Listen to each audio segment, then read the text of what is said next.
Hello and welcome back. In this short lecture, we're going to learn about blob storage. Blob stands for Binary Large Object. That's a full form of the blob.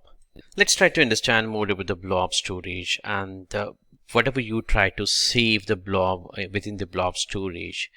That can be a streaming files, or video files, or text files, or maybe some kind of semi-structured data or unstructured data, or large files that's gonna read and write. That can be you can store into a blob storage. So it is purely based on the object oriented, and this storage is built for a scaling of greater performance, at the same time greater scalability. When I say about the scalability, you can store petabytes of data worth, and also you can get the output of the data transfer in the GBPS. That's the gigabytes of data can be transferred within the storage account. So it's a great massive scale storage that you are getting with Microsoft, and this is actually designed in a modern consideration for the cloud. So it's a cloud ready. So when you are developed any of the application based on the REST or HTTP access, or if that needs to be authenticated with the modern cloud applications, fully supported for your storage account, because the storage account is fully designed with the REST and HTTP access supported.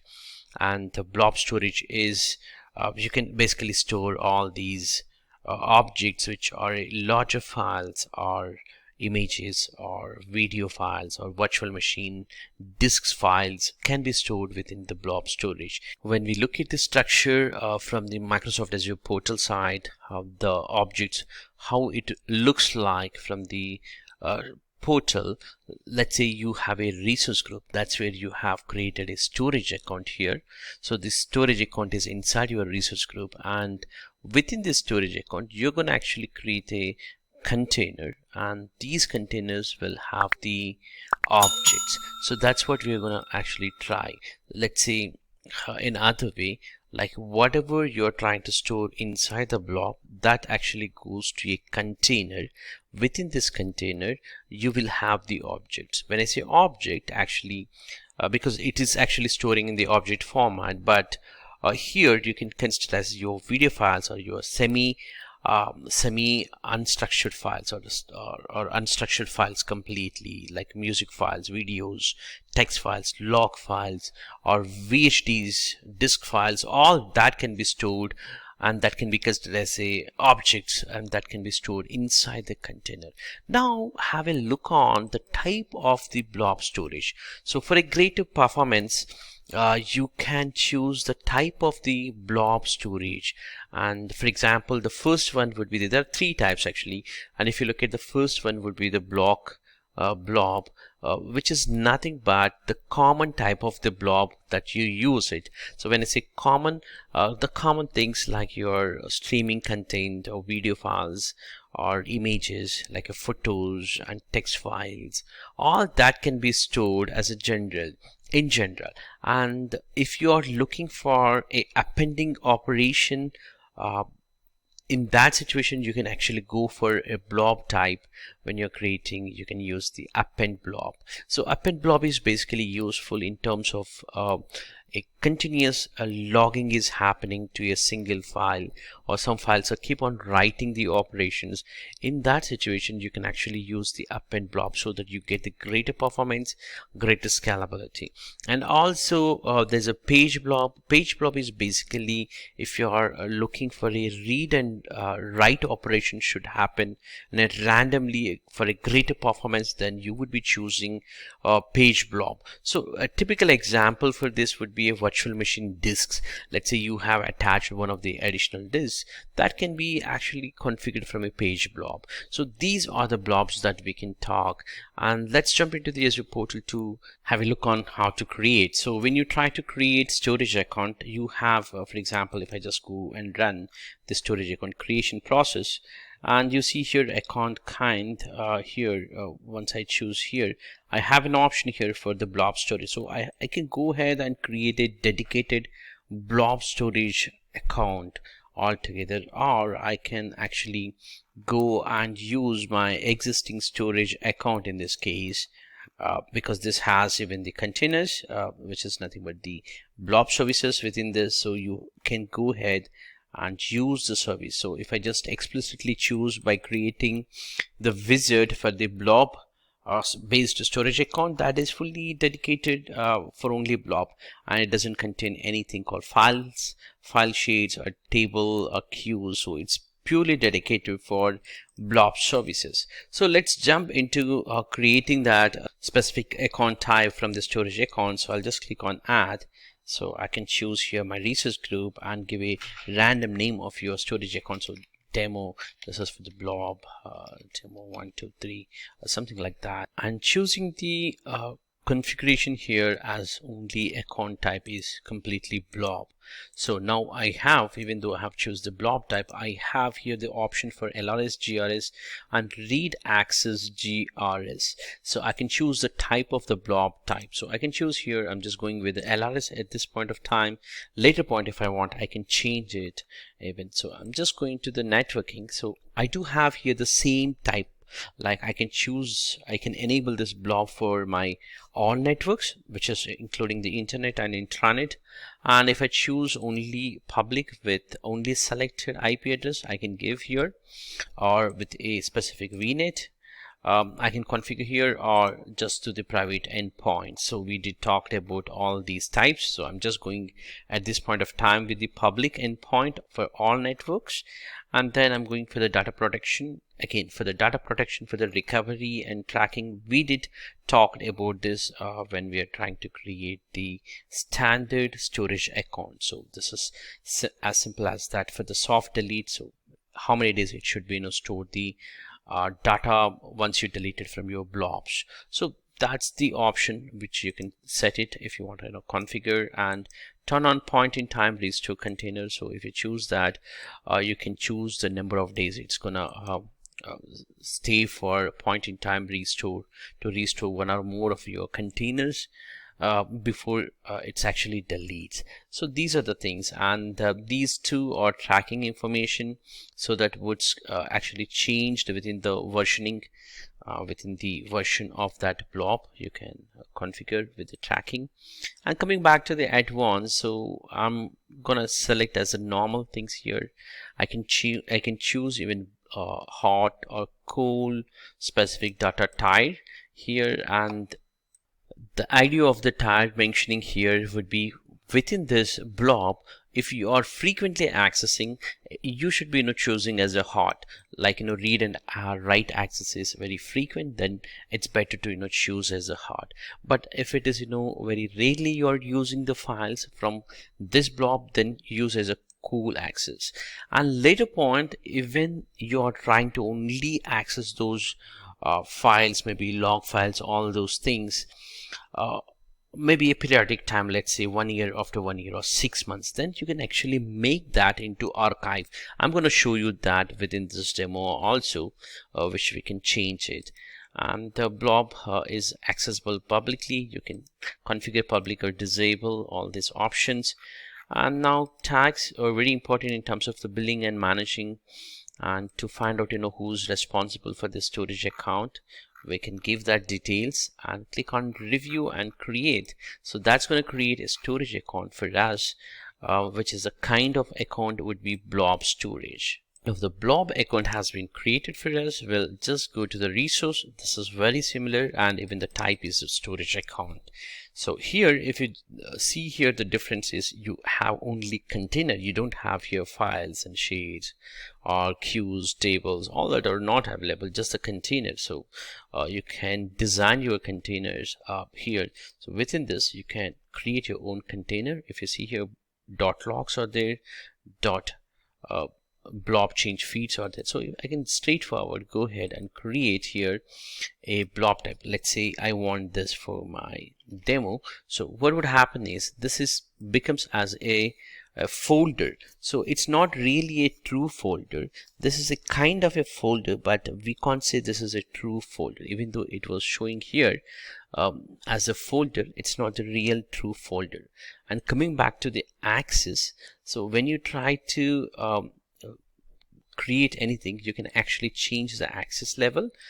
By default, it has created with a private no anonymous access. That means nobody can access unless you have access keys here, which contains with respect to this, and you can create here the policies with respect to the access. And in our case, actually you can choose even the blob with anonymous read access. That means you're actually giving access for this entire blob anonymously. And when you choose the third option, which is a container, you can read and write within the storage account.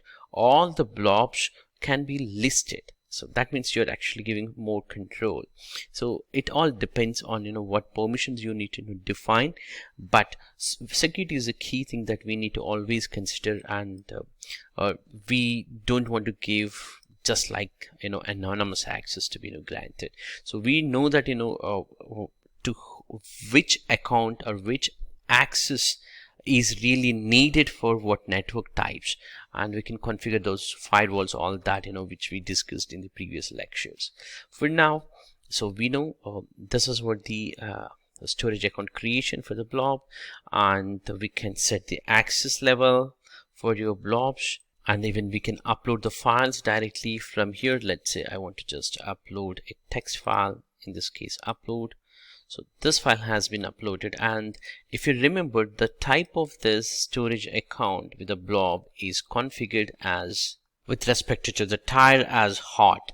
So whatever you're trying to upload, whatever the data you're working, it is considered as hot. That means you're frequently accessing the data. So based on that, it has been designed. Let's say I have just created a container and I wanted to make this file to be frequently changed. So I just wanted to change this to something else. Basically I wanted to change the type to be I can go ahead and configure as a cool, because it has inherited as a hot earlier.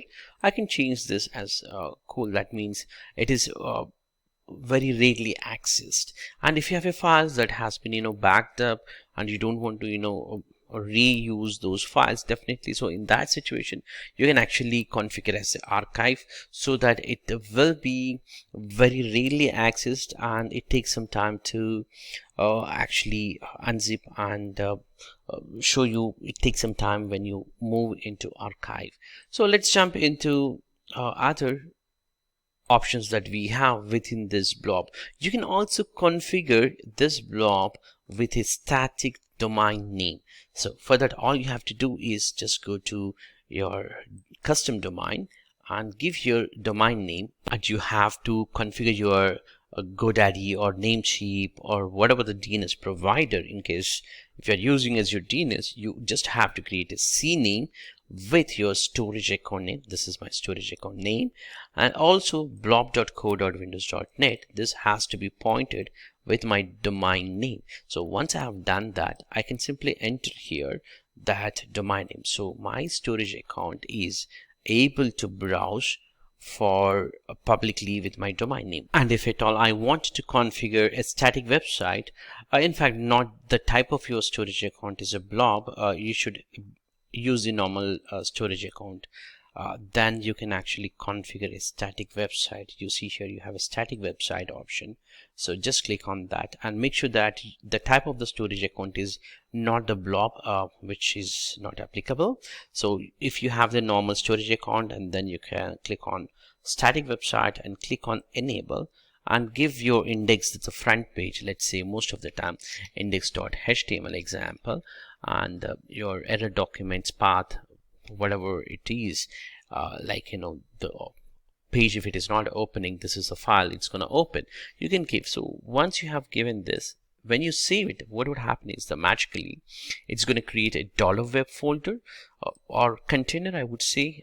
So if I just go back to this specific containers, within this container there should be $web, and within that it's actually created this page. So if I try to browse this website, I should be able to have content within that $web, and I should be able to browse my static website. When I say static, it should not have any connection for your backend as a SQL and all those. So it's just the normal website. It runs based on the static HTML pages. So if I just go to my container, let me show you here. $web should be available here. Yeah, you see here, this is a private, and here I can upload the files.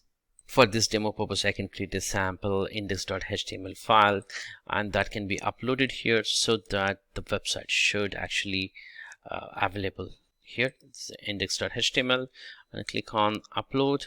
So it's gonna upload this file. So the file is already available, so I should be able to browse now this web page by refreshing. If I just refresh, it's coming actually the test page, whatever it was defined, and all I have to do is I can simply go ahead and configure the static website with a custom domain name so that it can actually work for my domain also. That's how it's gonna work. That concludes about the blob storage, and blob storage has a lot of other advantages when compared with any other features. Like, since it is object oriented, you can go for a different type of content can be stored, and that can be automatically identified, and you can extend up to petabytes, and you will be getting a greater output in terms of the gigabytes of the data also can be retrieved directly from the storage account. And you can also configure anonymous and specific to data how it can be viewed, and you can segregate with the content based with the help of containers. That way it actually shows us as a folder structure, but that's not a true folders, and that really helps us in terms of organizing the things. And you can go for the access management and static website, and also the types of the data, hot, cool, and archive. So these all are the benefits that you will be getting with the storage account with respect to the blob type of storage account. So I hope this is useful for you. Thank you for watching this. Hello and welcome back. In this lecture, we're going to learn about Azure storage account redundancy options that we have. So when we talk about a redundancy, there are two different things which can happen within a primary region. So let's say you have LRS, which is locally redundant storage. Other one would be the zone redundant. So it means that both the cases actually the data will be synchronized continuously within the given number of physical locations. Let's say within the LRS, that is within the local data centers, it is actually going for a 3 physical copies. So 3 physical copies it's going to copy. So whatever the storage account you have chosen as LRS, that's going to actually copy within the 3 different locations. So what if one storage unit goes down, other 2 are there? That means it's not a single site failover. You have other 2 copies locally available. So for you, there is no outage. And when it comes to the zone redundant storage, yes, you do have the data along with these 3. It's going to actually copy across the 3 availability zones within the primary region. It's going to copy. So what happens is it's going to be synchronously. That means the data, once it is copied, it might take a little bit of a delay, and it's going to copy paste the similar information to other zones. Other type of durability, when we look at, we talked about the LRS, which is coming actually 11 nines, 99.11 nines, but as the zone specific redundancy, we are talking about the 12 nines. And when it comes to geo redundant, that means not just one region, one zone, it's gonna geographically it's gonna copy paste that same information. It maintains that it's going to be another region, that's a zone specific, that's a 16 nines.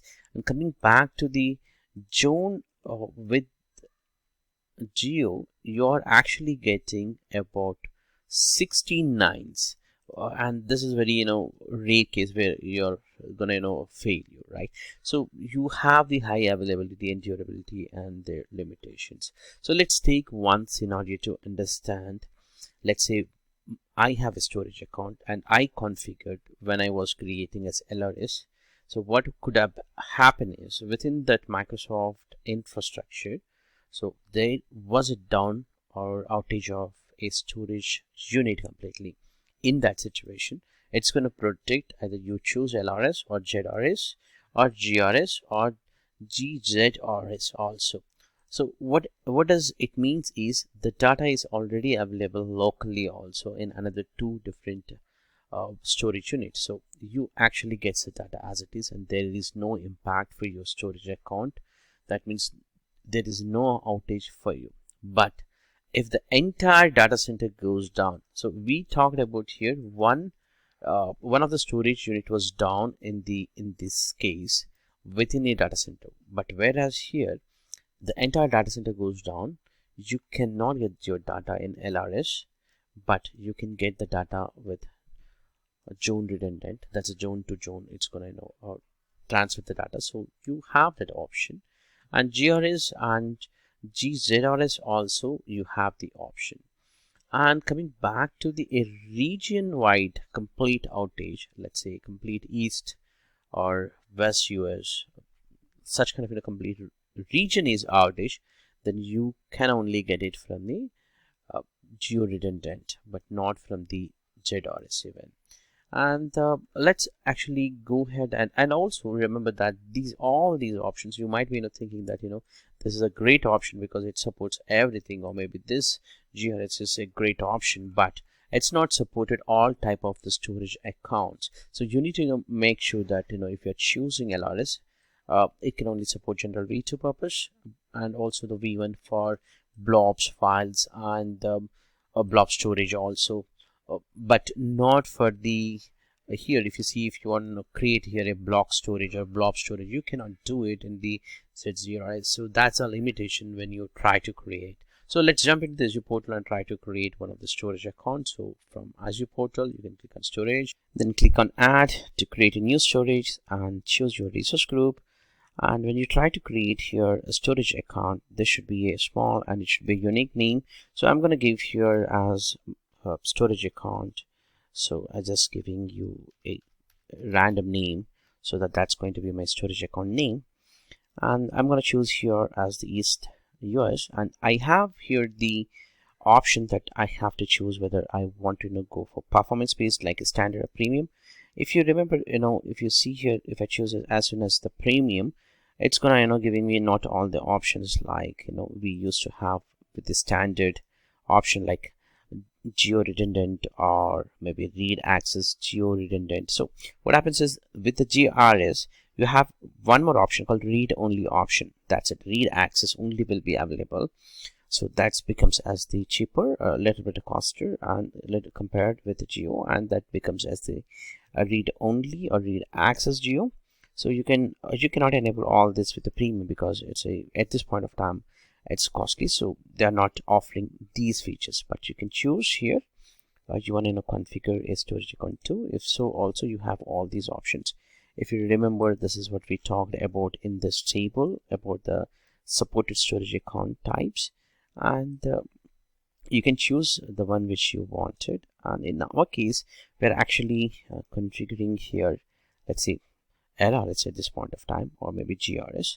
So later point I can actually replicate this. So I'll just go for default. If you want to the storage account to be more secure, to only happen to enable to communicate within your VNets, you can enable that option so that you are actually securing. So I'm not going to do all that. I'm not going to enable any additional configuration at this point of time because we talked these in the storage section a lot about the storage account, so creation and all that. So we'll just create the storage account as default options. Now the storage account got created. Let's go to the storage account and have a look on geo replication. And if you see within the geo replication, currently East US is the primary location, and if you see here the initial replication was not yet happened. If that initial synchronization happened to the secondary, we can actually fail over for the geo replication. So in the backend, what happens is it's going to actually change the DNS configuration to fail over back to secondary location. That's what this demo we are going to do it. Let's understand with the PPT. When a user writes any of the data to storage account, it actually goes right into the primary region in 3 different copies. That's what we talked. And all this information gets replicated with asynchronous format to the secondary region. And what happens if the primary region is completely unavailable? This information, definitely it was not written to primary region. That means it cannot even reach to the secondary region. So user cannot access, cannot write anything. So what needs to be done? We need to actually do a failover to the secondary location so that it will be available to the end user. So to do that failover, we would actually go to Azure portal and do the complete failover from here. So you just have to go here and do the failover steps directly within the Azure portal once the synchronization or the replication happens. After a couple of minutes, if I go back to Geo replication, I should be able to see here as the complete replication has completed. From East US is the primary and West US is the secondary. Now I can do even the prepare for failover. If in the behind scenes, it's actually changing the DNS pointing. So if I just go back to under settings for the properties, you see here my files and file services or queues or whatever the storage account pointings would change back in the backend automatically to the failover storage account. This is completely automatically done. So let me show you that for the preparing the geo failover. So I'll just click on geo replication, prepare for failover. The first and foremost information would be here. It says that hey, you're going to failover to this point of time. That's the last sync time, and post to that anything it was not synced, you're actually going to lose the data. So that's what it's going to say, and this can be enabled for RAGRS as well as the your GRS. Basically GRS, anything with the GRS can be done. So that's what it's going to say. So if you consent as yes, give the confirmation, it's going to fail. After a couple of minutes, I'm going to actually lose the primary east location and I will be only pointing to the West US. So that's what it's going to do. So at this point of time, there are two. One would be the primary and secondary. When I fail over to the secondary location, primary will not be available. So that's what it's going to happen. Now the failover is completed. As you can see here, just now it took some time, maybe 10-15 minutes. And if I just go ahead and do without the refresh also, I can see here only the West US is there.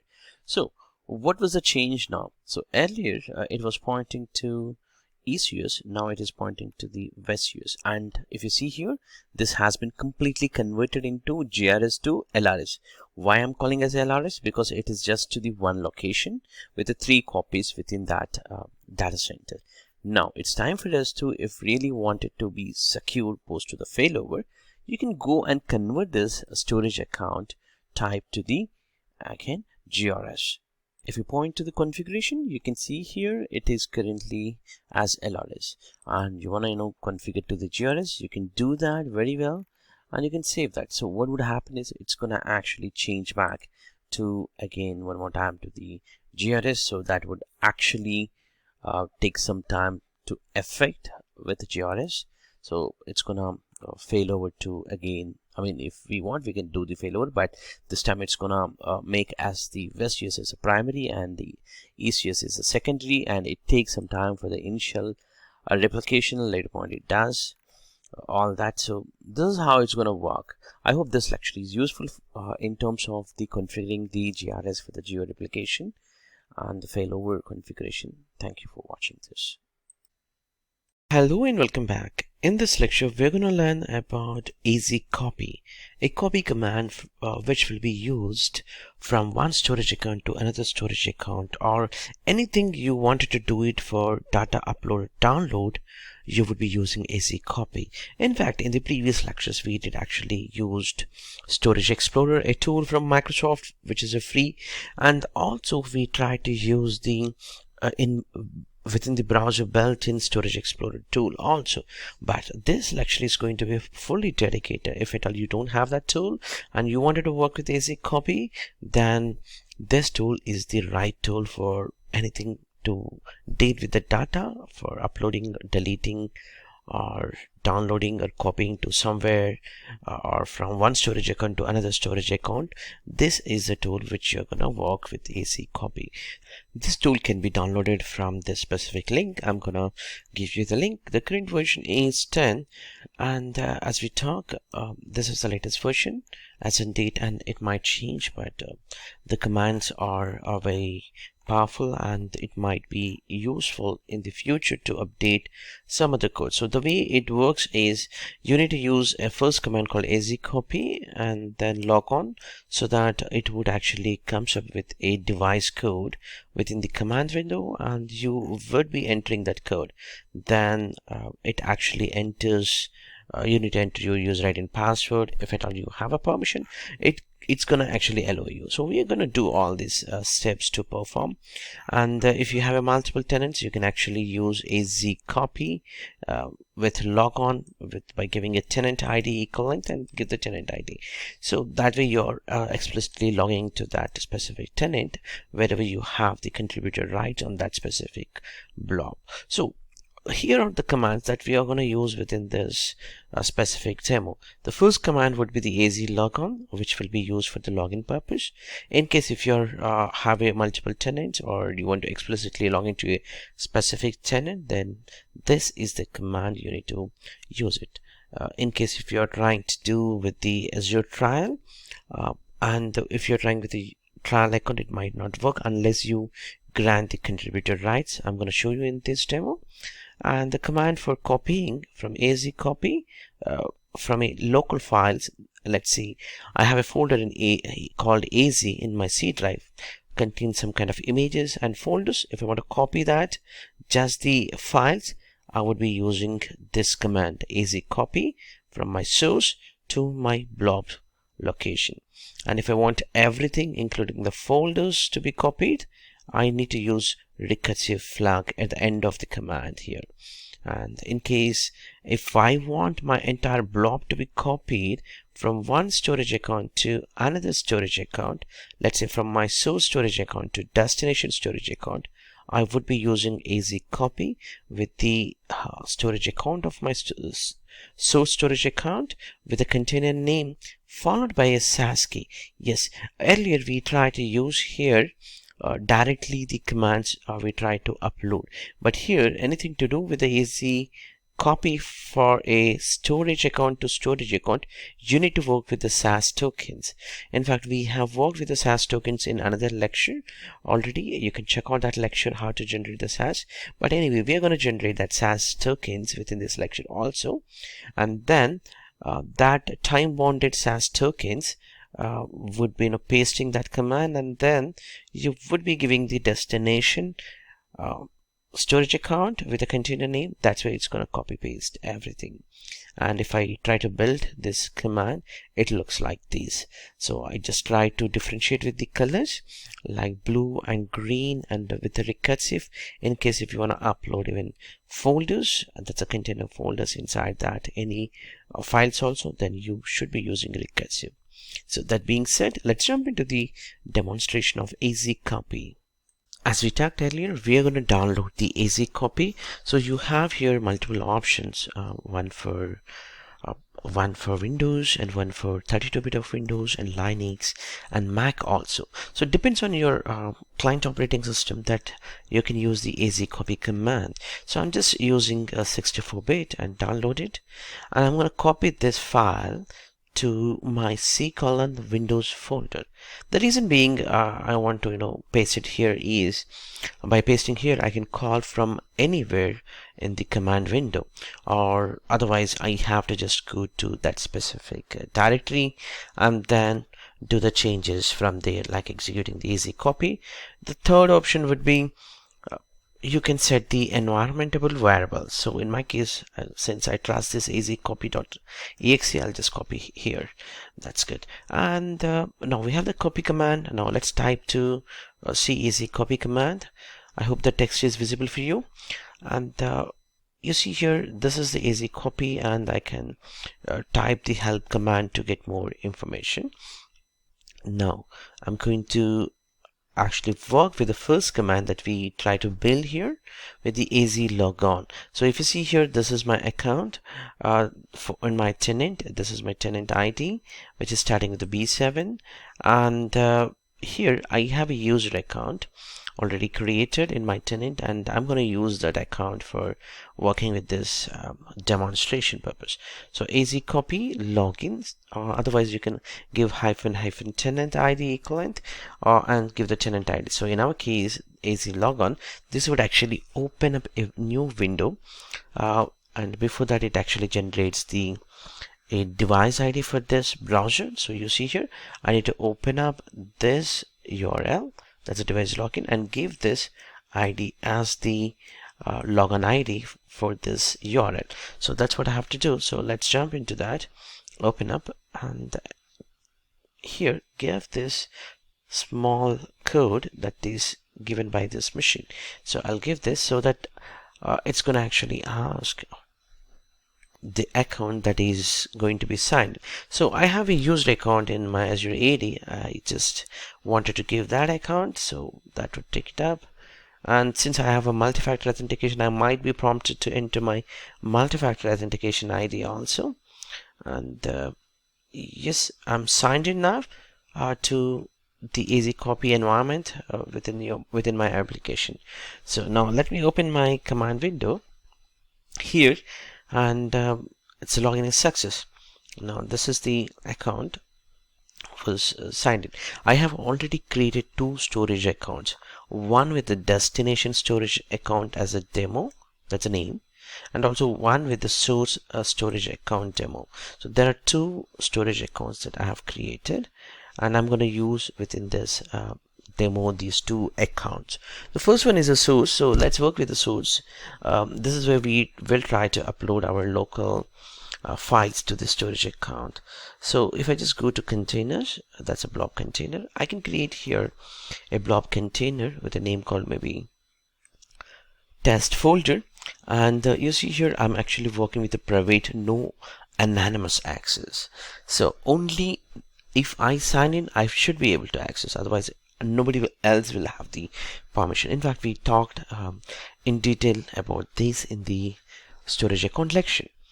Now if you see here, we have now a container. Now it's time for us to grant the permissions from AM. So click on AM and add role assignment. This is where I'm going to give a permission for contributor for the blob permission. So I'll just search for the storage account blob data contributor. That's the account permission that needs to be granted for the account which I signed in to copy. So in this case, this is account Paddy, and I have granted the permissions. So what happens is next, so this might take 2-3 minutes to grant permission. So I'll just go to my command window, and I'll show you my, I would like to show you my files also on my Windows machine. You see here there are a few files in a folder, 2 files, and outside there are total 5 files, total 7. So 5 outside, 2 are inside a folder. So I'll just go to container and take the properties of this. Currently there's no files here, as you see. I'll just take the properties so that I know I'm actually working with this specific URL. So we worked earlier with the login command. Now it's time for us to work with the AZCopy with the copy command. So this is where I'm going to give my source. This is my source from my local machine, and this is my destination. So I just pasted from the properties of this by copying here to this value. So that's how it's going to work. So copy AZ from everything from this folder. So AZCopy from everything here, including the folder. That's what I'm expecting. But since I haven't given the recursive, it doesn't work. So it will just copy only files. So that's okay. And I just copy paste the properties of that specific blob location. So from my local machine to that specific blob. So that's my copy from my local AZ command to my destination as this specific URL. That is nothing but the test folder as a container in my storage account. It's gonna upload. So it's taking some time. So it's executing by authenticating, scanning, all that process would normally happens.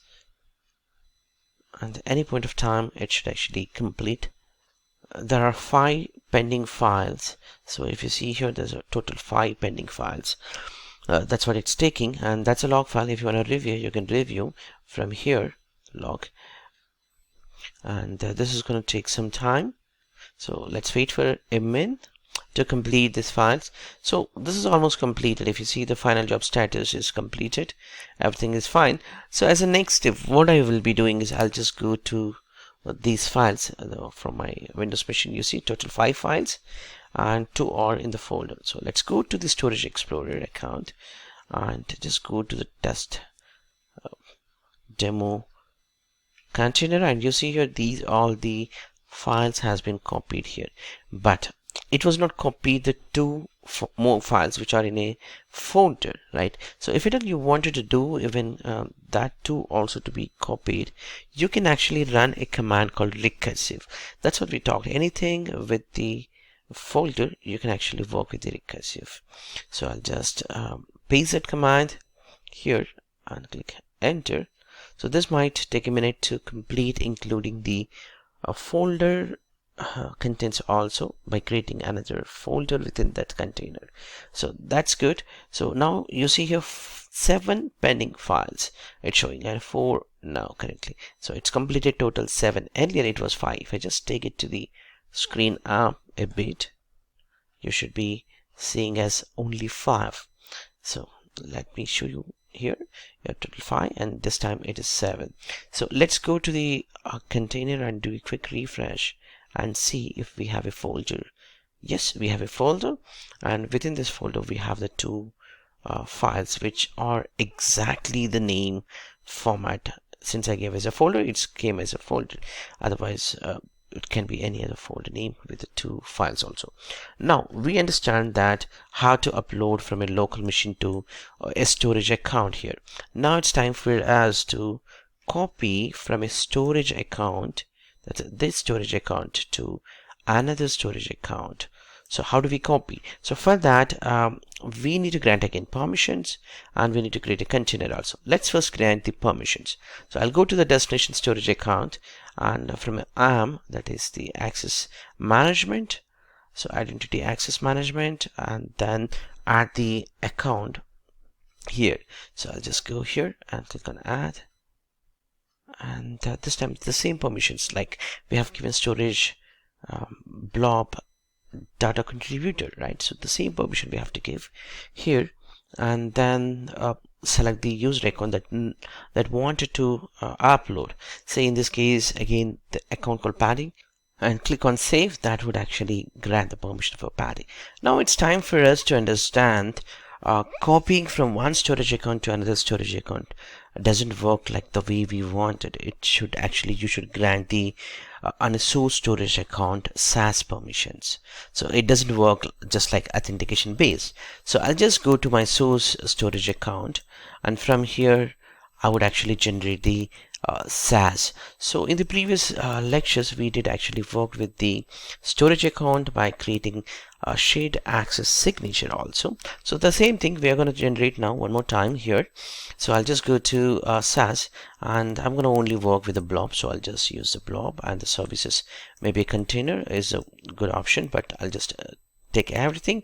And the timings, yes, you can give the timing along with the expiry time. So in our case that's fine. We are going to choose the allowed source type and generate.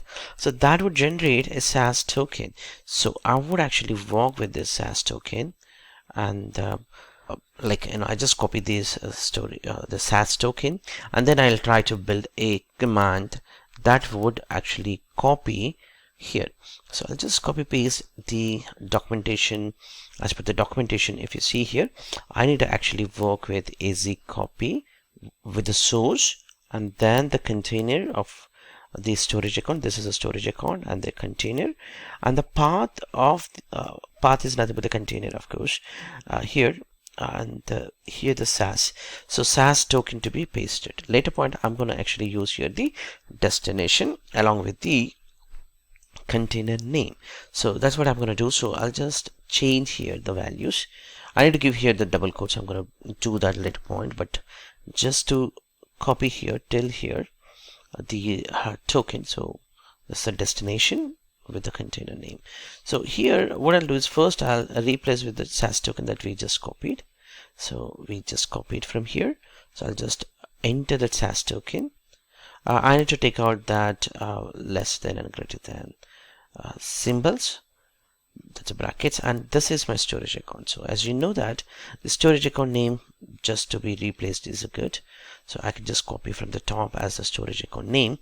So I'll just copy that storage account name here by taking the specific storage account as a source, right? So I'll just go copy, and then I replace here with the storage account name, and then blob.core.windows.net and the container name. So container name, as you know that that's where our files are there, and the source storage account.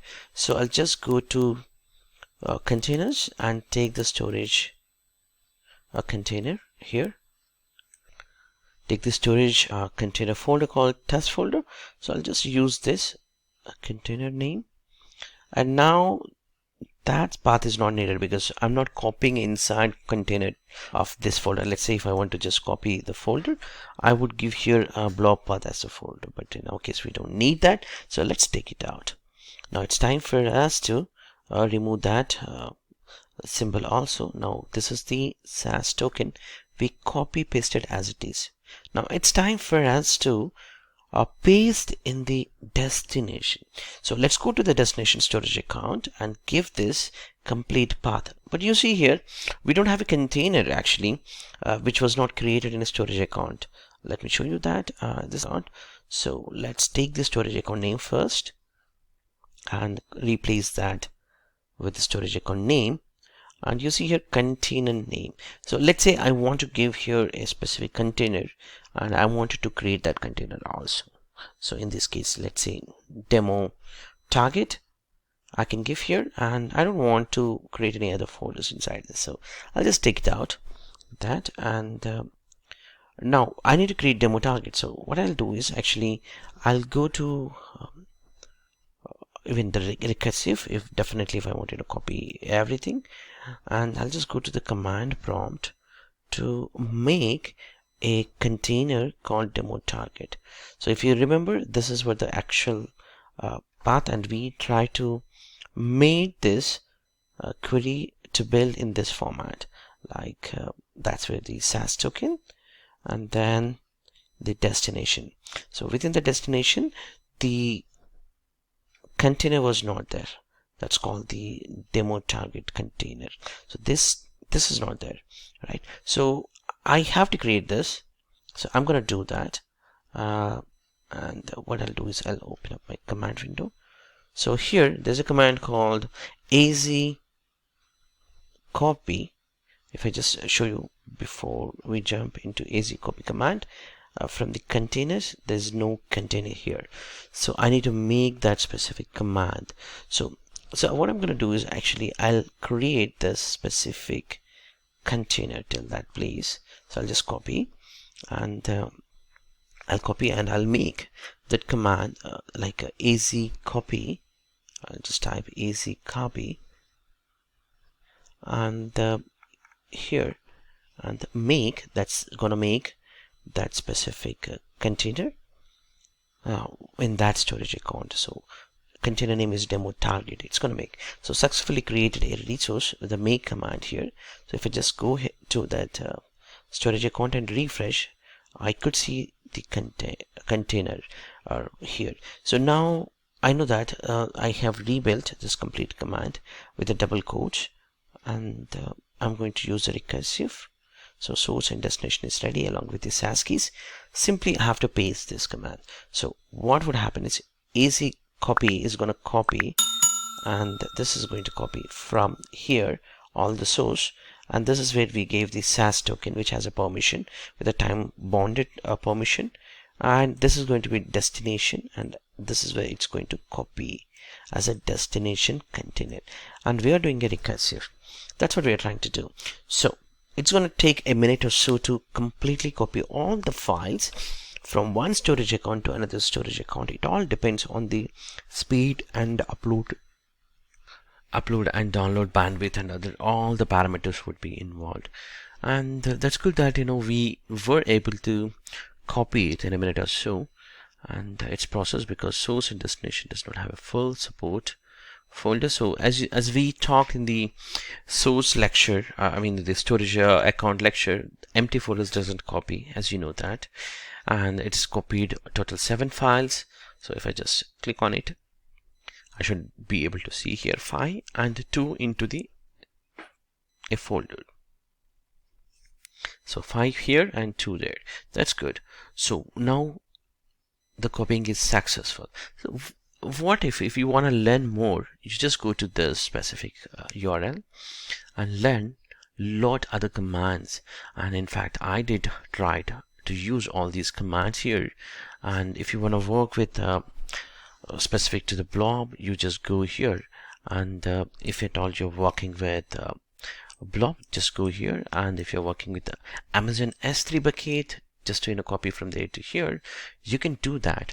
And as you copy, AZCopy is the very powerful command. It has given very detailed documentation how to build the syntax, a directory, or just some files, or specific files only, or time-based files, or just to download a directory.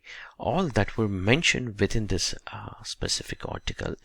And this is the master copy of your documentation. You must have to go through it in case if you're working with AZCopy command. Otherwise, you can directly work with the Storage Explorer, which will build for you in automated fashion, as we have shown in that demo. Also, automated fashion AZCopy commands were built automatically.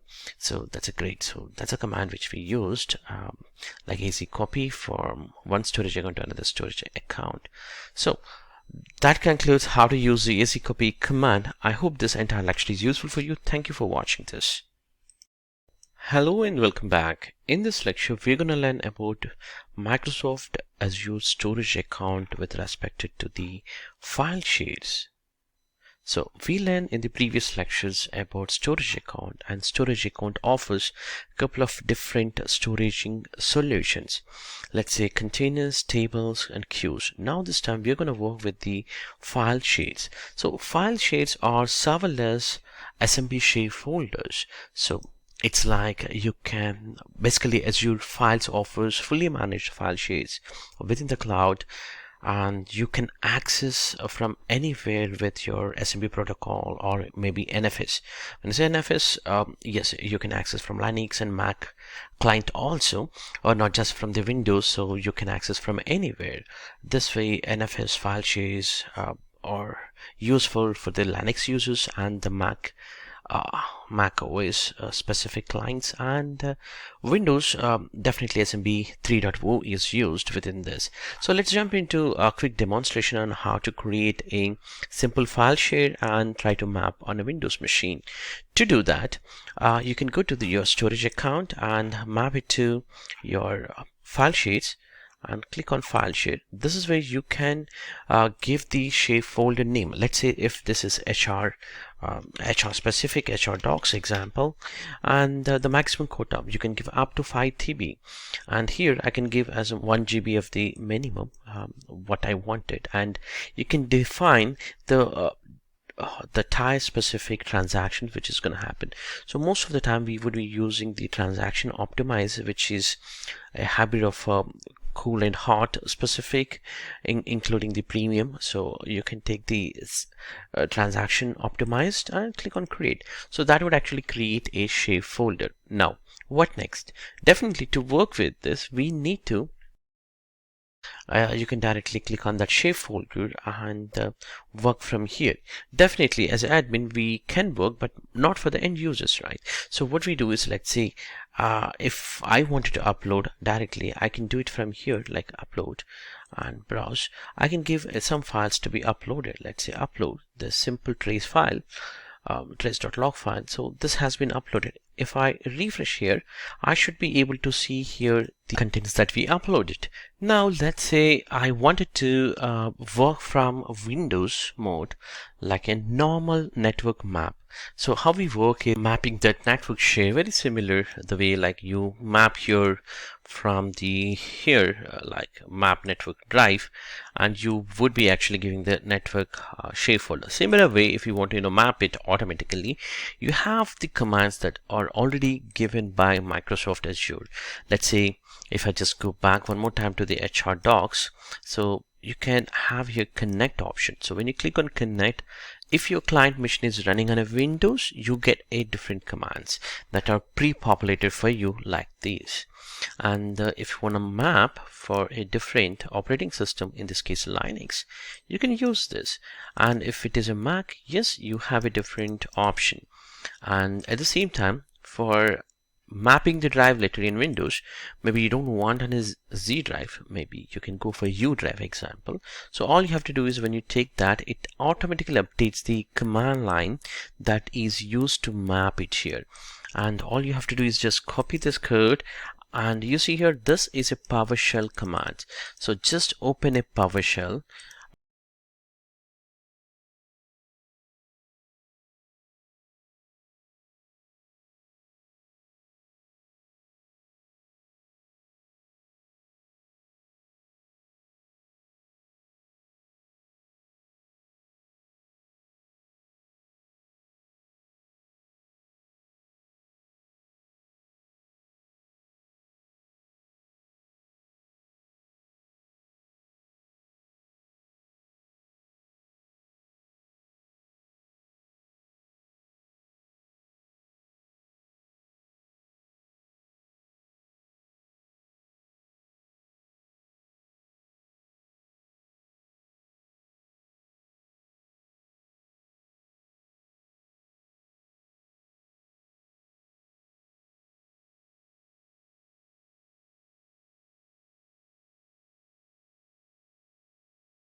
Drive letter, let's say if it is U, or it's gonna map as U, or whatever the drive letter you want, it's gonna map it.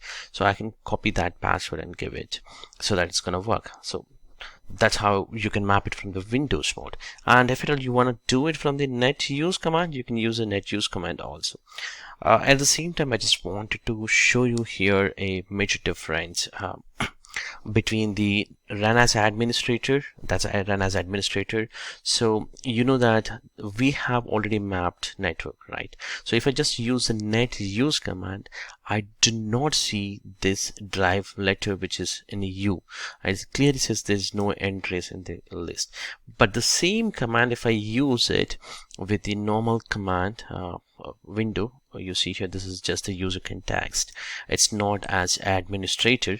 The same command and the same mission, if I use it, I'm actually getting the drive letter also. So this is a kind of thing which you need to know what kind of credential you are using. If you are using administrator, I'm sure that you might not get it actually in this PC as a network map drive, unless you actually wanted to work fully in the command window. So that's a normal mapping issue, but that's fine. You would normally do it with the command window, normal window. So just wanted to cover that small bug kind of thing with you. And I hope this entire lecture is useful for you. Thank you for learning Azure File Share from me, and I'll catch you in the next lecture. Hello and welcome back. In this lecture, we're going to learn about Azure File Sync, or in short, we call AFS. And the pre-requirement to learn this lecture is you must have to complete the Azure File Share Services lecture in the previous lecture.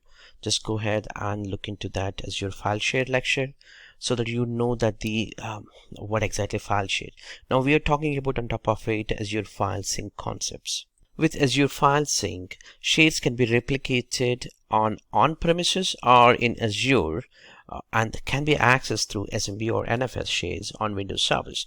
So Azure File Sync is useful for the scenarios where we need the data that needs to be accessed or modified far away. Let's say from branch office to head office, the data is in a head office and you're trying to access from here to your direct within your on-premises network. So this can be fully eliminated, like we just talked about the branch office scenarios, and data may be replicated between multiple Windows Server endpoints, such as between multiple branch offices earlier within these scenarios. So that can be now fully eliminated, and all you can do is you can actually use the Azure File Sync in a multi-master sync solution, which is nothing but it makes our IT solutions an easy way to solve the global access problems that are introduced with having a single point of access on your on-premises. So earlier we used to try to communicate all these servers to be replicated with the DFS, all that, but when we have a look on AFS, so it actually replicates your data with the required servers automatically, and it will eliminate from one server to other server for the replication. So within Azure, you are actually using the replication data between Azure file shares and servers anywhere in the world. How this works is there's something concept called sync groups. So what happens with the sync group is it will help you to manage your locations that you wanted to keep the data in sync with each other. Let's say you have a shared folder that must be synced with your head office, headquarters server, as well as your branch office server. So that way, what needs to be done here is you need to actually create a sync group. So once you added the sync group, so the sync group will basically, what happens is it will have the one cloud endpoint as a one endpoint. So it's nothing but a group will have endpoints as well as the servers. So the servers will always sync from one endpoint, so directly. That's why the sync groups are very useful. This will actually eliminate a lot of manual problems, and also you can go for other advantages like centralized file server within the Azure storage, and you are getting the cache data in multiple locations for faster and local performance, and you are actually eliminating local backup and DR concepts with Azure File Sync concepts. And how this works is you need to actually install on your you need to take a on-premises server on your file server. Let's say you have a file server on headquarters, and you would be actually installing on your file server an agent which will sync with Azure File Sync. Agent will be there, so that agent will have these files. You see here file sync svc.exe, so this runs in the backend in the background, which is responsible for monitoring changes which are happening on that share folder, and that files gets synced to Azure file share. So technically you're actually creating here a Azure file share, and that share gets synced here. For doing that sync part, you are using a sync agent, and that agent will use some kind of PowerShell commands also. So to use those PowerShell commands, you need to have Azure RM, a resource provider, to be installed on your server, and then it can actually sync here to your endpoints or the groups, and then it can replicate it to the other branch offices also. So the users, from the user point of view, there will not be any change, but the data backup and disaster point of view, you have a great impact. Actually, you no need to take the backup, you no need to take the restoration for the disaster recovery concepts, because everything is taken care with the storage account. So if you just construct the storage account to be globally redundant anywhere, that would take care of everything here. So that way you are actually eliminating your file service, managing a complex scenarios. That being said, as an introduction, let me jump into the demo. Before we jump into the demo, what we are trying to do at the high level is I would be actually using, or I will be creating a share folder from the Azure File Share Services, and then also we would be introducing Azure File Sync concept. We would be introducing that as a new service, and then within that we will be creating sync groups, and we'll also add the endpoints. So when I talk about the server endpoints, we need to actually host a server here in your on-premises. Think that that's your server which consists of all your file shares as the replication should happen. So what we do is we would actually sync, we do the registration with this file sync services here, and when we run that wizard, actually it's going to sync that file share to this on-premises network. And if let's say if I copy some files from my machine to this share folder, that gets automatically synced to Azure storage account, and that's nothing but the file share will contain all the files. So these files will be available. If at all, if I add another server as a sync group member, it will also contains the same files. So the sync would not happen over the locally. It is actually happening with the help of storage account. So that's a demo what we are trying to perform here. So let's jump into Azure portal and create the required services. Within this demo, we are going to follow a few of these steps. The first one is creating the storage account. So I'll give here a meaningful name like a PaddyMaddy demo. That's going to be my storage account name. And once the storage account is created by following this step, in fact we have created a couple of times the storage account within the previous lecture, so you can check out that specific lecture if you have not completed storage account specific information. You can check out that, but these are the steps that we normally take it to create the storage account. So this should not take more than 30 to 40 seconds time. And then within this, in the previous lecture also, we covered something called Azure File Shares by creating a file share folder and giving a quota of that shared folder size. Let's say File Sync Demo share example, and with maybe a 10 GB of 10 GB of the quota, and within that share folder you can upload the files. This is what we learned in the previous lecture about uploading and connecting. Like you can use these commands for Windows, Linux, Mac machines to execute, so that it's going to be mapped. So for now I'm just simply uploading single file, that's it. So now once we upload it, we have all the pre-requirements from the storage account point of view. Now as a next step, I will be working to create something called file share services. That's a file sync services. So just search for Azure File Sync. So this is a service again offered by Microsoft. If you just have a look on this diagram, it says that it would be a central share folder, and whatever your on-premises servers are there, that shares will sync up to Azure share folder so that the users can access from anywhere, and you don't need to replicate in between these on-premises server share folders one location to another location, because you're actually syncing to Azure file share, which is again coming from a storage account, right? So that's how it's going to work. That's what we learned in the introduction lecture. So let's click on create. That's going to be created. And this is a simple wizard. I need to give my resource name here, and then a proper sync service name and the location where you have your storage account, because it's going to be tightly integrated with your storage account. So you need to strictly sync with the same region of that file sync as well as your storage account.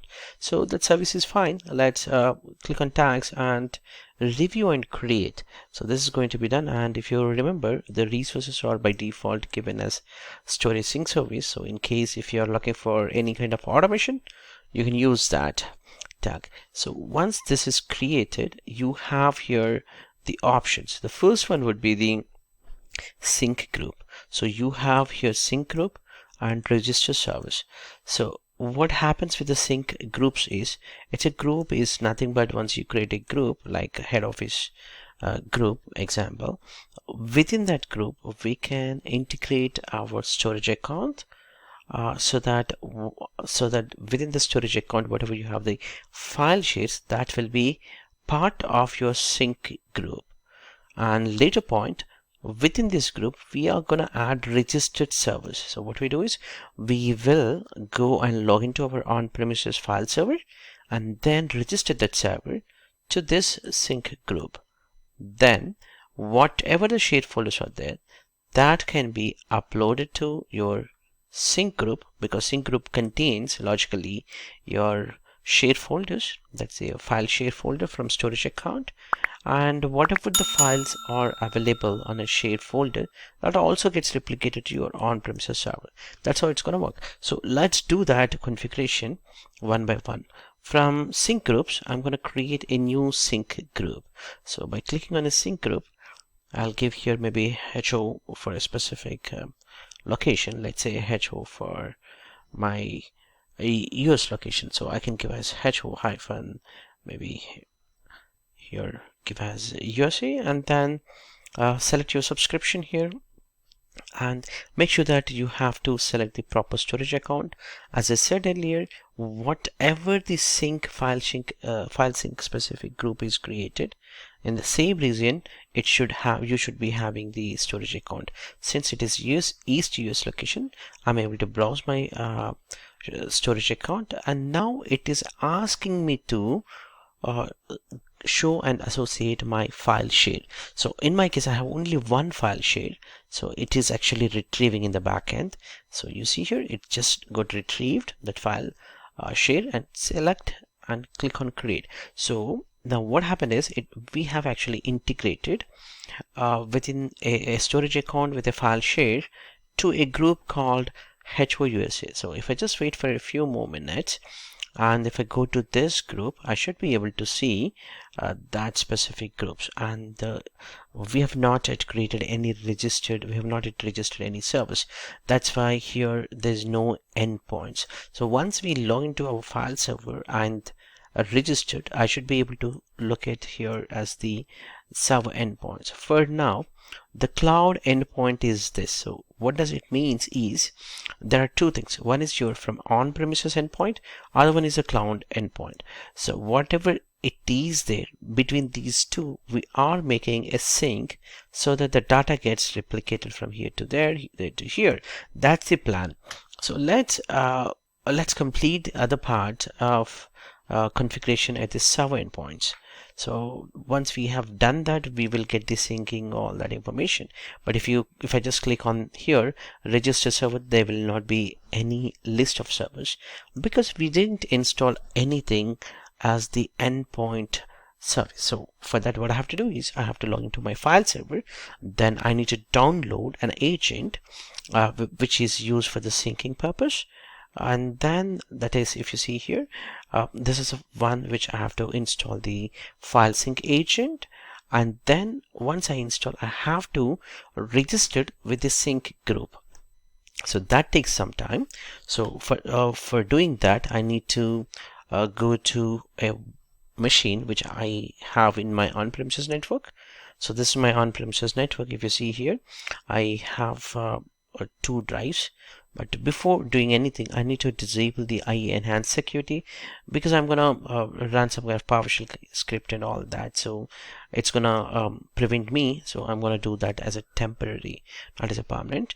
So if I just open my PowerShell, so to install and configure the file sync agent, I need to have on my machine, on my file server, Azure RM module file should be there, because at the end it's going to use the backend as the Azure RM execution files.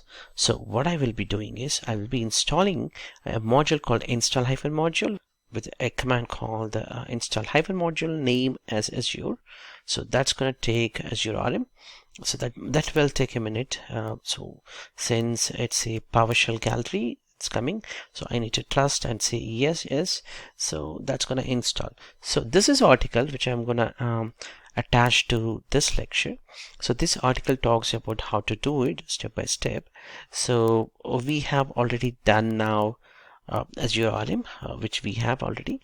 So we are actually downloading the agent here by following. Otherwise, you can use this simple PowerShell script so that it actually downloads this MSI, and it gets even installation also silently. And either way, but we can follow manually by doing the simple download from the download center. So I'll just open that URL and downloading, and I'll paste it here so that it gets download. So this is a fast forward. It's a very simple installation, straightforward.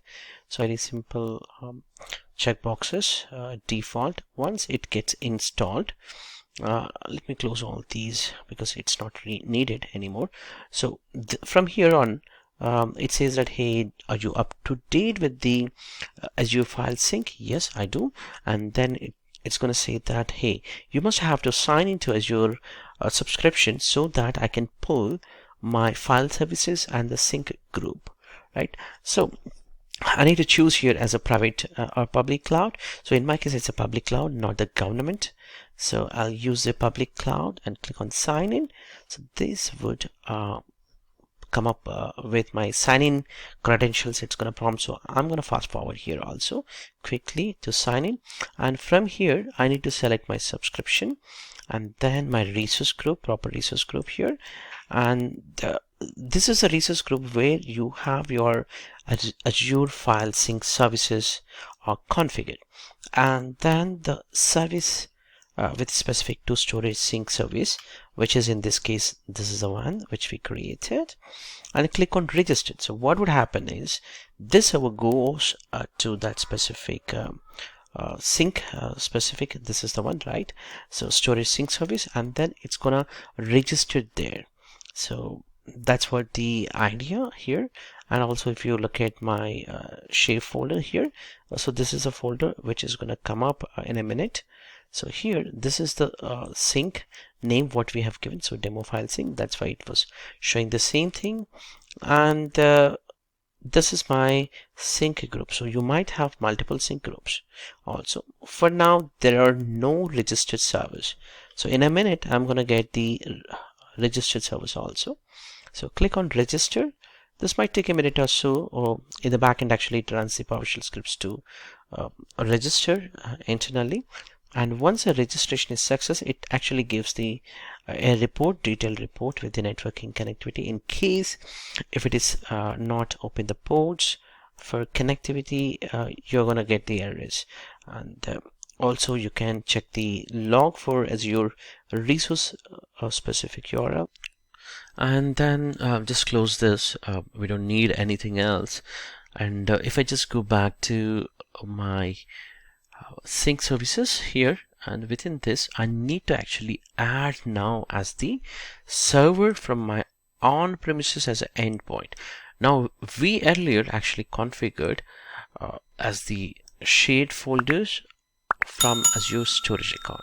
Now it's time for us to add from on-premises file server. So in this case, I'm going to click on add endpoint, and now it is showing my registered server earlier, and this is where the path has to be given. So why the path is needed is, so let's say if this is F drive, so whatever the shared files were there, that will be coming back here automatically downloaded with the help of sync. So that's the idea. So I'll give as F drive with fs as a name. You can give any name, and that's where it's going to create a folder. Now the interesting part is cloud tiering.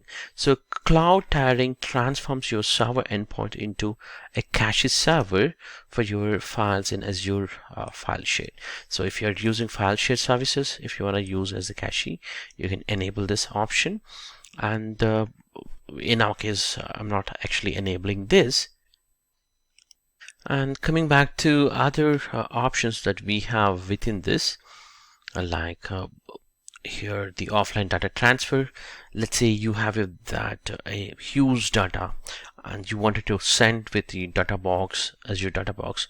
So Microsoft will send Azure data box with the secure data devices, and then you can copy it there, and you can ship it so that Microsoft people will connect to their data center, and you can simply copy paste. So it would be quite faster than instead of depending on over the internet. So that's offline. So just click on OK, and now in a minute or so it's actually going to add here one more server from the endpoint. So it's still in a provisioning state. If I just log in to this server, since it is in provisioning, it was not yet created. Just now it got created fs folder, and if you see here, there were no files got transferred because it is still in a pending. So it might take actually to show you, but in the meantime I can copy some files from my desktop to file server. So you see here it's got replicated now with the file which was we copied to our file services, and also I'm actually copying some files to this share folder. So these files also will be replicated to my on-premises, from on-premises to the cloud file share. Here you see here this got automatically replicated. So this is how it's going to work in the backend. So you can eliminate your complete on-premises file servers and their backup and disaster recovery planning and complex internal syncing concepts from one branch office to another branch office, all these file servers files. So instead you can actually go for a single storage account where you have all these files can be placed, and you can easily manage from centrally. And let me upload some more files. If I really wanted that files also, it's going to actually upload it back to my share. There's a file share as well as to my on-premises network. So that's how it's going to work. I hope this entire lecture is useful. Last but not least, let's monitor how the things will work in the backend. So let's jump into the monitoring point for our file sync services. So let me open Azure File Sync. That's nothing but a storage sync here. So just open storage sync services, and it's taking some time. Yeah, so from here, demo file sync, you see here, if I just select the register servers, I'm able to see here one server now. I can check the health of this server and their performance, how it is, looks good or bad, all that. And also sync groups also will tell us about how many servers are at what kind of a bottleneck, and the bandwidth, all that configuration information also you can find out. And now if you see here, it's fully healthy, and the syncing, download and up. So all these possible metrics data is available with us. I hope this entire lecture is useful for you. Thank you for watching this. We'll catch you in the next lecture. Hello and welcome back. In this lecture, we're going to learn about Azure organizational structure and management. Within this lesson, we are really going to focus on two main things. The first one would be the what exactly the resource hierarchy within Microsoft Azure Cloud and why does it really matters. That's the second thing. And also we can use something called a resource tagging within this lecture. Also we're gonna have a look on resource tagging to capture additional important information for our own benefit. So we're gonna have a look on that also. What we're really talking about here is to taking control of our infrastructure services that we spin up over the cloud. Let's say you spin up a different virtual machines or web services or machine learning or database or a range of different technology services that you spinned up. But that's the great, and we can do that all of these things with a few mouse clicks. That's a great advantage with the cloud. But the flip side of this is it's really easy for things to get messy and out of control. So within this lesson and within other lessons which are coming up within this section, we are gonna learn about focusing on services and structures and techniques that we can use to help us to get a better control over the organization of our resources, which is to know that the security implemented very clearly, accountably, and ownership. At the end of the day, appropriate billing and cost management as well. I know it can sound like a little bit of a boring topic to discuss. Let me take you example scenario where I can explain more, what would happen after a 6 months time. Let's say there's a company called X and wanted to migrate their some of their business units to Microsoft Azure Cloud, or let's say they wanted to start a fresh project directly within Microsoft Cloud. So what happens is they just focus on the business the initial 6 months time, and at the end when you go back and check after 6 months, we will have a certain questions that might raise. For example, monitoring might not be taking care of it, or you might have an IT help desk team subscription, or may have virtual machines running there and you don't know about it, and someone have coming from a development team in your office and has done some kind of testing with a new solution, but they have not deleted their web apps, or maybe they are still running it, and no one knows who owns all these different resources. We really don't know if we delete what would happen, and who's going to own that resources, and who's going to paying for that, and which business unit is going to actually pay for it, and what is the outcome of that business specific unit in terms of getting or generating revenue also. So to address all these, this is where you should take your first step when you are actually walking towards to Azure solution. You want to take a look at all these different requirements like organization standards and policies, and about the security and access control and ownership and accountability and billing cost management. All these things you should be taking care initial stages, and then you can go for the implementation. So we know that when we move to Microsoft Azure, the first thing what we'll have is we will have the Azure Active Directory tenant, where it will be used for your centralized identity and access management.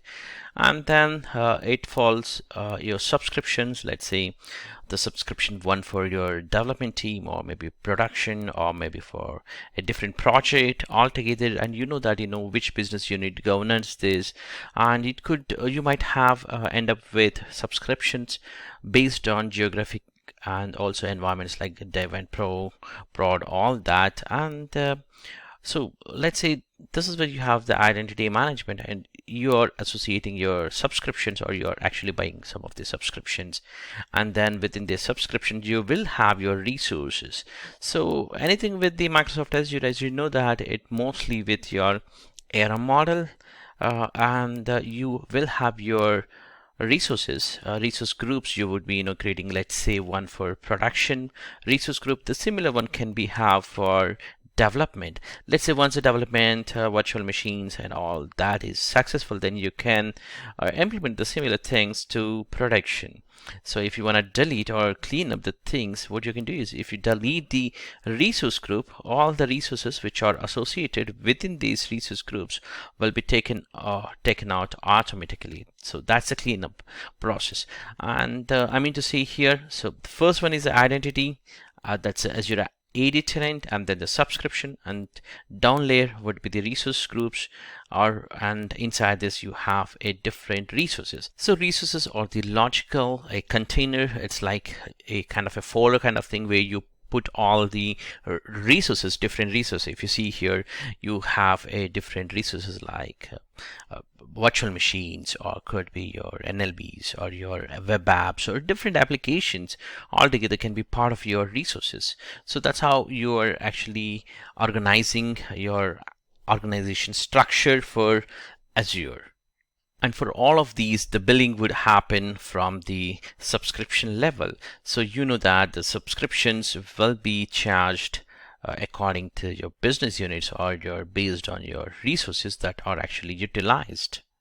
And the resource groups are, we can say that it's a lifecycle management. So if you are actually deleting or cleaning up, as we talked earlier, it's going to actually delete every resource which are part of this resource group. Let's begin with Microsoft Azure portal to see what we are talking about here about Azure tenant and subscriptions, and then the resource groups and the resources.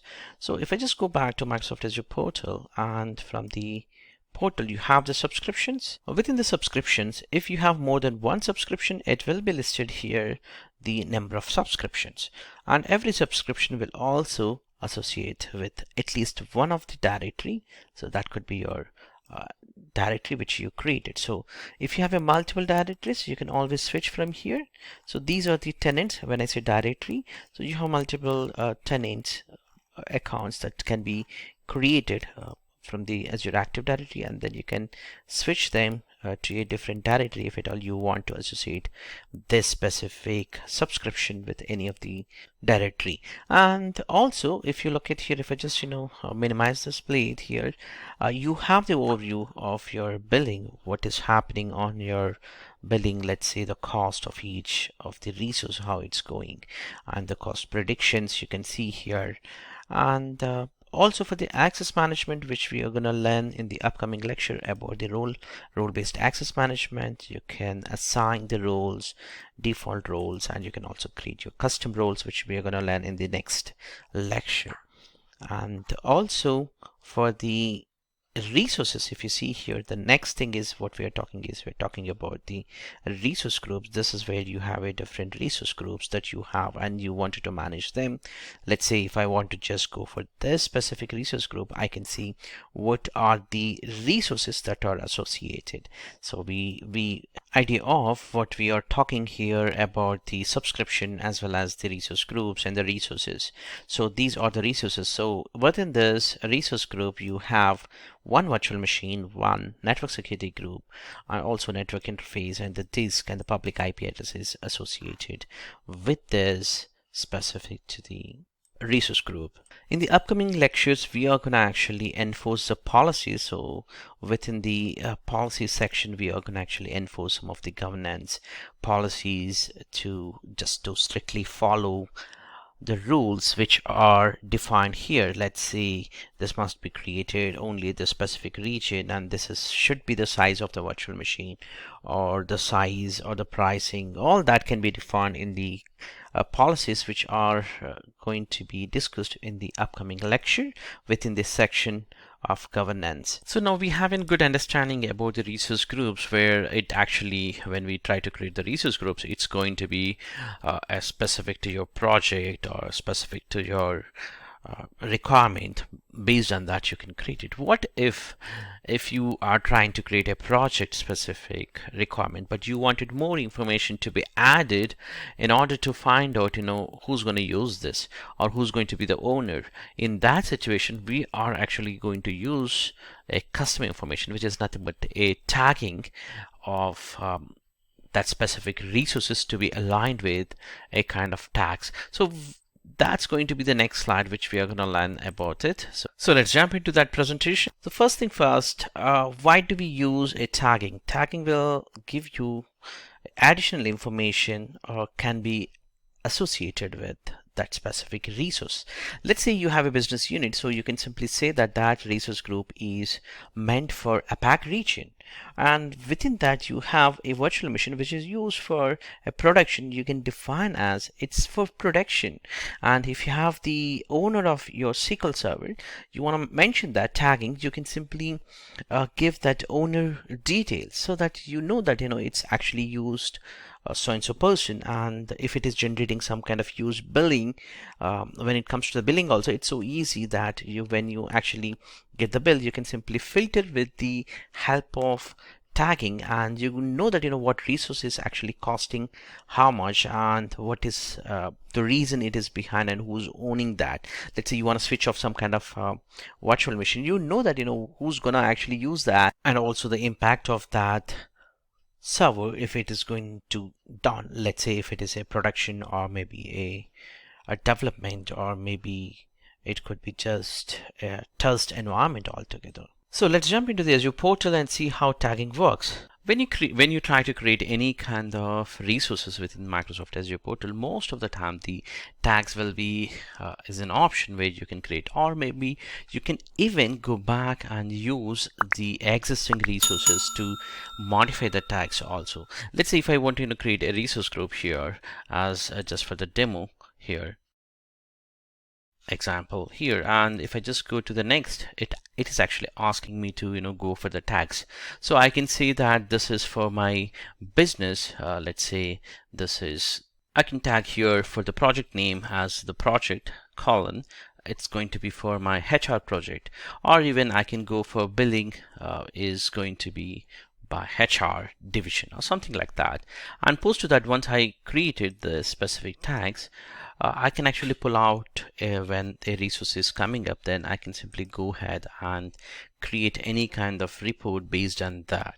Let's say if I have a virtual machine, and in this virtual machine I have the tags, so here I can choose actually some kind of tagging. Let's say this is for my automation example. I can give here automation underscore shutdown, which is I'm gonna use some kind of script that would automatically shut down this specific virtual machine by running some kind of automation around maybe 7 p.m. That's nothing but a 19 p.m. Here I can give that time so that it's gonna run actually on the virtual machines which has the specific tag called automation underscore shutdown. It's gonna shut down around 19 hours. So that's how you can give the values. So this will be very useful. The number of tags, the way you want it, you can give it, so nobody stops you to have more information. Let's say here I can say that owner is going to be, maybe here it could be David or somebody, or maybe IT team, maybe, or HR team. So you can define all that information. So that would actually helps easy way in order to identify who's going to use this. And once you enter these details as a tagging, you can save by applying the changes. That's how tagging can be created. We'll catch you in the next lecture more about other governance specific options like management groups and role-based access and Azure policy and Azure blueprints and the AD access, all of that. Until that, thank you for watching this. Take care. Hi there, welcome back. In this lecture, we are going to learn about management groups. Management groups allows us to combine multiple subscriptions together in a group for the purpose of management, like identity and access management, and also you can apply different policies and check the compliance levels.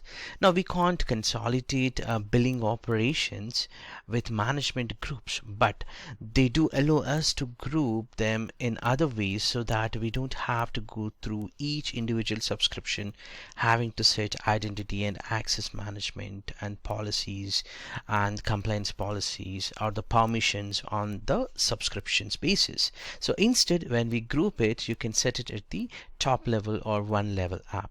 So we can apply into groups and the way we want it, and we can think about the management groups, or you can think as one level above subscriptions. We have been talking about all these time the resources, and the resources above we have the resource groups, and then the above is the subscriptions. Now think that subscriptions above you have the management groups.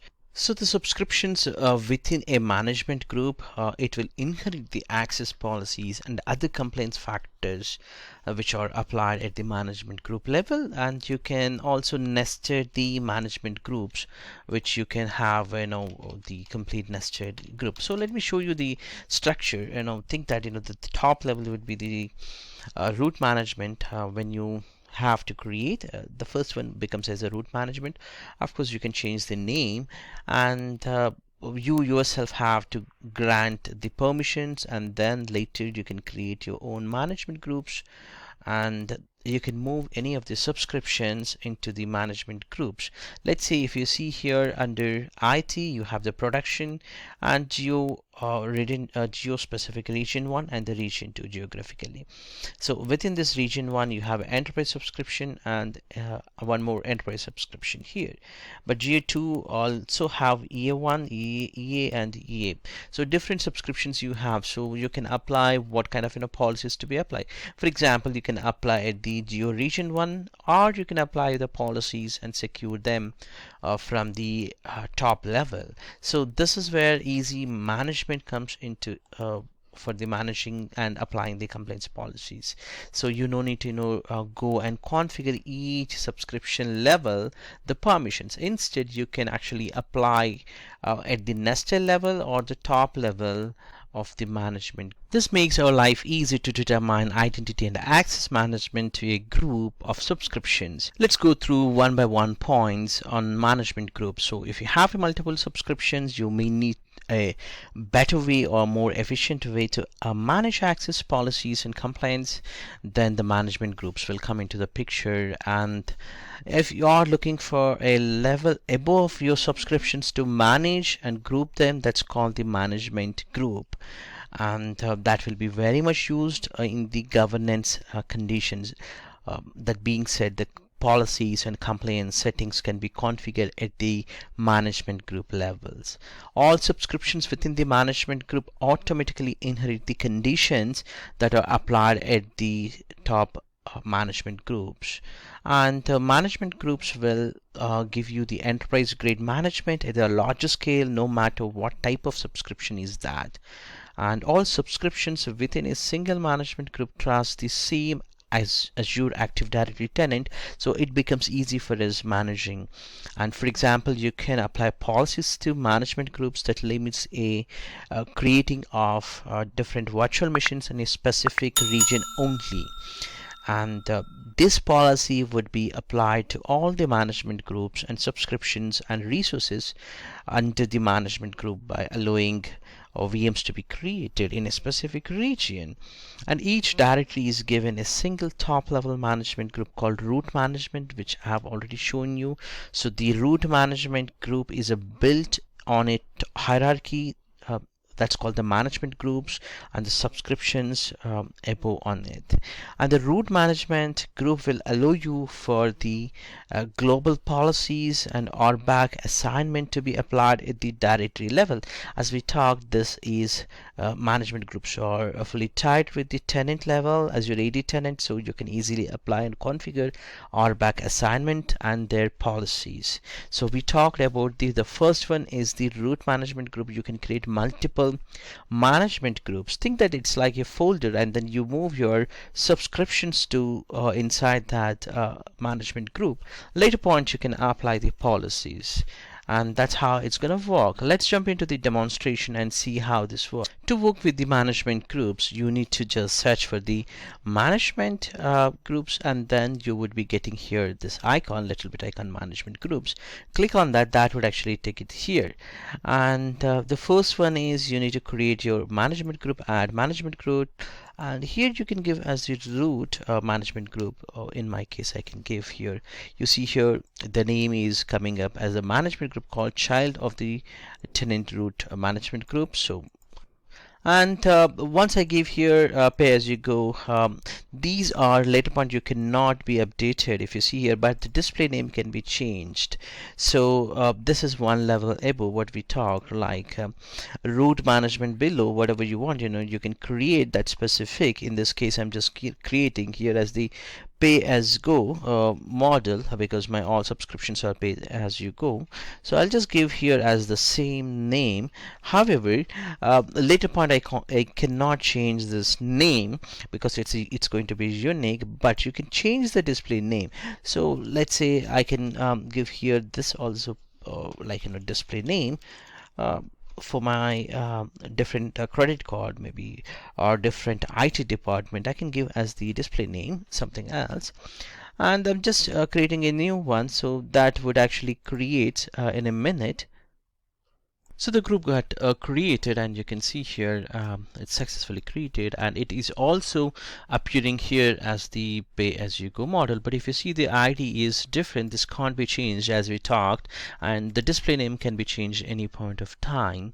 And now if you want, you can have one more management group inside this, like this can be I can say that this is for my IT team, so I can give as IT team specific. So what happens is now the structure becomes as the under root you have, this is a root, and you got created somewhere here on the top as the pay-as-you-go model. Under that you have the IT now. So what would happen is you can move later point the required complete subscriptions and apply the policies. But the policy specific I would like to go with another video, because I wanted to talk more on how the policy configurations and the compliances can be configured. But for now this is more focused on just the management groups. So now we have an IT team also group has been created. That's good. So we did created here different management groups, but we didn't configure a root management group with the permissions. So as a first time, that's why here it's a small information is coming up. So you need to configure your user account. This is in my case Paddy@len in mylab.com user must be granted to access these management groups. That's a even for the global admin also, for the first time he has to do it, otherwise it doesn't work. So let's jump into that. I know how to configure that. So what I will be doing is here now let's jump into we have already shown these all. Let's go to the home and Azure Active Directory and go to the properties of your tenant and just scroll down. You have that's your directory properties, and you see here PaddyMaddy or Paddy@len in mylab.com can manage access all Azure subscription and management groups in this directory. So here I need to click on yes and then save the changes. So now I will be getting myself as a policy, or the access will be granted for me. So now it's successful. Now if I go to the management groups, I will have the full control. Now I can move my subscriptions to any of the management group, or I can create any of the new management groups also. So that's where it's gonna become easy. So now let's go back to again to the management groups here, and you have different subscriptions here. So let's take one of the subscription, in this case like IT team under pay-as-you-go model. So here let me move one of the subscription here, so that it will be easily managed in the next demo which I'm going to perform for the policy management.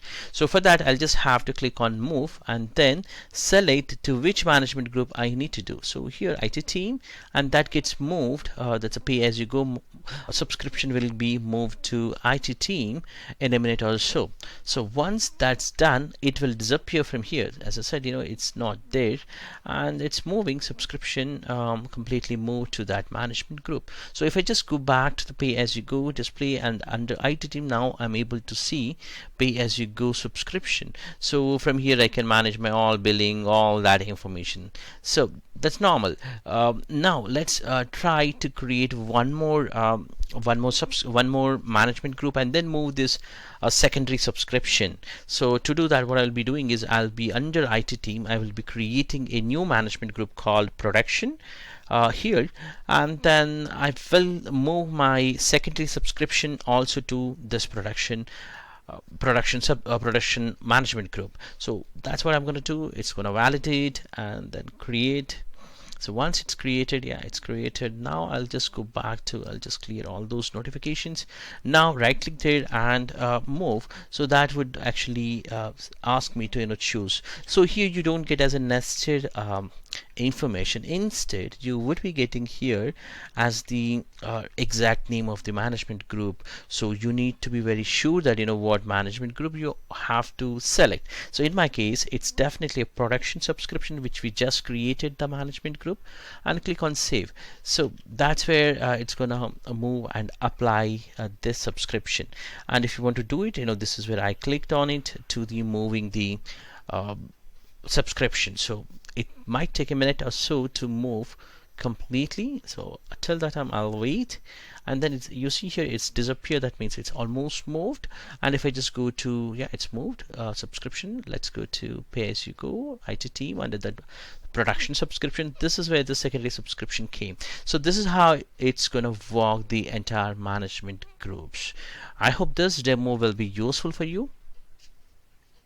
So let's come back to the presentation where we understood now about the management groups, where you can create nested groups, and top level to down level you can apply different policies, but we didn't talk about the policies how to apply, but we did move the different subscriptions to different management groups. That's good, but I wanted to talk here about some of the important facts about the management groups. The first one would be you can create up to 10,000 management groups are supported in their single Azure tenant. And also a management group tree can support up to 6 levels of the depth, not more than that. That is excluding your top level root level. And also for the other one would be the each management group and subscription can only support one parent, not more than that, because definitely these are the logical or technically it's or interlinked, so you cannot have one subscription to bind up with two management groups. So definitely only one can be moved, because it's a one subscription and one billing would happen to you. And each management group can have a many children, definitely. And all subscriptions are or the management groups are within a single hierarchy in each directory. It means that either a subscription or a management group cannot be bound with more than one tenant or directory as your AD. So that concludes about management groups. I hope this is useful for you. Thank you for watching this. Hello and welcome back. In this lecture, we will be looking into Azure Role-Based Access Control. In short, we also called as RBAC. To begin with that, we will be looking into overview of the Azure Role-Based Access Control, what it is and what you can do with that, and followed by to understand about the more about Azure RBAC, how it's going to work, like security principles and role definitions and the scopes. And we will look into the how best we can assign multiple assignments. Let's say you assign more than one role, what would happen, what it's gonna effective, and we will be looking into that. And then we also look into deny assignment. This is just started. It's a limited support on deny assignment. I mean, it's just started, so you have not much, but you do have the deny assignment. What happens? We will be looking into it, and we'll get to understand out of this lecture, and also how technically the flow of the Azure RBAC access, like starting from the service principles or maybe user accounts, and how it's going to acquire a token, and what happens with the REST API, all that along with the ARM and other assignments within technical steps. We're going to understand about this topic, and that will conclude by ending with the licensing requirements. To begin with that, what is role-based access control, or in short Azure RBAC? So access management for cloud resources is a critical function for any of the organization that is using the cloud services. So by using the Azure role-based access control, it will help you to manage who has access to what Azure resources and what they can do with those resources. What areas they have the access also it can determine, and it can give you a granular access to that.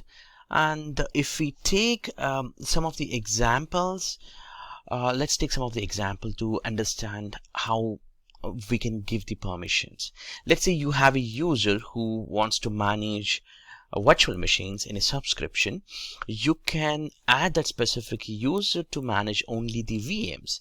Or let's say another user wants to manage only virtual networks. You can grant that kind of access. Or maybe let's say you have a SQL DBA group who just wanted to manage all the SQL databases in a subscription. So if you want to grant that explicit permissions, then you would be depending on RBAC. Also, let's take one more example. Allow a user to manage all the resources in a resource group. That means he's gonna become as the owner within that resource group, so he can delete or he can create, he can do whatever the things he wanted within that resource group. For example, he can take full control of the virtual machines, websites, or web applications, or subnets, all that. And let's take one final example here. You can allow an application to access all the resources within a group. So these are the controls what you can use. Now let's jump into how Azure RBAC works. So definitely you need to understand in the backend how this RBAC works. So the way you control resources, because if you take in the previous examples, what we have done is we try to control the resources by using RBAC, and then we assign a specific role assignments. That's a key concept to understand. So now it's how permissions are enforced, and the role assignment consists is basically in three different steps it would take in the background. So let's take the three different principles or the elements. The first one would be the security principles. So when we talk about the security principles, we're talking about either a user object, or maybe a group, or maybe a service principle, or managed identities. So when we talk about any of these things, these are the security principles will be targeting. So these are the objects who has a profile, or maybe who has the access within the Azure Active Directory or from your on-premises. We will onboard those security principles, and then we apply a role definition against to these security principles. So when we talk about the role definition, yes, a role definition will have several built-in roles. You can also create your custom roles also. But when we talk about the first as the built-in, so built-in will have like owner, contributor, or reader, or backup operator, security operator, or virtual machine contributor. There are a lot of different default roles are already available, and you can use those role definitions. So what would happen is in the back end, when we will come to know, actually we will be looking into the flow control as the just before to the licensing slide, then you would be understanding more about this. But for now, to explain here, these are the role definitions will be depends on ARM templates or ARM access layer, which will grant you a granular access against to your security principles. So that's where the role-based definitions will come into the picture. Let's say you don't have a built-in role-based access, then you can create your custom access or a role definition and assign for the security principle. So the security principle will be part of this role definitions, and then they can, for example, they can read the support tickets or virtual machine operator. These are the custom roles or custom role definitions you can create on your own. So let's take the final one, that's a scope. So where you're going to apply these role definitions. So as you know that the top layer would be the managing your entire resources, starts from the management group and then followed by subscription and then resource groups, and then you will be placing all the resources in your resource groups. So this is how the structure will be there. So you can apply these role-based definitions at different layers. Let's say you can apply the security from the subscription layer, or maybe a resource group layer, or from the management group layer. So that's where we talk about that's where we can apply the role-based access. That's how it's going to work. Now let's have a look on how, if we put it as this as a consolidator, how it looks like. So what happens is you have these security principles and you're applying, let's say, example as the marketing group. So what would happen is in this you have an action to either delete or write or elevate access for the contributor. Maybe what happens is with this marketing group can have a definition here like contribute, role, or owner, or reader. All these are built-in, or the custom rules can be created. So these are applying for a specific scope. So in this case, management group level, or maybe subscription or resource group layer. So this is how it looks like at the top level. And now we will jump into what happens if you try to assign a multiple roles. Let's take one user who is part of who has the access for the subscription layer as the contributor, and also for the same user you applied as a reader at the resource group. As you know that subscriptions, under that you have the resource group, and under that you have the resources. So what happened, this user have a contributor role assigned at the subscription layer. So what would happen if you apply explicitly even resource group also as a read? So at this layer you have a read, but top level you have the full permissions. So what that is the contribute permission. So what happens is you will be getting contributor rights, because that's the top layer you applied full rights as a contributor. It will get inherited. So that's how it's going to work. Now let's talk about the deny assignment. So coming back to the deny assignment, you can block by creating a deny assignment. Some of the actions can be performed when you explicitly assign deny users, and also deny assignments can take the precedence over the role assignments. Do remember that point. So when you're trying to assign a deny, that's going to take the precedence.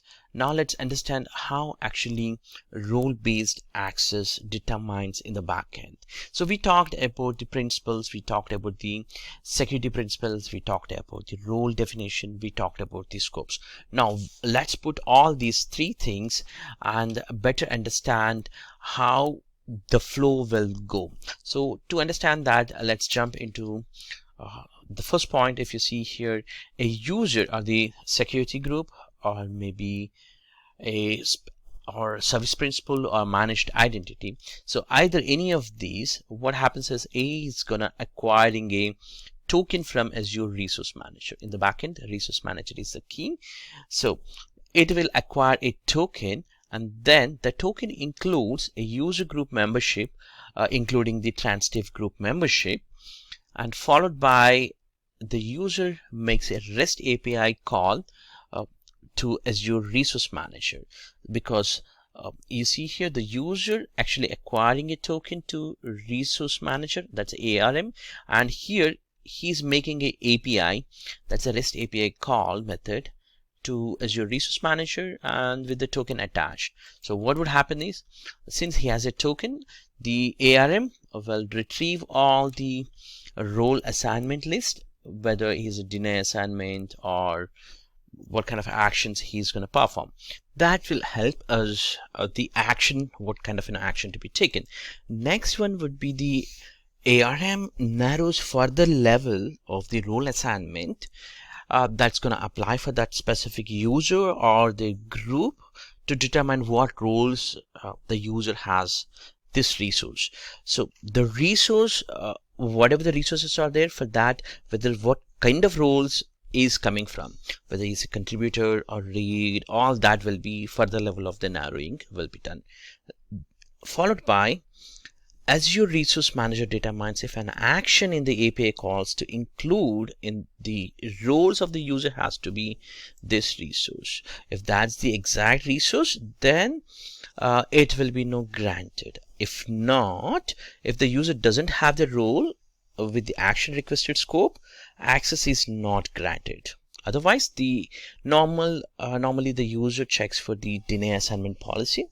If the deny assignment policy is there, it will simply say that, hey, you don't have a permission. That's how it's going to work, and that way it's going to blocked, and it will grant you and tells us the blocked, or if we have the access for that ARM, then the access will be granted.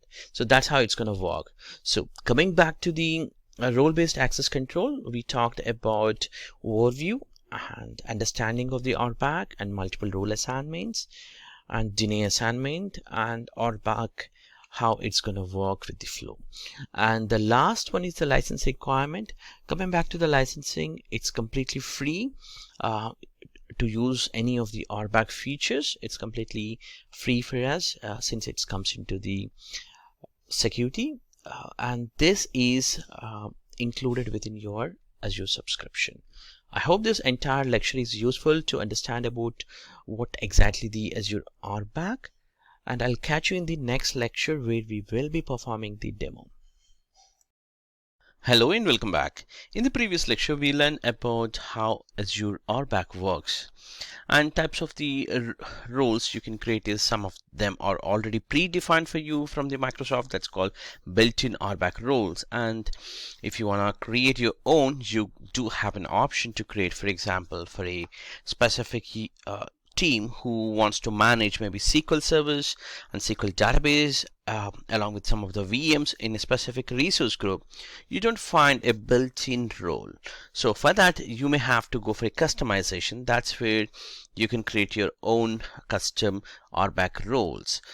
Now let's jump into the demonstration. Within this demo, we would be learning about how to create and assign roles. So to begin with that, as we talked in the previous lecture, the order of the applying the roles would start from the management group to subscription and then goes to the resource groups.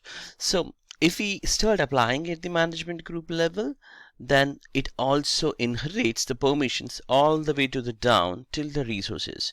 Let's say we'll start with the subscription layer. Let's jump into the subscription. So if I see here, I have two different subscriptions if I don't filter. So there are two different subscriptions and I can apply the permissions either any of the subscription layer. It means what of the resources within the subscription will have the permissions as inherited.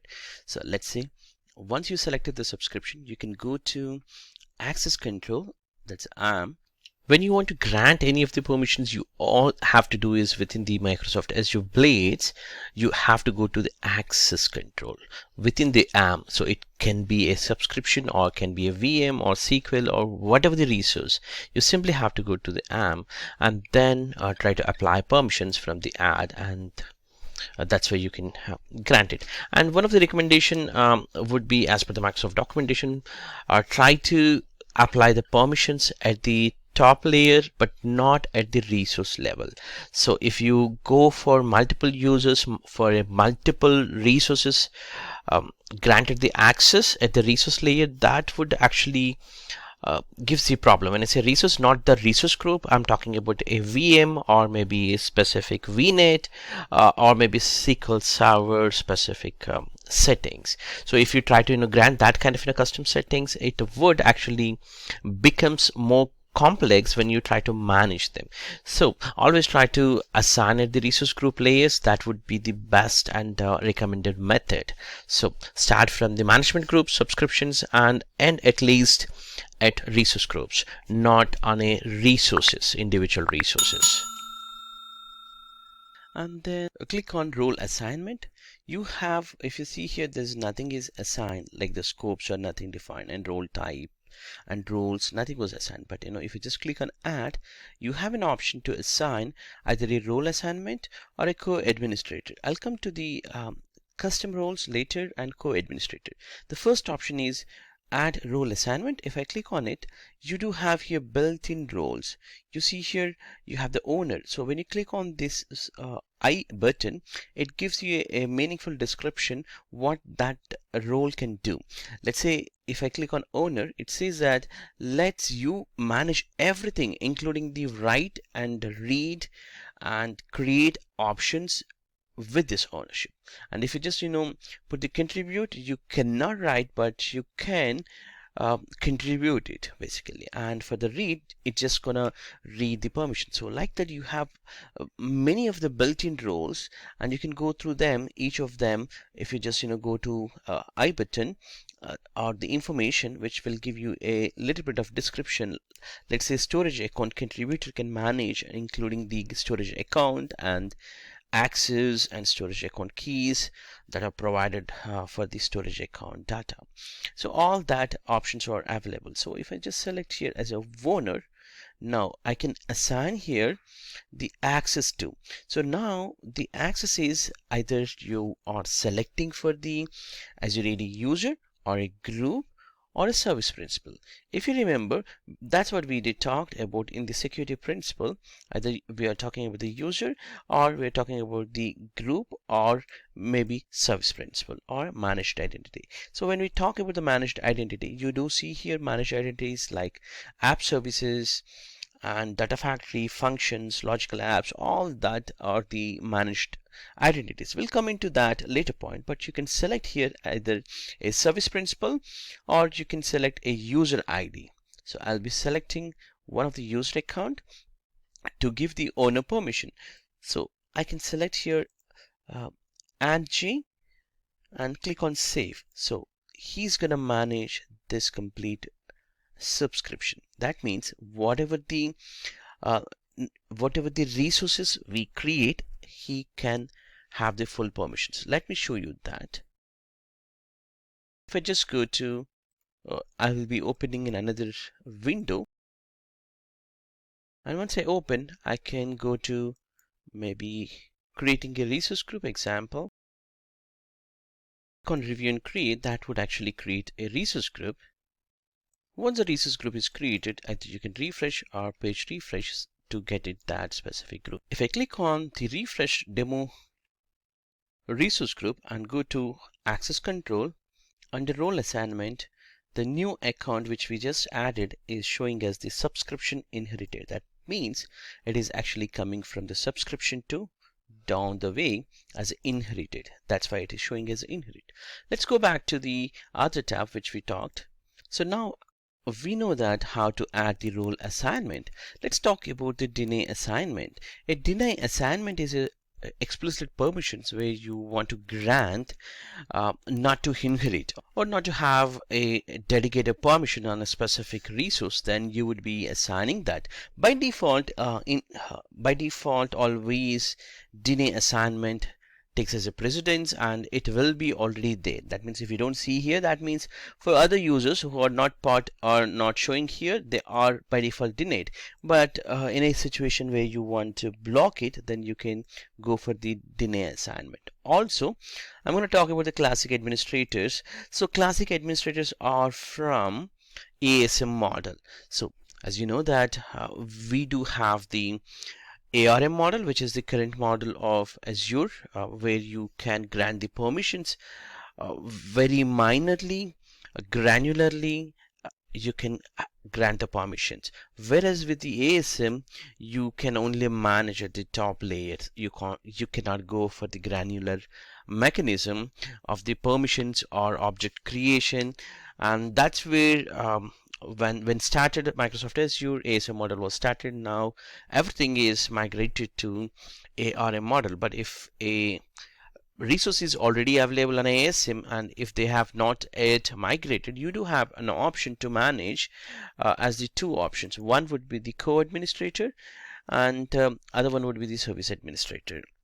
So these are the two roles, at least comes from the classic administrator. And what if you want to block let's say on a resource group explicitly?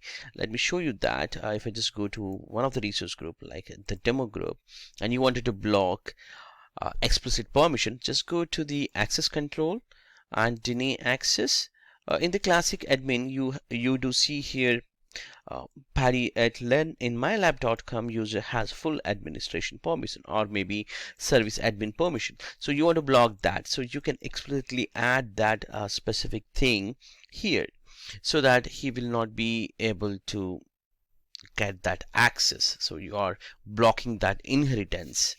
So let's also talk about other permissions. Let's say we did talk about the classic administrator and DNA permissions. Now it's time to understand where do we get even these access control. These are you should be able to get the access control on every resource. So being at subscription or maybe any of the Azure Blade, you do see here access control. That's where you can control the access for your resources. It could be a VM or it can be a web application or any of the services or resources that are there. You should be able to control from the access control. So we know now about the role assignments and deny permissions and classic administrators. And coming back to the roles, these are the roles which are defaultly available. And what if you want to create, you can go and create your custom roles. Before we jump into creating any of the custom roles, I wanted to make sure that you to understand what kind of actions, what kind of customizations you can do it. So this is a documentation with specific to the roles where you can grant to what extent. For example, if you see here hybrid health service, a service which runs for the Azure Active Directory specific. So if you want to grant some actions, similarly you see here there are a lot of in the left side, lot of scrolling options are available. Let's take one easiest one to better explain. For example, computing.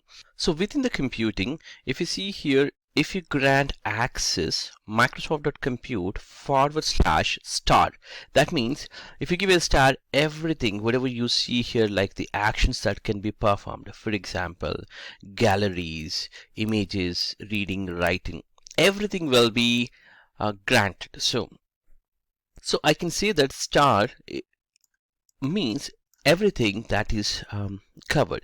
What if you want to just grant a specific permissions within the compute?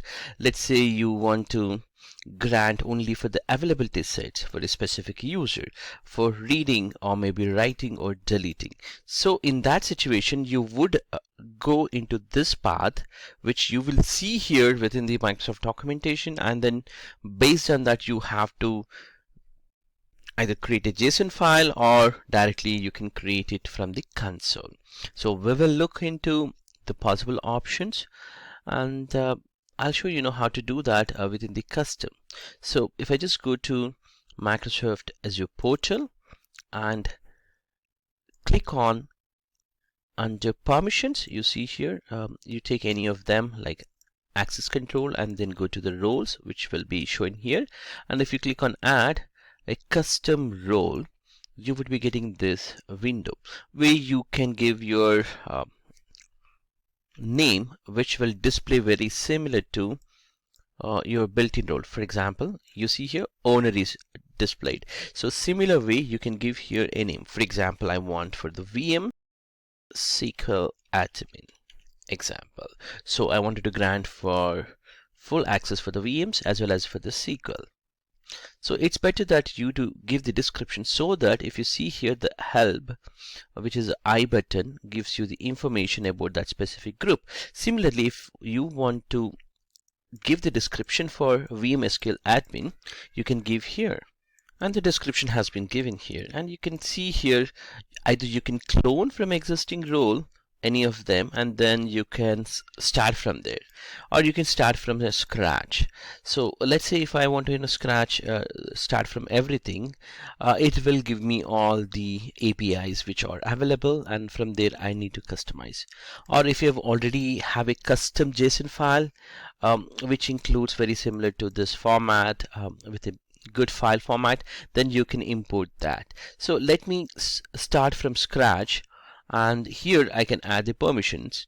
So add permissions or exclude permissions, and also you can go for the assignable scopes, which is in this case it's a subscription layer, and the JSON format, how it looks like. So the format, if you see here JSON, it's automatically created for us. Let's say if you start adding here the permissions, it will actually create like these. So this is where the full permissions are coming from the assignable scope as the subscription, and the role name is VM SQL admin, and this group grants full access to the SQL. So this is the format actually which is automatically generated, and you can reuse by downloading this too. So I'm just going to add by clicking add permission.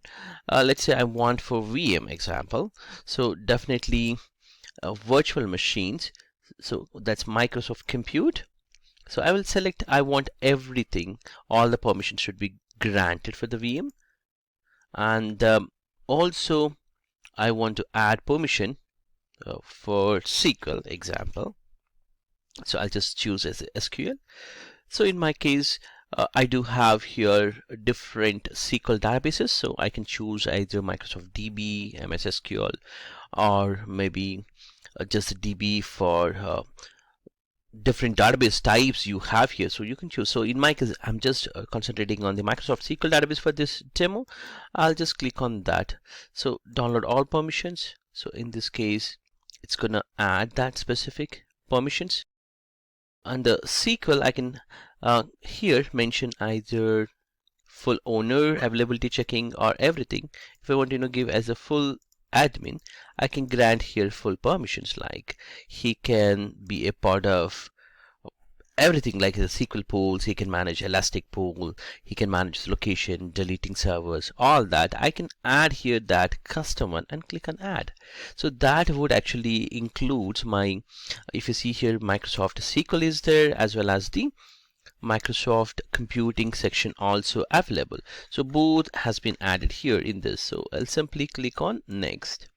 That would actually limit the scope where you want to add. So I'm gonna say that this should be at my subscription layer. If you want you can also apply at the management group levels if you have already created management group. So in my case, I'm not going to do that. Instead, I would be trying to do for my subscription layer. So if you see here for the reviewing, this is what the JSON file got created now, and it is explicitly added all the SQL specific locations. And if I just scroll down, I should be able to even see the computing. You see here the computing section also there. So that's good. Actually, it has created everything. Either you can download and import this file and reuse it, or you can customize within this, or simply review and create. So it's going to grant these permissions. So just click on create.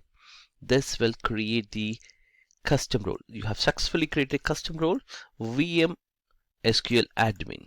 So if I just search for this custom role, I should be able to see. So if I just search for here VM SQL, I should be able to see, and you see the difference. That's a different type is mentioned as the custom role. And if I just click here, this group grants full access to VM and the SQL. That's also mentioned here. And if you want to edit, or you want to clone, you can do the further level, like you don't want to grant full access maybe for the instance pool as the right options. Example, you can remove it, or you can do whatever you want to do it. Either you can play from the permission side, or maybe from the JSON file format. That's how you're going to actually create. Once you have created, you can assign that specific group the way you want it for any of the user accounts. Let's say if I just go to subscriptions and I wanted to assign the specific group for a specific user. So what I'm going to do is I'll just go to the role assignment. Similarly, I can simply click on add as a role assignment. At this time, I would say that instead of here, I should be able to see here VM SQL, which is here, it is showing. So if I just click on here, so it's coming VM SQL, and I can add any of the user. Let's say I want for Anita C. I can simply save this user account. So this user will have the permissions as a custom specific to the VM as well as on a SQL. But what if you are trying to understand what kind of a permissions have a specific user, you want to know it. So instead you log in with their account, which is not definitely not a good practice to do it. So you do have an option if you just go to and if you click on check access for a specific user, what kind of permissions they have, either role assignments or deny permissions, whatever the permissions you want to validate or you want to know it, you can cross verify from here. Like you can check out maybe a managed identity for, or maybe for the user group. So in our case, if we take a user, for example, we can take Anita, and then here you can see here what kind of permissions they have. So we granted a VM SQL, and you can find out what kind of permissions we have given. So computing partial, they have Microsoft SQL. So all that detail permissions you can find out here, like read, write, delete, and other actions. What other actions they can do it, all that has been here clearly mentioned. So that's how you actually view it, and that would be very useful in terms of like you see read is permission is granted, but some of the actions they are not granted. For example, scale sets were not fully managed, maybe such information is you can find out directly from here. So this will be very useful when you're trying to troubleshoot any of the user account specific access, or to validate user what kind of permissions they have, or maybe specific identities. So that's how you can secure and you can securely grant. I hope this is useful for you. Thank you for watching this. Hello and welcome back. In this lecture, we will be learning about Azure Logs. Azure Logs, sometimes we also call as management logs, which which gives you the administrator a flexibility to log a specific resources or resource groups, so that it will be protected from accidental deleting or modification in any way. And there are two different types of the logs are available. When you go to the console, you would see one as a read only, and also other one would be the delete. So that means, as name says, you can only read only if you set it. That means any of the Azure admin, no matter whether what permissions he have, maybe he's admin also, if you set as the log type as a read only, he can only read. That's it, he cannot even delete. So when you put as a delete, it will prevent from only from the being deleted. So these are two are directly from the Azure portal, but if you locate the either Azure CLI or PowerShell or in the backend ARM, actually that will use two different names. One would be the cannot delete, that's nothing but is the delete one, and the read only will talk about just as the read.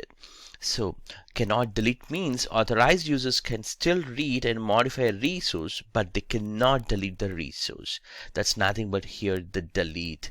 And coming back to the read only, they are authorized to read the resource, but they cannot delete or update the resource, applying when you apply this kind of log. And coming back to the inherit policy, when you apply it on the top, the most restrictive locking policy will apply for the target object. Let's say you applied only read only, and at the top and some other place you applied in the down layer as the cannot delete. So the top one would be the read only, so that gets applied. And if you are looking to create from Azure PowerShell or CLI, you would be using here the Azure resource log as the command line or commandlet will be used to create the required resource groups to locking or unlocking would happen. And for CLI, it would be the AZ log. That's the command we would be using. So let's jump into the demonstration how to apply these. Let's jump into the demonstration. If you see here, I have a virtual machine and the demo managed identity as a resource group. That's a resource group what I have, and within this resource group I also have app services like the application insights and application app service. A lot of different resources are specific, for example key vault, all that are part of this specific resource group. And let's jump into the by taking one example as app service, and you can see here the app service is also working fine when I actually run this specific application. Now let's try to configure here, as they cannot delete resource log, and see what we can do. So I'm in this specific virtual machine, and I'm applying from the log. So all you have to do is open up the virtual machine. In my case, I'm just going to the virtual machine, trying to apply here. So any of the resources, no matter whether it's a virtual machine or application service or SQL or wherever you go on any of the resource, mostly it would be under settings. In fact, it will be on settings. There would be a logs icon will be there. So you just have to come here and click on add. So when you click on add, you have an option to give the log name. In this case, I'll just give as a meaningful description as well as the notes, and then I can choose whether you want to apply as a read only or delete. So in my case, I would be applying delete and giving a meaningful name here, just for my notes purpose. For example, say production 1 specific. So now the log has been applied post to the saving. It means I cannot delete. That means I should be able to do any kind of modifications. Let's say in the tags I want to apply some tag like maybe just for the billing information specific, just to identify. I gave a name in my tags, so that would actually takes up, but I cannot delete the specific one. So that means any changes will be accepted, but you cannot delete. That's how we have done. Now let's go back to the that is, we have applied at the resource layer. Since it's applied at resource layer, whatever the resources within this resource group, that all cannot be deleted, but it can be modified if really needed, any kind of changes. Let's take this app service and try to delete. But before deleting, I wanted to do some kind of modification. You see here, I'm able to do the modification because the log was configured not to delete, but we didn't apply it as a read only, we applied not to delete. So we can do the required changes. You can see, as you see here, app services, we are able to configure identity management or any configuration you want to do it. Feel free to do it. It will allow you, but it doesn't delete you. That's the idea. If I just go back to resource logs, I can show you here for this specific app service. We can see here it cannot be deleted, is inherited from the resource group layer. Now let's try to delete this specific app service. Can we delete or not? So if you see here, it actually throwing an error saying you cannot delete this resource because it is preventing deleting as it has a lock. So that's the message what we are receiving. But we did even configure, we have done the changes for the configuration part, but it was not allowed for it to delete. Now let's try to apply one more resource policy. Let's say read only specific here for the resource logs to secure. And I would be applying only read only here and give any meaningful name that will explain about what we are trying to apply and why we have applied this specific lock. Now if I just go back to, maybe let's go back to configuring the tags. So it doesn't allow us to save because we configure as read only. That means we are not allowed to do any changes. Let's say save, it says that it could not save the tags for the resource identification because possibly it's locked. So if I just go to the documentation, they talk about all that. Hey, you don't have how to apply all that, but you know, it also talks about the subscription specific tags cannot be applied because if it is a lockdown. Let's go back to the what we have done, the changes earlier, like identity management we have enabled for this. Let's deconfigure that or remove your identity. So let's go to the identity and turn off and click on save. That will actually throw an error saying, hey, this scope is locked and you cannot do any modifications for this specific resource. That's how it will save us, and it will secure the entire resource with the help of Azure resources. I hope this demonstration is useful. Let's jump into the PPT to talk more on other 2 points that are useful for us. Just to consolidate post to the demo, we learn about Azure resources which will help us to secure our configuration from any authorized or unauthorized changes being done for your Azure resources by applying either read-only or cannot delete specific logs. Unlike RBAC, that's a role-based access control, when compared with that, resource logs will apply a restriction across all the users and the roles regardless what permissions they have, because it will protect that specific resources based on the configuration that you have done, like cannot delete or read only kind of configuration. And coming back to the when we look at ARM specific, we need to have the access for Microsoft.authorization/star, for example, logs. These specific access is needed in order to delete the management logs. So that's where it's gonna work on that. I hope this entire lecture is useful for you. Thank you for watching this. I'll catch you later. Hello and welcome back. In this lesson, we are going to talk about Azure Policy Service and how you can create, assign, and manage policies using Azure Policy Service. The policies are a set of different rules and effects over your resources, so your resources compliant with any corporate or a governmental standards. Let's say you have a different standard that must be followed as a regulatory compliance or a security or cost and cost management.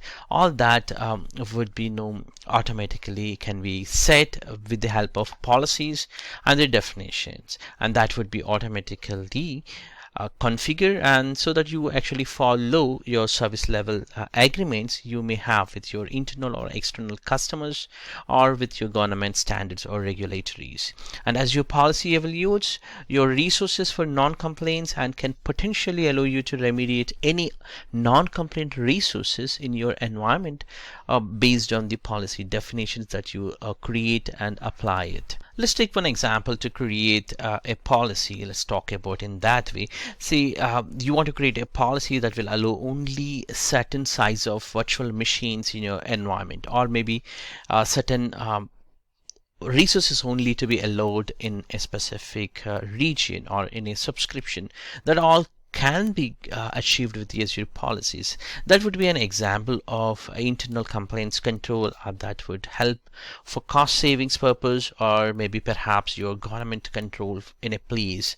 So which will require you to deploy resources in a certain geographical locations only. Let's see if you want to create any of the specific application is going to host that must be only created in a European region because of the different European Union policies that you must have to follow as a regulatory. So in such situations, Azure policies would help you a lot. Well, we can deploy these policies that can deny any of those resources from being deployed anywhere else, again with the right type of policy.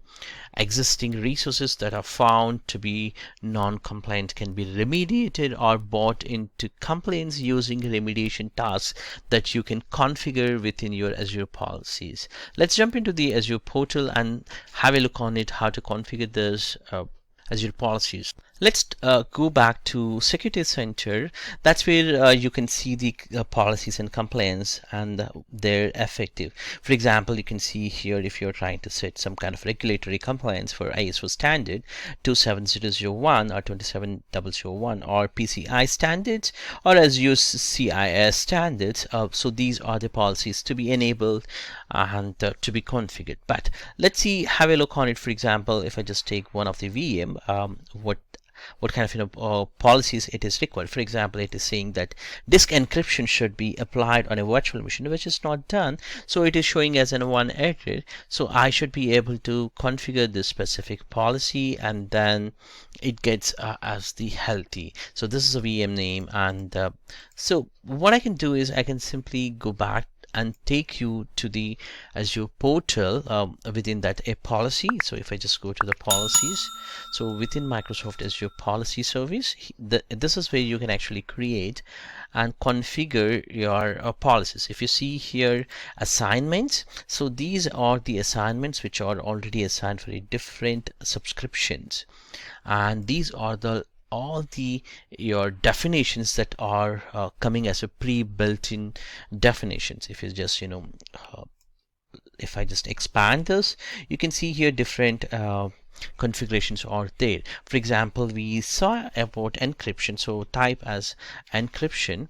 So this is the one, disk encryption should be applied on a virtual machine. So this is a policy which was applied. So within this policy you have, this is a JSON format file, and you can clearly see that this is specifically applying for the virtual machines, and post to that it is actually sending for the compliance information to the security specific to security center. That's where it's gonna categorized as a security center. So this is how the policy will be there. So if you want to assign, you can click on assign, and then when you're trying to assign, you have multiple options starting from the management groups. So as we talked earlier, management groups are the top level where you can apply. So for example, if I start applying at the management group call under a root IT production, so if I choose here, optionally you can also choose any of the subscription also if you want, or you can filter directly from the management group layer. So I'm gonna use here management group level, and I'm choosing as the production IT must be selected as the disk must be encrypted. So I'll simply select that selection, and if I want to exclude, I can exclude any of the specific scopes, but I don't want to do it anything. But you have if you want to know, like you can here choose any of the specific scopes. You can put that exceptions so that it's not going to apply on that.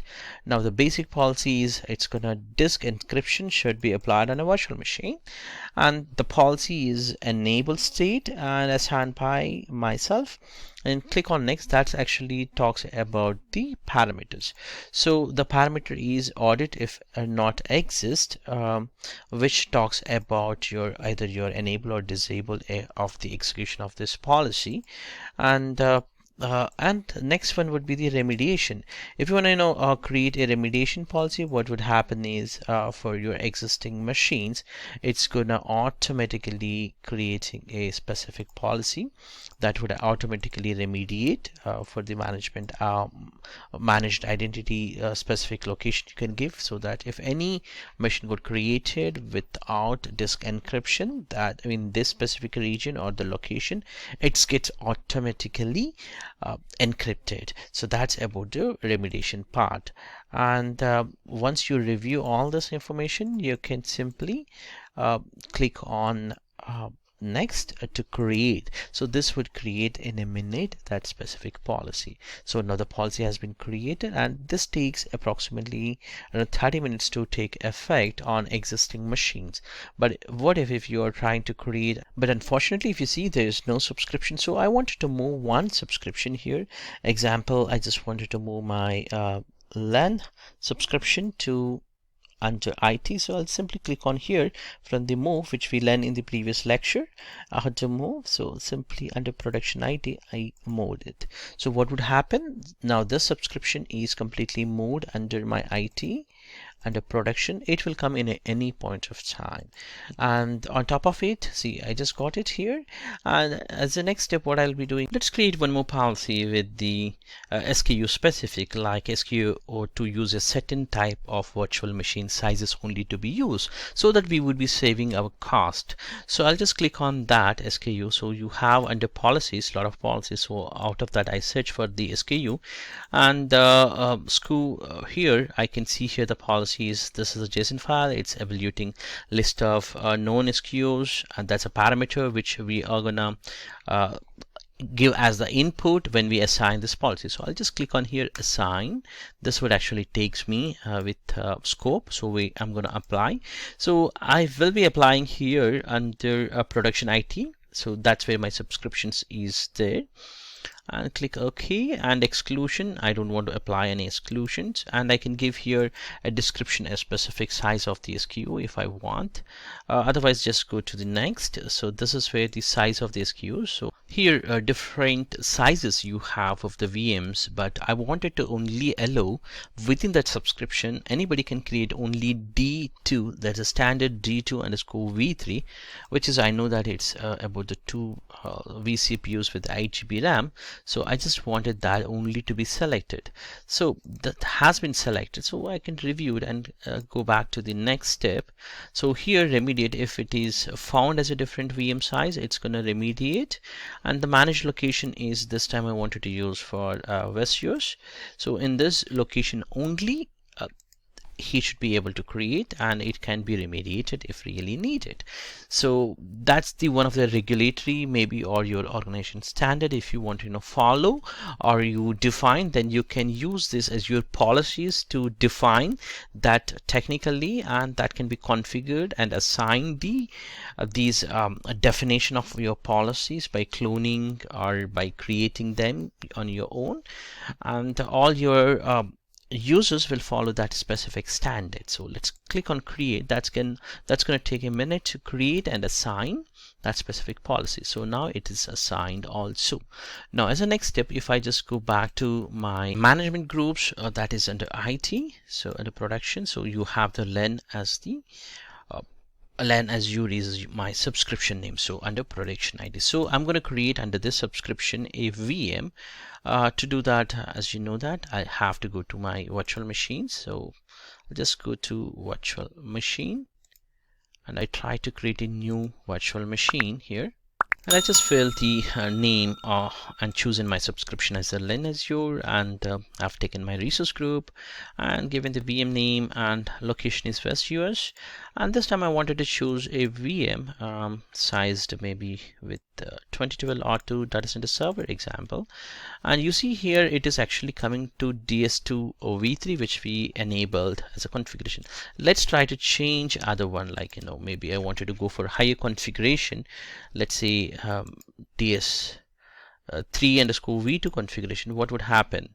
So if it found, it will actually tells that I shouldn't be using later point. Like, let me create here. I'm fast forwarding this entire basic fill ups other than the VM process. So you're sure that what we have done, just the VM creation process. So post to this, if I try to create the VM, this is where it's going to fail, as the different VM size what we have tried to choose here, instead of the D2S V3, we have taken as the specific to V2 VM. That's why it's going to fail. So in this process, let's see, deployment process will fail when it is actually trying to create the VM process, and you have to go and create a proper VM size, otherwise it's not going to allow you to create. So this way you would save the entire cost for your building. And see here, it's actually failing the failed process because of the allowed VM size is completely different than what it is the SQIT. That makes easy for us to set a regulatory or specific standards at your management level or management group level or specific subscription level. I hope this entire lecture is useful for you. Thank you for watching this. Hello and welcome back. In this lecture, we will be learning about Azure policies, especially for the policy configuration from the platform protection topic, but this falls under data protection security also. So here we're going to learn about data sovereignty with Azure policies. So let's understand what is exactly data sovereignty. It's not a big requirement. It's a very common requirement for any of the corporate company. What they normally needed is any unique corporate or government standards would called as a data sovereignty. And data sovereignty simply means that your data has to be reside within a certain country. Most probably that would be within your country where your corporation or your company exists. So that's called data sovereignty, and let's implement this because this policy most of the time you can see within the AZ-500 exam. From the Microsoft Azure portal, I have navigated to policy, and then from the authoring pane, you can go for the definitions and look for the location specific. So you have at least 3 different policies. For the location specific, you see allowed locations. This policy or this policy definition, what it tells is it will restrict the locations of your organization. You can specify within this policy definition. So let's try to assign this and try to modify according to a simple example company. So let's take a policy. So here, when I click on allow or assign the specific policy, I am actually getting here allowed location. So I can simply give here the scope. So for the scope, as we know that you can specify for the management layer, or that's management group levels, or because I do have my management groups are scoped under this, so I can select this, or you can actually specify your subscription layer. So you can choose either one. So I would go for my management because my subscription is inside this production IT. I'll select that. And now exclusions, if you have any of the exclusions you can select, but we don't have any other exclusions. And the next one is the most important one. When you click on next, it's actually taking to the parameters. So let me click on that. So within here you need to select what locations you are allowed, or this specific policy will make sure that whatever the locations you wanted, that only will be allowed. Let's say I want US specific, so I'll simply type as US. So whatever the US locations are there, and simply if I type India, so I can get it like Central India, South India, West India. So all these locations only allowed. I can choose these 3 of my locations where my company exists, example, and click on next. And that would, if you're looking for the remediation, as we talked in the previous lectures, you can even identify and you can create the required remediations. But I'm not gonna do this for now. I'll just have to demonstrate this for specific to the allowed location. So I don't have any other virtual machines also, so I don't want to do it. So click on next and review and create. This is where I'm gonna review all this information. So my allowed list of locations are Central India, South India, West India. So let's click on create. So this policy has been created and also it is assigned. So if I go back to virtual machines and try to create maybe after 30 minutes, because it takes, if you see here, it takes around 30 minutes and I get an error. So this is how you can protect your data not to go outside of your base locations. I hope this lecture is useful for you. Thank you for watching this. Hello and welcome back. In this lecture, we're going to learn about Azure Blueprints. So what exactly these blueprints? These blueprints will focus on a centralized management where you can use the repeatable solutions for you as the Azure architect.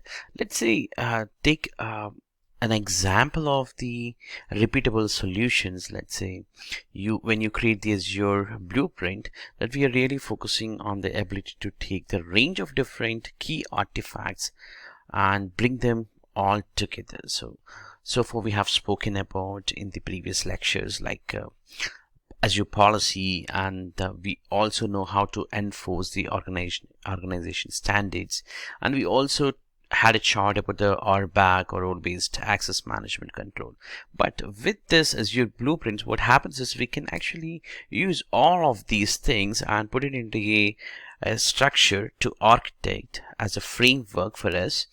And this can be reused all the time with a version control, so that it's going to be a central management and you can always reference. If you're a little bit of confusion with the previous ARM models, like let's say when you use any of the ARM template that you wanted to create a virtual machine, you know that it's going to be standard that if you want to create the similar configuration of any of the virtual machine, you simply use the same ARM template. But think that where you're going to save this ARM template. Either you save it in your local machine as a ARM template, or somewhere to again reuse them. But there is no proper management, there's no proper architecture that needs to be fulfilled. So what happens is, with this Azure blueprint, you have an option where you can also configure your Azure policies, your RBAC, and also you can call your ARM templates.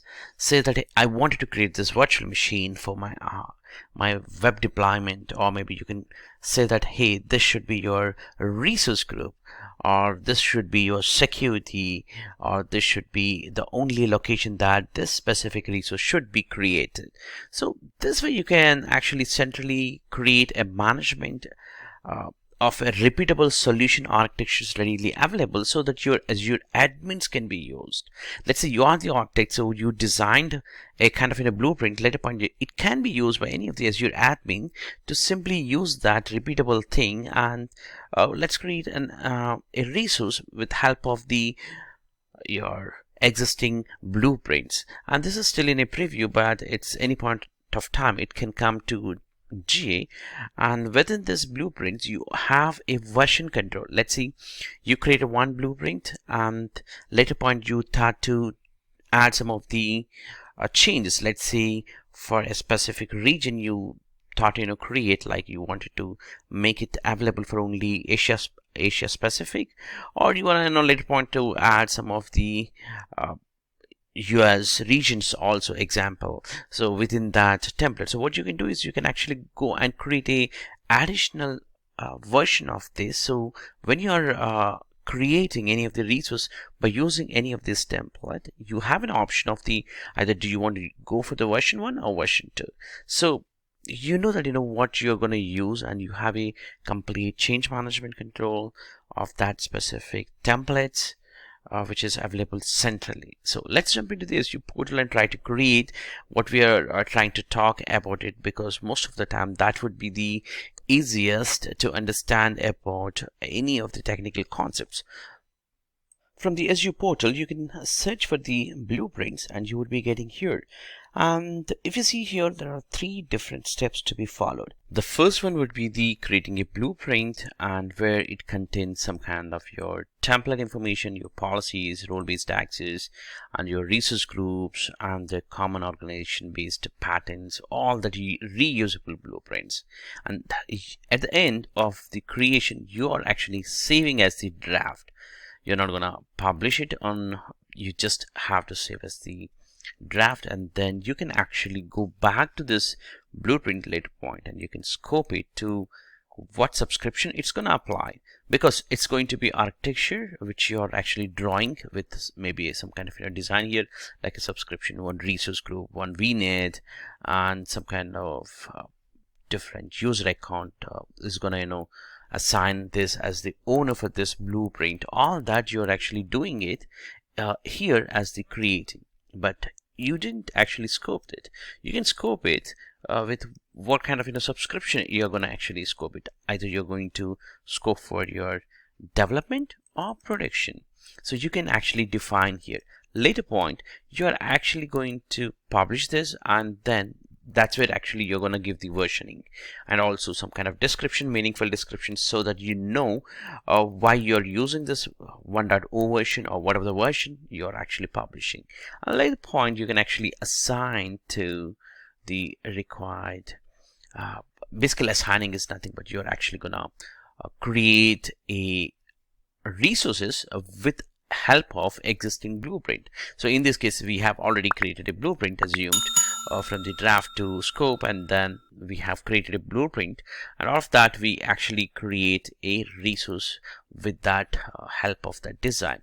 So let's begin. What we can do here is, you do have here actually the definitions. Once you create it here, you are going to get it here, the definition, once you save it, and you can find out the assigned information here.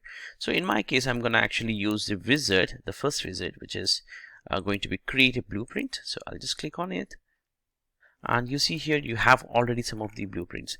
Let's say you company is gonna follow maybe HIPAA compliance policies. Yes, for that policy you have already, Microsoft has been already created a standard template, so you simply have to create and assign that, or maybe ISO 27001, or whatever the PCI or DSS certificate, or UK official, or Shift CSPs, CF with 2020, all that has been already available, including Australian government, all that, or the default template which are available. If you want to use, you can use them. So in our case, we are actually going to start with a blank blueprint so that you understand what it contains. So I'm just going to click on this blank one. I'm going to name this. So I can give here as a name, as a blueprint name, for example, here as the development demo VM, and some kind of description, so that you know that what it is going to be, the blueprint. And second one would be the actually artifacts, if you want, which is not with the, in this case, the location. You can choose the subscription. In my case, I have only one subscription. If you tell you have more than one subscription, you can actually choose. For example, you might have development and maybe for production different subscriptions, so you can choose here. So in my case, one subscription, which I'm going to select here. And as the next is the artifacts. So this is where you're actually designing your skeleton. So let's see, you have here a subscription we have already selected. Now the artifact here, so it can be a, let's say, a policy you want to assign, or a role-based assignment, or management, that's ARM template, sample, or the resource group name. So the top one would be definitely a resource group, so I'm going to choose here as a resource group. So I can say that this must be a value of this resource group. So you can give here a dedicated name, or this value should be specified when the blueprint is assigned. So I can say that it must be associated to maybe a West US 2 region, and I can even assign the tag so that I know that it's going to be assigned for what is the purpose of this blueprint, or based any of the resources, so that it would be easy for me into the billing purpose, or maybe for owner. For example, if I just give here as the owner, as we have discussed in the previous lectures, like maybe SQL DB owner, so, and or maybe the team, so that like it can even use for the automation purpose. In this case, like shutdown equivalent, maybe at 13:00 or whatever the time it's gonna use, and click on add. So I've created now a subscription below a skeleton as a resource group. This is where I'm going to actually add one more artifact here. Let's say I want to have one of the policy to be assigned for my resource group. Let's say this must be to a specific policy, like location based. So I can simply choose a maybe locations allowed. This is a built-in policy which I'm going to choose, but in your case, if you have multiple multiple policies that you have already created based on your previous lectures, you can actually use here. So in our case, we can here define what kind of region you want to use. So I want to go for West US as well as the East and East US too. So I can choose here the regions which are I'm gonna allowed. And on top of it, I can actually define here some kind of role assignment. So this is the role assignment, like you want to assign a specific permission for some users. Let's say I want to assign maybe as a owner for a user, maybe here, if at all I have in my Azure AD a user account, I can simply here give that specific account. So let's say here, let me go back to Azure AD and pull up. I have a user called Paddy, so I'll just simply recall here a user account as Paddy. So it should actually pull up the value from here, Paddy add on premises. So I did not verify my domain name, so if at all I have verified, it's going to actually use that. So simply click on add. So this is the structure which I wanted. So later on, what I can do is, as I said earlier, I'm going to actually save as a draft. So once I save the draft, I can assign for a scope. It's just gonna save it. So I'll just go back here. So I clicked on multiple times, so that's why it's coming up all of that. And you see here, it's got a saved with the latest version as the draft. So why it is coming as a draft is because we did not given any of the version at this point of time, and even we did not assign it. So when we assign it, or when we publish, so post to the publish, we are going to assign it. So as a first step, we will actually assign the version. Let's say you have some kind of a VM also to be added within this blueprint. What you're going to do is actually you're going to edit this blueprint one more time and simply go to the artifacts, and here you can add a ARM template. This is very useful. So if you just go to the ARM template and you have a ARM template, like, you know, this is for web app VM creation. So you simply paste your ARM template file here, and that's going to actually, I can simply here paste the ARM template. So I'm just going to paste that ARM templates. You can check out the other lecture which is talking about the ARM templates, how to create those ARM templates. If at all you're quite new, you can check out that. So what happens is, this is basically to create a VM virtual machine within your Azure portal for a specific machine with the public IP, and so you can actually add this value. So what would happen is, now we have a architecture or a blueprint with a subscription and the resource group, and also we are assigning for a owner as the specific user, and also allowed locations we are restricting with Azure policies, and also applied here a ARM template also on top of it. So I'll simply save as a draft, and I'll wait for a minute or so that it's gonna save. It got saved now. So our draft is completely ready as per our requirement. So as the next step, we're going to actually publish. So if you remember, this was actually coming as a draft. If you see, the version name is a draft. So as soon as I click on publish, it's going to ask me, you know, what's the version. So let's say this is a version 1 with maybe, like, you know, VM creation for whatever the region. Okay, for example. So simply publish. So that's going to actually publish as the version 1. So it has changed this, and also if you see here, the version also changed. Now we have a working blueprint definition. So all we have to do is we simply have to assign a blueprint. Let's say after a month you want to redeploy similar configuration automatically. Since you have the blueprints already available, for your Azure admin has to come up and simply click on assign, and that will ask you to simply fulfill some of the requirements. Let's say if you see here, all that values are, it's actually asking based on my ARM template. And also if you see here, I can choose the version 0, or if I have version 1.1 or 2.0, then I can choose it. And also it's gonna, if I try to browse maybe NowWebOS, it's not gonna actually allow me to create post to this.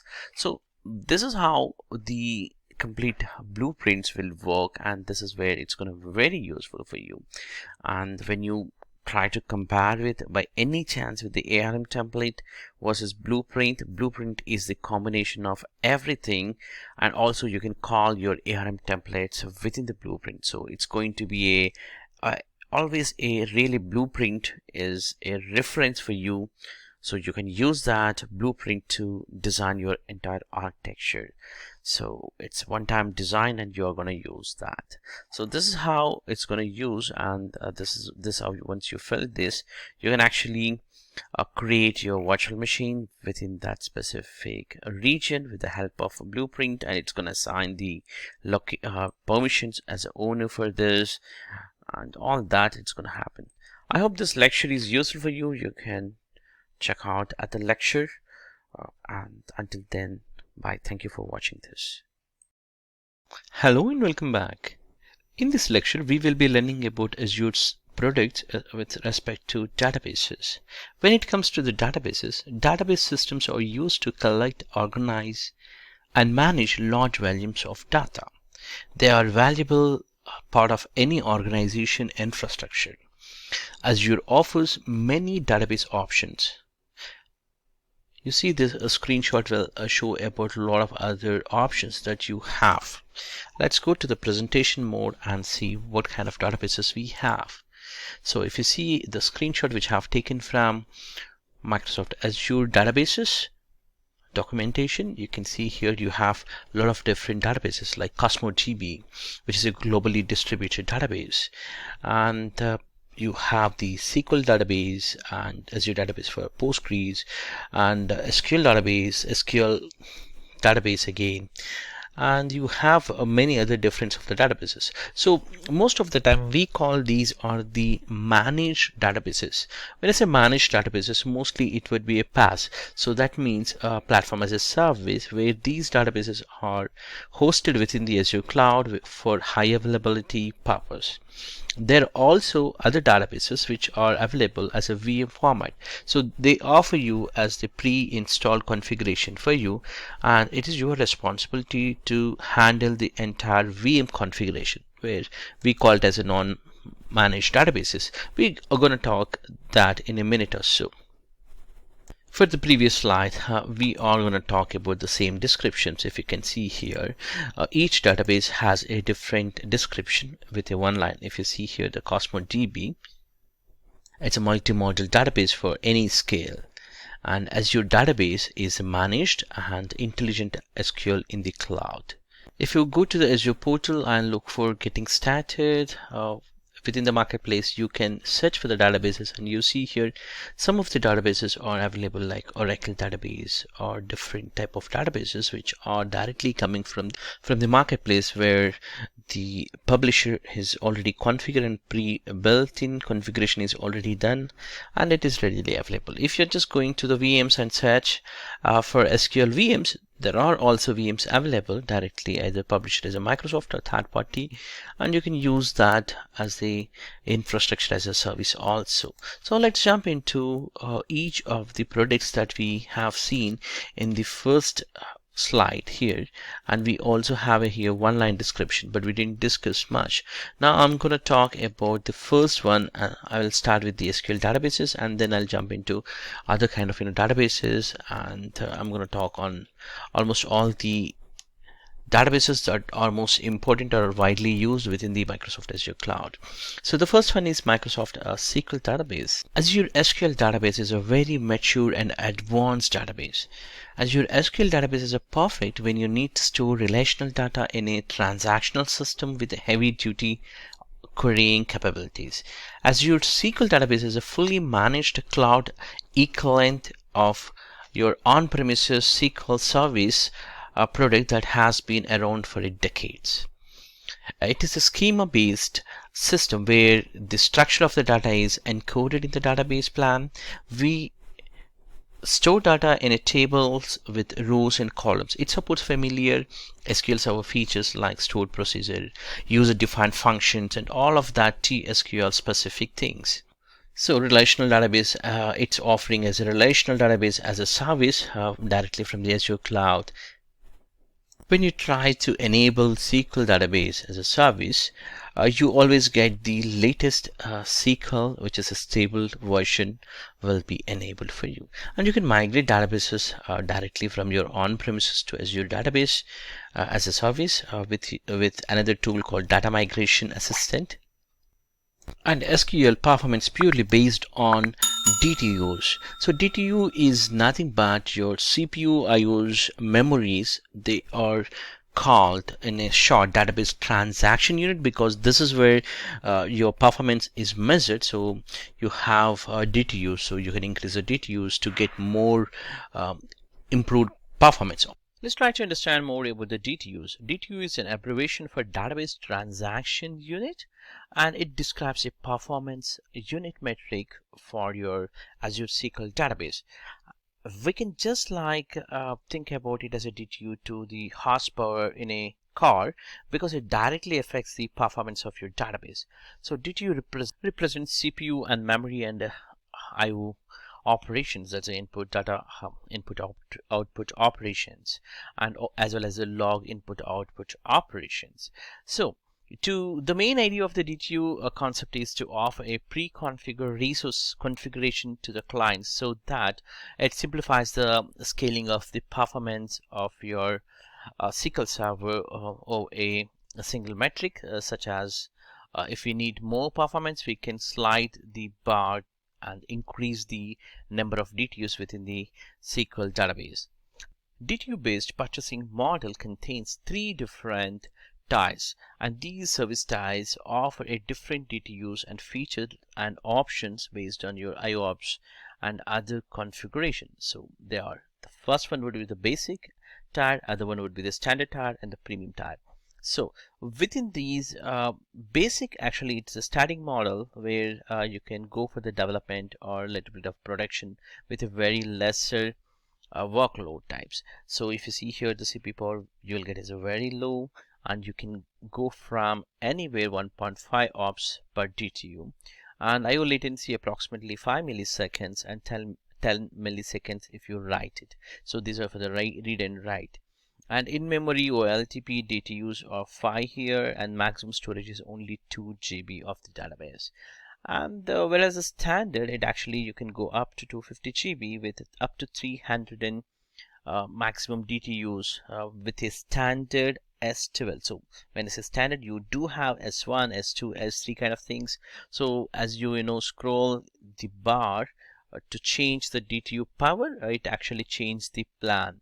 And if you see here, these are mostly configured for the standard of your pre-production or production kind of thing, but the premiums are mostly it would be production. And apart from this, you also have a business critical and other vCore models, but mostly this you should be able to understand this. And one of the major other difference would be the backup retention period. If you see here, 7 days for the basic, whereas for the standard 35 days, and the premium also 35 days.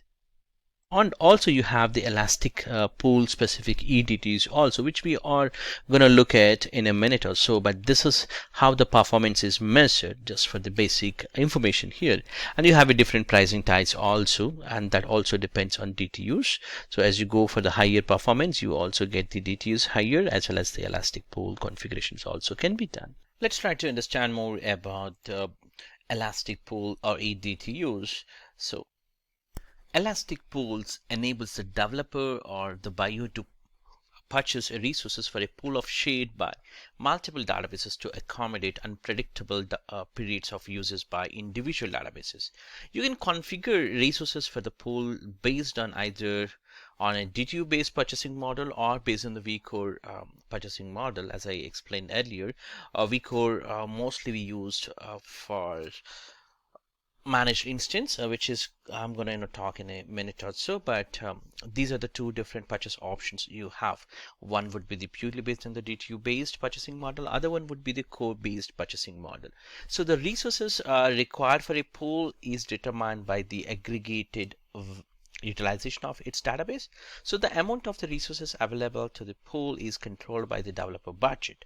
So the developers simply adds the databases to the pool and sets the minimum and maximum resources for the database, either minimum and the maximum when I say DTUs, or the minimum or maximum vCore based on depending on your choosing of the resource model, and then sets the resources of the pools based on their budget.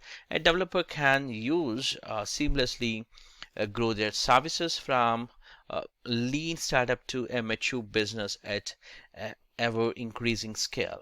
Within the pool, individual databases are given the flexibility to auto scale within set parameters. Under heavy load, a database can consume more resources to meet the demand, and databases under light load consume less, definitely, and databases under no load consume no resources, definitely.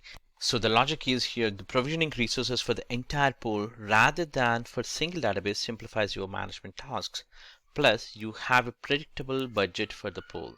Additional resources can be added to an existing pool with no database downtime, except that the databases may need to be moved to provide the additional compute resources for the new ADTU's reservation. Similarly, if extra resources are no longer needed, they can be removed from your existing pool at any point of time. And you can add or subtract databases to the pool. If the database is predictably underutilizing resources, move it out. So that makes easy. Let's take one example here. In this graph, the database that spends most of the time is idle, but periodically it is actually with some kind of activity. So this is a utilization pattern for suited for a pool. In this graph, we also notice that the spiking is at close to 90 DTUs calculation, around 1210, and also there are other spike up to 50 DTUs between 1215 and 1205 as well as 1255. So let's also look at another graph which explains very similar, but with the combination of 4 different databases. So assume that there are 4 databases like DB1, DB2, DB3, DB4. So these are the 4 different databases. If you see, it is spiking sometime close to the 90 DTUs. And another database, if you take it another database with a combination of all DBs, which are 20 different databases, you see here it's actually spiking close to the 90 between 1210 to 1255, and the remaining time is idle almost, or they're not even touching up to 40, or some of them are close to 20. So this is the right set of databases that can be used for elastic pool or EDTU's purpose. So we can consider these things, and we can save a lot of cost when we consider for the database, and we can add, we can remove within the pool so that we can have a full control in our hand. If you're trying to learn how to calculate your DTU's configuration, this is a website which is dtucalculator.azurewebsite.net, which gives a handy tool where you can easily calculate. After downloading this tool, you can simply upload and say that calculate. That actually gives the good calculation for the SQL databases, and what kind of DTUs you need to end up, because in your on-premises you might be having maybe 10 cores or different max of the RAM and the CPU, and as well as the database input output configurations on your on-premises. And if you try to move to the PaaS model, you need to have some kind of tool that would actually tells for the easy sizing or the planning side. So this is one of the easiest tool that you can use, like dtucalculator.azurewebsite.net. This chart explains about how best we can go for a closest DTU configuration based on our on-premises configuration. If you look at here, maybe if you have the single core processor, and you may be having up to IOPS, if you just run any of the IOPS configuration tool, you would be coming to know that what kind of IOPS you are getting. So based on that, you can calculate, or just closest that you can match it. Like DTUs, you might need up to 100 DTUs, and if it is a 4000 IOPS, then you might be end up with 500 DTUs. And in the basic tile size, if you look at, we talked about the basic and standard and the premium, if you remember, and within that it actually falls under premium P4 or P6 or P11, P15. So these are the chart which explains what kind of sizing should be matches when we look at from on-premises to PaaS model. This would be a useful chart based on my experience, I can talk. And also definitely, as I explained earlier, you can use that Azure website to get a calculated a closest DTUs for your configuration. And also Microsoft provides a number of different deployment options for its SQL database offerings. One of the offering would be SQL Database Managed Instance. So when we talk about SQL Managed Database Instance, it actually talks about your database services that are running on your on-premises can be migrated to the cloud. For example, you see here this database can be migrated from your on-premises to, with a limited touch-ups, you can directly migrate and you can manage as a PaaS platform. So within the PaaS, if you see here, single elastic pool as well as the managed instance, these are the three different types what we have. And let's have a demo along with some of the overview how it looks like. From your on-premises, you might have different applications powered by SQL Server. You want to migrate to modernized with Microsoft Azure Cloud, and there's a lot of applications that have a complex environment, and things like your complex things. When I say the complex things like SQL CLR, maybe SQL Server agent, or even the cross database queries that needs to be work when you migrate to PaaS model.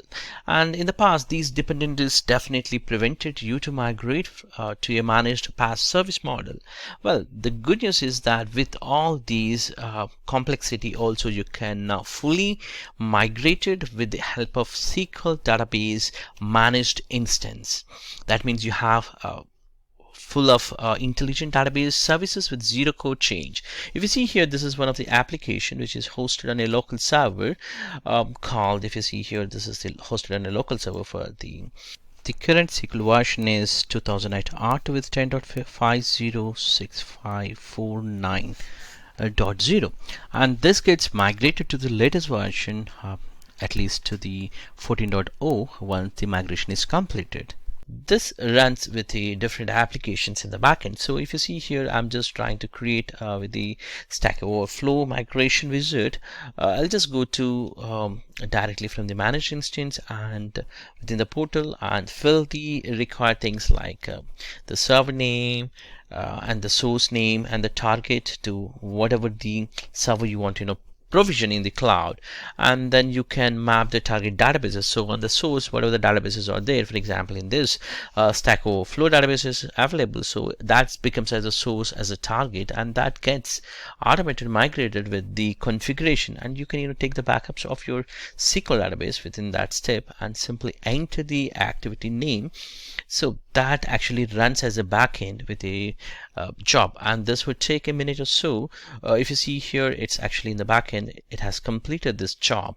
That means the databases are now fully migrated. As a next step, all I have to do is I have to change the code on my application. So this is my application.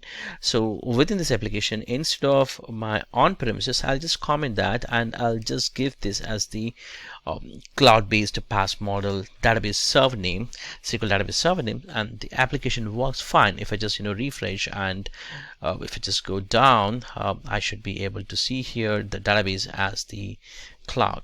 And you can also talk about the performance side. So if you look at the performance side, you have different queries are running. So we never know that what query is taking longer time. With the help of your SQL database now within the Microsoft Azure will provide you a longer running queries information, and you can drill down what query actually making a lot of load, and you can fine tune that. So these are the one of the benefits. Like if you just click on that recommendation, you can see which query is taking, and you would see exact query information, and you can even change the query if you want, and you can fix the query in order to take only lesser load.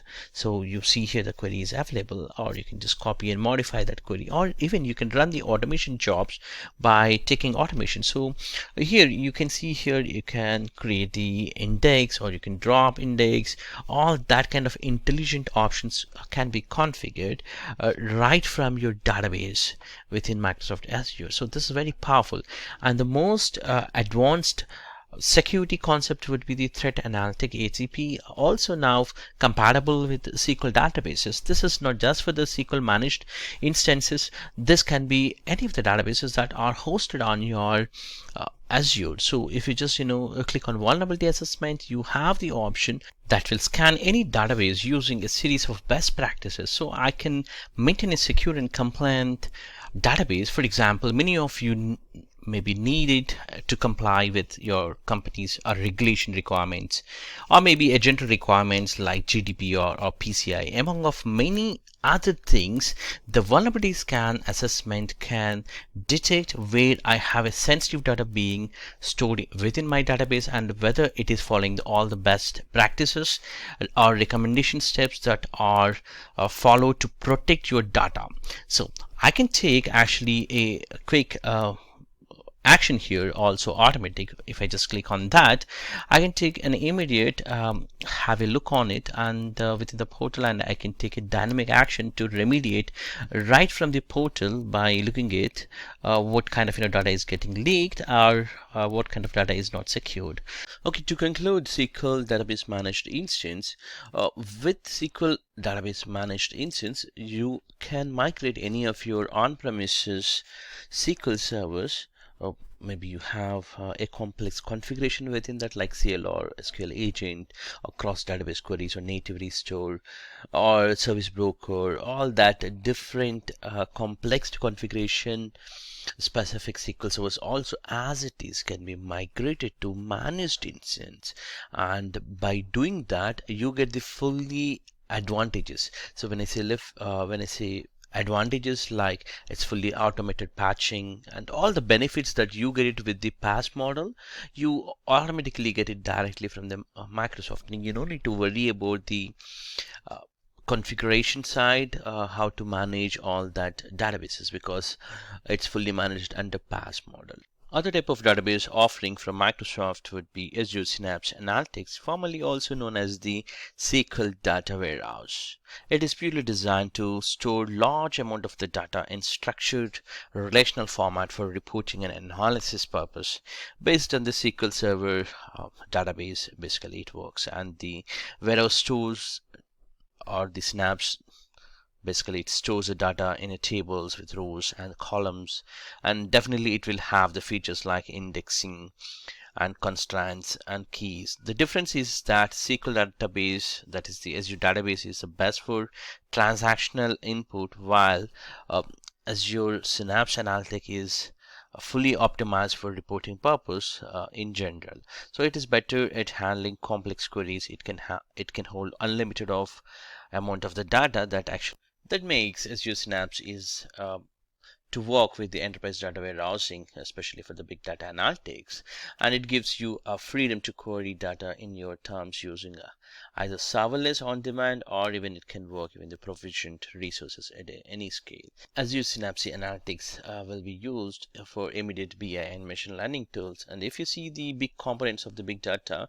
so if the data is coming either from the IoT or maybe social profiles or maybe imaging graph, whatever it is, the data, it can be processed with the help of the data orchestration and monitoring, and that actually stores in the big data store, and on top of it, it actually runs some kind of preparation tools, and then it will train the database to get the required outputs with the help of either um, Hadoop or Spark kind of tools, which will be used along with the machine learning tools, and then we actually gives the model and the serve with the help of the data warehousing, and that actually gives the output for the applications inside informations.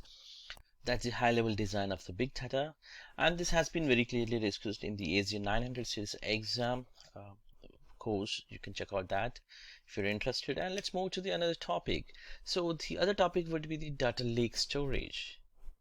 Azure Data Lake includes all the capabilities that are required to make it easy for developers, data scientists, and analysts to store data of any size. It can be either petabyte size of the files, or it can even trillions of different objects, and the shape it can be a different, or the speed, all type of this processing and analytics across the platforms and different languages. It can be performed within the Azure Data Lake storage, and it removes the complexities of ingesting and storing of all your data while making it faster to get it up and running with batch or streaming or interactive analytics. All this is possible with this. And if you see here, you have a different tools that can be used within this. Azure Data Lake works with existing IT investments for identifying, managing, securing, for simplified data management and governance purpose. It also integrates seamlessly with your operational stores and data warehouse, so you can extend current data applications that you have, and we can draw on the experience of working with enterprise customers and running some of the largest scale processing and analytics in the world of Microsoft Business, like Office 365, Xbox Live, Azure, or Windows, or Bing, or for that matter Skype. Azure Data Lake solves many of the productivity and scalability challenges that prevent you from maximizing the value of your data assets with the service that is ready to meet your current and future business records. So this is the high level of data lake where you can use the Hadoop or Spark or clusters of HD inside or analytics services. And then for the storing, it can store the structured, unstructured, or semi-structured data type. Let's have a look on the next database type is Cosmos DB within Microsoft Azure. Microsoft has put a lot of thought and efforts into building our next generation platform for Cosmos DB, and it could be well become the dominant of the system within the Microsoft Azure cloud database ecosystem. It's a globally distributed multi-model database service that supports document storage and key value wide column graph database. That means if you have non-relation or no SQL database or data, then this is a good candidate for storaging. So that's where it supports the Cosmos DB. So essentially Microsoft has created a universal backend for different kinds of databases. Because of this flexible approach, it can adapt over time to include new concepts being investigated at Microsoft Research, built from a ground up with global distribution and horizontal scale. As it goes, it offers actually a global distribution across any number of Azure regions by transparently scaling and replicating your data wherever your users are.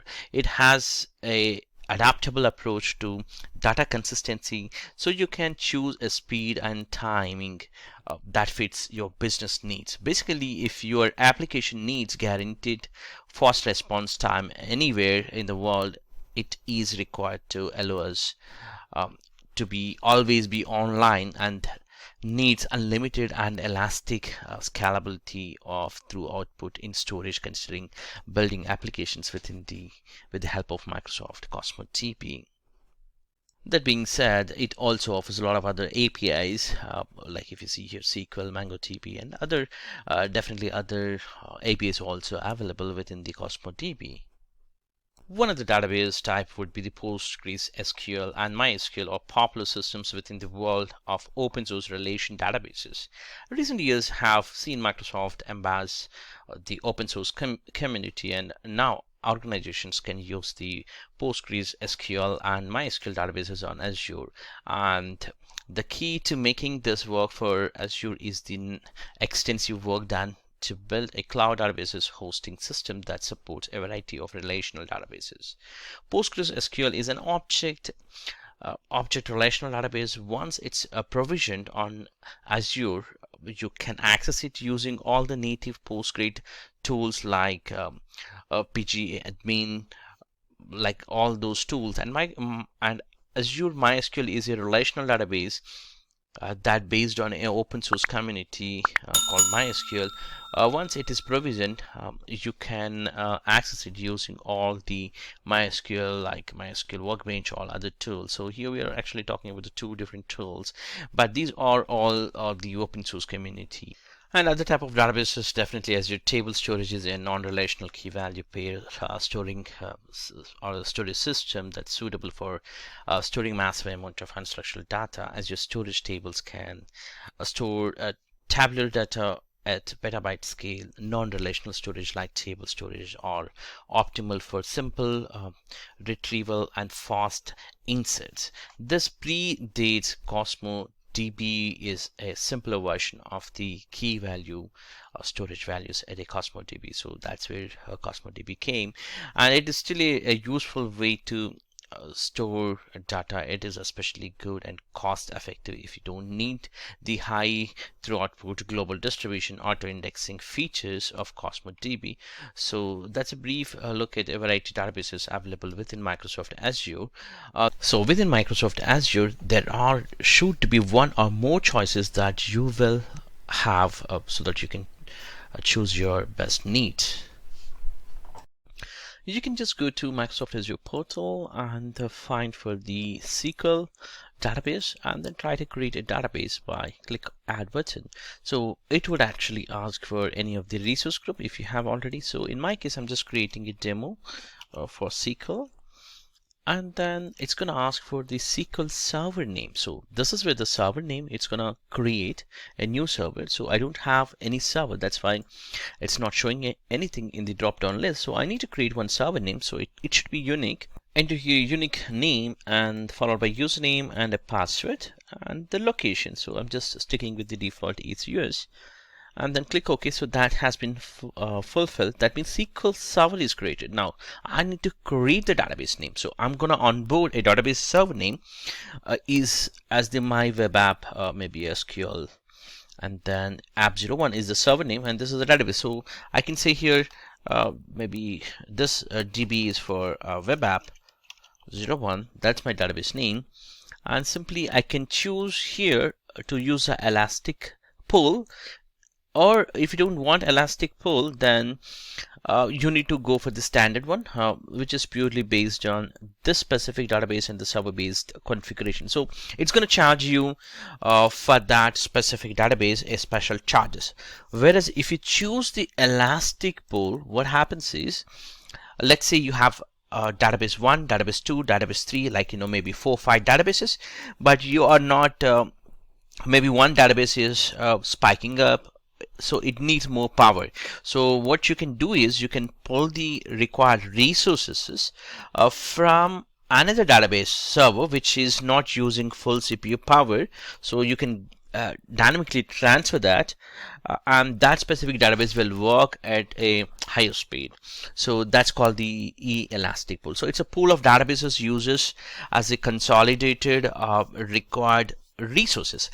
So when I say resource power, it could be CPU, memory, and disk. So these are the 3 things are considered as the elastic pool. So you can create a pool of databases here and give the required resources. So again, these are again in a eDTU, definitely. So if you don't create that, it's going to be a normal DTU.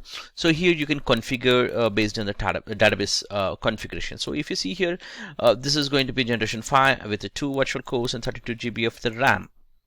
If you need more, maybe you can click on here configure, then you will come to know what are the options you have. If you see here, starting from the basic, so this is a very basic, and this is where it's going to cost you from the basic anyway, it's very less, and then the standard, which is again, if you just increase 10, 20, 50 DTU points, then slowly the database also will change because of the DTU's limitations, and then you can increase the database if you want again, and you can configure based on your requirements. So that means the database size is 1 TB and you are expecting ES12 performance with the 3000 DTUs. So that's a very high end. And if you see here premium also, these are very much needed for the mission critical databases where you can go for 4 TB database and with other P15 configuration, and these are the things you have like basic, standard, premium. When it comes to the core based purchasing model, this is nothing but your used for the managed instances of SQL Server, which we talked already. If you want to migrate your on-premises SQL Server to cloud, you would be using definitely the managed instance, where you want it to be just to stick based on the vCore models, because you know that that database will behave so and so way and it needs that power of the vCore. Then you just simply go here, and this is again for the serverless as well as the provisioned with the server. So you have an option, you can choose here whether you want to go for the serverless serverless or with the provision method. And also hyperscale and the business critical, these are the highest level of the DTUs that are offered by Microsoft, and you can choose anywhere here up to 4 GB with 80 vCores. So this is high end. I can simply choose the basic maybe for this type, or I can choose here elastic pool. Let's create elastic pool here. So I'll just give here the pool name as my so epool1, and then so within this pool you have the computing of the generation 5 with the 2 cores and 32 GB. So this is the pool. So you host on this server as many as databases, that doesn't matter for us. It only matters it would be charged based on this cores and the memory. So if you want to configure, you can configure the pool configuration here. So if you see here the pool, definitely similar settings that we have seen in another configuration, like general purpose or business critical. So these two will be available so that you can choose the pool. So here you have the maximum capabilities where you can choose the required cores and other settings. So if I'm looking for the premium and standard, so I do have here the configuration for the basic and standard and the premium, and also for the business core model. And also if you see here, we do have here the vCore based provisioning method. As I said earlier also, you can actually switch any time from one pricing model to another pricing model. It doesn't stop our configuration. So you can simply change from the vCore model to maybe just for the dedicated pool DTUs. Like that, you can change it based on your configuration requirement. So I'm just going for the basic, which is a 4.8 GB maximum. So that means I'm going to get 50 DTUs. So click on apply. Then you can either review and create, or just go to the networking and have a look on it. If you're really looking for to create a public endpoint based with the firewall enabled configuration, which is Azure Firewall, you can do that, or a private network based on those only specific endpoints only can communicate based on the IP or the VNets configuration. You can choose that, or just to the no connectivity method. That means just within the Microsoft Azure portal, and then you would be configuring other resources based on that. And for the additional setup, you can do for the existing backup. You want to choose any of the backup method, you can choose that. And collation methods, and this is very important one, advanced data security, which is enable advanced data security feature. If you enable this, it's going to be charged. Additional charges would apply per month, and this is if you have the 30 days free trial also. This actually talks about your complete classification of your data based on your regulatory, like PCI or maybe GDPR based on regulations. And also you can find out some of the vulnerability assessment. All that can be find out with this configuration. So we will be doing that later point, but for now I'm just going for the basic settings. I'll just try to review and create. So this is going to create a specific database with the within the elastic pool configuration. So if you look at here, this is a 50 EDTUs with 4.8 GB. So click on create. That's going to create for us a database. So deployment is successful. I can go back to the resources, clicking on the SQL database. This time I can able to see here the SQL Server database is available. So if I just go to the resources, you would see if I just go back to Demo SQL, that's a resource. And you see here when we created, actually there was no resources, right? So if you see here, one would be the SQL Server, other one would be the SQL Elastic pool got created. Other one would be the actual database. So on top of this SQL Server, the database got created, and also there is a adjustment for that. It has created the SQL Elastic pool. If I just go to the Elastic pool configuration, I should be able to see here what kind of a configuration we have within this Elastic pool. Let's say I want to decrease the DTUs. I can do that. I can edit the pool specific configuration, or per database.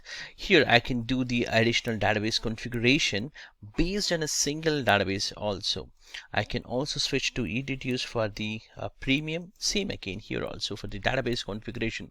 Also I can do, like, I can add different databases to this specific pool, because we are talking about DTU pool, right? So here I can do that. And also if I want this database to be a zone redundant, I can simply choose this radio button. That would automatically becomes as a zone redundant. And if we also look at other configuration, especially for the server, so this is a SQL server. On this servers you have the elastic pool information and also the database. You'll see here the database is DB web app 01 and the elastic pool. So this is where you have the server, and on top of this server you have the database as well as the configuration for the elastic pool is present, and you can configure all these. To connect to the SQL server, we can copy the server name, which is this, and open up your SQL Studio Management, and then give the user ID and the password that we have given while we are creating the SQL database. So I'm just gonna open up SQL Studio Management here. This is the one. I'll just open that and give the server name as whatever you have copy pasted, and give the user ID and the password that you have used while you're creating this database. So click on connect. If you have not done any exceptions, because this database just got created, right? So what we can do is we can simply go back to the SQL server and configure a specific setting that's called a firewall exception. Let's say if you just go to here under overview, you have an option for set firewall configuration. This is where you can give the exception, or since we are trying to connect for the first time, it's going to ask us to sign in, so that it's going to create for us automatically, and then that rule will appear here. So let's use this method, automated method.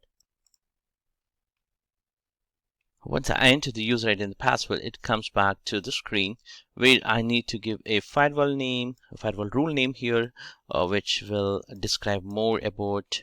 And this is my public IP where I can whitelist within the configuration that I have shown you in the Azure portal. So just click on, you can click on OK, or you can come back to set server or specific the firewall, and then here you can whitelist the same public IP. Let's say I can give here as the SQL Server name used for my office network, and this is the starting IP and ending IP, and simply save this file. If you want more IPs to be added, you can click on add client IP and you can add it. If you set deny public network access as yes, that means it's gonna only approve the private endpoint IPs, and it's going to ignore all these firewall rules. So be careful that you know what configuration you are choosing, and that is basically if you are connected this SQL server within your VNets, then you don't need to worry about it, and simply deny everything, and that should actually work as expected. And if you want other resources within the Azure you wanted to connect, then you make sure that you should be enable this check this yes button, so that it can allow other Azure services that can access the SQL server. And if you're more concerned about other networks like your VNets, you can associate those VNets so that it can communicate within that VNets. And once you have done the changes, you can click on save. That would actually allow us to configure. Now if I go back and try to connect, I can simply connect and make sure that this is a SQL Server authentication at this point of time, and it doesn't support the Windows authentication by default. You need to enable that. We would be talking that later point within this training. So click on connect. That would actually get connected automatically. Now since we have a rule is approved, we should be able to log in, and you can check out the database, which is this is the database which we created earlier, and you have all the tables and views, whatever you have within this database. So that's how you can connect, and then you can run the required commands. You can also connect from Azure portal. Just point to the database and click on query editor, which is in a previous state, and give the user ID and the password. That would actually takes to the database to the connection state, and then you can check your tables, like you have the 3-4 tables here, and similarly whatever you have here also you can see directly from the Studio Management. So it's easy, either you can connect from Studio Management or directly connect from your query editor, and you can run what are the queries you want to run.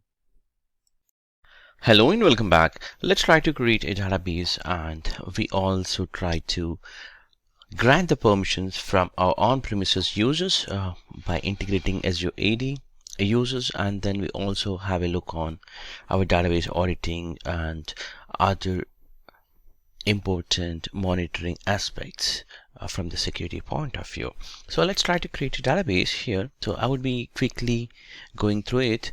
Like I can give here as a resource group name as SQL Demo, and database name some name which should be easy to identify, like my web app SQL app. And then this is my server which I have to create as first time, because that's where the SQL databases will be hosted. So I've created the server and I'm fine with the pool. So let me create a elastic pool here. So that's where you can have, or you can add multiple databases and utilize your proper resources according to our demand of the SQL databases. And if you see here, there are a lot of other options like business critical or premium or standard basic. So I'll just go with the basic standard because this is a pay as you go model for me. I'm fine with the 50 DTUs, and it's going to charge me some dollars here, and that would be very less in fact. So I'll just go to the networking. I'm not going to touch anything here, as these are pretty straightforward things. In fact, we have discussed all these in the previous lecture. I'll just create here a database. So database has been created. Let's go to the SQL databases and look at this is the overview. For example, that's a SQL resource group which we are placed all these SQL related. And if you see in this resource group, you have the elastic pool and SQL server database and storage account. So these are the things has been already there. So let's actually touch the SQL server. So that takes to the SQL server, and I would be going back to Active Directory, domain admin. This is where you can integrate your required. So you can just point to the resource group, SQL Server, Active Directory admin, and set admin. So earlier when we tried to create, we created as a different user account, that's a SQL authentication user. Now we are actually calling a user from source as the Active Directory, that's the EA admin, which is a user account from my on-premises. That means I do have a sync of AD Connect from my on-premises. So I'll just save that. So EA admin at LAN in mylab.com. So the user is saved. I need to refresh. It looks like the page was not updated here. So let me refresh by hitting a F5 button. Yeah, it just loads the same page, but this time it will have the EA admin. So now what it means is I should be able to take the server name as Active Directory admin now, if you see, and the server name is that. So this is where I need to create a policy. So the policy should be allowing my local IP. So if you see here, I can here add my IP address where I can connect to this SQL server from my on-premises. So I need to whitelist here so that it can connect. In fact, I have already created, but just for your information, like I can give here one more time as Office SQL subnet and save it, and make sure that if you're trying to use any other Azure services, take here as the services also checkbox, so that this checkbox will also makes easy to connect other Azure resources. And let's jump into overview and try to copy the SQL server name, and also you can check the event logs for the activity that we have just changed. All that information also you can find out from the activity log, who has done what kind of changes they have done. All that information you can get it in detailed. For example, I can drill down further level to see here what's happening. So Let's refresh to see if anything is created. Nothing. So I'll just open up my SQL Studio Management, and also I'll just take the server name. If you see here, that's an Active Directory admin who's going to connect, and that's my SQL resource group. So I'll just go back there and show you here. There are 3 different things.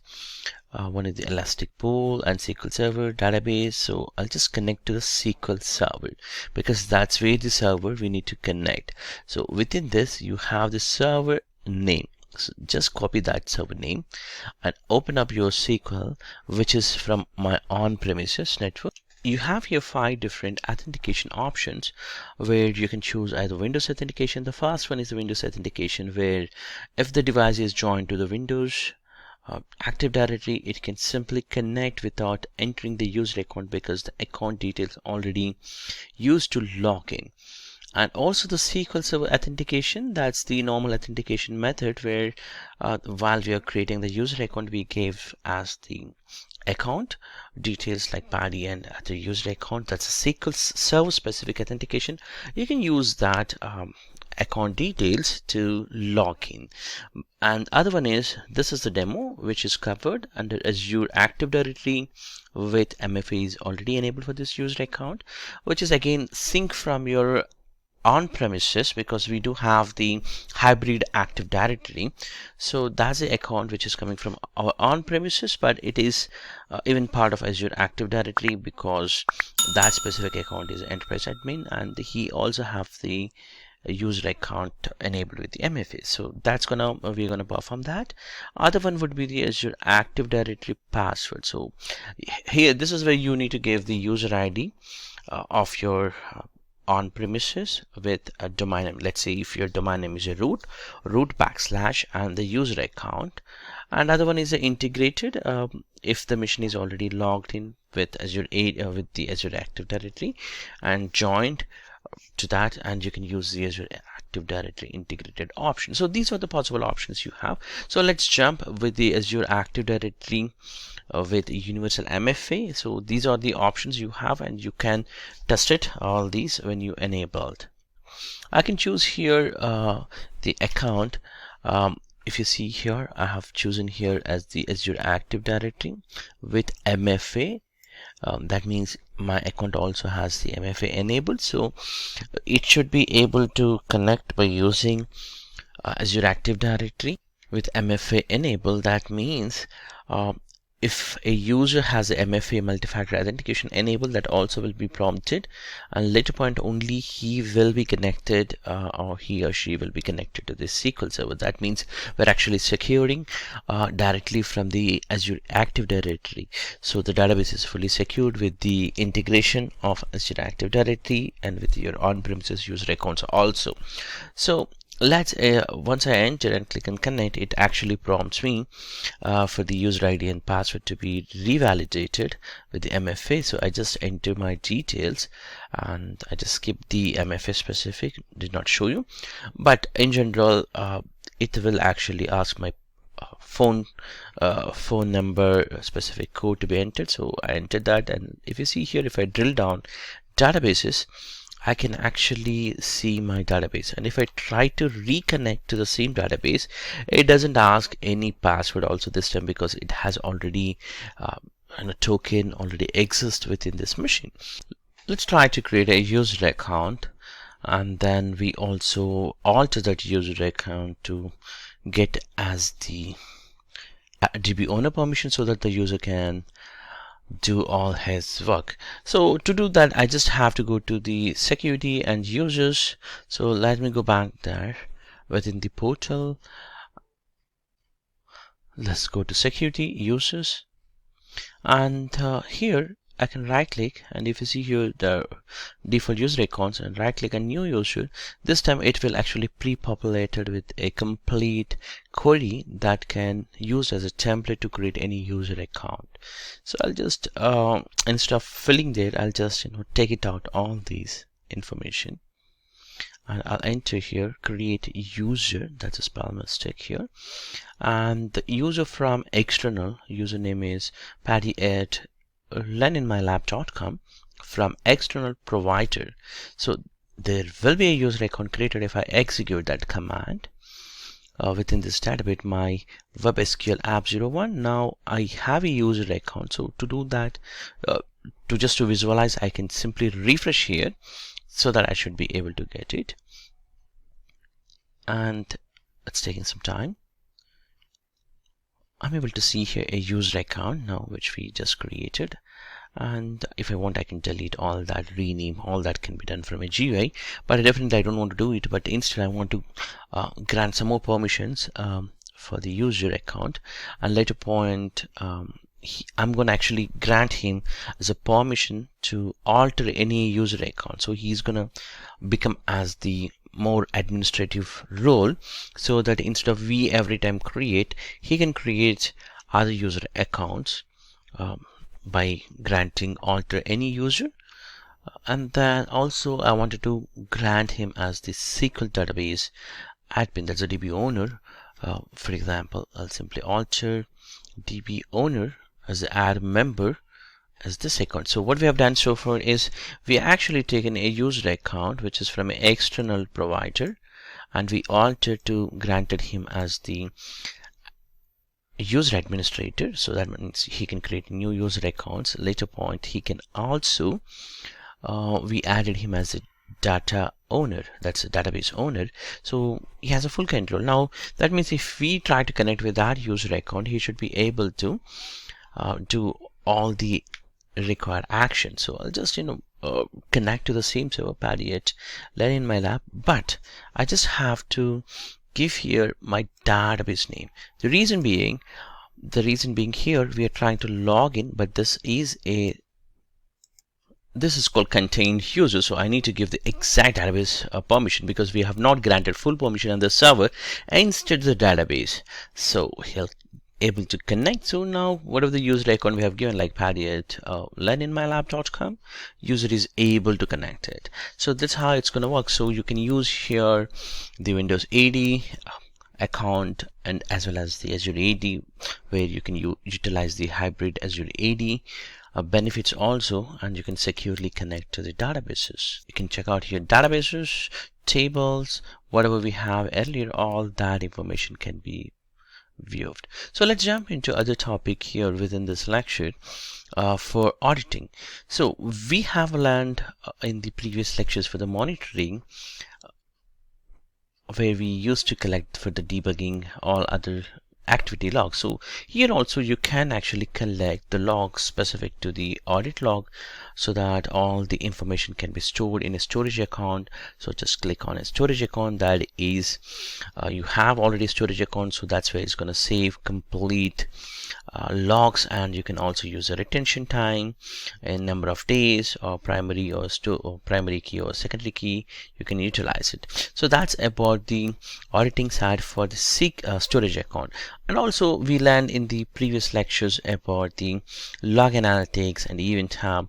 So that also here you can integrate, so that you will be getting the benefits of complete debugging. Specific logs or audit logs will be saved.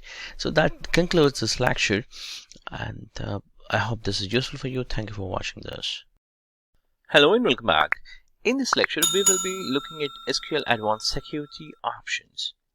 So we're going to have a look on SQL Database Threat Protection. Advanced Threat Protection is a part of Advanced Security within the SQL Database.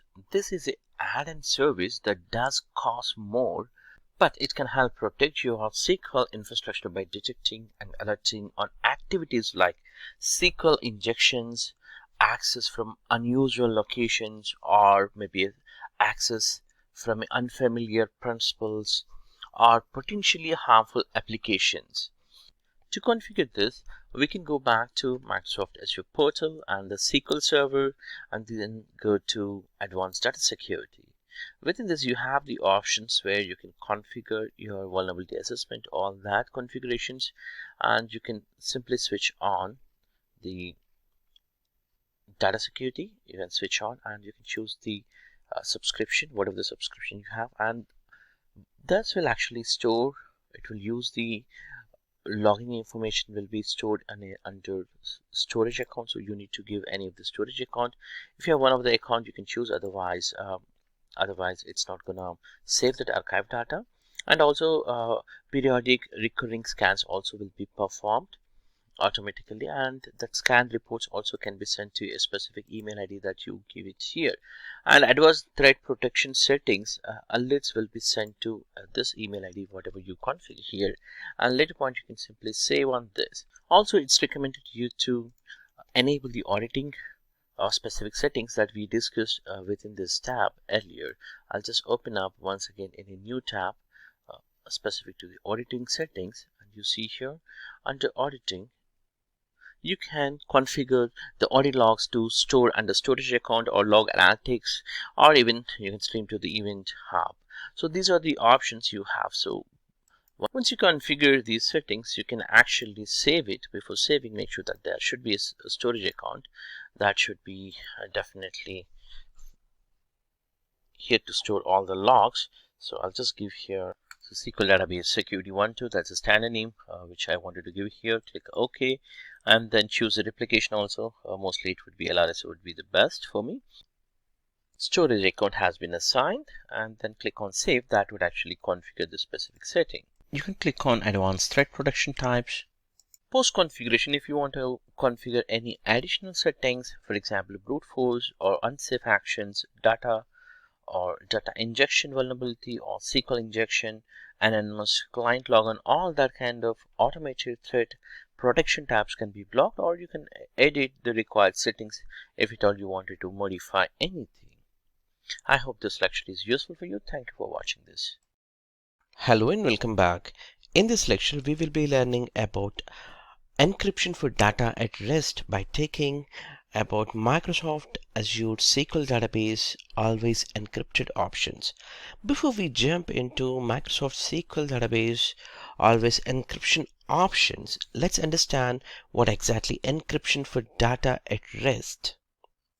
These days, the amount of the information business organizations creates and collects are increasing continuously. And whether your organization is a small or a large, if you do not understand your information and its purpose and its value, and it's risky, you cannot fully protect it. The volume of the data at a local enterprise storage, or maybe on a cloud like this Azure, or maybe on backup tapes in use, encryption data at rest is one component in data security program. So data security is not just data at rest encryption, it is a total operation program driven by strategies and managed by process, operated through clear procedures and monitors by audit process. In order to protect information for assets, encryption is one of the P's of data security strategy. So in this lecture, we will be learning about data encryption at rest for the SQL database. Always encrypted is a client level feature, and it's configured in SQL Server Management Studio using a always encrypted wizard. So let's try to connect to the SQL Server first, and if you see here, before I enter the password, maybe I can show you in the options. You have an option called always encrypted. You can use this option, which is a client level feature as we just discussed. In this demo, we will be using a wizard to encrypt the specific column. So let's point to the database. This is the database which is in a cloud, and if I just go back to tables, and this is where I have a table, for example a table called persons. So I'll just select top rows, whatever the information was stored, and if you see here, I have email ID, which is very important for me, which I shouldn't be showing outside, maybe just for the regulatory purpose, as I wanted this column to be completely encrypted. Also, I just wanted, I think that this could be your phone number, which is a column, or maybe other critical information that also you wanted as to be encrypted. So what we can do is, now we can use a wizard which encrypts by using always encrypted wizard, and we can use this wizard to encrypt the entire database or individual columns. Let's click on database, specific the table, and click on specific to the encryption columns. This is where you're going to actually click, and then the wizard gets started. So click on that and wait for a 30 seconds or so based on the connectivity speed, and then you get that wizard. So once we have the wizard, we need to choose the encryption type. So this is just the wizard. Either you can skip this by default by choosing that, otherwise just click on next. Now what are the rows you wanted to encrypt? Let's say I want address, and also I wanted the city to be encrypted. Once we choose the different required table rows columns that to be encrypted, I need to choose the type of the encryption. So within this down, I have the two options. One is deterministic and other one is randomized. So if I choose the deterministic type of encryption, it supports the equality, lookups and joins and group buying, whereas randomized does not do all these. So I'll have to choose one of them for each so that I can demonstrate this. And once I've chosen this, I can click on next. So once we click on next, we have to choose here the master key configuration. This master key will be auto-generated, and this value should be stored. Maybe the better way would be storing into Azure Key Vault. So if you have not yet created a Key Vault, just create it and then click on sign up, so that it will automatically create a value within the Azure Key Vault. And if you see here, the Azure Key Vault is completely nothing here. So let me actually sign in here. So once I sign in here, I should be able to pull up my required key vaults. So I'll just click on that, my sign in. So I just logged in. So now it should, any point of time, it should actually pull up my subscription. So I have multiple subscriptions, so I'll just use my right subscription where I have the Azure Key Vault. So now the Key Vault is Key Vault Encryption Vault is the Key Vault name.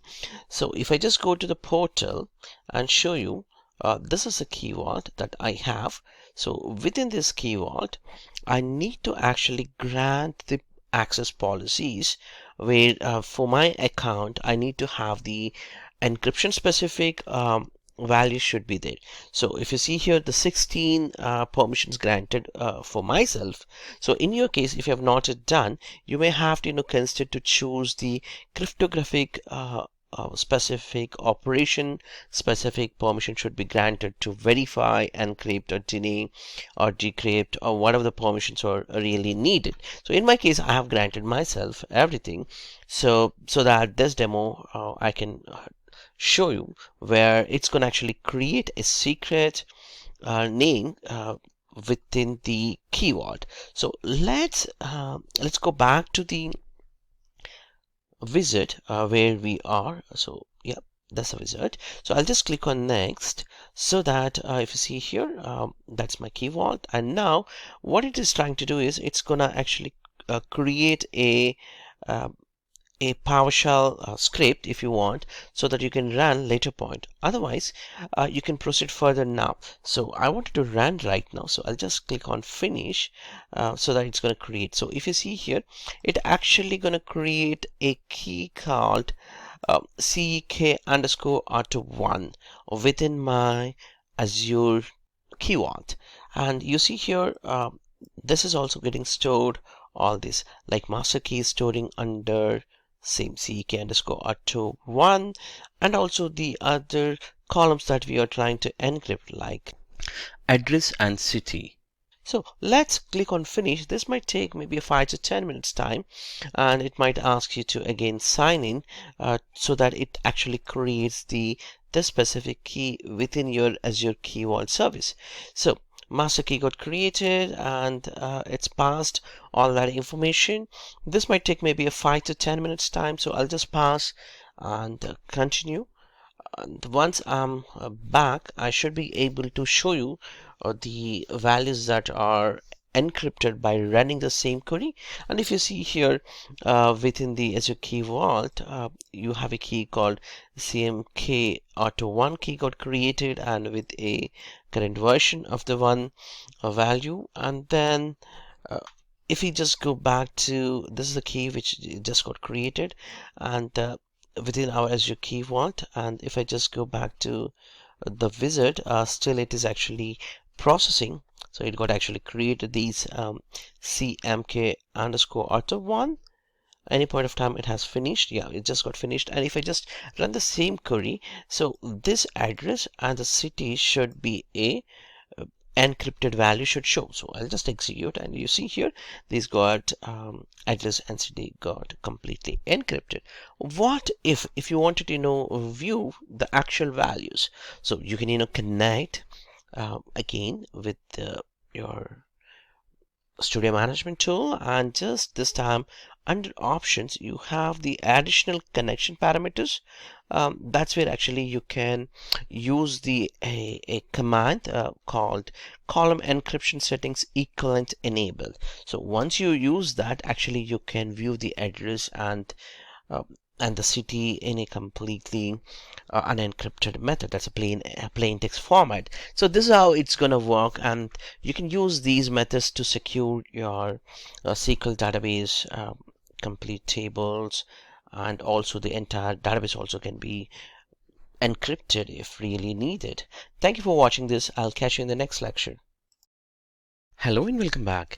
In this lecture, we will be learning about encryption methods that we have for Azure Database, Cosmos DB, and Data Lake encryption, so that we can secure our data with encrypting data at rest and in motion. So we are going to start off by taking about encrypting data at rest, and then we will be moving to the data motion.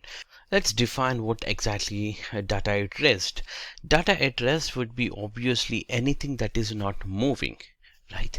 So in motion would be any piece of data that's moving between services within Azure or outside of Azure to a client or between different computers. So when we talk about encrypting data at rest, we are gonna taking about transparent data encryption method. So this transparent data encryption is an industry methodology that encrypts data files, that's a database files at a file level, and it does this by encrypting the underlying files of the database and not the data itself. By doing this, you prevent the data from being copied to another server, so that it would be worked on. Basically, in order to open files, you have to have the original encryption certificates as well as a master key. So the actual encryption of the database has done at the page level, and when we talk about page here, we are not talking about the web pages. We are talking about storing in a server a page, for instance. An SQL server is, for example, it could be some size in kilobytes. And when we use TD, TD stands for the transparent data encryption. Again, here, that's what we are trying to discuss here.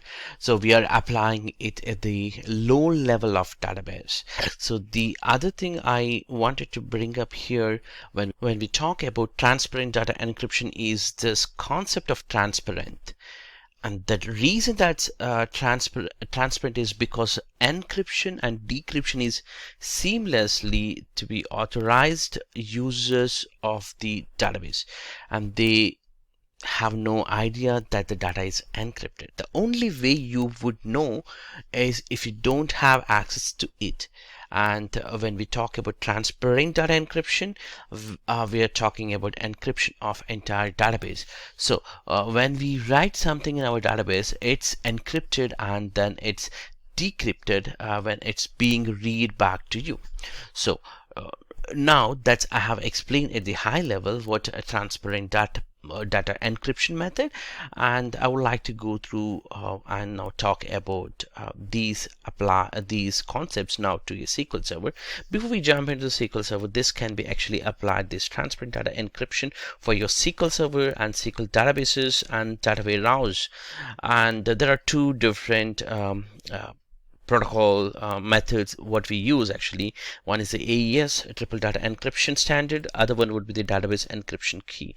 So we're gonna look on this. So let's jump into a demo so that we can understand about the encrypting data at rest with transparent data encryption method. And then we go to the motion specific.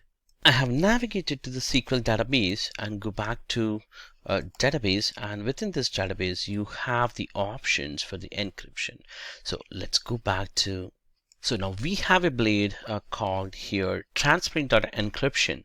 If you see here, I have enabled the data encryption by doing this. So you have the transparent data encryption, which encrypts your database backups and logs at rest without any changes to your application.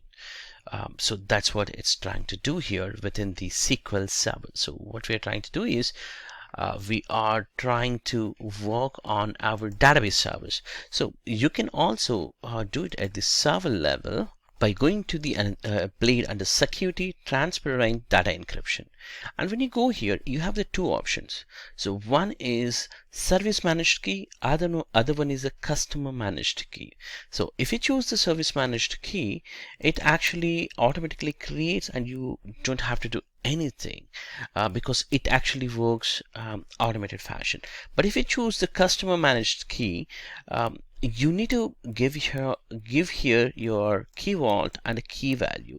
So that's where it's going to use the services. So let me actually choose my key vault here. I can give here my key vault name. So I have chosen my key vault, and now I can choose a specific secret key that I can create. Basically, once I've choose here, I have to change and create a specific key. Let's say in the previous demo I have created CMK auto 1 key, or if you want to, you can create a new key directly from here, and then you can refer that so that it's actually going to work based on the customer managed key. So this is more secure than service managed key because you're going to rotate the keys completely and you will have the full control. Let's have a look on our data lake or Synapse pool. So I just had created a data warehousing pool. So I'll just go here, and if you see here within this directly, if I just go to transparent data encryption, by default this has been off and you can enable directly from here. So if I just enable this gets the encryption gets automatically saved, and TDE settings will be automatically enabled. So this is how you can secure your data lake pools also.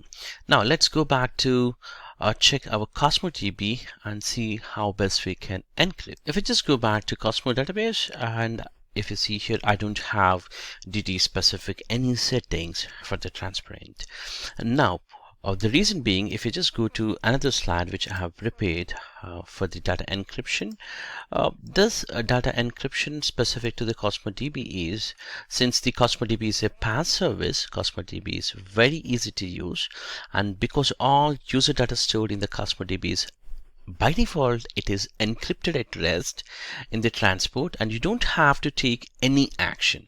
Another way to put this, that the encryption at the rest is on by default, so you don't need to configure anything. There is no controls to turn it on or off for your Azure Cosmos database, because this is by default enabled because it's a PaaS model, and it uses AES-256 encryption on all regions where the account is running. And if you see here, it automatically uses the TLS 1.2 or HTTPS, sends data up and down, and then it manages everything by default without your interaction. Hope this is useful for you, and let me go back to the other slide. So we discussed about the SQL Server and SQL Database and Data Warehouse, and now also we talked about the Cosmos DB. There's another point that we need to remember, that we can also encrypt at the SQL tables column specific also, which I have already demonstrated in another lecture. You can check out that. Let's also take the encryption method that we have for the data lake. By default for the data lake is you don't have any option to enable. Let's jump into the portal and demonstrate this. If I just go to my resources and choose the data lake, and you see here you don't have any specific option to do any kind of encryption. However, if you try to create, you would actually get that option to choose the method of encryption. I'll just choose here data lake 1 gen, and when I try to create the new one, I would be getting here as the basic or whatever the resources. Once I enter, I should be able to choose here the encryption method, where either I can choose here as not to enable encryption, or you can have an option of where it's fully managed by Microsoft Azure service, or you can have your own key vault. So you need to choose here the similar method that we have demonstrated. You need to choose your specific key vault, for example here my key vault, and then you need to create your keys, or use your, if you have already created a key, you can use that, and that way it actually stores the encryption specific master keys, all that information within your Azure key vault, which is a secure method. So that's all about data lake specific. When we look at encrypting data in motion, the protocols that are used, TLS and SSL, the industry standard protocols, most secure protocols that will be used. And these protocols are transport layer security specific, like if you're trying to if the data, since its data is moving from your cloud to customer, these TLS and SSL would be used, and it will store the authentication, messaging, privacy, integrity, and PFS. That's a perfect forward secrecy, which will protect data between your customers, clients, systems to the cloud. All that would be involved within the encrypting data in motion. So this TLS or SSL will provide storing authentication, a way to ensure the integrity and the privacy of your data in motion. So when we talk about encrypting data in motion, let's first talk about SQL database and database routes. So all these connections to the SQL database or the database routes, all that are required encrypting your TLS are SSL based all the time, while the data in the transit to and from the database. So when we talk about encrypting data in motion, the key thing to remember from SQL database is the data warehouse SQL server and data lake store or Cosmos DB. All of them utilize by default data in a transit encryption. So you are going to use HTTPS as the only protocol to be able to access all of these services from outside of Azure. So you can see from the discussion enabling the Azure for Azure specific security database services is really easy in most of the cases, and doesn't even need to be enabled because it's on by default. Like we talked about Cosmos DB and other things, by default it's enabled. And it is important to give you a high level overview because I wanted to make sure you understand what is encrypted and what is not encrypted, so that you can go for your exam within the security specific, either AZ-300 specific or 500 specific exam. That would definitely touch up some of the SQL specific security, and you know that you know what is actually getting encrypted. I hope this is useful for you, and I'll catch you in the next lecture. Hello and welcome back. In this lecture we will be learning about Cosmos DB. Azure Cosmos Database is a globally distributed multi-model database as a service for any scaling. The service was built from the ground up with the global distribution and horizontal scale at its core functionality. With a turnkey globally distributed across any number of Azure regions, And Azure Cosmos Database transparently scales and replicates your data wherever your users are, elastically scales your writes and reads all around the globe and pays only for what you need actually. So Azure Cosmos Database provides a native support for NoSQL and OSS APIs, including if you see here, those are the APIs which I'm talking about. For example, if I can take it as a MongoDB and Germlin and Spark or an SQL, there are multiple things we can take as examples here. And it also offers multiple well-defined consistency models, guaranteed single-digit millisecond read or write latency at the 99th percentile and guaranteed 99.39% high availability with a multi-home anywhere in the world. So all the backend by industry leading comprehensive SLAs are offered by Azure Cosmos Databases.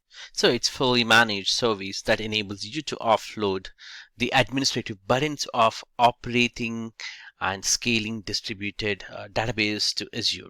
So you don't have to worry about managing your VMs, hardwares, provisioning, set up the configuration, capacity, replication, even server patching or clustering scaling. All that was taken care by Cosmos Database as a service. In short, your application needs guaranteed fast response time anywhere in the world if it's required to be always online and needs unlimited and elastic scalability of throughput and storage. You should build your application on a Cosmos DB. The best examples, a type of applications would be like Twitter or maybe a Facebook would be a right application models. So such kind of an applications can be used so users can post their data anywhere, and that would automatically replicates to the Cosmos DB across the different regions. So in terms of the latency, there will not be any data loss. So this is the normal architecture of Cosmos database, how it looks like from the application point of view. Yes, I'm exactly talking about the application point of view because I'm not talking about inside the Azure Cosmos database architecture, but this is how you are going to actually design the application. Let's say if a user coming either from any of their browser or any other method over the internet, that request is trying to pull some data from maybe trying to get the information from the Cosmos database. What would happen is it actually goes to traffic manager and then the application gateway based on the regions, either west or north, or in this case it's the Southeast Asia. So whatever the region based, it actually diverts the traffic with the help of traffic manager, and from there the application gateway will take the load, and it takes, hey, should I transfer to what kind of web tier? And you have 3 different web tier machines, so it will take that application gateway and it routes that information, and from there it would actually if you have the load balancer in between, with the help of the load balancer, it will actually divert the traffic within any of these regions, and this is called the mid tier. So if you see here, till this place there is nothing actually writing to the database. So when the information was retrieved either from any information, either retrieved or write, read or write operations by these users, actually in the backend Cosmos database will take care completely. It would be taken care for the replication, so the data will be everywhere available across the regions. So what are the key benefits of the globally distribution? Because these replication of the data, we call it as a global distribution. So what are the major advantages? So you get the high availability. When I say high availability, unlimited elastic read and write scalability. That also you get it. Also 99.39 read and write availability all around the world. So across the regions you get the same data almost. And guaranteed read and write served in less than 10 milliseconds at a 19th percentile. So that's the advantage when we go for the Azure Cosmos database. As outcome of the Cosmos database, we can build highly responsive applications build also highly available applications with a 99.999 percentile. You can build applications or you can maintain business continuity during regional outages because Cosmos database replicates across the regions. And Cosmos database supports automatic failover during the regional outages. So during the any regional outage, Azure Cosmos database continues to maintain its latency, availability, consistency, and throughout the SLAs to help make sure that your entire application is highly available. Cosmos database offers a manual failover even for the APIs to simulate regional outages by using APIs that can carry out of the regular business continuity drills. And also you can scale and read and write throughout the globally as we talked, and you can choose from several well-defined consistency models. So when we talk about the consistency models, Azure Cosmos database replicates protocols offers 5 well-defined practical and intuitive consistency models. Each model has a trade-off between consistency and performance. Use these consistency models to build globally distributed application with ease. When it comes to the legacy method, you have only 2 methods of consistency options, but with the Azure Cosmos DB, you have 5 different types of consistency options, so the developer can choose based on his required option. So he can choose any of the spectrum of choices. So there are 5 different options you have. The first one includes as the strong and bonded stainless and session based and consistency based in the prefix and eventual. So these are the options, but with the legacy you have only the strong or you go for the eventual. But with the Azure Cosmos DB you have the options other 3 also, so you have total 5 different options. As a developer you can choose it and you can, based on your choice, you would be getting the output that in terms of the SLAs or for the stronger consistency or weaker consistency. The first one is the strong one. So the strong consistency offers the linearizability guarantee. That means it refers to the servicing request concurrently. The reads are guaranteed to retain the most recent committed version of an item. A client never sees an uncommitted or partial write information. So users are always guaranteed to read the latest committed write. If you see this graph, it illustrates the strong consistency with the musical notes. So after the data is written to Vesuvius 2 a region, when you read the data from other regions, you get the most recent value as it is almost, right? So that's the representation. The next consistency level would be bounded staleness. Bounded staleness is frequently chosen by global distributed applications that expect low write latency but require total global order guarantee. So if you see here, bounded staleness is great for applications featuring groups collaboration and sharing stock ticker, or maybe publishing subscriber or queuing, etc. Kind of different applications can be used. If you see the musical graph nodes or musical nodes, this represent actually, if you see West US2 region and the East US2 region, and also Australia East, what would happen is the read and write values on these are configured maximum lag time or maximum operations. So this is how it's going to work. So once it is conformly written here, it actually, there would be a little bit of lag, but it actually gets replicated. So this is the advantage of using bounded staleness. The next consistency level would be the session based. So with the single client session reads, the guarantee to honor the consistent prefix or monolithic reads or monolithic write, or read your writes or write follows guarantees.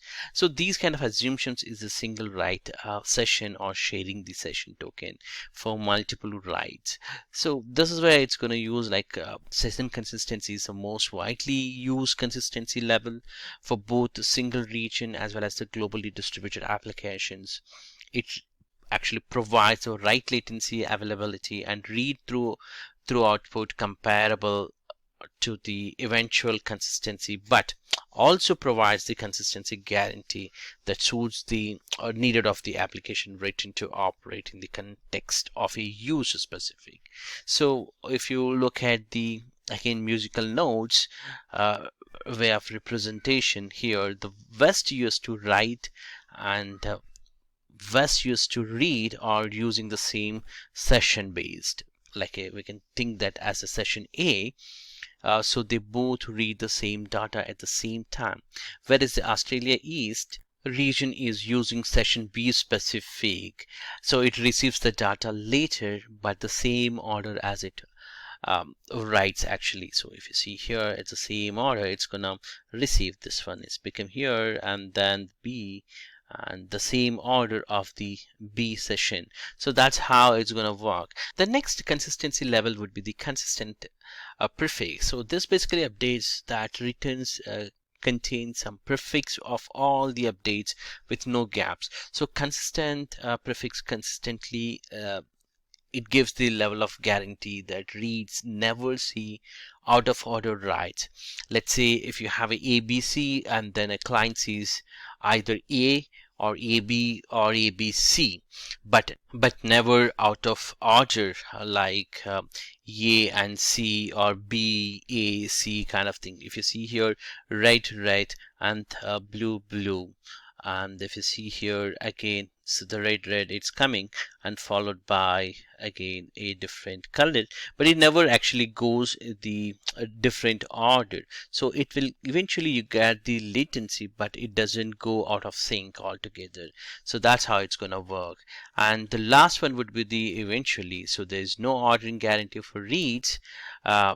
So in absence of any further writes, the replica eventually coverage. So eventually consistency is the weakest from the consistency level, because a client may read the values that are older than the one it had or read before. So eventually consistency is ideally where the application does not require any ordering guarantee. For example, it can include count of retweets, likes, or non-thread comments for your application. So that's where you can use this kind of consistency level of database, and you can choose it so that you can save a lot of cost and minimize the cost point of view. So that way we concluded almost the 5 different options what we have within the consistency levels. So we started with the strong and the bonded staleness and session based for the users, and consistency prefix and eventual. So as you go from strong to eventual, the stronger consistency gets weaker and weaker. And if you see here, the comparison ensures the document and replication that shows that no lagging behind the primary. That's where you use the stronger consistency, and it recommends the application that required all the time all the replica to be exactly matched with your primary data any point of time, like your actual TID.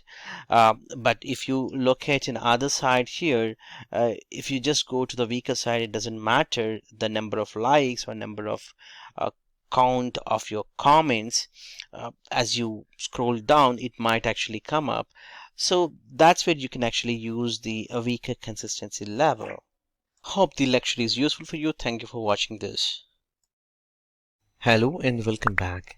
In this lecture, we're going to learn about Azure Active Directory for application security.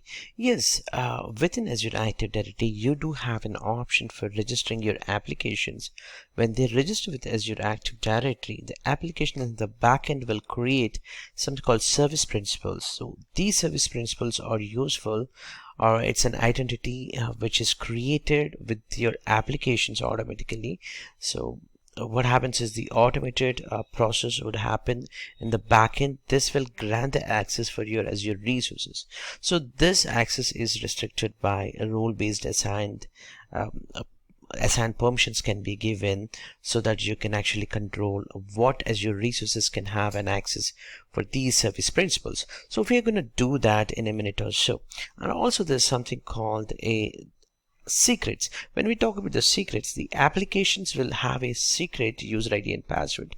Similar case where it's going to actually integrate these secrets with your applications, so that if anybody is accessing the applications, they can actually go and communicate with that secret. So now when we talk about the overall integration of these three different components with your Azure Active Directory, you will need to consider for the security. So coming back to the security side, since you have the service principals, you are actually no need to create your applications in a multi-tenant mode. When I say multi-tenant mode, let's say you have another tenant, not your on-premises or a single Azure Active Directory. Maybe you are supporting your client network.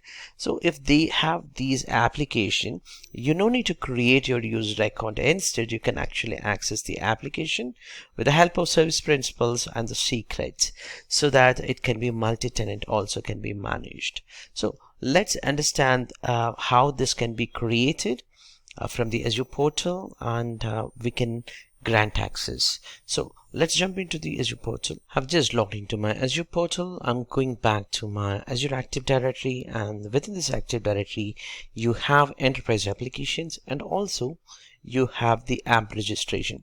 As a first step, I can actually create an app registration. So it's nothing but you are actually registering an application, and when you create an application, it actually creates a application ID, and also in the backend a service principal. So let's try to create a new registration with an application. Let's say demo2 as the application. So you can give your application name. Let's say this could be your HRMS or some other application, so you can give. And when you create your applications, you can choose whether this application is open for only your tenant or multi-tenant, or you can open with multi-tenant as well as the personal Microsoft accounts also, or just for the personal Microsoft accounts only. So in our case, I'm actually opening this application for within the organization of my Azure Active Directory. And coming back to the URLs, you can ignore these. These are the this is for the authentication response for the URL.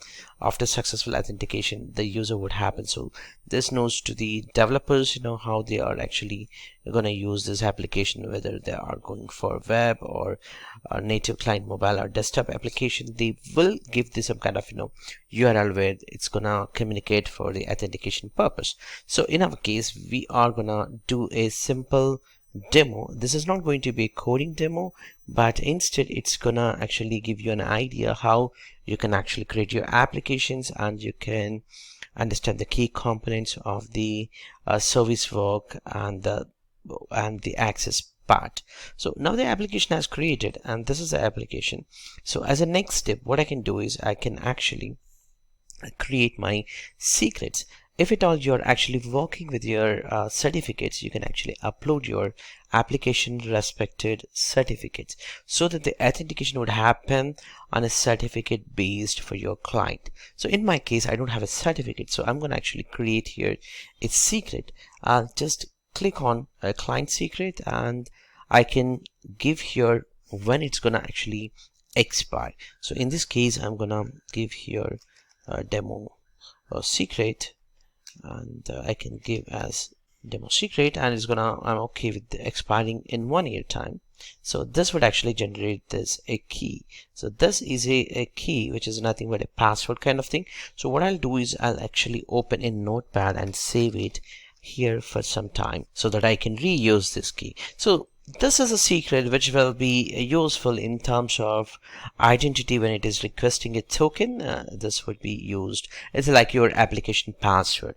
So now we have an application which was registered within Azure AD. So what I can do is I can go to enterprise applications. I should be able to see the applications that I have now. So I have here demo 2 as well as the demo app. So 2 of the applications are available.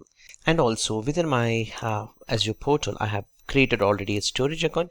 A simple storage account has been created, and if I just go to the storage account, a simple storage account, and within this storage account I have a services called queues. So if you see here the queues, so within this queues I have created a queue with respect to the processing queue, and within this I did actually added some of the add messages from here. Let's say demo 10 example. So I'll just add it and have removed this encoded message because it's going to be actually encrypted text message. So I just wanted to retrieve it as it is, so I don't want that to be happen in code.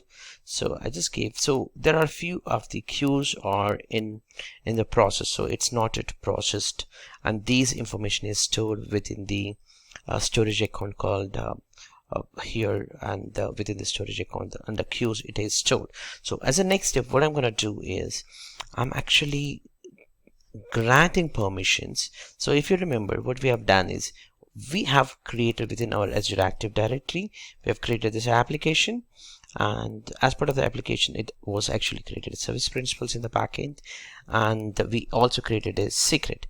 Now what we're trying to do is we're trying to grant permissions for this application for another Azure resource. So in this case we are taking an example for storage account. So within the storage account we are going to grant permissions for this application. So this application will communicate with storage account to retrieve from queues all the queues which are in process. So as I said, this is not going to be coding lecture, but you'll get an idea and you'll get how the things are working in the back end, because it's not purely coding based what we are trying to do, but we are trying to retrieve the information from a client machine where we don't have any connectivity directly with Microsoft Azure.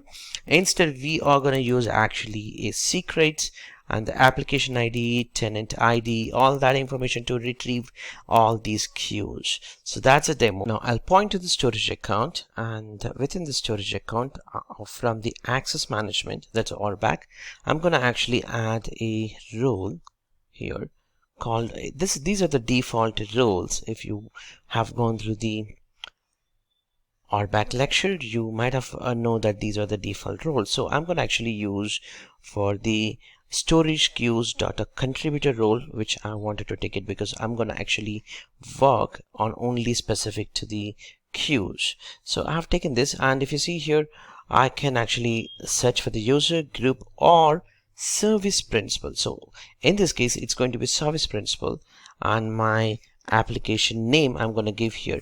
If you see here, there are two things are coming up. So in this case I'm going to actually give here as a demo 2, that's my application 2 which we have created.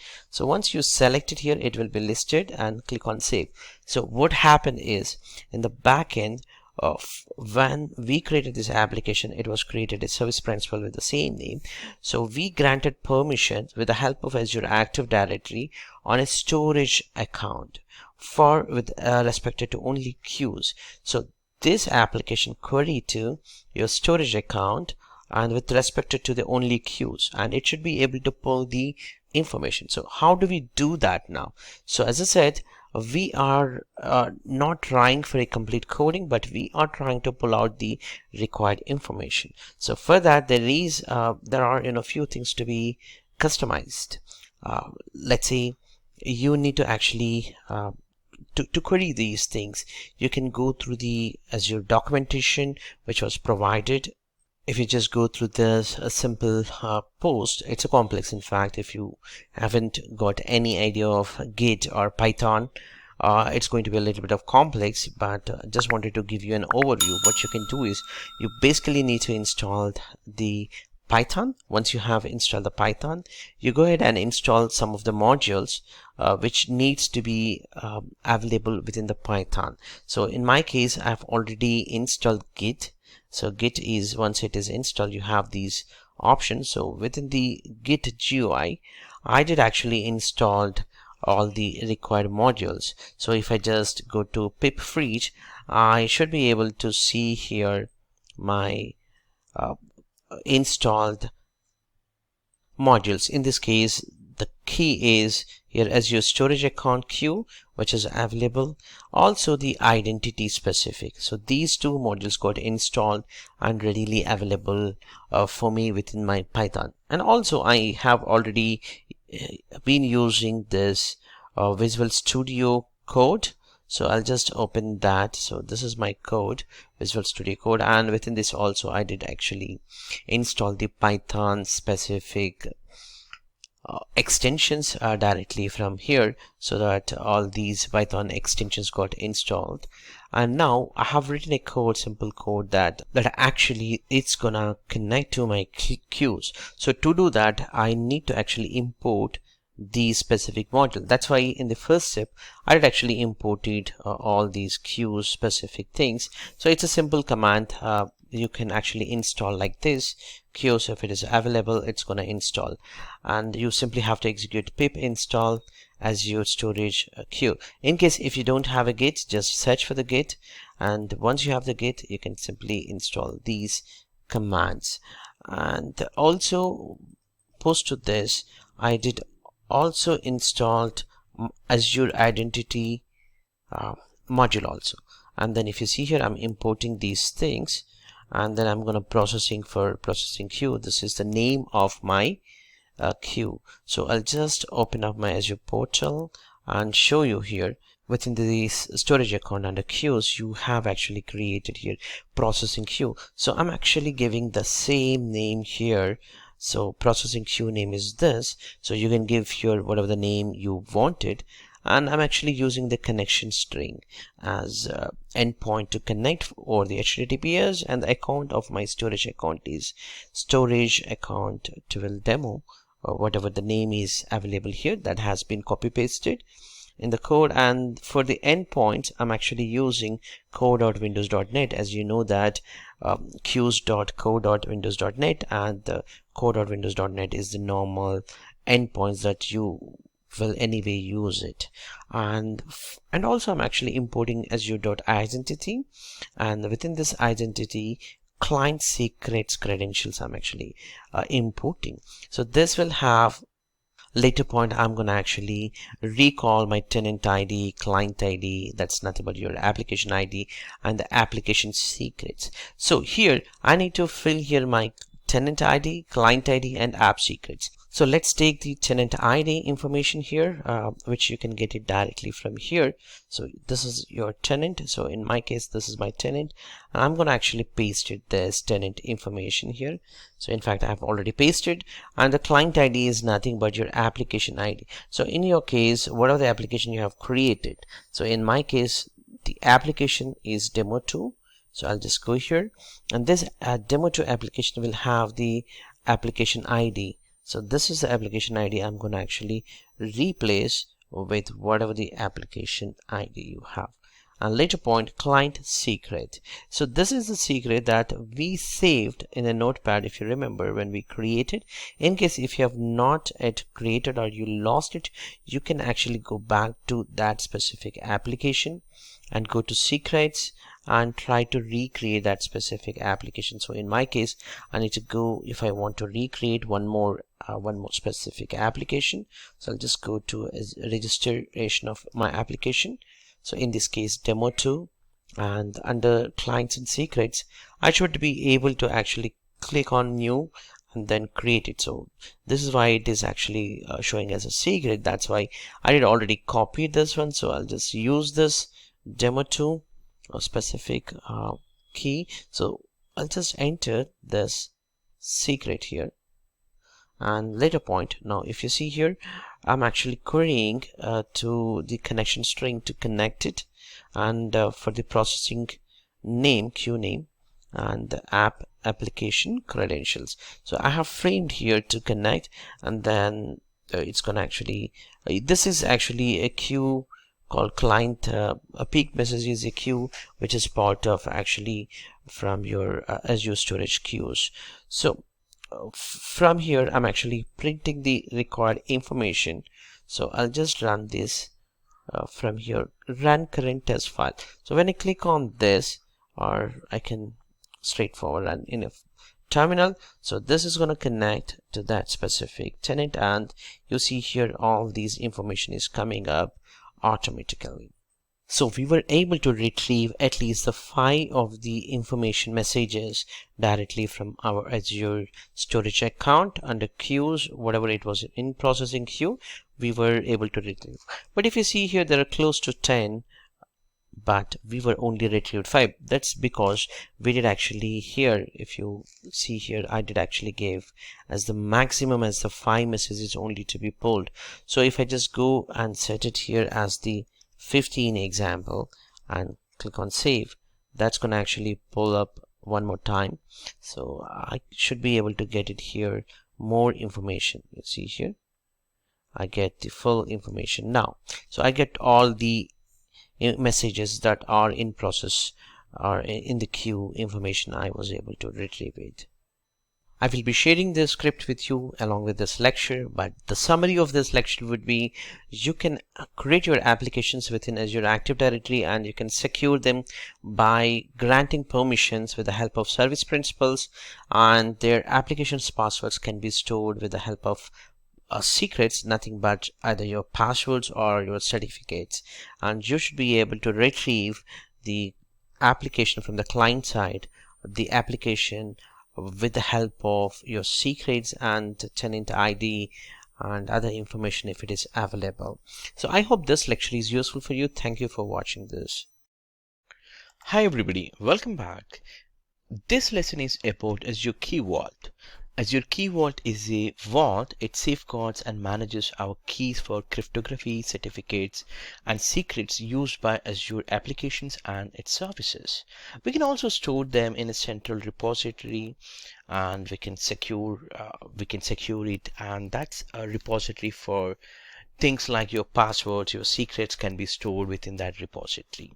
With the help of Key Vault, we could create and control encryption keys used for encryption data for your storage accounts or maybe for your drives, and we can also provision and manage, deploy public and private SSL certificates for use with our internal connected resources, and also we can integrate with ARM templates, whatever the ARM based template. For example, we are going to do a demo within this, maybe the next third lesson from here or the second lesson. What we will be doing is we will be creating a ARM template, and we use the template to create a VM. But normally within the ARM template, we always try to give a when we are trying to deploy, we will supply the user ID and the password for the user creation. But this time what we do is we create a secret called the user ID and the user password within the Azure Key Vault services, and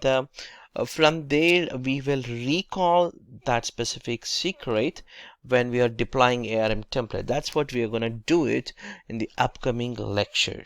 For now, let's talk about how best it's going to help us, the Azure Key Vault, and what are the problems it's going to solve. The first one would be the secret management. With the help of Azure Key Vault, you can securely store and whatever the passwords or certificates or APIs, and you can securely store them, and you can integrate with other resources also.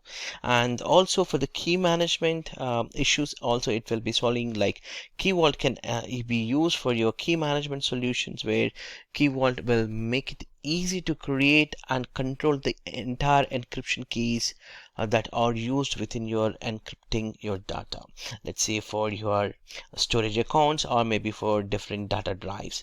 And the next feature would be definitely it's going to address for us the issues related to the certificate management. For the certificate management, it can store your TLS or SSL specific certificate informations, and you can provision them, you can manage, or you can deploy it for the connected with your internally connected resources specific. You can manage with the help of Azure Key Vault. So that would be your central repository. And also you can store not just the software. So far we talked about the software.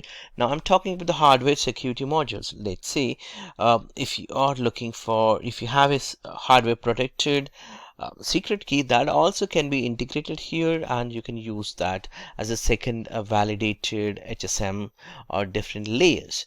And let's talk about why we have to use Azure Key Vault. So there are a few of the bullet points which I have made. The first one would be the earlier we tried to tell about different problems that we have discussed about, for example, secret management or key management or certificate management or even hardware security modules. So all these are centrally can be stored and it can be managed. So it's a central storage of your application secrets within Azure Key Vault, which will allow you to control their distribution, right? And Key Vault greatly reduces the chances of the secrets that may be accidentally leaked within your teams, or maybe somebody who left the organization, right? And when using Key Vault applications, developer no longer need to store any of the security information within their application. So they simply have to give the resource ID of our Key Vault, and that will actually query to the resource ID. And then if you are looking for some of the secret name should be given, and then it will query to that and it retrieves the password directly from the Azure Key Vault. So it's a fully automated, so that helps a lot for the developers, and they no need to maintain these secrets in any other repository or maybe not in their applications. So that's a great example what we can take for the central application secrets. Now let's talk about the securely stored secrets and keys. So we talked about everything as a software. Here it actually supports your industry standard algorithms that are based on your some kind of hardware security modules. So that's called HSM. It's a simple standard hardware security modules, HSM. And these HSM are the federal processing standards that needs to be followed are some of the organization standards. If that's the case, this also supports the Azure Key Vault, and this can fully integrated with the hardware keys, and that also integrates internally with the Azure AD, that where you can also control with the role-based access control or with the Key Vault access policies. So it's easy when we talk about the Azure Key Vault services. Finally, Azure Key Vault is fully designed that where Microsoft doesn't see or what is there your exact secret data within your Key Vault. That's how Microsoft has designed. So let's move to the another point. So we talked about the software and hardware where we are storing some kind of secrets and keys and other things, but let's talk about how we can actually monitor the things and who's using what, or that can be also we can fully monitor and check it. So once we have created a couple of these key vaults, you want to monitor definitely how and when your keys are or the secrets are being accessed. You can simply monitor activity by enabling your key vaults. So you can configure your key vaults for archiving a storage account or stream to an event hub, which we talked within the Azure monitoring section. You can send even Azure logs to the Azure monitoring logs. So all that way you can actually monitor this Azure Key Vault services. So let's also have a talk about the simplified administration of application secrets. So when we store valuable data, maybe in your application or maybe somewhere within the Azure Key Vault also, you must take some several steps within your company or within your business process, where you need to secure the entire information, and then it must follow some kind of life cycle and must be highly available at the same time. So Azure Key Vault simplifies this entire process of meeting the requirements. Like, let's take one example, like it can removing the need of in-house knowledge of hardware security modules. You don't need to understand about HSM modules. It fully automates and scaling upon a short notice to meet your organization uses, where they wanted to just change the secret value, whatever it in the application side, no need to do any kind of changes, because key vault secret only got changed, and the application will go and contact that secret application name, and the secret, whatever it is there, it will retrieve. And also you can replicate this entire content of the Azure Key Vault within a region or to a secondary region, so that your entire keys are definitely highly available, as we talked. So you have the option for the regional and the secondary region and high availability. All these options are available within the Azure Key Vault services. And also you can manage this Azure Key Vault with the definitely from the Azure portal, as well as from the CLI and PowerShell too. So automating different tasks also can be performed automatically. For example, with respect to the certificates that you are purchasing for the public CAs, such as the enrollment or renewal process, will be fully automated with the help of Azure Key Vault services. So these are some of the key important points that we can talk about the Azure Key Vault, and I hope you got some idea about the Azure Key Vault services. And I'm going to be talk in the next lecture about a demo, and later point we will straight jump into the demo. Thank you for watching this. I'll catch you in the next lecture. Hello and welcome back. In this lecture we will be understanding about the upcoming lecture, where we are going to perform some kind of VM deployment, and we use the Azure Key Vault. So let's understand what we are going to do. So as a first step, I will be creating Azure Key Vault, which is directly from the Azure portal. And then within the Azure Key Vault, I'm going to create a secret key to store a password with the name called VM admin password, which is a template name. So this is the this should be the same, because in the next phase I'm going to create actually ARM template for a creation of a VM. So in the VM creation, for the password value to store, this should be the same value, should be this. So if you're doing also, you should be following the same thing, because that's the skeleton, that's the template value, so that must be exist.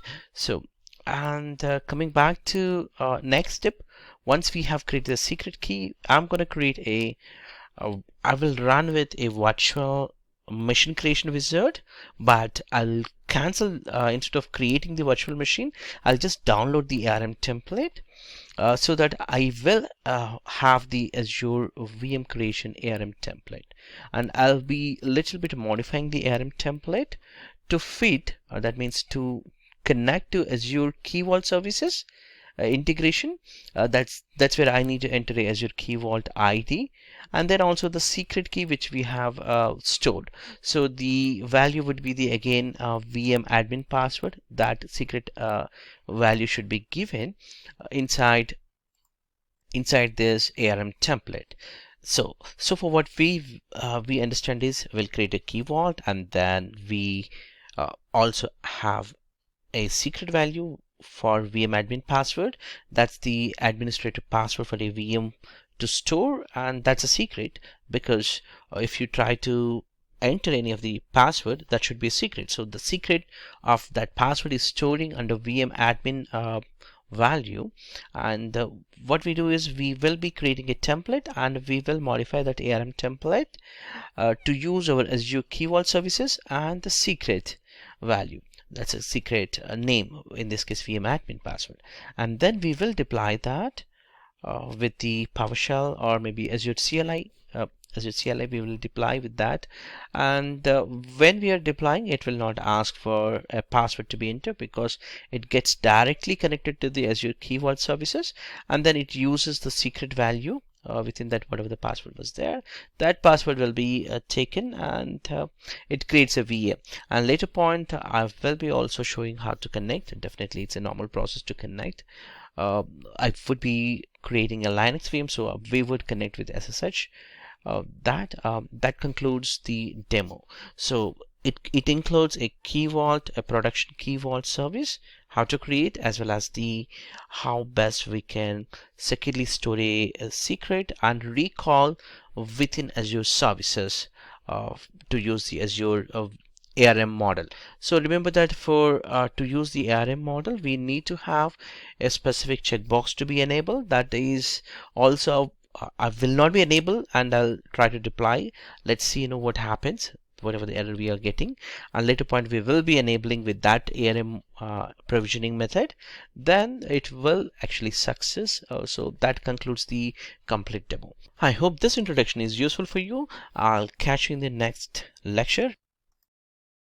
Let's open Cloud Shell from Azure portal, and we'll keep it this in the minimized state, and later we will connect from the Microsoft Azure portal to navigate to the key vault. So this has been connected, Cloud Shell. So I'll try to minimize this completely, or drag and drop, or minimize. I'll be creating a key vault. So I'll just search for the key vault. There's no key vault service, so I'm gonna click on create new key vault. So I will be choosing here a meaningful resource group, or my existing resource group, in my case demo VMs, and I'll stick everything with ECUs, and I'll give a name here, like we can give here web app IUSU projects, and I'll stick, as I said, ECUs. And for the pricing tier, as we discussed earlier, standard and premium. So premium, where you have even the pricing for the hardware, third-party hardware, where you can also integrate the hardware key vaults. But here everything is a software, so we are trying with the standard key vault. At that point, I'll just go with the everything is a default, like retention period of 90 days and purge protection is disabled. All that are going to be by default for me, and that would actually create. So this is very important here. If you see here, 3 checkboxes for enabling access. So these things, if you look at here, the first checkbox is talking about Azure virtual machines for the deployment. Other one would be the Azure resources, that's ARM model for the template based deployment. Let's say we open the Cloud Shell and we try to deploy with a template, then it doesn't work if you don't have this checkbox. So I'll take this for now, and later point I'll take it out. I mean, I'll remove and I'll try to deploy it as part of this demo and see what kind of errors we would be getting it. So that's what I'm gonna test it in a minute or so. For now, let's go to the networking. So I wanted to grant my key vault for public network, or to just to the specific network. Let's see here, I can configure if I just go for public, that means everything is open. And if I just configure for a selected network, selected VNets, and later point even I can configure even firewall specific settings also. So in my case, I'm just choosing the public endpoint, and remaining settings are by default actually, so I can skip them. I'll be creating here with a click on create after validation. So this would take a minute or so to get it created in my key vault. So it got deployed. Now I'll be just going back to my key vault, and this is my overview. And as a next step, I'm actually creating a secret file as the manual. So here, if you see here, this certificate based is depreciated, so everybody is using only a manual now.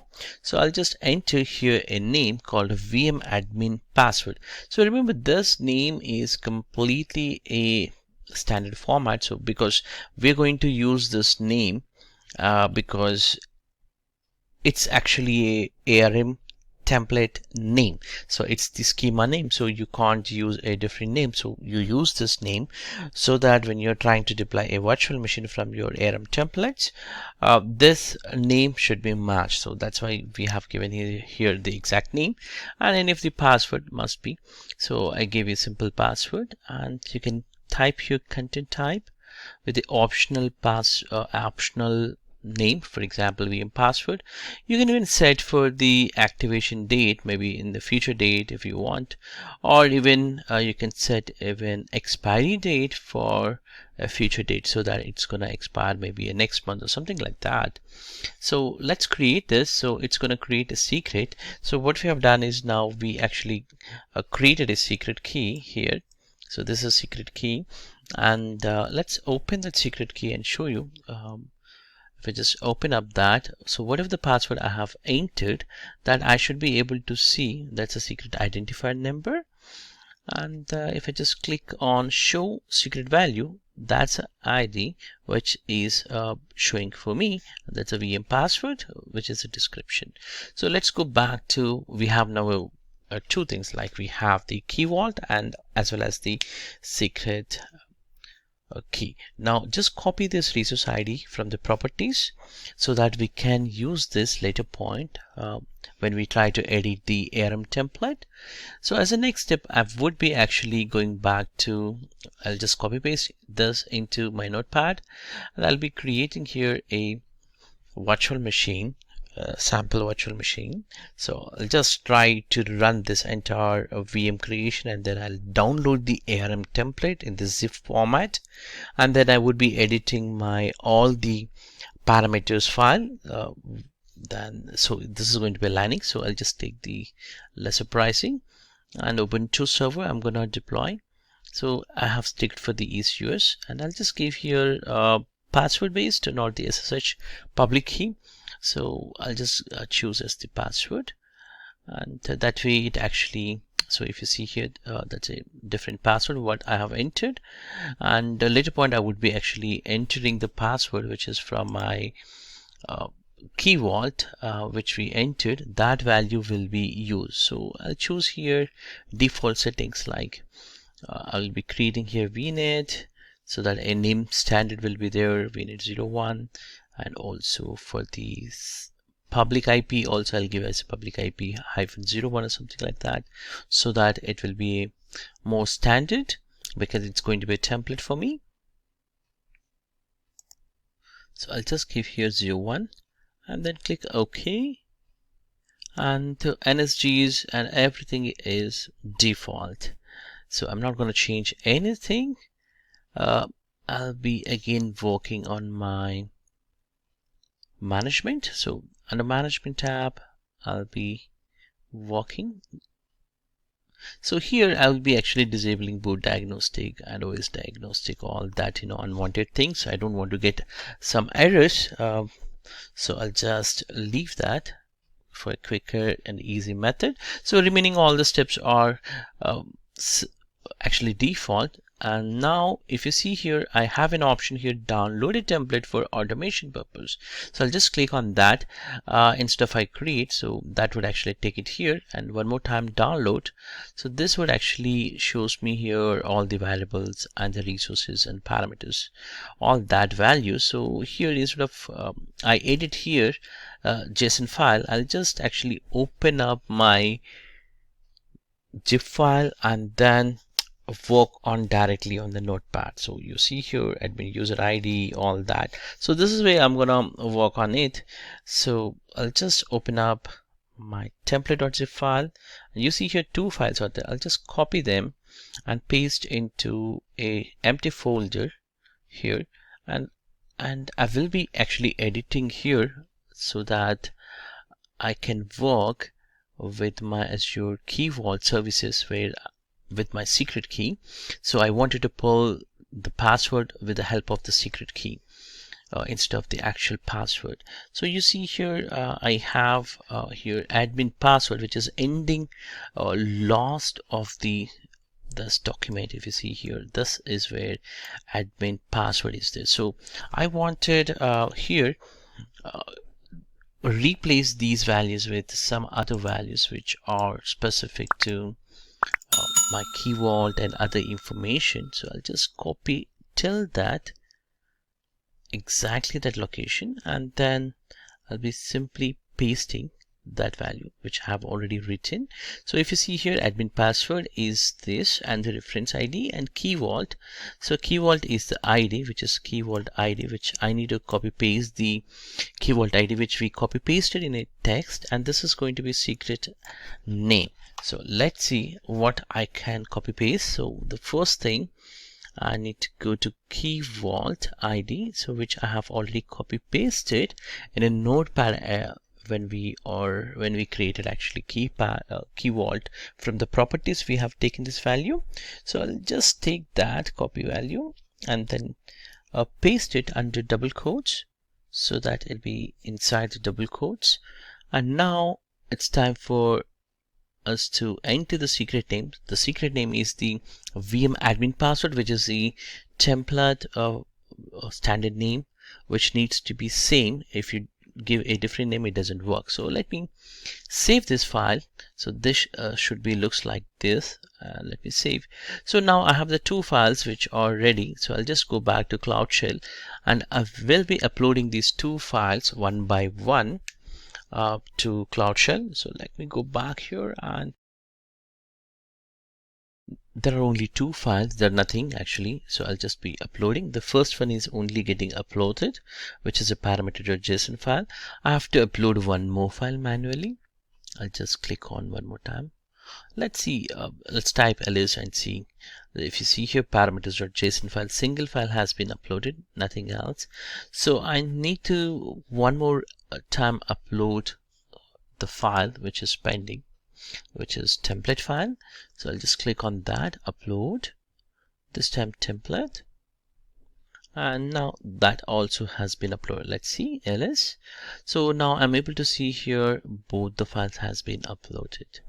Now it's a time for us to use these template and parameter file to create a virtual machine out of these templates. So I have already a command which I have already typed in a notepad. I'll be just pasting here and I'll be explaining. So if you see here, the file is actually, the command line is very simple, which talks about AZ deployment, that's Azure deployment, to create a resource group or under resource group called demo VMS, which we have already, demo VMs, and the template file name is template.json file, which we are going to use that JSON format file, and the parameters for that JSON file already mentioned under parameter.json file. So that's how it was designed, this query. So in your case you can change. So we got an error because we didn't enable Azure Resource Manager for template deployment. I did actually uncheck that later point just to show you the error for you. So let me reconfigure that so that it works for us for this deployment. So if you just go back to access policies, and you see here there was no checkboxes are enabled now. So I have to take Azure Resource Manager for template deployment and click on save. So this would actually enables me or gives me an option where I can deploy even or it can actually serve my key vault for ARM-based template deployments also. So I'll just enter the same command, and this time it's actually running in the background. This might take some time, so I'm just fast forwarding this entire video just for, and it's finished, and you can see here it's a successfully deployed, provisioning status success. So it's time for me to connect to the VM with the password which we have given as the Azure demo AZ-303 hyphen. So actually that's a password. So what I will be doing is I'll just go back to the VM, and you can see here the VM is successfully deployed by using that password from the key vault services. So as you can use all these methods, standard methods to use for SSHI to connect to that virtual machine, or I can use even the PuTTY based connection. So I'll be just using the PuTTY based connection. I'll simply open up my PuTTY here, and I'll just enter the IP address. That's a 52.149.132.210, which I'll just copy paste and open. So this time it's going to actually asking for logon user, so which we have given as a username called Azure user, which we enter while creating the VM. And this time it is actually asking for the password, which we have given as your demo at 123 asterisk. That's a shift one, what we have given. So once I enter that password, I'm able to successfully log into Ubuntu server. So I hope this lecture is useful for you. Thank you for watching this. We will be continuing in the future. Once again, wherever it is possible to work with Azure Key Vault services, we would be utilizing them as part of this course. Thank you for watching this. We'll catch you later. Hello and welcome back. In this lecture, we will be looking at Azure Security Center and what it is and how we can use it. Microsoft Azure Security Center is really a backbone of another product called Microsoft Monitoring Agent. So let's take a look at Microsoft Monitoring Agent first.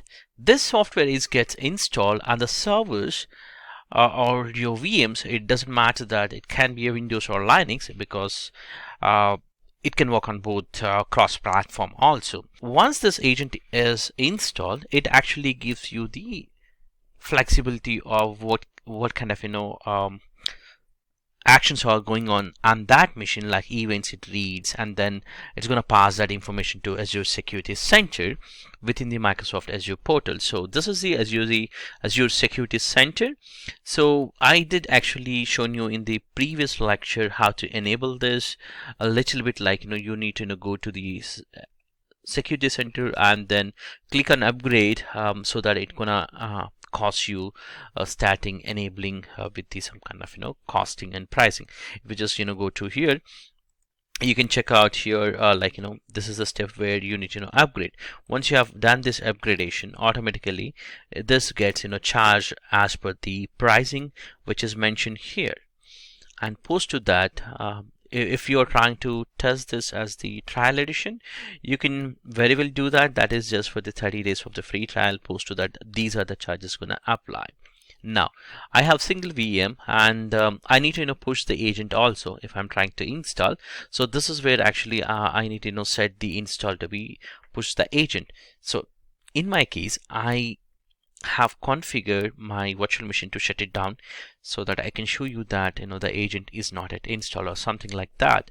So let me show you what I'm trying to do before I go ahead and do all this. So I just wanted to show the recommendations. You see here, these are the recommendations which are coming up here, and I wanted to just duplicate this, and I wanted to start my VM.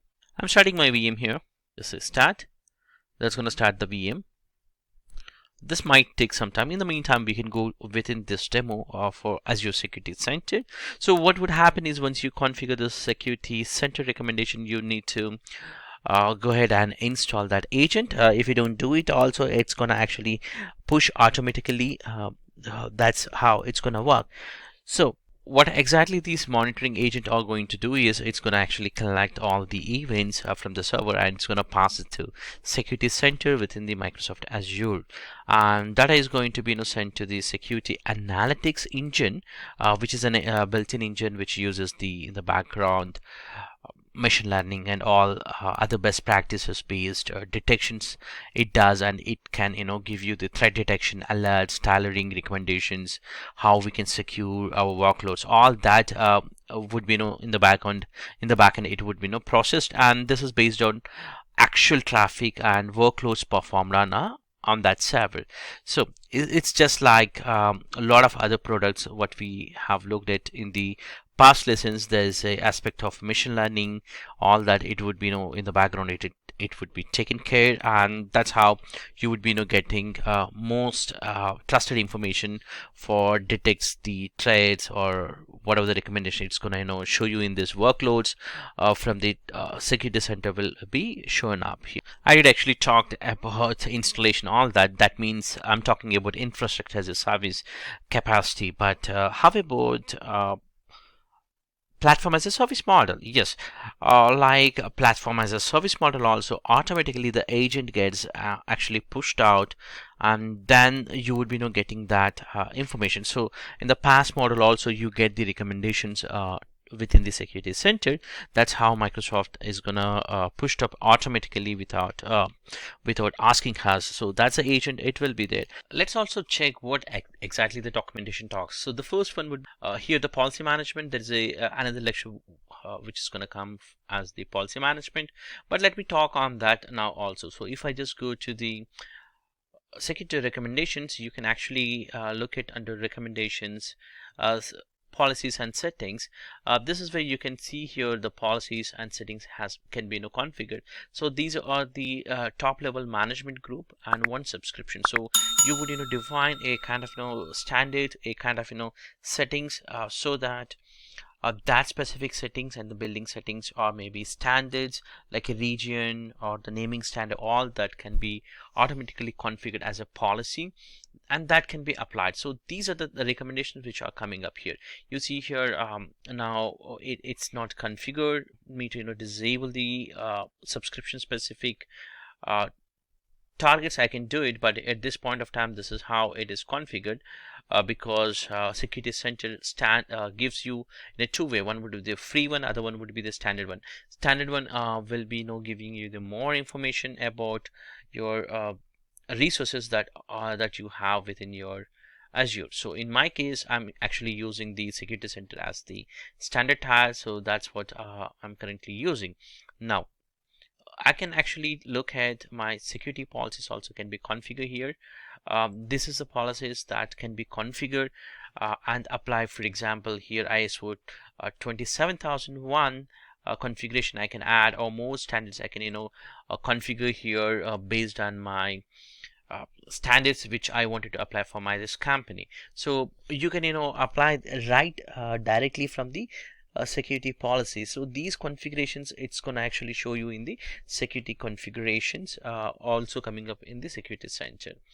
And similarly you can customize initiatives, all that would be configured here. And now you can see view effective policy, whatever the policies are applied. So you see here under identity specific, you have a maximum of 3 owners should be designated for a subscription. Audit not exist. So such kind of policies and the best practices that are already configured, and I should be able to see from directly from my security center. So these are all the specific to the policies and compliances, and over the period of time you can check out here. You see here the continuous monitoring for your compliance policies. It was started maybe close to 60 and it has fallen down to 30 plus, and it is even lower on that part. So you know that the compliance is over time it is actually going down, so you would actually get a more focus why this kind of overall complaints is policy complaints is getting down. Based on that you can analyze such kind of reports, or based on the topology or the traffic, and you can assess that based, and you can also fix it. So let me show you some of the quick fix that I can do it. If you see here recommendations, I can see here network traffic specific agent is not yet installed, so I can simply quick fix that would actually gonna fix on this machine by remediating this. So in a minute it's gonna actually apply that specific setting on my computer, and that would actually gives me some kind of score. So I'm actually saving this information, so I might have to wait, but otherwise I can move from here. Similarly, if you see here installing the agent was not there, such things you can quick fix directly right from here by clicking on this. So these are the options that you have it, and you see here there are 9 different problems you have. Out of this 7 are the high severity, so you can sort here based on that severity level and try to understand what is the important and what's the score of that. For example, here compared with the 5, there's a 50% of the scoring is enabled, that is MFA should be enabled on accounts with the permissions on yours. So in my case this is a subscription, and for this subscription whoever the user, that's the Pavan Kumar, so for him I need to configure MFA. So it's gonna actually creating a conditional access policy automatically for that specific users, or we can enable baseline security policy, use the policy, so that it's going to actually ask for the multi-factor authentication, and that would give me a 50 points here. That actually improves my score. And similarly, install endpoint protection solution on a virtual machine. So this is gives me another 15 scores. So I can install agent directly, anti-malware. So simply create, and want me to exclude any of the policies or extensions, nothing. I simply click on OK. That's actually pushing the agent. So right from the security center, you can remediate the security issues or security concerns. That would actually gives you a lot of confidence on the best practices that are Microsoft recommending for you. So this is one other advantage. And now let's have a look on it, other disk encryption and apply it to be virtual machine. This is, if I start doing this, it would gives me the specific machine must be, a disk should be encrypted. So for that they are asking for us to do the encryption here. If it is not enabled, say simply edit and do that changes so that the encryption would happen. So in my case I don't want to do it now because this is a production for me, but if I really wanted, I can do the encryption here so that it's actually show me as it is encrypted, and because I'm working on that machine also at this point of time, I don't want to risk, so I'll just leave that. And these are in a just-in-time network access is for that specific time you want an access within that network. This gives you a great opportunity for you, so you can set up that configuration also, like simply take this and enable JIT agent on that machine. So these are the advantages what you have with this. So now I have already configured, so let me go back here and my recommendations. If I just refresh, it should actually fix few of them at least. So it's just the, and some of them might take some time to pull that information back for us, but you can check out other computing specific score, like built-in vulnerability assessment solution was not done on that machine. You can do the like this, you would be getting a lot of remediations, a lot of action points directly from the security center. So I was talking about all these configuration. Apart from this, you can also do the threat specific. I did already talked about. You can do that, and also you can block brute force attacks if that specific VM is getting some access issue or SQL specific one. Then you can do all these configurations can be automatically configured, and that would be a really great great tool for us to configure any kind of security concerns right directly from here. And you can check out here security alerts would come up if anything wrong, like a user specific or threat production, you would be getting it. And also if you have any of the IoT hub specific, you would be getting data. That's a SQL specific recommend here. Identity access specific, for example, MFA was not enabled for my admins, my subscription, then it's going to give me an error. There should be more than one owner assigned, that should be there, but didn't have a more than one owner. So such kind of information it's going to give you. And also keyword specific, we did talked about any kind of encryption or PKI or passwords would be stored into the keyword. So keyword specific things also come up here. And this is a really great useful tool. We shouldn't be ignore this tool. This gives you all the recommendations within the Microsoft at the subscription and including the policies and management side also. I really like this tool. I hope this is useful for you. Thank you for watching this. Hello and welcome back. In this lecture we will be learning about how to update your virtual machines within Microsoft Azure Cloud. And this mechanism also works with your on-premises. That means you can manage with the updates for multiple Azure virtual machines as well as for your on-premises computers. The backend of the infrastructure includes your automation account and log analytics services as a combination, and then you would be able to patch almost all possible operating systems. So to begin with that, you can use the update management console to update with the Azure automation, which manages in the backend with some kind of runbooks which will be there, and that would actually triggers on those machines. And also you can manage not just the cloud, you can also manage on-premises machines, and you can quickly assess for the required patches which are required or got installed. All that can be done, and you can enable the update management with multiple mechanisms, not just the one method. So you can do it from the Azure automation account, and also you can do it from the non-Azure machines, that's manual method. Also you can do it from the Azure single machine. That means you can just go to the virtual machine and from the portal, and you can do it.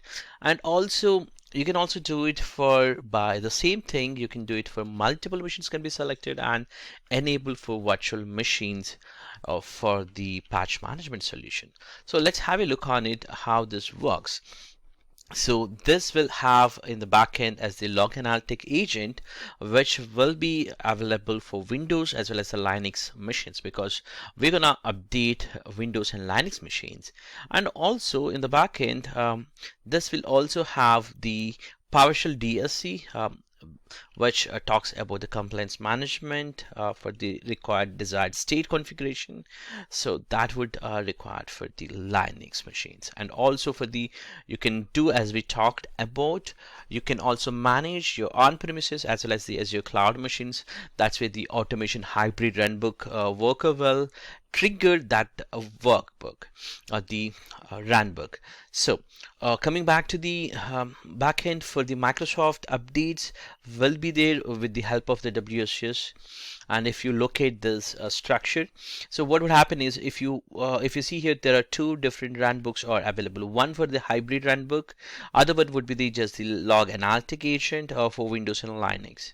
So with the automation account, it will actually check for the status reports will be always done, and based on the reviewed assessment and defined deployments which are done against to these runbooks, it will tells the what kind of status it has. Like if it is required some of the patches, it will gets installed. Before it actually gets installed, you can actually run pre-steps and a post steps, and then the updates also can be configured. So that means you do have the pre-scripts can be executed, and in between Windows updates will be deployed, and then post steps also will be there. So you have an option where pre and post steps are very useful. For example, you want to manually stop some services or some kind of manual activity to be done, that can be fully automated with the help of PowerShell commands. And once that's executed, and you can schedule for the maintenance of the Windows updates, that would install all the patches, and then post steps will trigger to start that server specific activity. So that's how it's going to work. This is the architecture in the back end. Now let's have a look on it. What are the operating systems are supported? So we talked about the many things within this update management, but we didn't talk about the supported client operating system. It supports almost all the server operating systems from starting from 2008 to 2019, all kind of editions, like you take standard edition, enterprise edition, or even the core edition also will be supported. And coming back to the Linux, yes, CentOS 6 and the 7, also Red Hat 6 and 7 for the x86 and x64, SUSE Linux and Ubuntu 14 and 16 and 18 versions. And there are definitely non-supported operating systems also there, which we need to talk about. First and foremost, it doesn't support all the client operating systems. When I say Windows 7 and 10, it's not going to support. And also Windows Server Nano technology specific Nano servers are not going to support. And KBS, that's Kubernetes services, which are not going to support it. And now let's have a look on it, how to manage. So we talked about earlier about the overview. Again, we will just have a look on it, the same thing. So if you look at here, Windows Update Management can be done for your Windows as well as the Linux operating systems. You can onboard them, you can assess them for the required available updates, and then you can select and then you can schedule for the required updates. So what would happen is in the backend, the review deployment results will be verified with the successful of all the virtual machines which are enabled. So then you would be getting very similar to this kind of screenshot which is presented on your screen.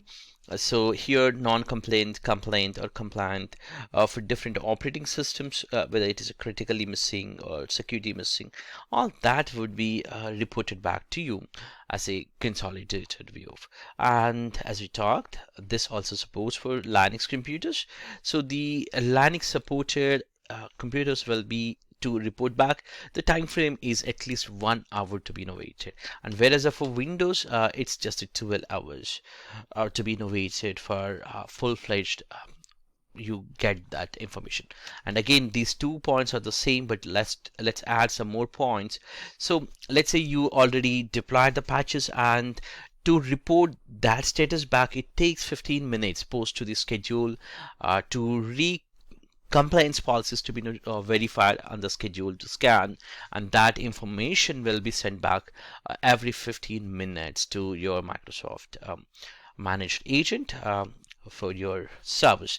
And also for the Linux case, it's the same case, almost 15 minutes, and sometimes it can take 30 minutes to 6 hours for the dashboard to be reported within your dashboard. And coming back to the classification, as we talked about the patches, not everybody is ready to push all kind of update classification. Some of them only interested on critical or security or update rollups or feature packs, service packs, or definition updates or role tools and updates. So all these kind of updates classifications are available. So you can choose that based on that criticality and filters, and then select them and get it installed. And coming back to the updates to include or exclude, you have that option whether you want to include that specific update or not. These are the additional features which I'm talking here, which are going to pop up on your screen in this box. So you can include or exclude some of the updates. You have that option. Also, you have the scheduled settings so that you can go for recurrence or maybe once only to deploy these patches, or recurrently you can do it, set it one time, and it does an automated fashion on every month. And also you have we talked about the prescripts and the postscripts options, where you can run some kind of prescripts as well as the postscripts.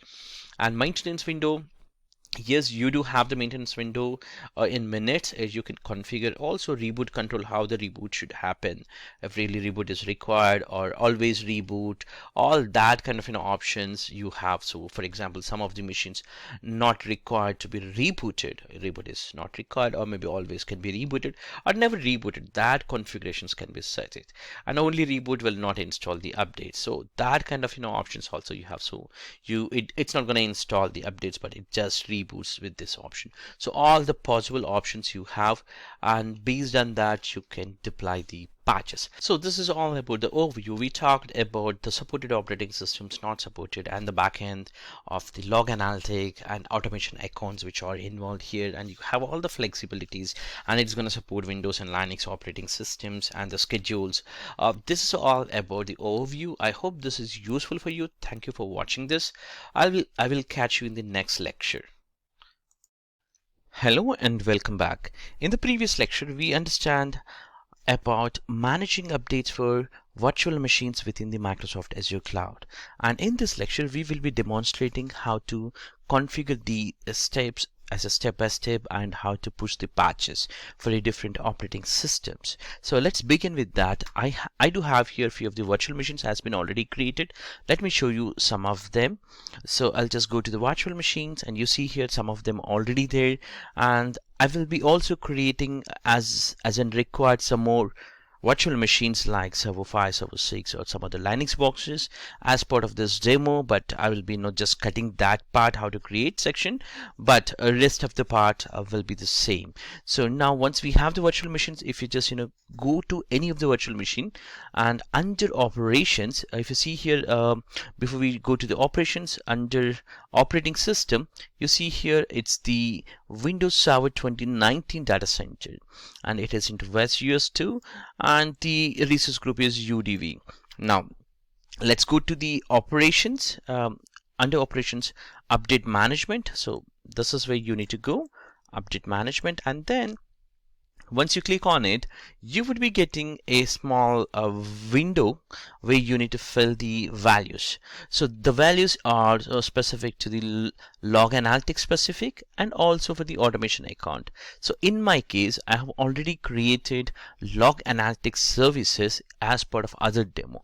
That's why it is completely grayed out. I cannot change here any value. But whereas for the automation account, I can actually edit here.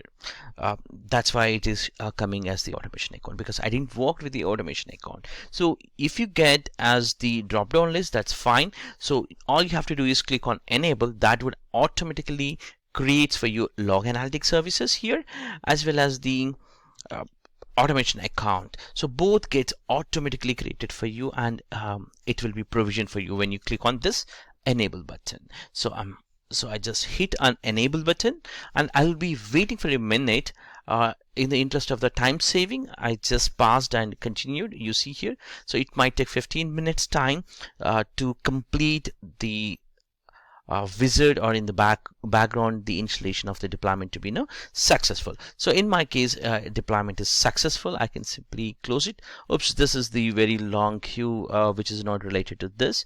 This is the 4 hours. If you see here, it was a previous notice which is coming up. That's fine. I'll just close that, and you see here I was able to see here like what are the update names which are missing, and also based on the classification and the published date, and also I get the KB information. And if you see here, this is for the missing updates, and this is for the deployment schedules. So what it means is, when you find the missing updates, you would actually use this button to update. That's the schedule. So once the schedule is happened, it comes under this tab, as it will be listed so and so time it's gonna deploy. That information will be there. So the wizard output will be saved into this specific tab, and then the success of the installation or failure of the installation called history, that will be showing here. So that's a demo. So that's what we're going to try in a minute. So let me again run here. If you are trying to configure on multiple machines at once, all you have to do is you have to click on this button, which is the automation account. So if you just go to the automation account to manage, you will be getting all the machine specific updates, similar view. All you have to do is again do the same thing like missing and the scheduling, and that goes to the deployment from there to here. So we're going to do that in a minute or so, but let's understand more about within this tab what kind of options we have.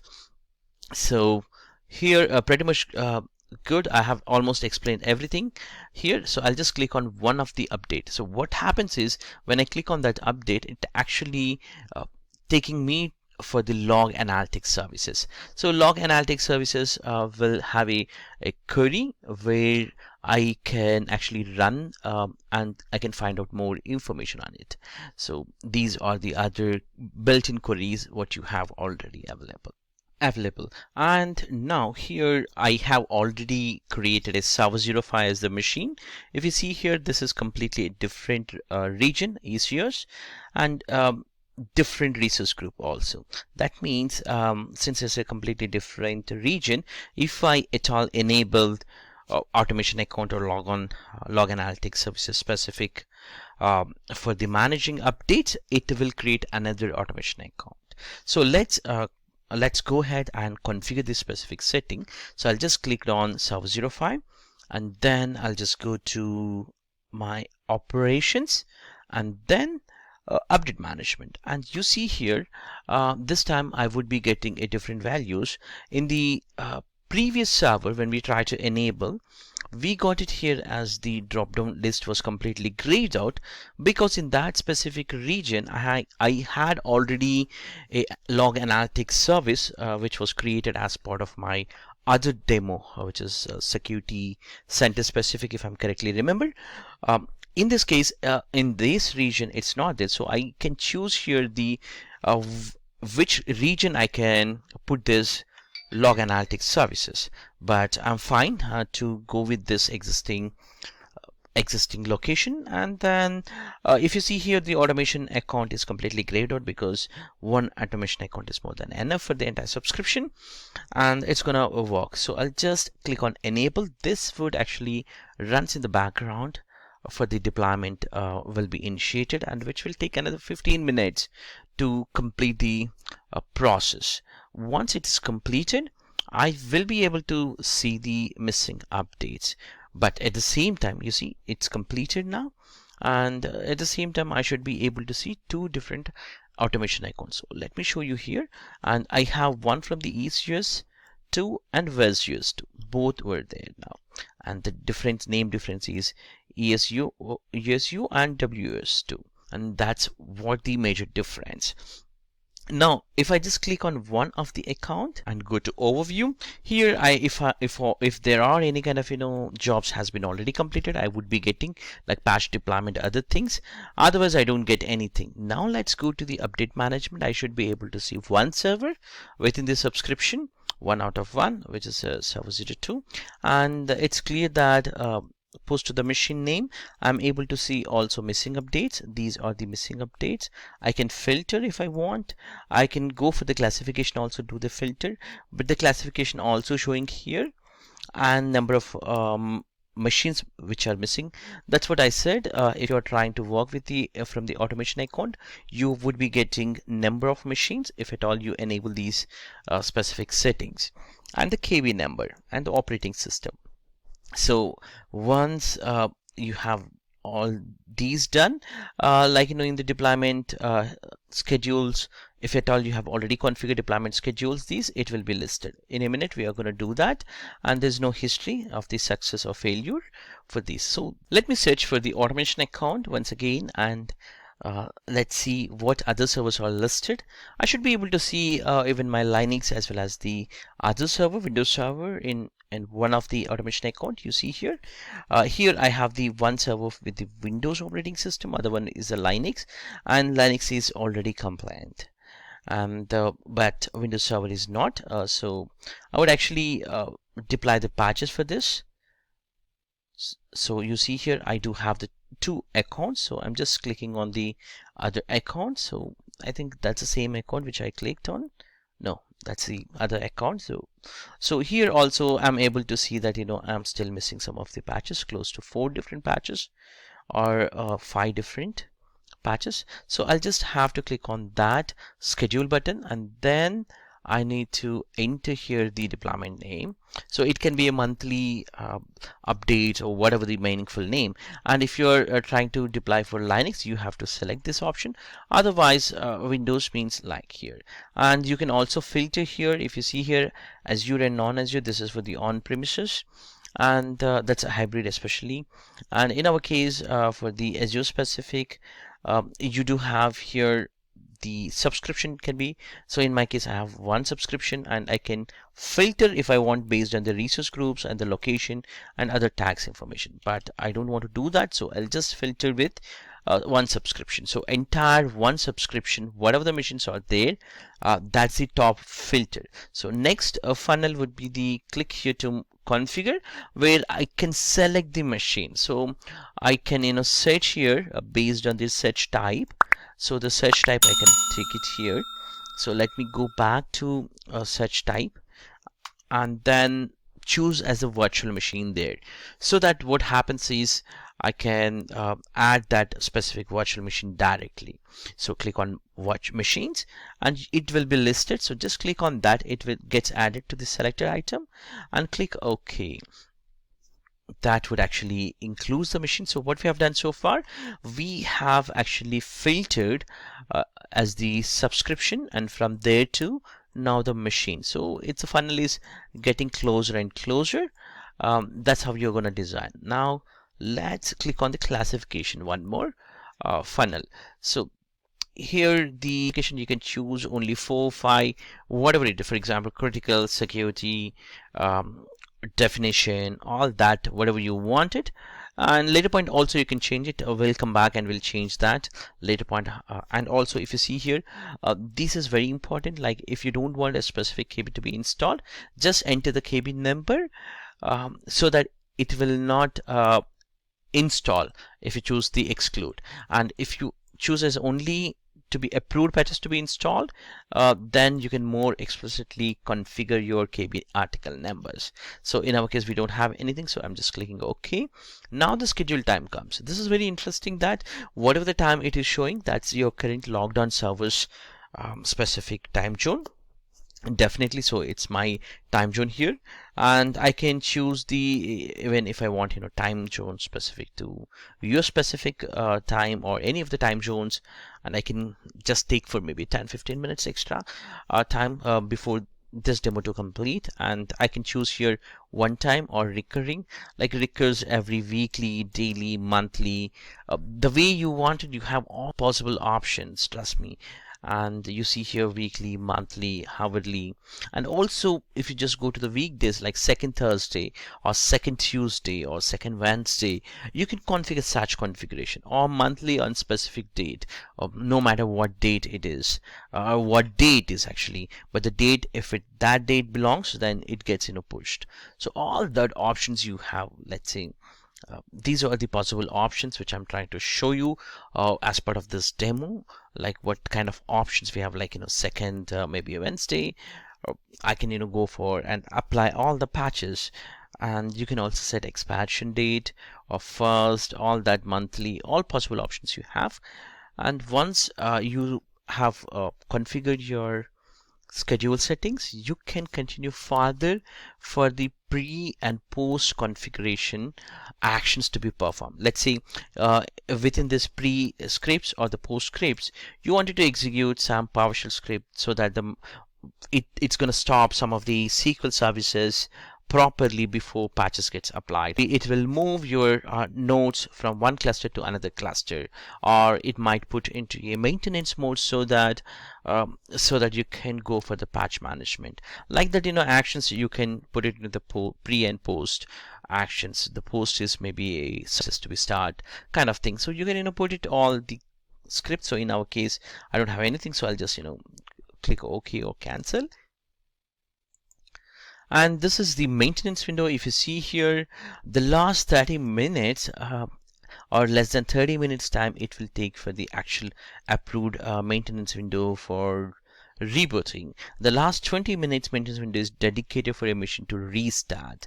And these are the maintenance window specific settings. So here, if you are trying to configure the specific time, let's say 120 minutes, that's 2 hours. So from 12 a.m. to 12 a.m. to 2 hours, which is till 2 a.m. I'm sorry, it's till 2 a.m. it's going to apply the patches. And for the reboot, you have the options for no reboot, always reboot, but will not install updates. So you have the options. You can choose whatever the option is applicable or required as per your change management process. And once you have done, just click on create. That creates this deployment. So what happened is, in the background now, we clicked on this button to create the schedule, and that schedule will be available here in a minute. So you see here the schedule deployment is created. So I need to wait for that time to trigger, and once that time reach, the machine gets install all these patches, and I should be able to see in history. So let's click on maybe deployment schedules. or if you want to manage any of the manage machines, so you have here also the option. Like these options are reporting for the log analytics specific service. So it might take 15 minutes before this data to appear into the dashboard. So you want this to be reported and on all available machines, or just for a specific machines, or in the future machines kind of configuration can be enabled. So in our case it's a default configuration which is already available, and I'll be choosing the enable on all VMs. So I'll just close this button, or it gets changed in the back end. So that's good. And next step would be to go back to the deployment schedule. So here you see here whatever we have created, like monthly updates, it's there, and the next time it's going to run is 8:15 a.m. It's going to run on this specific of the machine. Is just a one machine and one time. It's not going to be recursive, and the schedule maintenance window is 120 minutes. That's good configuration. So we'll wait for another 120 minutes to get the status back. So if I want to change, what if you can just click on that and do any of the changes. Let's say I want to change maybe a classification, like everything to be install example, just it's a test. So I can go here and configure, and post to this the patch management configuration part is done. I have to wait. So the similar things I can do it for other machine also. So we worked with the one of the automated account or automation account. Now we're going to work with other automation account where we have the Linux as well as the Windows box. So I'll just go to operations. I'm sorry, under operations again, update management here, and here it should list actually two of them. One is the Linux as well as the Windows. So I'll just click on server so that I can run the log analytic query, like required patches, like 4 patches which are missing for server 2012. So that's okay. I can show you the same information from GUI. That's showing good. So these 4 patches are missing, and these are more about the Windows Server 2012 specific, if you see here, because the operating system is 2012. And as a next step, I would be creating the schedule updates, and the similar fashion, similar steps I have to do it. So I'll just click on that and give whatever the name you wanted to give here, a meaningful name, and then choose the operating system, like in this case the definitely Windows, and click on configure. And here I can choose maybe old, but this time I wanted to show you the apply.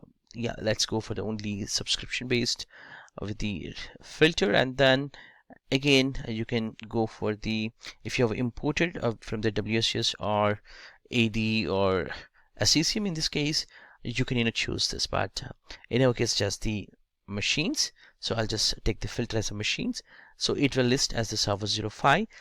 All I have to do is I'll just click on that, so it selected this, and as a next step I can click OK, and I can choose the required update. So this time I will select everything, and the include and exclude buttons are the same, and time zone and time specific settings, all that can be configured.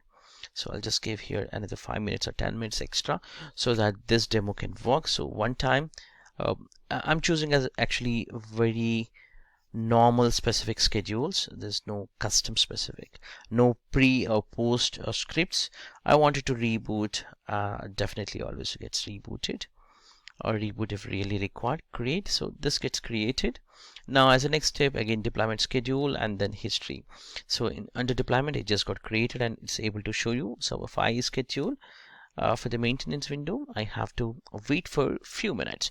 So I'll be waiting, and I have waited close to half an hour or 1 hour plus time, and then I'm able to go back and show you the status. So you see here the overview is completely showing for us as the completed on 2 computers.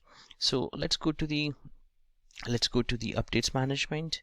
You see here update management, and you should be able to see here for a single machine it's fully compliant. And if I click on that, again the same log analytic query, so I don't want to do that. Now missing is 0 completely. Deployed schedules is one of the schedule and which has run already successfully.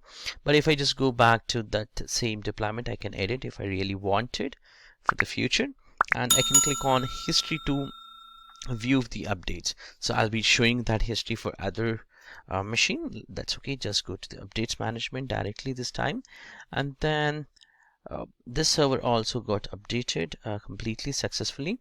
So from the update management, I can see here two machines, in this case Linux and the server 5, both are compliant, and history is showing as the deployment is successful.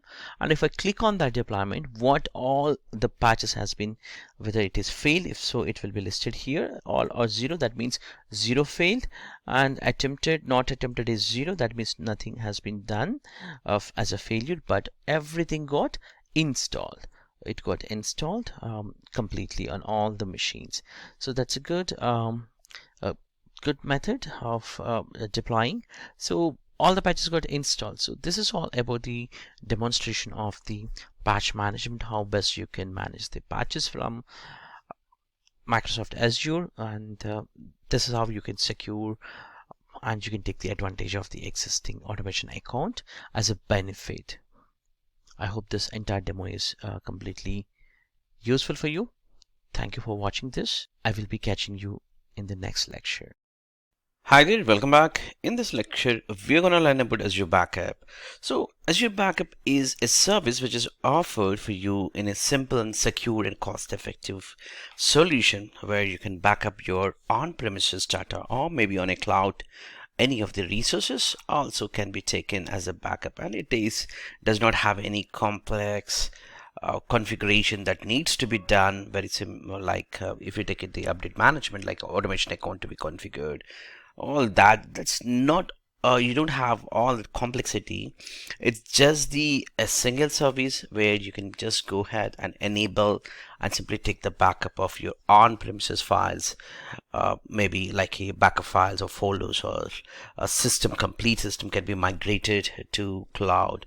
And also you can take the complete Azure VMs as a backup. Let's see, whatever the point of time you have taken the VM backup, that point you can always go back and restore it if at all you wanted.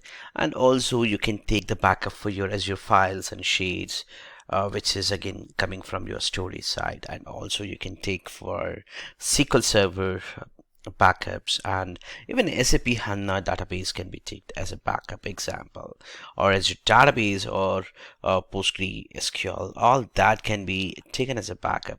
So it's so easy that you just have to install an agent so that you can take the your on-premises offloaded data, you can take it, or you can scale at any size, and you get the unlimited transfer for your backup, and doesn't limit the amount of incoming which is coming to your backup to the cloud, and it's going to only charge for your restoration side. And keep your data completely secure with your Azure, because all the data protection policies will be applied directly from Microsoft Azure. So this is so easy and most benefitable product or a service which is available from the Azure as a backup as a service. So it's basically a platform as a service kind of thing. And you can also take the multiple storage options. Let's say you want to store this to LRS or GRS, that's a geo redundant or local redundant or zone redundant storage, all that can be also taken. And it's a great feature. So what we're going to do is, in the next upcoming lecture, we're going to have a look on how to take the Azure backup on a single VM, or you create a site and recovery solution directly from there. You can create Azure backup for a different VMs with the by configuring some kind of Azure policy. All that we also look into it, and also we'll try to take the backup from on-premises machine, let's say from a domain controller in the upcoming lecture with the little bit of overview and demo, and then we try to restore that if really needed. So we will work with the Azure backup in the next lecture, but this is just an introduction so that you know the backup service, where it has some of the components like these. All the components are completely internal, and it's not gonna show you for you outside from the outside view. So it's simply called as Azure backup service simply. And with this, you can take the backup agent can be installed on your on-premises, so that you can download on-premises machines and then get it backed up, including the complete VM can be backed up, even the files and folders, granular level you can take the backup. Same thing happens for your built-in backup for your cloud resources like databases and storages and your VMs. All that can be taken by simple clicks by taking, and that's the central management what you have with the Azure backup. So when you compare with your on-premises, you're not talking about the on-premises additional storages where you need to have the storage and also tape drives sometimes, and also your backup software, third-party backup software, all that are not needed because it's just a single software which take care of everything for you. I hope this will be useful for you, and I'll catch you in the next lecture with a proper demo and a little bit of introduction again with the Azure backup. Thank you. Hi there, welcome to Microsoft Azure Backup and Site Recovery Planning Services.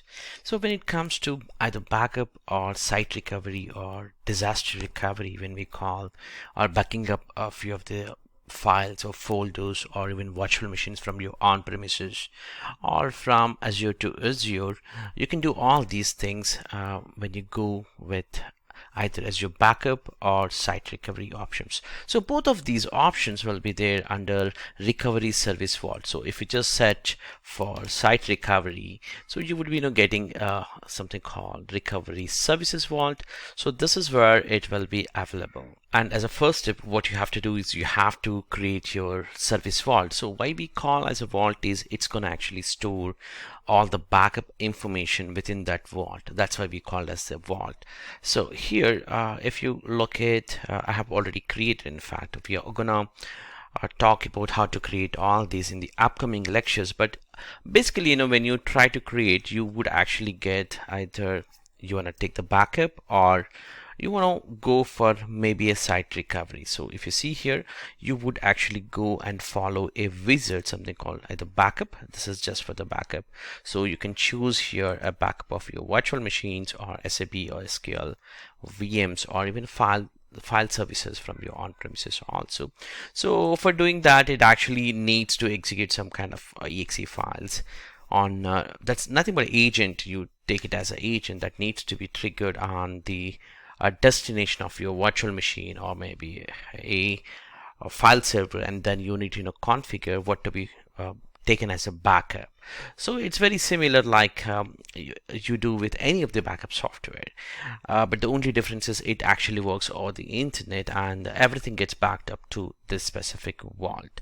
And also you can save these recovery keys, all that also within this vault. I mean, you can actually associate even site vault, that's the Azure Key Vault services also can be integrated so that your backup actually goes further level of securing.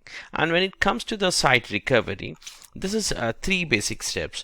The first thing is like you can actually back up your virtual machines, and other one would be, let's say you have your on-premises machines that needs to be backed up. Yes, you can do that by installing a software, a backup related agent software, or the vault specific service which is the recovery services agent to be installed. So that's the same scenario, is nothing but a VMware also. So you would be actually preparing in 3 different steps. One would be the preparing infrastructure, is nothing but you are actually installing a software on your ESX host so that it actually pulls all that information, how many VMs you have, all that network information including, and then you can actually go for replicating that entire infrastructure to your site.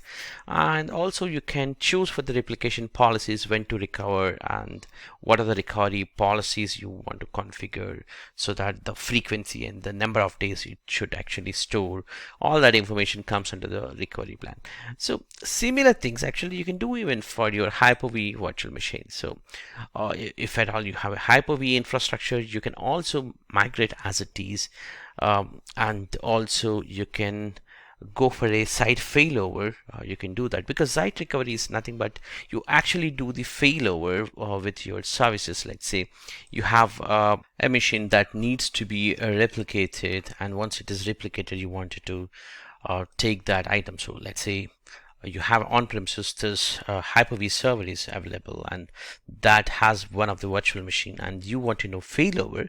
You can failover that. When I say failover, you are actually testing, or maybe some disaster happened and you want that specific virtual machines to be run directly from Azure. So for that, definitely you need to have your virtual networking, because the networking is a key. We need to be configured, and also the data should be available on an immediate basis. That's nothing but it's actually comes from your storage account. So in this case, if you want to go for failover, you can do the failover, and you can even test the failover case, and you can configure the settings that when to be failover or when not to be failover. Let's say if I try to failover, my actual physical machine has here, this is my VM, which is coming from my on-premises VM.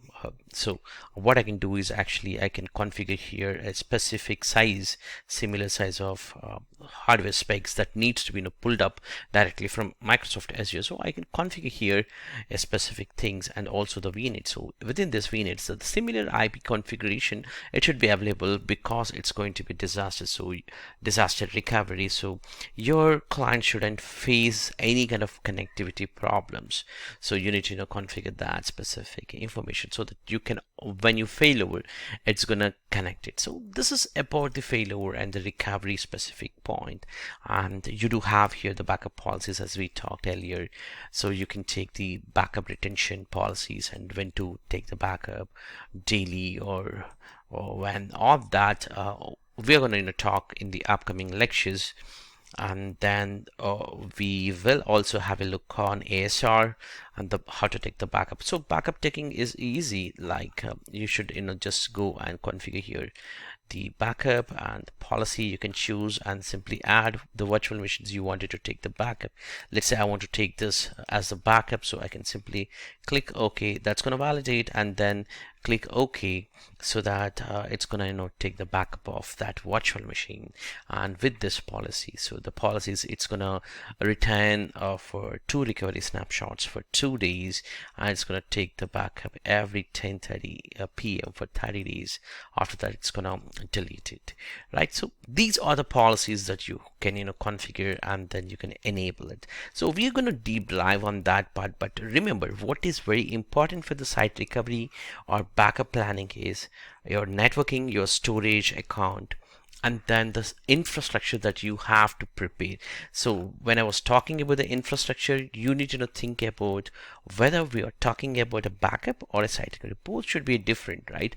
Because a backup is something you actually take and then restore it. Site recovery is something like it comes into a key role when something disaster happens, or maybe you want to fail over for some kind of compliance level or for your annual activities. Then the site recovery comes into the picture, and for each of them, actually you have a different planning should be done. Let's say if you try to configure for VMware, that's a different actually planning. So but the similar steps you need to follow, which we are going to discuss in the upcoming lecture, which we do it for the Hyper-V. The similar steps almost we will be doing for VMware also. And post to that, once the infrastructure is ready, so when we say infrastructure, this is the infrastructure. Site recovery infrastructure is this, and for the site recovery, again, as we talked earlier, the networking is key, and also you can do for VMware and physical machines, which is almost the same type configuration. And if at all you have already System Center Virtual Machine Manager, that makes it very easy for you, because the SVVMM has, that's a System Center Virtual Machine Manager, will have all that VMs specific information, because that's actually not just a backup, it also takes that entire inventory information, and then you can actually map it here, and you can do that specific SVVM specific networking also can be mapped. Let's say you try to migrate one VM, so it should also have similar networking concept, or networking IP ranges should be available, so that your end users can connect to that virtual machine. And similar things for your Hyper-V. So for the Hyper-V, what we do is actually we call it one thing called Hyper-V sites and Hyper-V host. So when we call a site, let's say you are actually migrating all the Hyper-V hosts from maybe California site, or maybe from a Redmond site. So what happens is, in that location, whatever the Hyper-V servers are there, that all you're actually grouping as a site, so that you know that actually yes, all the Hyper-V hosts which are coming from California goes to California region. So like that, you can actually give a name. So for example, use California here, Hyper-V server. So whatever the hosts are coming, so that all can be a part of this group. So in my case, I have only one here, and that can be a part of this group. So don't worry about all these, how to do the configuration, which I'm going to do it in the next demo actually. But this is going to be a kind of idea, so that how this backup or site recovery would actually work, so that you will get a little bit of familiarity, and then we jump into the deep dive of this concepts. I hope this entire lecture is useful for you.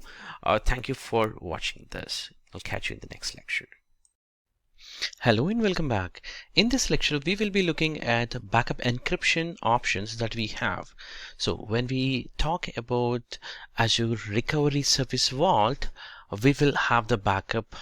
There are two different methods to take the backup, and by default all these backups are protected with AES-256 encryption transmitted to the Azure Backup Vault using secure HTTPS communication. Azure backups are encrypted at the rest by default. There is no configuration necessary to enable the feature. Now there are a couple of different things we need to be aware of based on what we are taking, how we are taking the backup with Azure Recovery Service Vault. Now on-premises backups are using a phrase configured. That's a phrase word, will be a lengthy phrase word, will be configured when installing the backup client. In fact, we are going to demonstrate that within this lecture. When you install a agent called backup agent on that servers where you want to take a backup, or Azure backup server when it is registering your connection with the recovery service key vault, with a phrase is generated that is required to restore and decrypt that specific data upon restoration steps. As your virtual machines, they are configured REST by default using storage service encryption, which is discussed in the previous lectures. And I have an example here. For example, if I just go to Recovery Vault, you see here you have the backup option where you can actually run the backup or the recovery. So if I just click on a backup, I can actually choose any of the VM directly from virtual machine, for example, and select the backup. I have a default policy which will talk about retain for the snapshots, all that, but this is a by default, and I just have to choose the VM name. And if I just enable backup, which is going to take automatically backup of this VM, but I'm not going to do this. I can also show you the same steps can be done from the VM. So I'm just on the VM, and if you just go to the backup again, within the navigation here in the left side, you have a backup option. This is where actually you can choose your backup, or you can create your recovery key vault service as a completely new. But in our case, we have already existing one. If not, you can create a new one, giving a name and then enable backup. That would actually takes the backup. This is a method one. How about taking a backup for on-premises? This is when you want to take the backup code, you have to select what folders or what type of backup you want to take from your on-premises machine. So in my case, I'm taking files and folders and system state. And once I have to selected that, I need to follow total 5 different steps. The first one is to download the agent, which I'm going to install that downloaded agent on my on-premises machine. And during the installation, it's going to ask the secure key vault registration key. So which would you need to accept here the second checkbox, and then you need to download. So in this case, the first one I'm going to download, and I'll just copy this downloaded file here, and I'll just save here for some time, and then I'll copy this to my on-premises domain controller example. I'm going to take a machine where I'm going to install this. And once I downloaded the first one, I am accepting that I need to download the credentials, so that these credentials will be used to connect to my key vault services. So I'll use that key vault services specific one, and then I'm going to actually install these. The step 3 and 4 and 5 is nothing but an installation. So this is my on-premises VM virtual machine, and I'm going to log in, and then I'll simply copy pasted these files actually. So I'll simply install this MSI file which I got it, or the exe file. This is the default steps. I'm gonna take it, so click on next, and then I would be installing this agent, and post to the installation, it's gonna ask me to show the credentials or connection specific details. So that was downloaded in the previous step. That's a step 2. So we will be showing that. Post to that, it's going to ask you to write or give your own phrase, or it's going to generate automatically a key. So this is where it's asking for the key vault credentials. So these are the key vault credentials which were downloaded in the step 2. I'm going to show that. Post to that, encryption settings will come up. So this lecture is all about the encryption. So this is where it's going to ask you, so minimum the 16 characters or phrase is required. If you cannot give a 16 characters random number or random strong key or alphanumerical number, then you can generate by clicking on generate phrase. So it's going to generate for you, and then whatever the key was generated, post to that. Based on these key value, it's gonna actually ask you to where do you want to save this key, because with this key only you can recover the data when you're trying to recover phrase. So that's where it's very important. So what we're gonna do is we are gonna save on our desktop these recovery phrase, and that phrase definitely we cannot store on desktop for a longer time. So the better way would be to store in a key vault. So we're going to save this key in a key vault services as part of this demo. So I have actually automatically it got saved. That's where, and if you lost, your data is lost. So that's a phrase key. That's very important key. So what I'm going to do is I'm not going to work with the backup at this point of time, but instead I'm going to register the secret key as a secret key in a key vault, and then I would be using that value in the key vault. So I'll just go back to my Azure portal, and then these are the step 3 and 4, 5 completed. So I'll just go to key vault. I have the 2 key vault services. Out of that, I'll use one of the key vault, and then I'll go to the secret, and that's where I'm going to create a new secret here. So I'll just choose my KV2211 demo, which we used in the previously. I'll just go to the secrets, and I'll click on generate or import. I'll just copy pasted that value here in my notepad. So I give a meaningful name here so that you know that why the secret key is used or what it actually storing. So VM backup, my computer name, that's what I've given.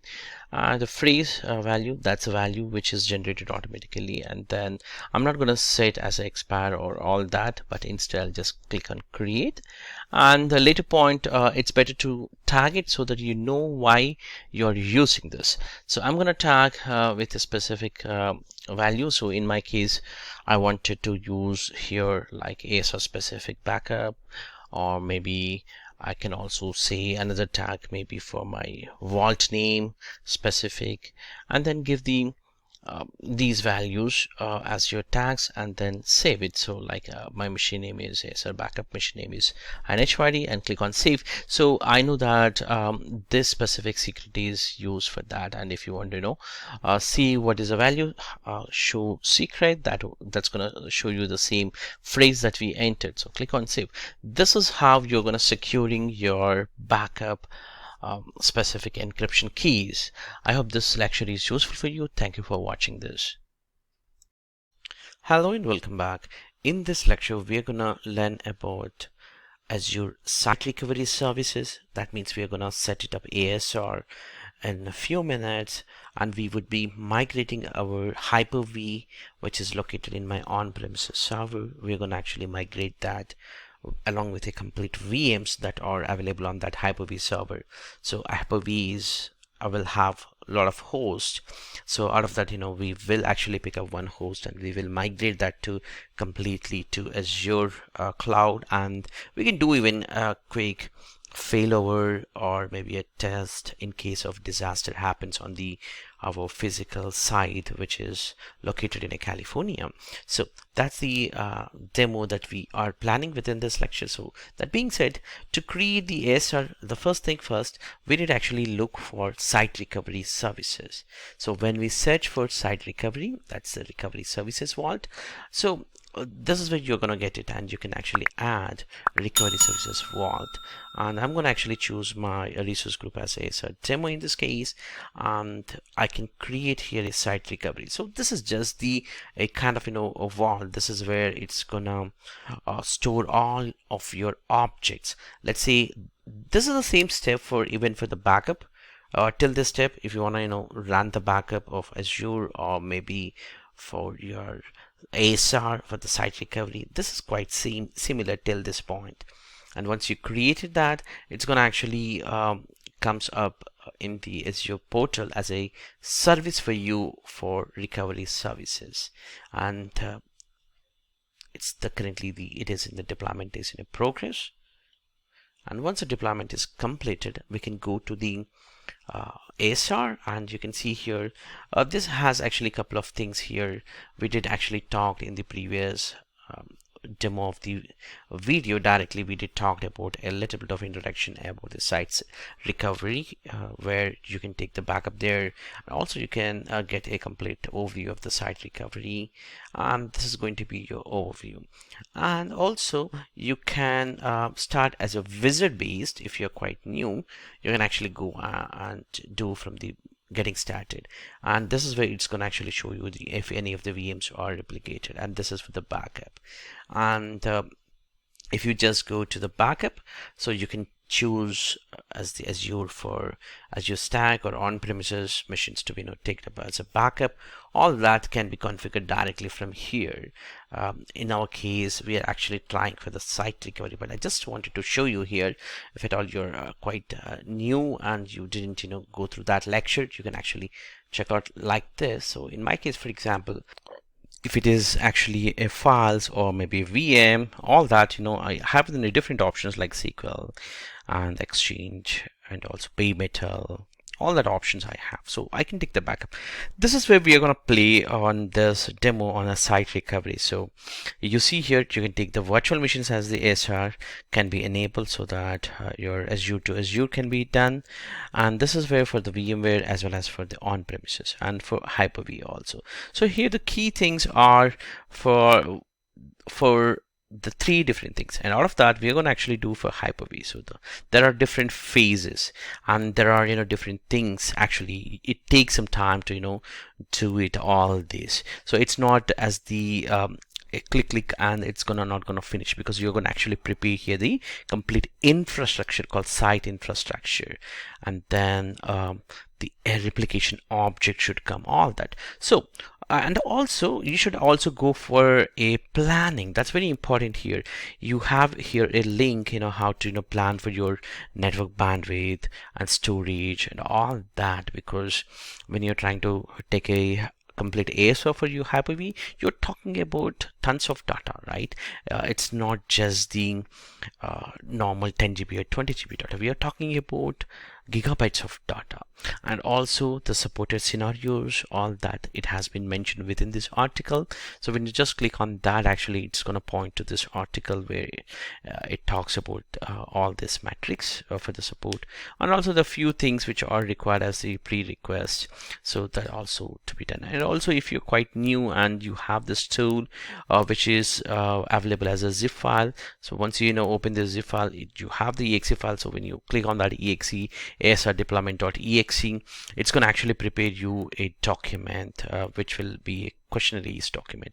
Or if you just open this XML or the basically it's just the Excel file. Actually, if you just open that Excel file, you just have to input a proper information. So this sheet actually talks about a complete data, like the bandwidth you need to input it, how much bandwidth you have for one side to another side, and the internet bandwidth, then the size of your virtual machines and their storage of current size, all that, so that that it's going to actually give you a good result of a complete Excel output, which is going to talk about a deployment planning. So if you have just completed that in the production, you can simply say that yes, I have done it. Otherwise you can go through it and then do the deployment plan. Once you have done that, actually you can go to the next phase, which talks about the SVMM, that's the System Center Virtual Machine Manager. If you have,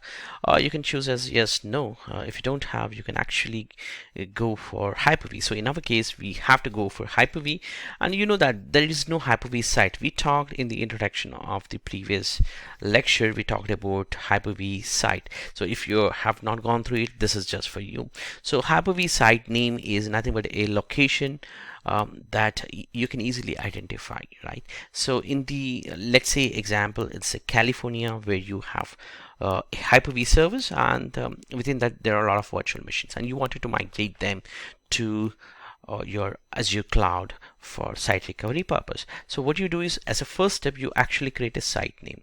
So later point, you actually pull your Hyper-V service here, that's called the Hyper-V hosts, or the actual Hyper-V service, and then post to that you will be actually selecting what are the VMs that you wanted to plan for ASR. So that's how you can actually plan it. So in our case, we are actually going to create as a first thing, as a first Hyper-V site. So I just entered US California Hyper-V server, or maybe a service, but just a server. So I just gave and post to that. This actually takes, or in the backend, it is actually preparing an infrastructure.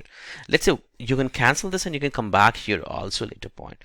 Post to that, actually you need to add the Hyper-V server. So that takes some time. This is where actually you need to follow a quite bit of lengthy process to be done. The first thing is we did even the creation of the site, and the second thing we are talking about the Hyper-V server. So what exactly this is, this is the server which is going to be part of your site. So let's say in my on-premises I have a Hyper-V server, so that's what the server which I'm going to add here. So that's going to be my server. To add that, I need to have some kind of agent, so that's what it's going to talk. So to add that agent and to work properly, you need to follow step 1 to step 5 properly. So what exactly step 1 is talking about is it must be meet the pre-requirements such as the Windows Server 2012 R2 or above of Hyper-V. Yes, I have 2019, that's fine for me. And also the proxy servers that's used for your firewall to be allowed basically for the replication purpose. If at all you have the proxy, you can also configure that. And next thing is actually there is an agent that to be installed on my Hyper-V server. So this is close to 40 to 50 MB that needs to be installed on my Hyper-V server, which I'm going to do it later point. Once you install, actually to make the relationship between that Hyper-V server, which is located in my California physical server, with my site. So my site is in this case Hyper-V site called US California Hyper-V server. So to make this relationship, actually step 4 will be used, because it actually register with a vault key, which would be a lengthy number that needs to be located, that needs to be shown for my server when I'm trying to download at this step 5. So or just to give you a high level, I need to download some software that's nothing but the agent kind of software, and post to the installation I need to show this text file kind of thing, which has a registration key information, so that it actually go and connect to my Hyper-V site. And that's the step 5 actually. So as these all the steps I'm going to follow, so I'll just download. Instead of I download here, what I will do is I'll actually open my Hyper-V server and I'll just download there directly. So let me go to my Hyper-V server. This is my Hyper-V server, and you can see here this is a virtual Hyper-V server, which is just the demo purpose. I just created this Hyper-V server physical server, and you see here I have just the one virtual machine. So my plan is I just wanted to take this one VM to Azure Cloud. That's the plan. So as a first step, I've already gone through all those steps. I'll just copy that and I'm going to paste here that link so that it's going to actually download on this my Hyper-V server. And this is a kind of agent kind of thing, which is works for my ASR site recovery provider. So I'll just click on that. It's just exe, which is 47 MB as we talked. And once the installation is completed, actually it's gonna ask me, it's a straightforward installation. It's going to ask me that site recovery key information.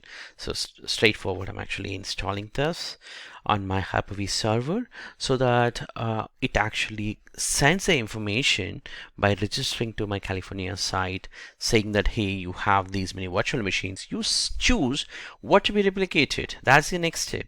So here we are gonna install the software and then we're going to register. So it might take a minute or so here for the installation, and once it is installed, yeah, it just got installed, and you see here you got the register option. So that's where I have to register. So it's going to ask me a key that needs to be provided. So in my case, I have actually not yet downloaded. That's a step 3 is completed, and step 4 is I need to download that key. So I'll just download on my physical machine. That's my work machine. From there to I'll just copy to my Hyper-V server. So I'll just show on my folder and copy that to my Hyper-V server, and I'll simply browse the key file here by browsing and showing from the desktop, and that should be the key which would actually register. So if you see here my subscription, my key file, and site recovery vault name, and my Hyper-V site name, that's a key actually, right? This Hyper-V host is going to be part of that site, and it's also asking me to connect directly without any proxy, because I don't have any proxy. I directly get internet. So I have chosen, if at all you have a proxy, you can choose that. That's it. It's gonna take a minute to certificate to register. I'll close this machine because it's going to do all that. So I'll click maybe a finish later point of time. But you see, I followed step 1 to step 5. So I've done almost everything. I didn't go through the targets here, setting the targets, all that, or replication policy, not yet done. And that takes actually some time, so you don't get it immediately here. It should actually show you here the server name, all that. So what I'll do is actually I'll just close this, and I redo the complete steps. So that's how it's going to work. I'm sorry for that, but that's how it's designed, because it's not quickly you get it everything, because it's over the internet. So I'll just go to my site recovery services, and I'll simply again go to site recovery. I'll follow that wizard for my Hyper-V, preparing the infrastructure and enabling the replication. So the first step, I have done all the planning. Earlier we have done this, and then I'll choose my site as not SVMM, it's Hyper-V, and you see here now I'm able to see my Hyper-V. So earlier I don't have this, that's another tab. So if I just refresh, maybe I would actually get this time as my Hyper-V host name. So again, it's also asking for the the completely wizard to be redo, so I don't want to do it. And this is the key here. You see here it says that, hey, you don't have a storage account. I wanted did this, I don't have a storage account. Yes, that's very important, because the entire site related replication, all that information could actually store in my storage account. So for that, what I have to do is I have to create a storage account. So let's jump into Azure portal and do the storage account creation. And if you see here, post failover deployment model is ARM, that's a resource model. Nobody is using the classic, so don't use a classic here, use a resource manager. So I'm going to actually open in a new tab, and I'll create here storage account. And if you see here, I simply create here my storage account by clicking on add and create a storage account, and I'll choose my resource group including my subscription, and also I'll give here storage account name something. It should be a smaller letters all the time, so I'll just give AS demo Paddy. And the premium, if you choose a premium, you don't get the geo and other replications, so I should actually go for standard. So I'll just choose the standard so that I get the GRS and all that if I really want it. So in my case, I'm going to actually choose the LRS only, so I'll just go with the basic. I don't want to go for costly things, so LRS. And then I'm going to choose as the hot and cold, all that. So I'm just going to choose as hot, and I'll just enter the resource group there. I'll click on networking. I'm not going to associate any kind of networks here. So, and also data protection, all that, I'm not going to use anything. It's basic storage account, which I just wanted to have it for my storage account for my ASR, so that the data gets stored here. So let's quickly finish this storage account creation, and then what we do is we go back there. It's just completed storage account creation. I'll simply go to that window and I'll just quickly refresh. It's again ask for run the complete wizard, so that's okay. As I said earlier in the beginning of this demo, it's going to be complex actually. If you know things, it's easy. If not, it takes some time to come back to the same wizard. Let's see for the Hyper-V server. Now it found even the storage account also. That's good. And also a VNet, because why VNet is very important here is the VNet is very critical, because when you fail over, it's going to fail over to that VM, to that VNet, that specific networking, so that users can connect. And there's no replication policy here. We're going to create a replication policy, how it's going to replicate. So I'll just give as a demo ASR policy or something like that, and the copy of the frequency from my source as a Hyper-V and the target to my Azure. So every 5 minutes it's gonna copy. That means you need to have a very good bandwidth, and also the recovery points, and also app consistency. App consistency is something very important, like application compatibility. When you restore also, it would actually follow that. And once you have done that creation of the replication policy, you can finish. So what we have done is we actually prepared the infrastructure. We have not selected any of the VM. You see, what we have done is, if you remember, we have actually created a site called the Hyper-V site. That's the, and also then the Hyper-V server one is connected, but not the VMs. We didn't create any of the VMs, so that preparation would take some time. You see, if I just go back, I got a Hyper-V site, this, and also has one of the name of my Hyper-V machine name, that's Hyper-V-V01, but there's no VMs. So as a next step, I have to actually create my replication, so that this replication would go and bring my on-premises, or maybe my VMware or maybe from my Azure virtual machines, that I need to simply select it so that it's actually it uses that agent, all that, to replicate. So earlier what we have done is we have just created the infrastructure like the site name, host name, and the replication policy information, but we didn't choose in what to be replicated. This is where we're going to choose the replicate what kind of items to be replicated. So in our case here, Hyper-V to Hyper-V machine to Azure, that's what we're going to choose. We are not going to choose anything called VMM specific, so we just choose Hyper-V, and then I know that I'm going to choose my source as that, and it's going to be a resource manager and storage account LRS.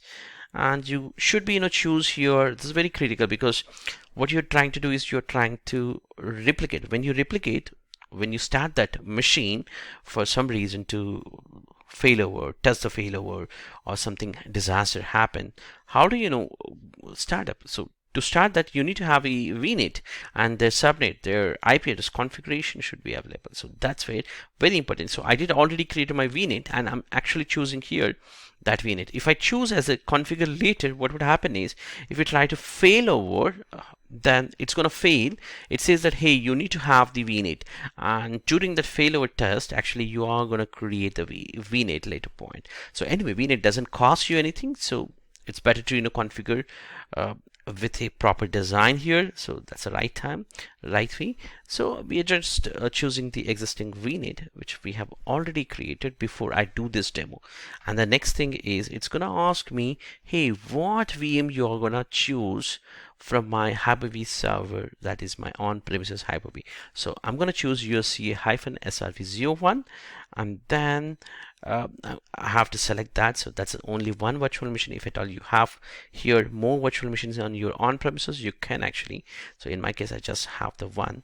And you see here, this is where the replication is going to happen. If you have multiple disks, let's say, or the virtual machine type, all that you should be choosing, so that it's going to make the arrangements for you in order to choose the compatible virtual machine with that specific hardware configuration.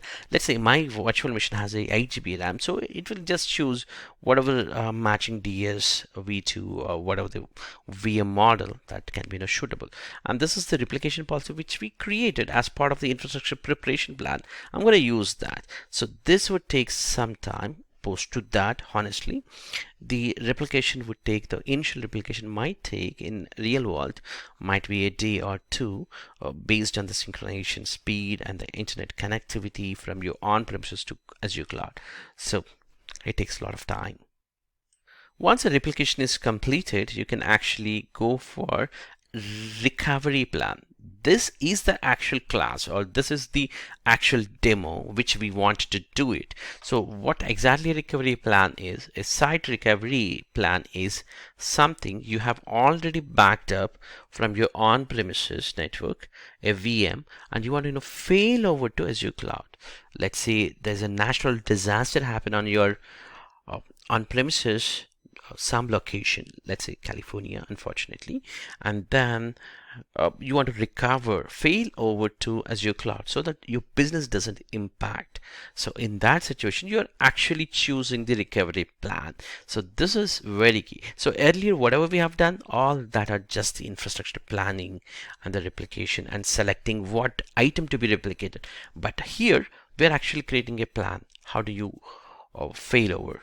And when do you fail over, all that, and the plan for that. So let's start by giving a name. So you shouldn't have spaces, so I'll just remove the spaces, and then I'll just choose my source is the site which I have here, US California Hyper-V server, and also my target as Microsoft Azure as the cloud, right? And I'm going to choose the item which I wanted to use for my deployment. So that's an item. So here I have just the cloud, that says your cloud, and the site, and you see here that's a Hyper-V site which is gonna use, and I'm going to use the ARM as I said earlier. And if I just choose here, when I see replication item here, the selected item is one, which is my Hyper-V contains one virtual machine. So I just selected that one VM. So what would happen is I'm going to actually create a recovery plan. So post to the creation, I can actually see here a recovery plan, and if I just go to that plan, I should be able to do the customization, complex customizations, and also I can do the failover here, and also I can do the planned failover. It's really a planned, and it's a test failover, and you can failover directly. All that can be actually configured and it can be tested even.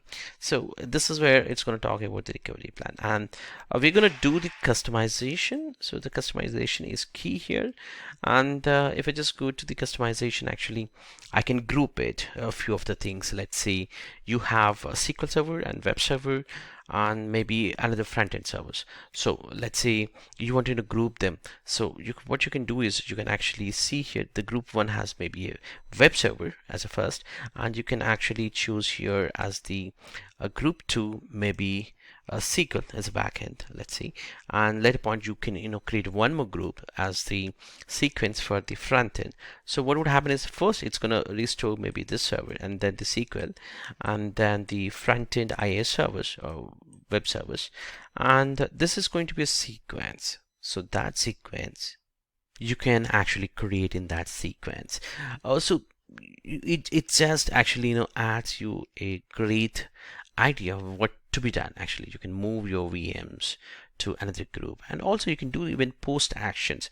A kind of script can be automatically done, or you can do the manual steps. Also, you can steps. So you have maybe a DR plan that needs to be executed all these steps. You can use that manual action which will pop up for you. And if at all you are running these scripts, if you have the already automation account, in my case I didn't actually create an automation account, but if at all I have, actually it's gonna actually ask me to browse the script. So the script might be doing something else. It might be working against my Azure, or maybe something with some of the VMs. All that can be done because automation script will have your runbook, so it's going to execute that runbook, so which is a manual. You have the option for manual steps to be performed, or that steps can be even automated with the automation account. So you have a lot of flexibility, and that's how it's going to work. So let's jump back to the grouping, and we talked about the grouping. So I don't want to do anything related to the grouping. Simply you can go for failure. In my case, the complete replication is not done. Still waiting for my replication, so I can't do the failover, all that. Otherwise, actually, I can get it here. All these gets, green thing, and I can do all that if I want, commit or maybe clean up, resynchronize. All that can be done from here. Okay, the replication has been already completed. Let's go to our replicated items and have a look on our VM that has been replicated. And if you see here, the current status is already synchronized and it's showing as a protected. And if I wanted to fail over, well, I can easily do that. It's a planned failover. I can do simply no failover done in the past 180 days. So it's recommended to do a test failover before doing any kind of test. That's best practices. So you can simply click on OK. So it's going to actually start failover. So in a minute or so, it's going to actually create a VM in my Azure network with that specific VNet, which is we just used it. So that's how you're going to actually fail over, and this takes actually some time. So you need to actually do a test failover. Later point you can actually go for the planned failover, and you can also do the failover options, all that. So even the errors, all that, it will be actually showing here. So this is how we are going to do it. It just got successfully planned failover got completed. So let's go back to the Azure virtual machines and see do we have any of the virtual machines. So I'll just go to virtual machines, and I have here the virtual machine already got created, and it's actually in a started state. The thing is it does not have any public IP. It will not have your NSGs, all that, because you need to plan them also properly with some kind of scripts to automate this, or maybe post to the failover. If it is a planned failover, you need to work on that. Let's say I wanted to show you that also. If I just go back to my my networking, I should be able to see here there's no public IP, it's just the private IP, and that means I cannot connect directly over the public network. But you see the real scenario, what would happen is you will have either express route configuration or some kind of site-to-site VPN tunnel from your Azure to your on-premises, so your clients can reach easily with this IP address, so there will not be any problem. But the only thing is, if you're looking for some kind of NSGs to be configured, it might not be. So you need to work on that if really you need to have that specific configuration. Otherwise, you can actually connect to these machines and easily. Also, since it's a planned ASR, the actual virtual machine got automatically turned off and it has failed back to Azure Cloud. So that's another advantage that you have with the Microsoft Azure, since it's you just chosen as the planned. If you chosen as a failover, it just fail over to that network. So I hope this ASR is a little bit of lengthy and complicated, little bit, but if you know what you're trying to do with what replication items, all that, it's so easy for you to work on this. I hope this entire lecture is useful for you. Please do check out some kind of documentation related to the ASR that makes easy for you. Thank you. Hello and welcome back. In this lecture, we're gonna learn about Microsoft Azure Migrate services. When we talk about Migrate services, it's not just the one kind of resource to be migrated. We're gonna talk about a central management interface which has a multiple tools which will be useful for your migration services. Let's say you can go for not just the Microsoft tools, you can also use the third-party tools also from a different vendors who are going to provide you to move some kind of Azure, some kind of on-premises resources to one location from your on-premises to migrate, or from a different cloud to Azure cloud altogether. And you do have Microsoft resources, but you can also use the third party also if at all you are convinced, and if you don't have that option available with Microsoft Azure services. And this includes a few of the critical that can be migrated. Let's say you can go for server migration. When I say server migration, the servers are maybe virtualized or physical, or let's say your virtualized servers or Hyper-V was installed and you want to migrate that complete instance of your physical server to cloud. You can do that. Even it's not just a Hyper-V, it also works on VMware and also on a physical service. So these servers can be migrated. In fact, we're going to do a demo on this for Hyper-V in the next lecture. And for the database migration, we're not just talking about Microsoft databases. It supports a different databases which are coming from your on-premises. If you see here within this link, I'm gonna also give you a resource link for within this lecture, but you can see here.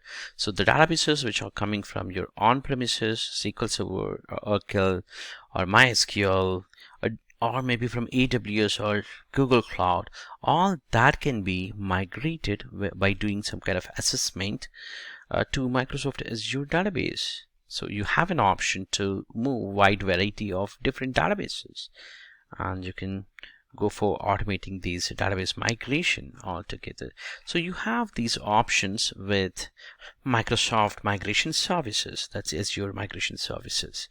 And also when you look at other applications also can be migrated, like web apps and VDI, all that also can be migrated. So we're going to talk on that. So let's have a look on by a little bit of splitting what all the things we can do it. So we can do the server migration. That can be a third party, or you can do even assessment whether these virtual machines or the physical machines are really compatible for Azure cloud or not. You can do that kind of an assessment, and then you can go for the migration. So you have that option.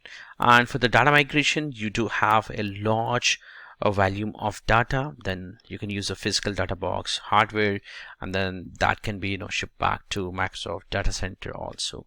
And web app migrations, you can do the assessment of your web applications, and you can move them from .NET and PHP apps to Microsoft app services.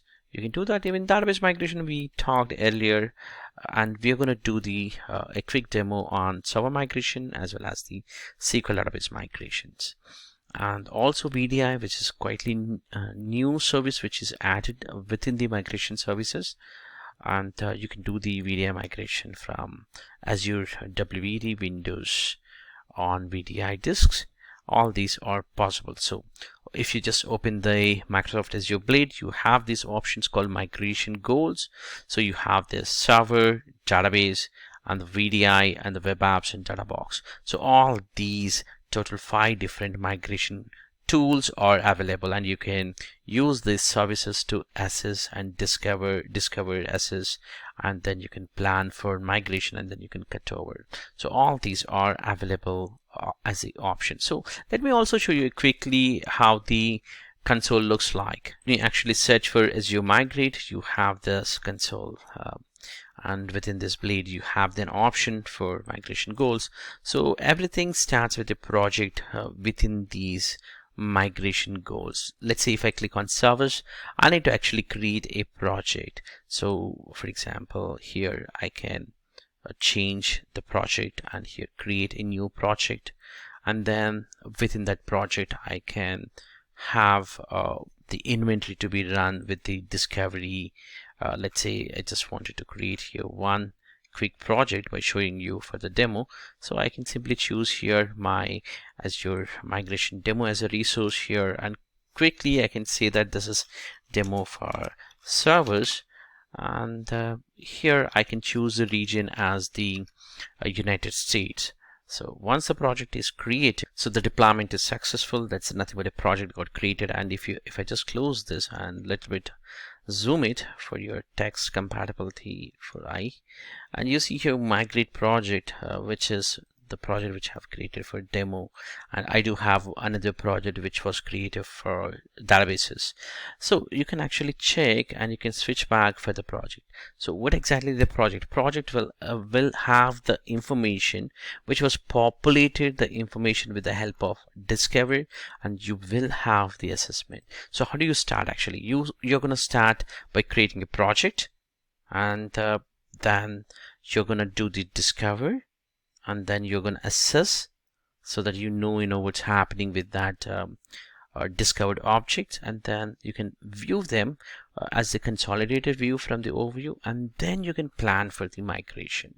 So here again, to do that again, you're going to follow similar steps again, but this time once you discover, you're going to actually replicate. So when we say replicate, the object or the server, because we're talking about the server, right? The server might be in on-premises or maybe somewhere else, right? That server completely replicated to Azure with the help of a replication object or replication service, and then you can migrate that as a VM completely to Microsoft Azure. So your physical server becomes as a virtual machine to your Azure services on your Azure subscription. Of course, you are going to choose your own resource group, and you're going to choose your own VNet and firewall, all that options based on your requirement, and even the VM size. So that's the side of the service. And similar thing, if my goal is to create for a migration goal for database, I would actually go and jump into the database, and simply what I'm going to do is I'm going to actually change here my project, whatever I have created. Let's say I have created one for SQL database. I'll switch for that project, and simply when I run the assessment, so I can do the assessment actually with some kind of tool. which is called database migration service. So if I just run this tool on my SQL servers, let's say if I have, this is my SQL server, so this is going to be a tool, data migration assistant. So this tool does that project automatic creation, and then it's going to do the assessment and migration, all that stuff for me, and that would actually helps a lot in terms of gathering the information. And at the end of this assessment, it's going to ask me to, hey, you want to upload to your Azure? If so, it's going to actually upload when you actually sign into the Azure portal. And later point, you have an option to go for Azure nothing but a database migration service, which is additional service which can be tied up here. So you have to search for a database migration service and then create a instance there which will act in between your on-premises and the SQL database to your Azure cloud, and then it would actually sync up and all that activity will be done. So that's side of the database, and we're going to do the demo. So anything, if we are talking about the servers and the database, it actually takes a complete day time if you're trying to do it on your test environment sometimes, because we are talking about the replication, so it depends on the size of that VMs and all that. So in my case, it took some time, and I have paused all the video, and I could be able to produce close to 35 to 40 minutes for servers and close to 30 minutes for database. So that's what we're going to try to do. So just to conclude, you need to have your objective goal, whether you want to migrate your servers from on-premises or databases from different cloud or on-premises to Azure cloud or VDI infrastructure, and then the web apps, all that, and then you're going to actually migrate that object. For that, as a first step, you're going to do the assessment, and then you're going to actually use the migration tools.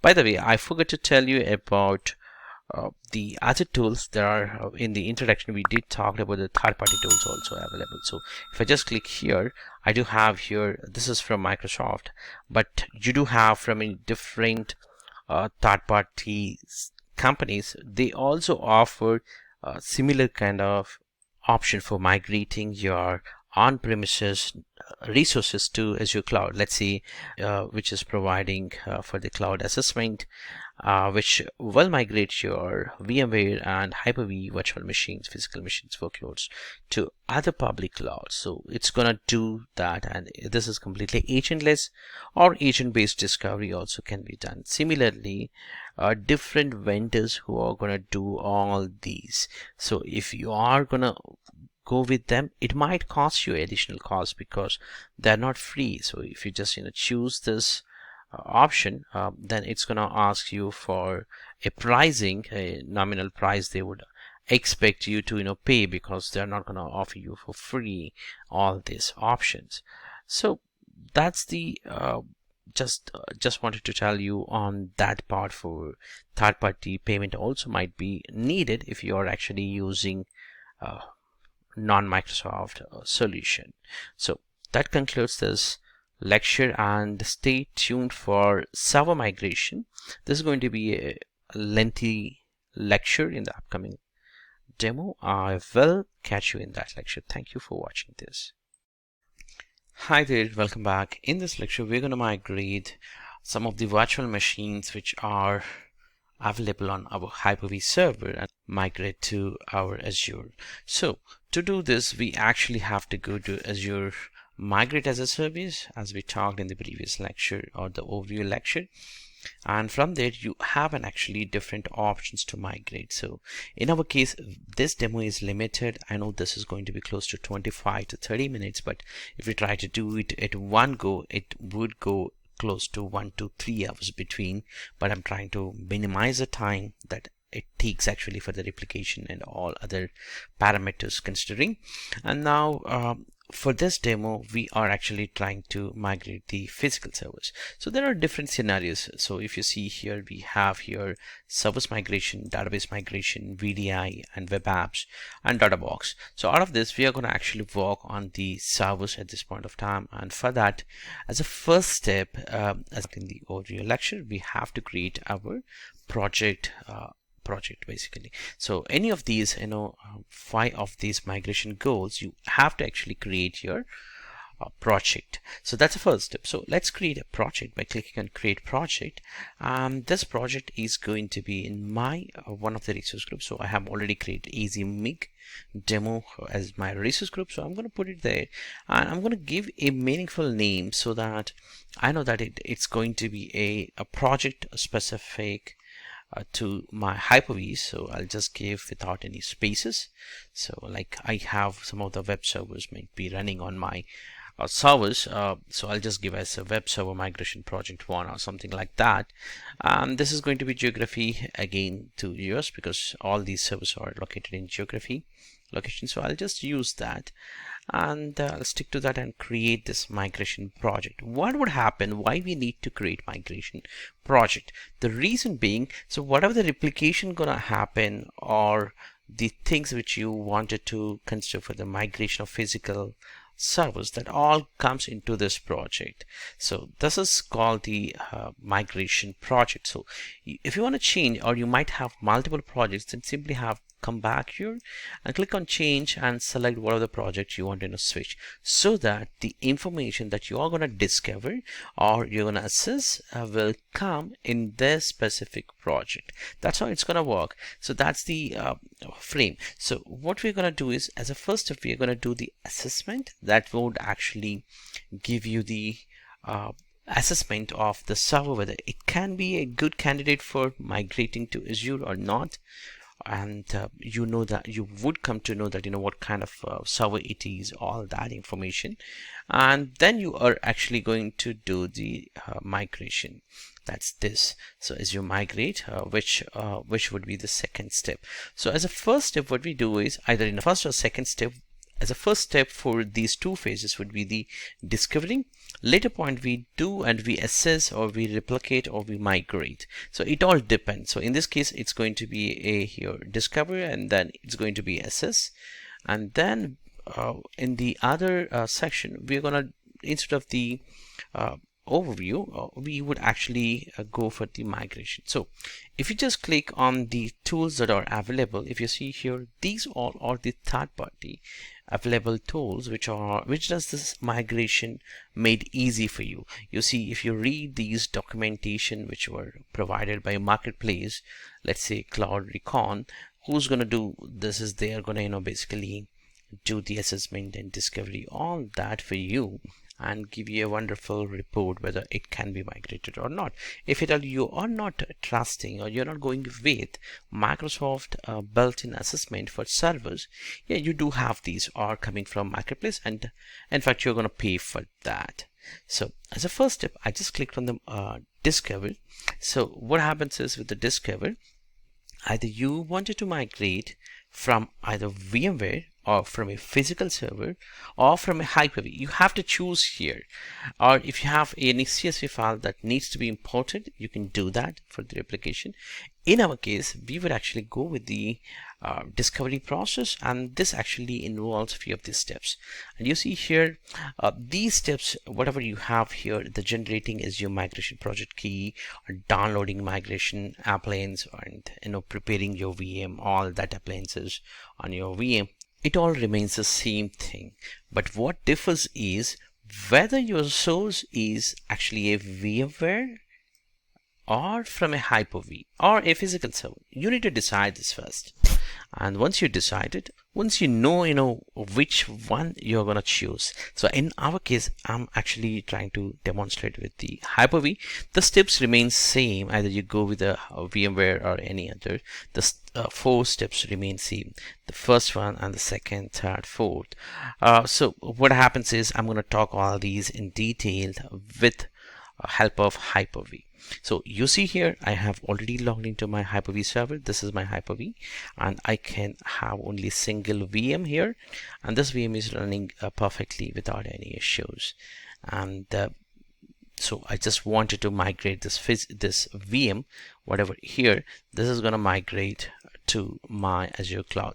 That's what we are going to try to do it. If you have already gone through ASR, Azure Site Recovery, as a lecture, yeah, that's also very similar. But what happens is that we are actually talking in the ASR for the failover and other parameters we are actually talking here. It's going to be migration, just for the migration. And in fact, the entire backend for Azure Migrate, whatever we are trying to do, is going to be again depend on ASR. That's nothing but Azure Site Recovery Services.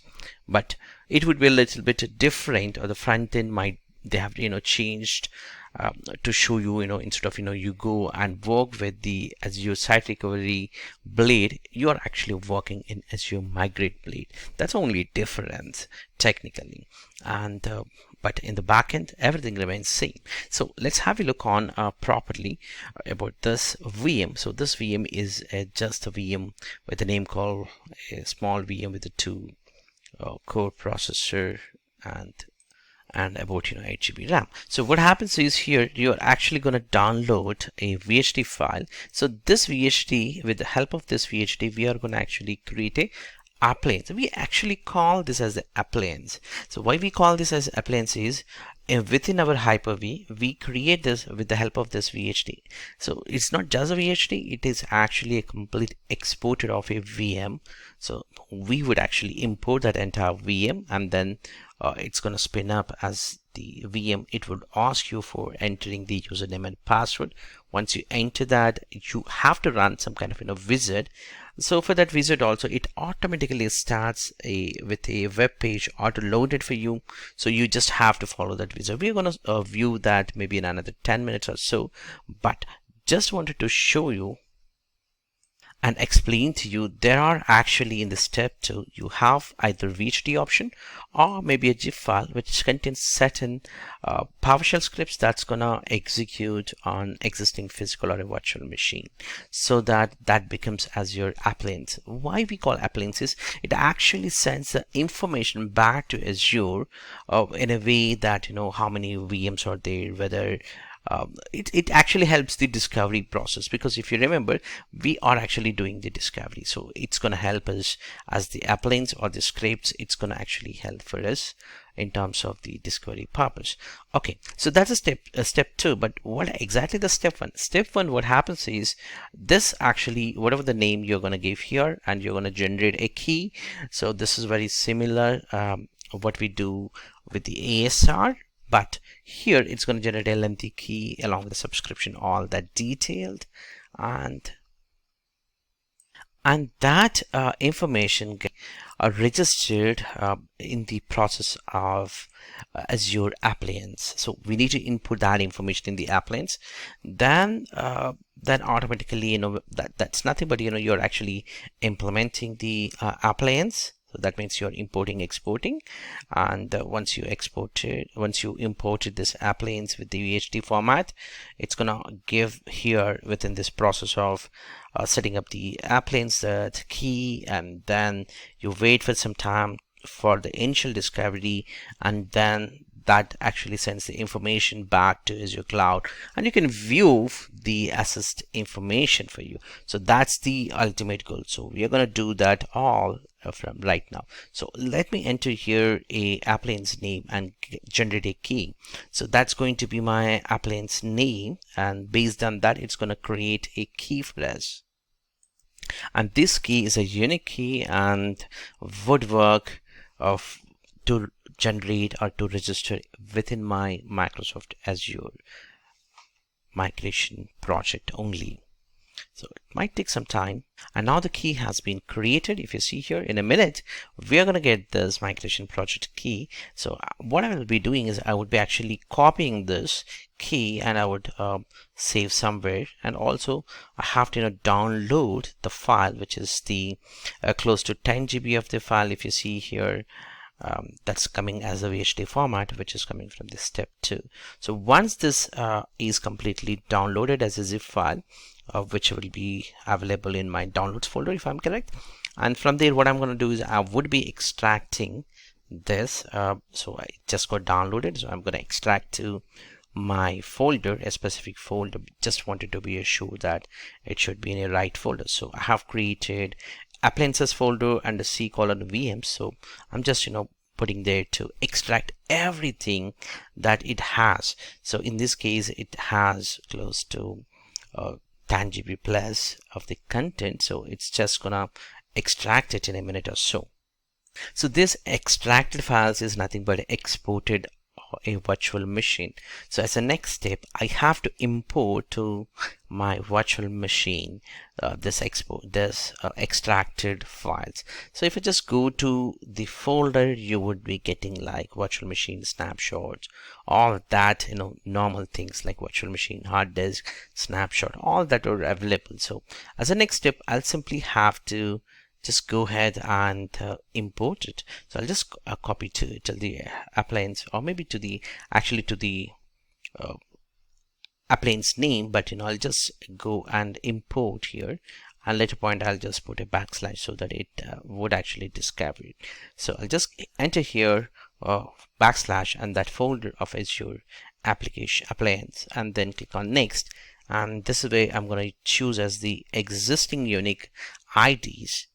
So that would actually use the same configuration. And if you see here, I got a small error. The reason being my machine does not have a 8-core processor. It's just a test machine.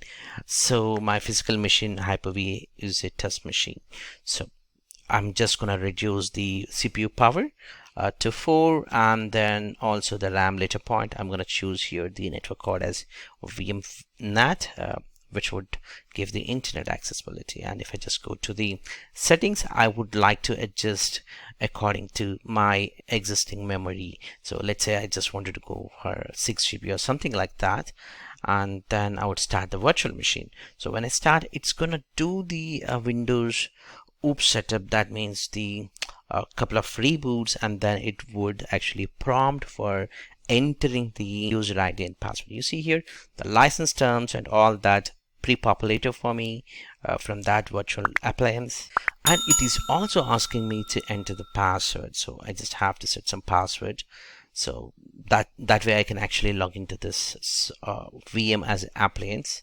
And opposed to that, if I have internet, and automatically, actually, if you see here, I don't have internet, so I'll just pause this video for a minute or so to configure my IP address so that I know I'll be getting the proper internet. And as soon as I start this, if you see here, it actually pointed here automatically opened with a web page, and it is actually doing all the prerequisites that needs to be connecting and registering with Azure Migrate as a service.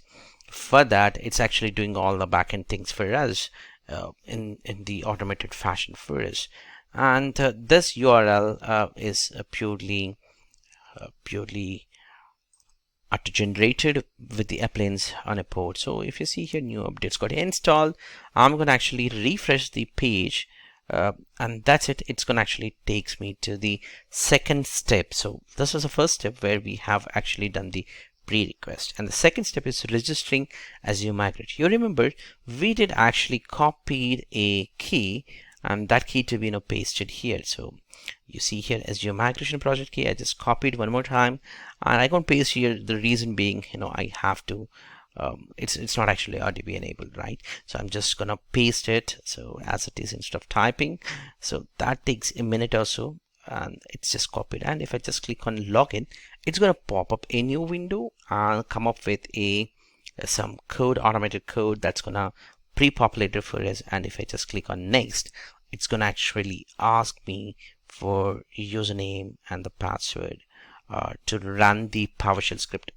The reason being, in the back end, actually in this specific to the second step, that's the Azure migration, that's where actually it's gonna run in the backend a PowerShell script. So to do that, I need to simply log in with my credentials one more time. And you see here, it says that, hey, you can close this safely because I've initiated in the backend for the PowerShell applications to run and configure for you.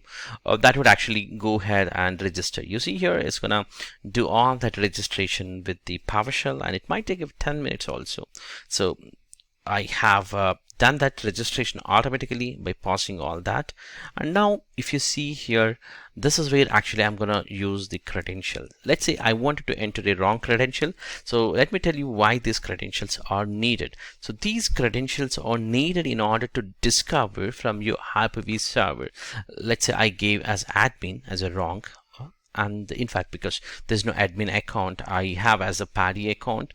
I would be giving later point, but let's say I just gave the wrong credentials, and see if I try to discover a single or multiple items. So in my case, I'm gonna discover a single virtual machine with the help of existing credentials that we have given. And if I just put my computer name or maybe IP address, you see here, and it's gonna actually, that's nothing but my Hyper-V server, so it's gonna fail actually. You see the validation is failed. The reason being the account does not exist or might not have a permissions.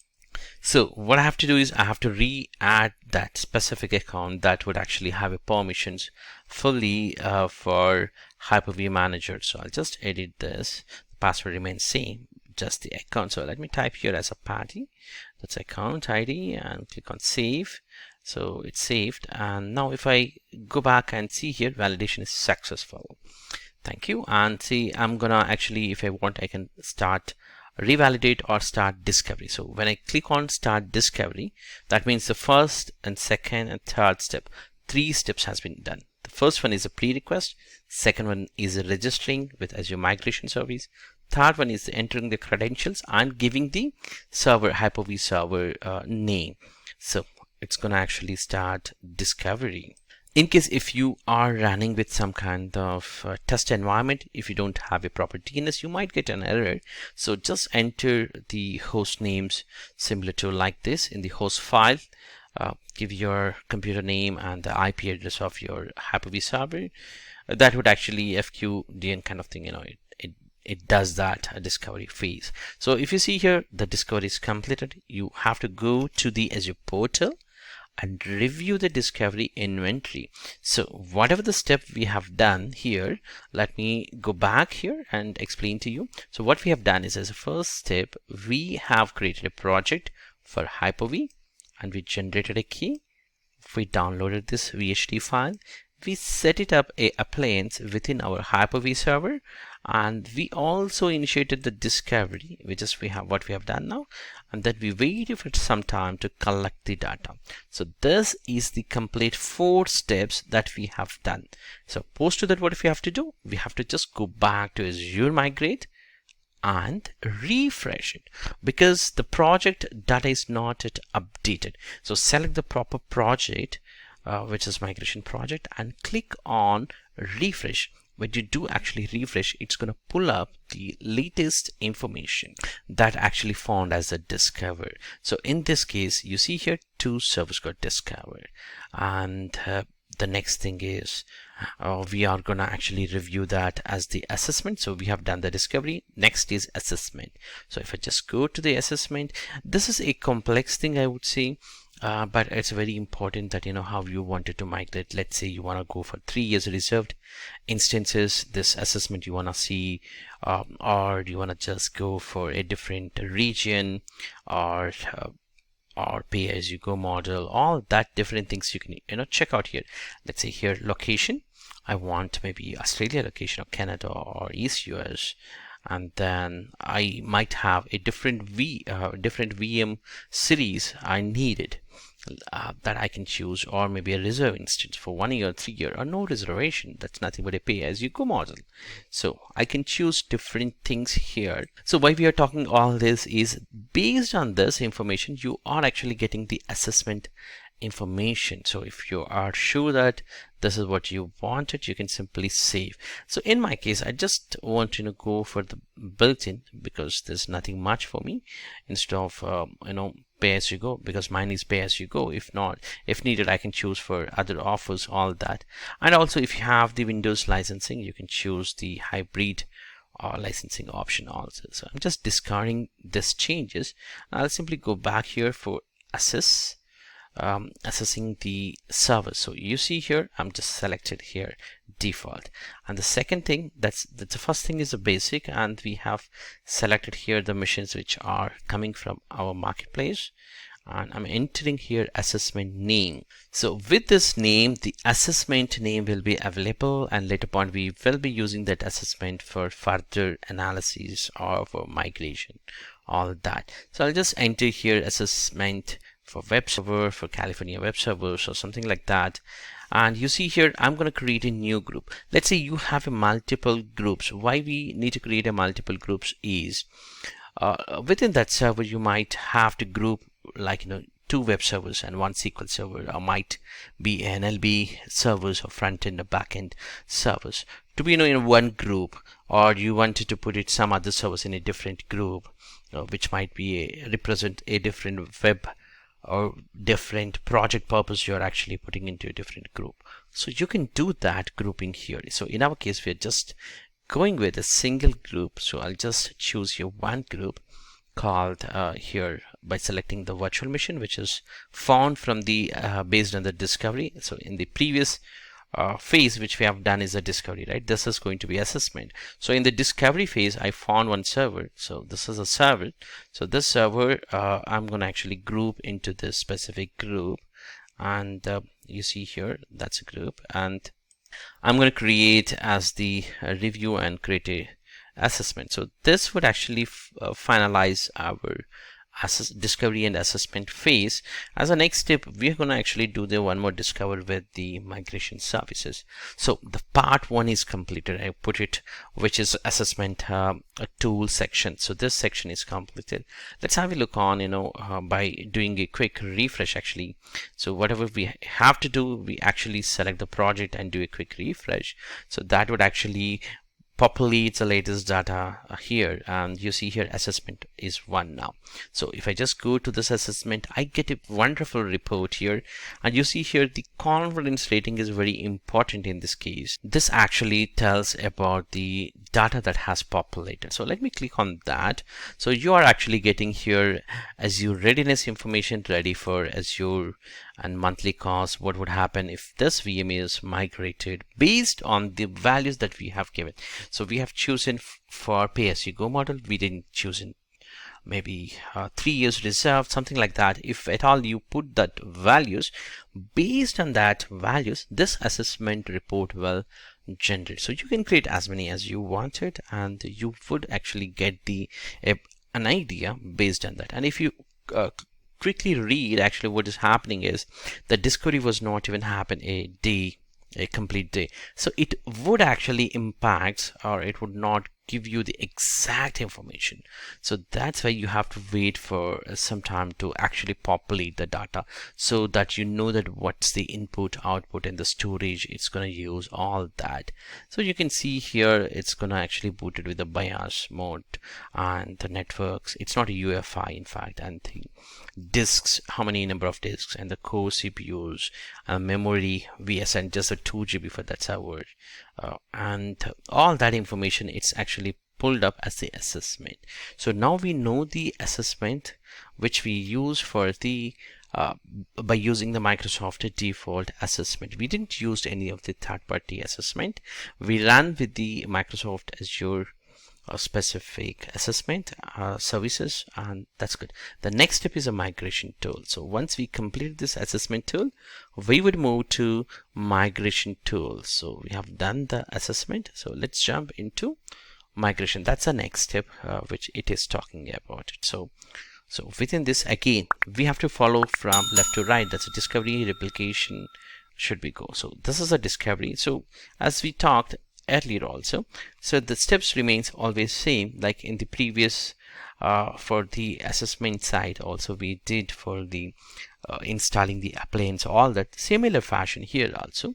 Whether you do it in the previous assessment for VMware as appliance or for Hyper-V as appliance, similar thing, similar options here. So it remains the same thing. It doesn't matter for us whether it's a Hyper-V or not. So I'll just go with Hyper-V, not the GCP or other cloud or maybe physical thing. So I'm gonna actually choose here the thing or from the East US. This is very important because later point you cannot change. So what you're trying to do is, you know, you got the assessment information. Now you are confident that it can be migrated, and this phase you are actually discovering the machines, and you wanted that machines to target to a specific region. That region cannot be changed later point.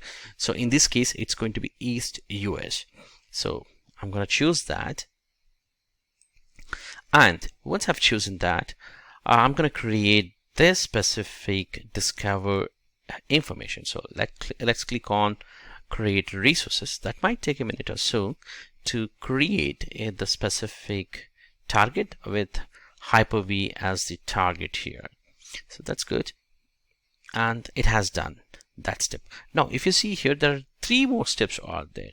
The first step, what we have done is we have chosen the actually chosen the Hyper-V as a virtualization, and we have also selected the target region within the first step.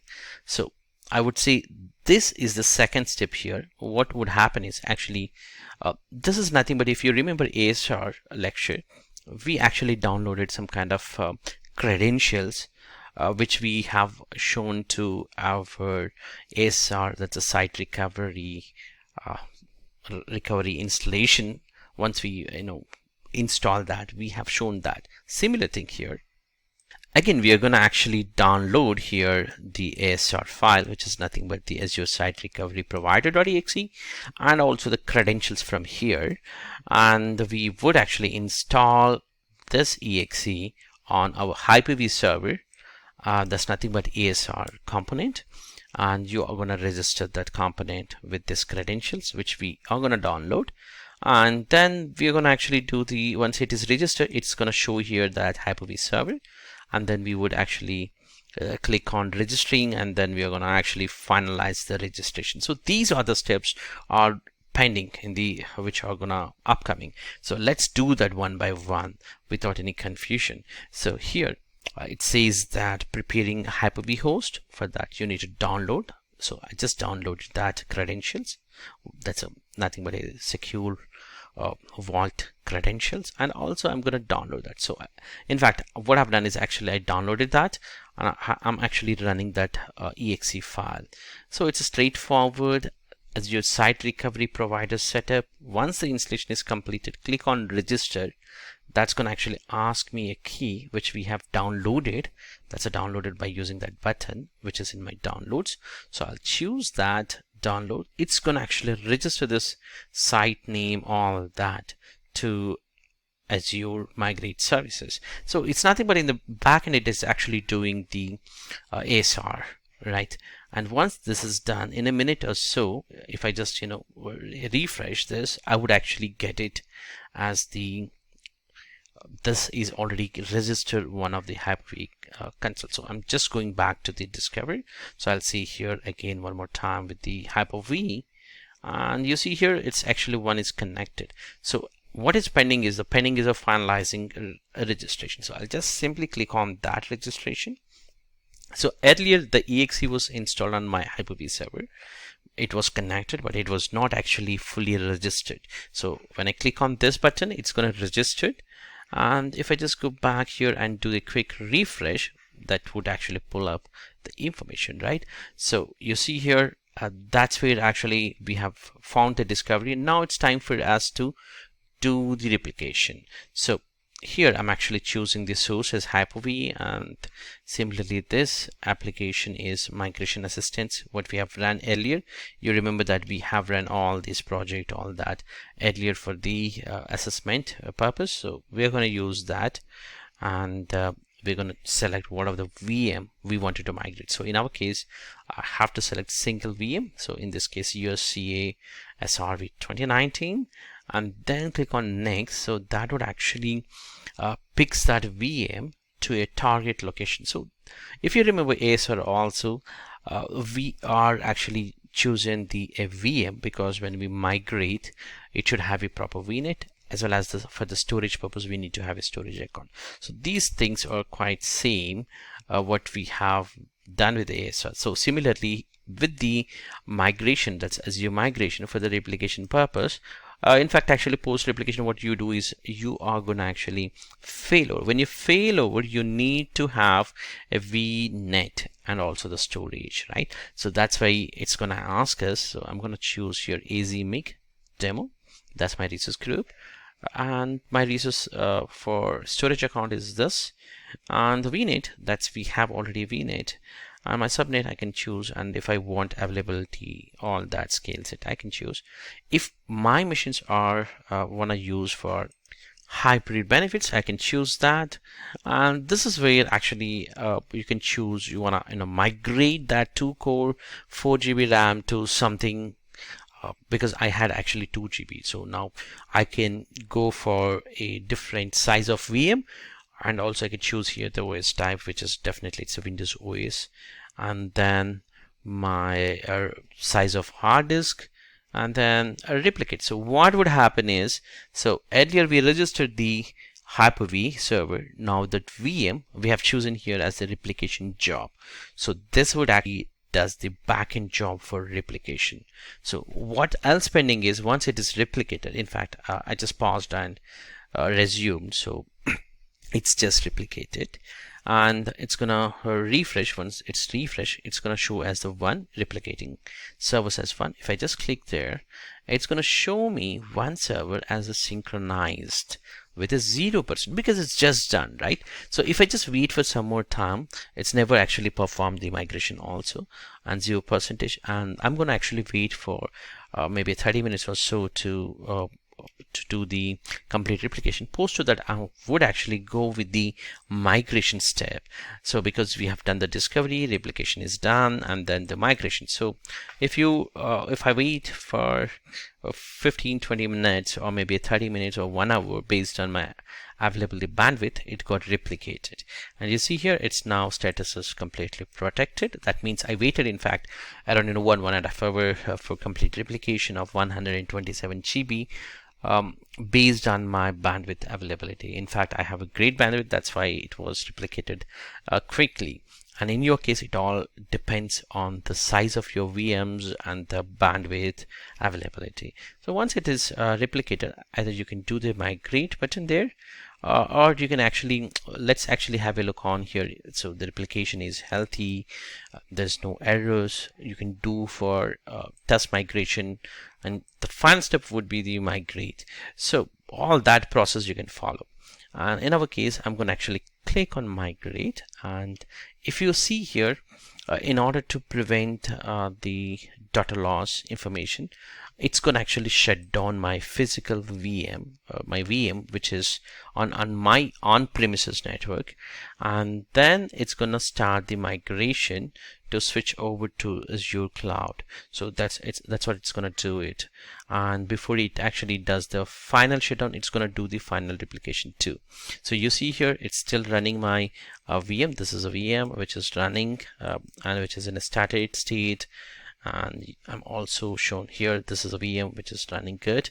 So I'll say that, hey, you go ahead and shut down, and if you see here, I'm not showing here as your migrate appliances, but instead if I just go here other, I can actually pull up here, this is the VM which I wanted to migrate. So definitely I would select this, and it is fully protected and it's healthy, so it was never tested for the migration also. I'm going to do that now, so I'll just select that and click on migrate. These are all of the technical steps actually you have to follow one by one. So if you just quickly notice here, and this might take a minute or so because it has to do a initial one more final actually sync up to Azure Cloud for your migration services, and then it simply executes a shutdown button. If you see, CPU spiked up and then it has shut it down and turned off, and that's good.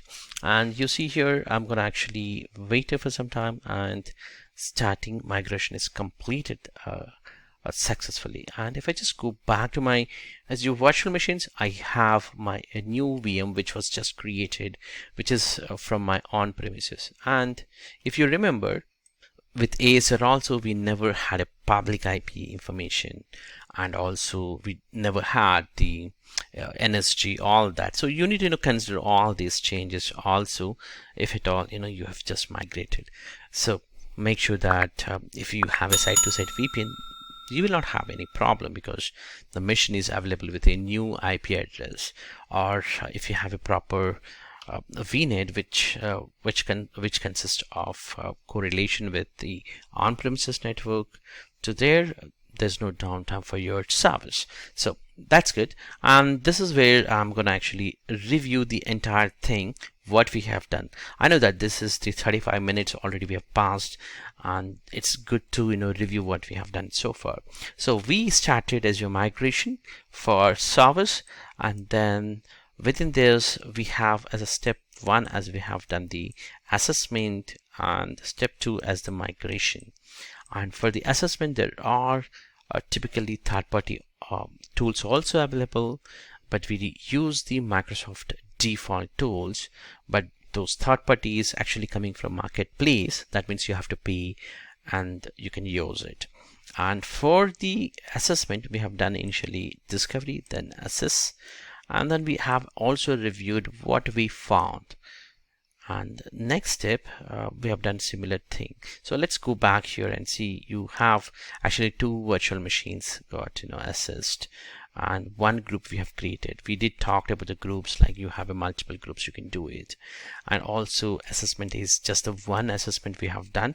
You can go for multiple assessments definitely. And in this case, once we have done this major phase 1, we have done the phase 2. In this case, that's the migration tools, and we started with the discovery, then replication, and then the overview. So within this discovery, we found there are obviously there are one single virtual machine we wanted to migrate, so that's a machine. So we followed the replication, and then we tested the migration, and then we migrated 1 machine successfully. And we found in the infrastructure side 1 machine, that's the Hyper-V machine, which was connected, and the type is basically Hyper-V. So within that Hyper-V, whatever the machines are there, that can be automatically pulled, and you can see the job tasks, which are all of them are successful, and there were no events which are failing, all that. So that's what we have done. So like we started with the assessment and migration of that specific VM. I hope this lecture is useful for you. Thank you for watching. Take a time to review and replay if you have any questions. Hello and welcome back. In this lecture, we're gonna learn about Azure Migrate. Within this Migrate, we are gonna specific to SQL Database. So we initially talked about the servers. Now we are gonna talk about databases. So within this lecture, we are gonna learn from Microsoft SQL 2017 on-premises database to we will migrate to on-premises to cloud database service. So this database services can be anywhere. It's not just on a Windows, it can be on a Linux, even the Oracle, or from AWS, or from Google. A different MongoDB, a different version of the databases also can be migrated, and they can easily onboard it to Microsoft Azure. And this is where Microsoft Azure Migrate service will help you with respect to databases. So that's what we're going to learn. And we also talked earlier about VDI and web apps and data box, also options which are available. But within this lecture, we will be focusing with the database.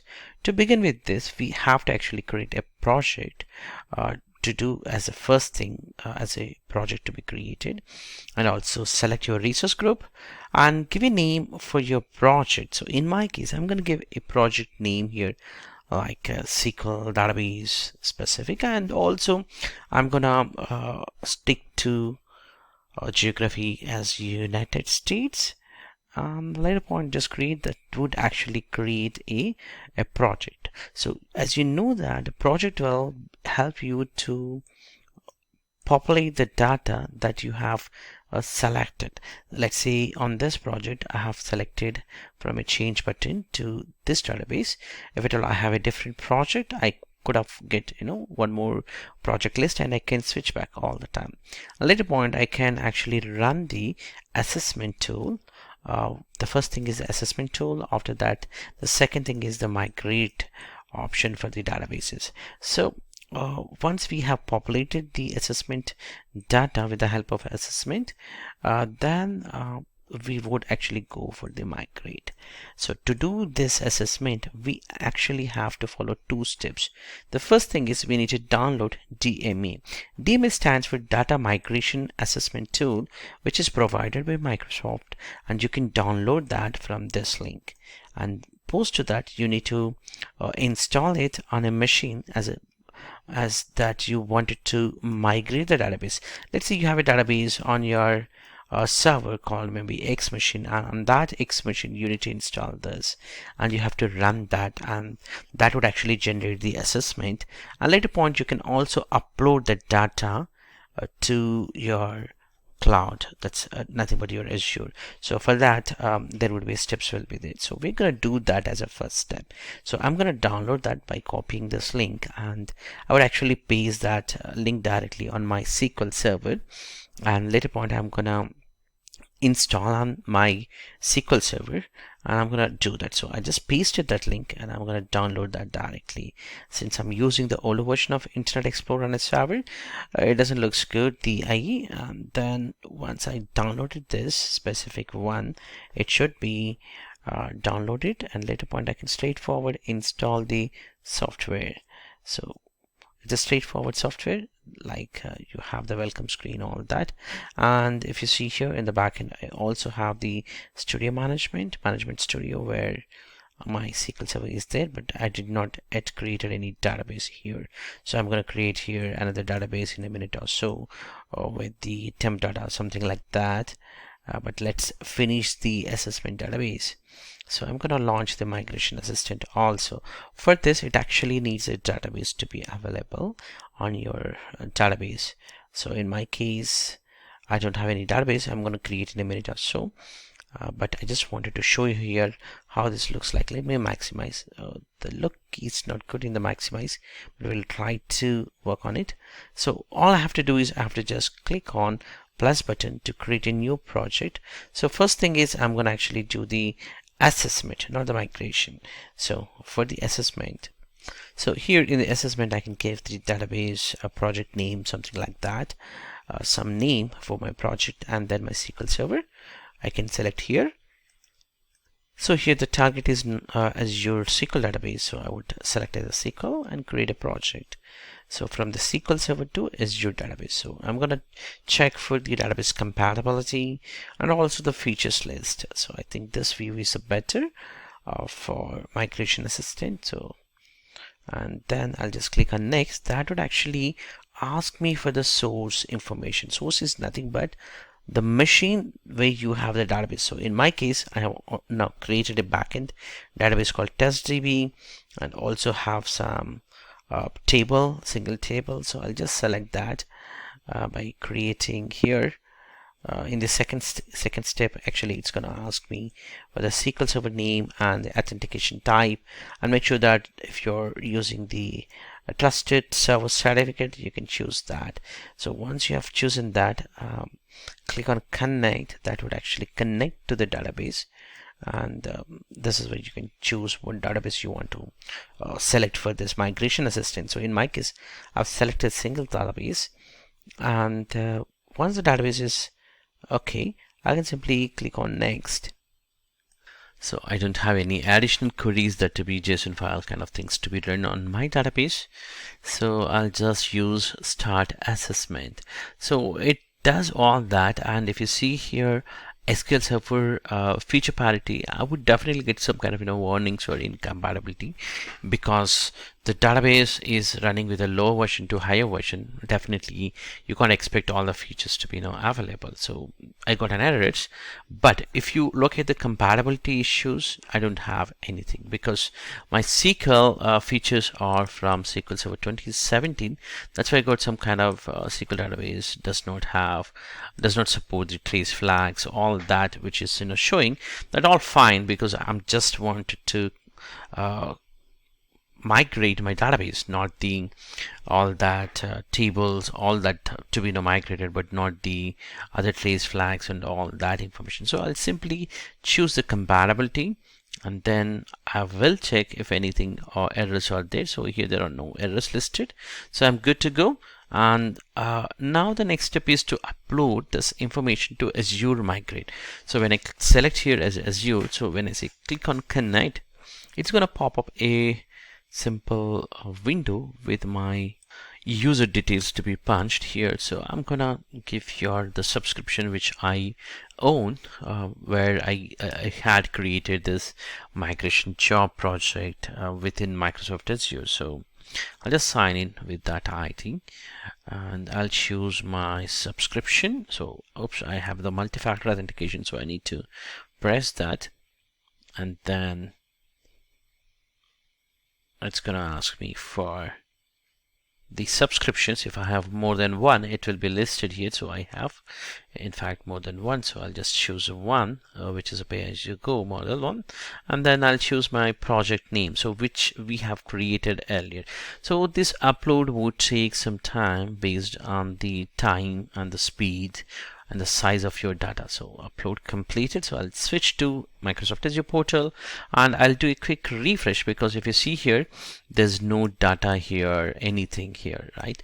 Or here, there's no data. So when I refresh, the refresh, once it is completed, it's actually going to populate. So now it's going to populate this as the database instance 1, assessed by one database, ready for SQL for Azure.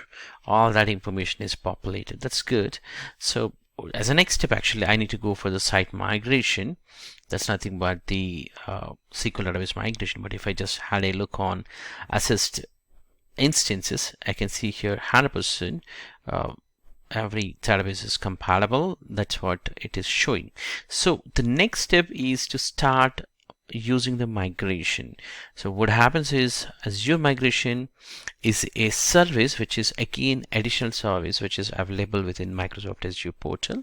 So you need to simply search for Azure Database Migration Services in the marketplace, and then you get it, Microsoft Azure database migration services, and just create a database migration service. So this is a PaaS service actually, where you can migrate different things here, not just the SQL, even from one Amazon ODS, or maybe different databases can be migrated, including Google, all that too here. So I'm going to give here a name which will be used for migration service name. So I can give some name without any spaces here. I can give, so just for the name purpose to identify, here I'm just giving database migration temp TB demo. And this is very, very important, the pricing tag.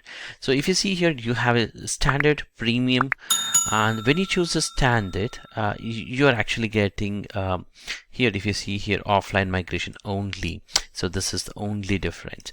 And if you choose a premium, you can also do the online migration, and also you have the more power with the premium as the 4 cores, and also you can expand the cores and all that, but the pricing would actually differ. When you change the cores, it's gonna change the pricing. So that's fine, but we are actually using the standard one, and in this case, and then once we have chosen the premium as that, I'm gonna actually selecting as the next as the networking component. So in my case, this migration service is going to access with the help of a VNet without any additional site-to-site VPNs or gateways. It's going to access because my SQL database I'm going to create, because the destination, see, let's say we talked earlier as the source as your on-premises 2017 SQL database, which we have open from this RDB, right? And now we wanted to have one database which is coming from Microsoft Azure. That's where we are gonna migrate. This is source and this is going to be destination. So here in the destination, within this we are actually creating Azure database. So this Azure database, we wanted to migrate everything here. For this we need something called migration service. So what we are doing is, in between that we are actually creating a migration service. So this migration service, which is very helpful, in other way it has to actually connect to your on-premises SQL as well as to your cloud SQL. So that's your source and destination. Between it has to connect, and it's gonna play that role as a middleman service kind of thing. So for doing that, it is needed to have a VNet here. So this is where I'm actually selecting my Azure VNet here. So that VNet would actually used to communicate with our destination of the SQL server. And similarly, here, if I have a site-to-site already VPN or something like that, I can actually connect here. So in my case, actually, this also coming from a machine which has pinged up here, and this also uses the same unit. So I no need to go for site-to-site VPN. Other than that, everything is good. So let's actually review and create that. So I'm ignoring tags and reviewing, creating. So I'm going to create. So once I have created the migration service, I need to actually have my SQL server, that's Azure SQL Server, as a destination, and it should be ready case. So what I'm going to do is I'm going to actually, if I don't have the SQL database, I have to create, but if I have one, I will be using that. That's what I'm going to do it. And I submitted that, so it's going to validate, and it might take a minute or so to complete this deployment of for the migration, and it has completed now.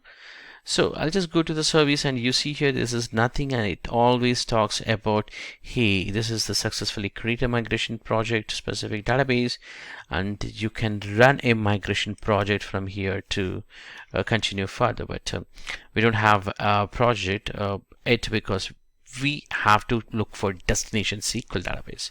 So I'm going to show you my database. If I have anything I can show you, but I don't have anything, so I'm going to create my SQL database also for this demo purpose. So I'll select my resource, and this is a very normal database thing that, you know, this is again SQL Server specific within the Azure, and this becomes as a database. So if you're quite new, this becomes as your database, and this becomes as your SQL Server. So as you know, on a SQL Server you can have multiple databases. So since we don't have anything, we are actually creating as a first database, and later point within this database server, we are going to actually have a database called MySQL DB here. So let's actually enter here my user ID and password so that I can log into that database server with that user ID and the password. So let me type it here, and I'm choosing as the ECS as a location. And here again, if you want to use Elastic Pool, all that, you can, you know, enjoy the benefits of Elastic Pool and other things, but I'm not going to use that because I just wanted a basic database now. And also this database should be available for me to access from a different networks. So I'm going to choose here as a public, as well as the, I'm going to actually Azure services resources to allowing the services to access along with this current IP address of my machine. And also I'm not choosing any advanced security because later point is going to charge me, so I don't want that. And just for this demo I'm going to do that. So it's going to see whatever the money it's going to charge. I'm fine with that for this demo. And create SQL database. So it's going to create the SQL database for us. So the deployment is completed. If you're quite new and you don't know how to create the SQL database, you can check out other lectures of mine and how to create the SQL server and all of that. But this is just a quick steps that we have demonstrated here on how to create SQL server. And the SQL server, once it is created, I'm just doing a little bit of changes in my firewall to hello. So I'm just selecting my existing VNet. We talked about the destination and here as a middleman, right? All that. So we just enable that VNet to connect. As a next step, I'm actually going to migration service, and now I'm gonna start a project. So this is where the migration project actually starts. So in this project, I'm gonna actually choose the source and destination. So the project name I'm entering here, and the source type you would be seeing here, not just the SQL server. It can be AWS, it can be Google, it can be Oracle, MySQL, MongoDB, AWS RDS, PostgreSQL, all that. So in our case, just a SQL Server 2 as your SQL Server database. So I have chosen that, and this time, since we have the premium, we can go for if you remember, the migration service when we are trying to create, we have chosen as a tied as the premium. So we can go for either online or offline or just the schema only. So I'm going to choose as a schema only, just to test how the skeleton works and how the skeleton is available. So I'll just choose the schema, but you can check out the online data migration, what it is actually asking. So you need to have a full database. It's gonna backed up if it's online. So I'm just choosing the schema and create and run activity. So when I click on that, actually it's going to progress to the next blade with a steps of 4 to 5 different things. It's going to ask, like, what's your source? This is what your source details. So in my case, my source is the IP address, which is within that VNet. I can give, and my authentication type, all that to be given. So if I just remember my IP address, I can enter there, and also the SQL username. So I just entered the details here as my SQL Server IP, which is this IP as internal, and I have chosen as a Windows authentication. And make sure if it is a Windows authentication, you should give the domain name / your user ID, and then click on the password. And if really need it, and give your certificate also. In our case, we have to choose the trusted server certificate also. So I gave and clicked on save. So now the source is finished. Now it's time for us to enter the target details. And you remember the target is Azure database which we created. So let me show you one more time. If you're confused, just go to Azure portal and the SQL database, Azure SQL, and then you have the database which we created called demo DB for migration destination. So what I'll do is I'll simply copy this database name, that's a server name, complete server name, because within that server we have a database. So I'll just enter that server name, and the database type authentication is always, it's going to be SQL authentication. So I'll just enter DB, because by default that's the SQL authentication which is configured on Azure database. So I'll just enter that user ID and password, which will accept. So if you see here, we entered here source. Now the target is completed. Now we are going to select the database as well as their schema. Then we'll finish the schema import or the migration steps. Then we can go for the full database like offline or online method, so that we are sure. So here we are going to select as the test database, and the target is MySQL demo. You remember the server which we have given? So that server database. So I'm going to choose here generate from source or schema, whatever we want. We can choose that. And I've actually chosen here schema only migration, and I can give this could be a project one for job one, or maybe a schema only, all that name as a task name. So because this is going to be just a job which is going to run for us, and I'll just enter here some name, and when I run this job, it takes some time to complete that activity as a backend. Once it's done, I should be able to check the status of this run migration job. So if you see here, it's still running. I should be able to actually do the refresh as soon as I have completed. So I'm gonna do the refresh in the backend, and you see here it's still running. I'm gonna do one more refresh. I just completed, and it took around 11 seconds. And now it's time for us to do one more migration project, because earlier we have done for the schema. So now we're going to do the offline. So full database migration, I'm going to choose as the offline this time. Type of activity, and create a run activity. So this is again going to ask that 4 to 5 steps which we entered earlier, similar steps like we have done. If I just left side scroll, if I just do the left side scroll, and you can see here as the source and the target databases and the migration settings, which is the full offline, not just a schema this time, and that's going to finish the database migration. So I did even enter here my SQL Server instance, which is this, which I have done the RDE for this IP, and this is installed as the Windows authentication, and also this user ID and the password and the SQL Server authentication. So click on save. That's going to save and validate the source. If something wrong, you're going to get error here. And then the target is nothing but the SQL database which we have created on Azure. So I'm going to choose that. So I'll just go back and I'll show you. So this is the SQL Server which we have created for the destination, right? So I'm going to enter that name here. Oops, it's actually in the minimize, so I'll just maximize so that you can easily see.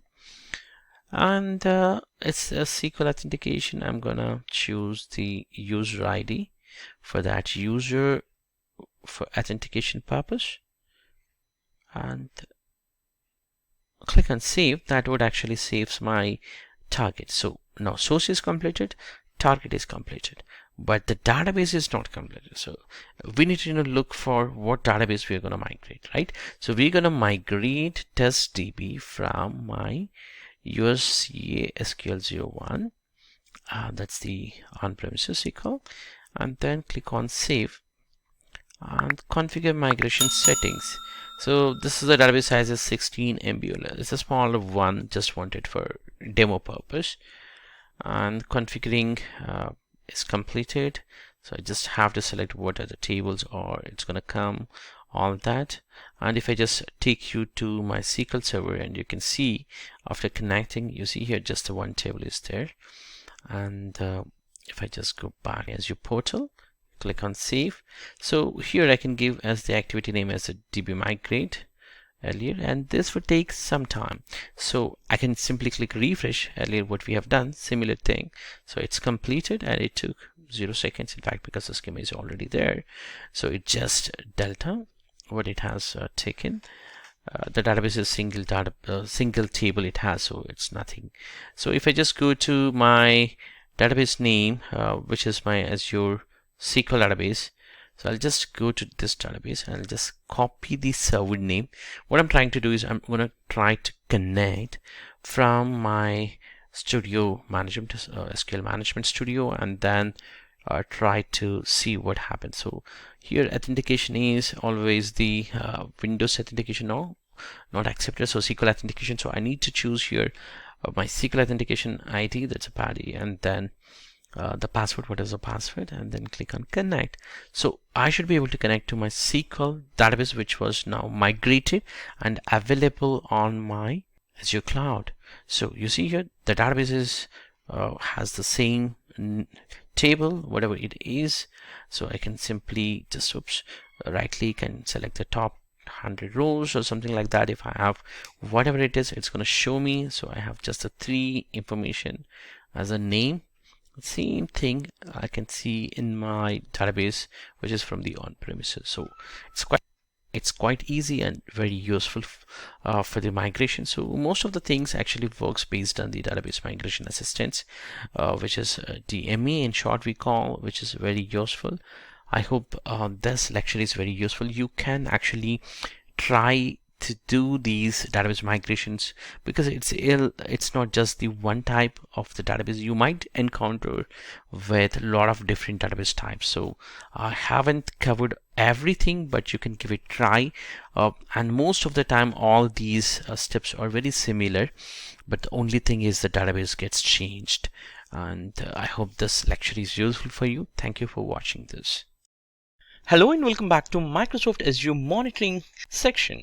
In this section, we will be working on Microsoft Azure Monitoring completely, what exactly the Microsoft Azure Monitoring and how that will be useful for us. So we will start with the introduction. That includes our overview of what are the components which are involved within the Microsoft Azure Monitoring. And then we would go further with some of the demos. So let's understand what exactly the Microsoft Azure Monitoring. Monitoring is a service within the Microsoft Azure Cloud that helps you to increase the performance and availability of your applications and services by collecting and analyzing and acting on telemetry data from your cloud as well as your on-premises environments. So what are the benefits? What you're going to get it out of this as your monitoring is you can detect and diagnostic any kind of issues across your applications and its dependencies with the feature of application insight. So we are going to work with the different components within the which falls under Microsoft Azure Monitoring. Maybe after this slide you would be understanding more about what other components are involved. Let's understand what are the benefits you're going to get it out of Microsoft Azure Monitoring. And now you can correlate infrastructure issues with the Azure Monitoring for the VMs as well as for the Microsoft Azure Monitoring for your containers if at all you have the containers. And also you can drill into your monitoring data with the help of Log Analytic, which is again additional service which again falls under Azure Monitoring section. And with that you can get more in detailed information for your troubleshooting purpose. With a deep diagnostic log information can be collected and that can be even visualized, and you can run a lot of queries on top of it. So which we are going to do that in the upcoming lectures, but for now we will understand what exactly does Azure Monitoring as a benefit for us. So it supports operations at a scale with the smart alerts and automate actions. It means that let's say you have an VM and which is currently utilizing maybe a 90% of the CPU. So you got that alert. So when you get that smart alert, you can integrate that alert to trigger some of the workbook to do the automated tasks. Let's say it can scale up so that that VM becomes the scaled to another layer, or maybe another higher scaling of number of CPUs can be increased, or such kind of configuration can be done with a fully automated method. And at the same time you can also trigger the specific one with your ITSM so that you get an alert or ticket gets created and it will be automatically assigned to a specific team, which is your Intel team or whatever the team you wanted to send it. So all that can be fully automated and that is fully integrated with the Azure Monitoring. These are some of the benefits.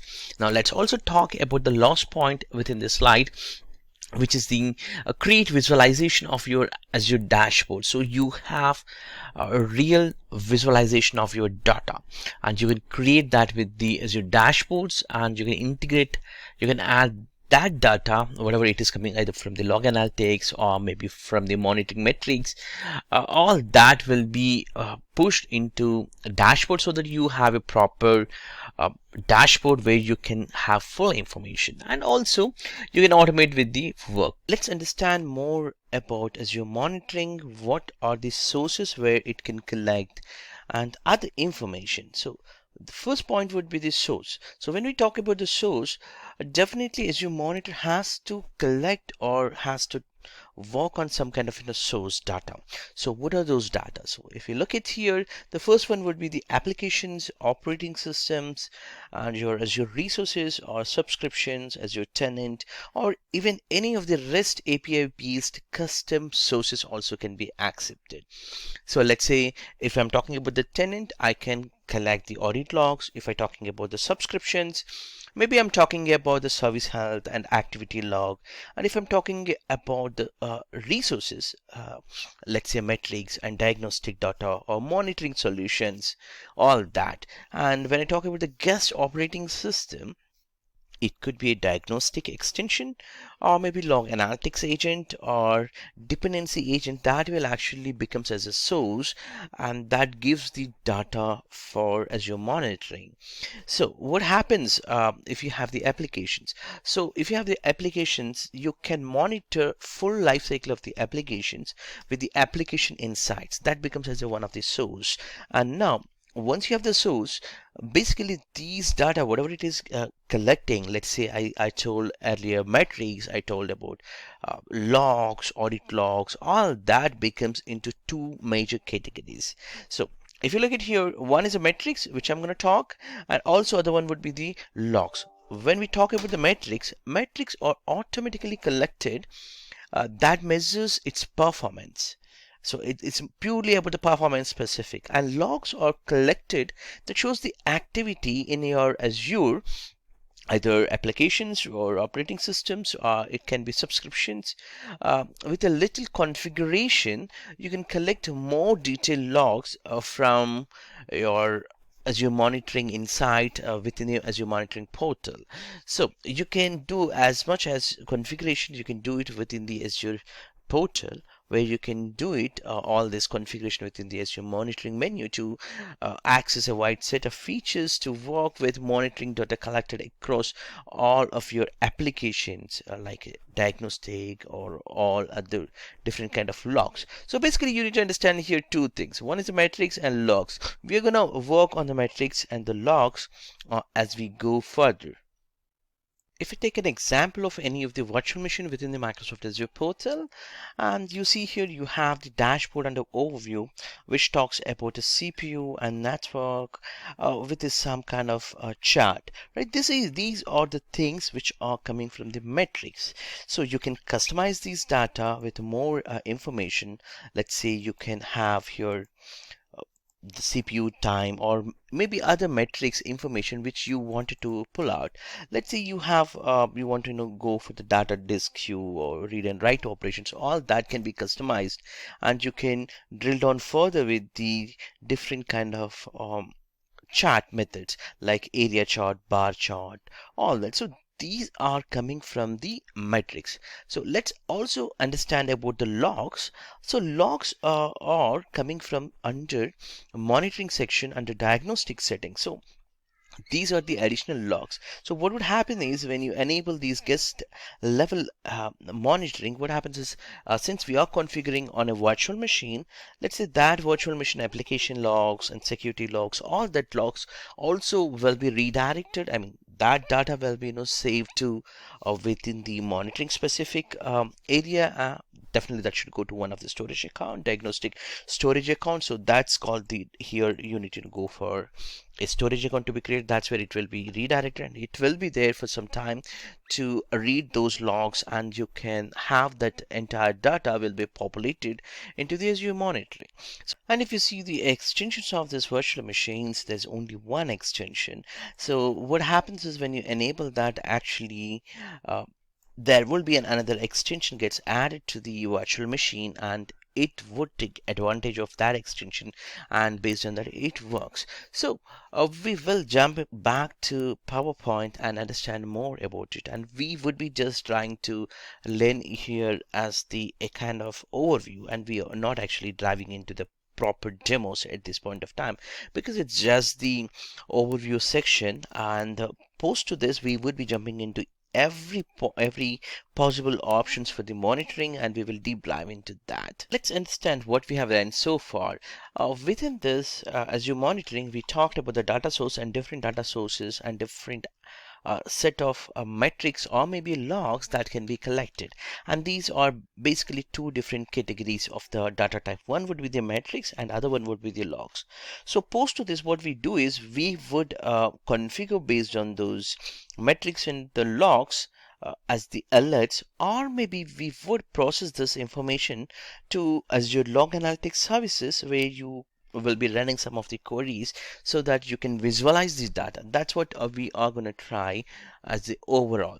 And let's understand furthermore. So we have gone through all these custom sources and the applications different source of the data, and these are categorized under metrics and the logs. So what would happen is you have a different total 5 different categories within the this specific data will be processed.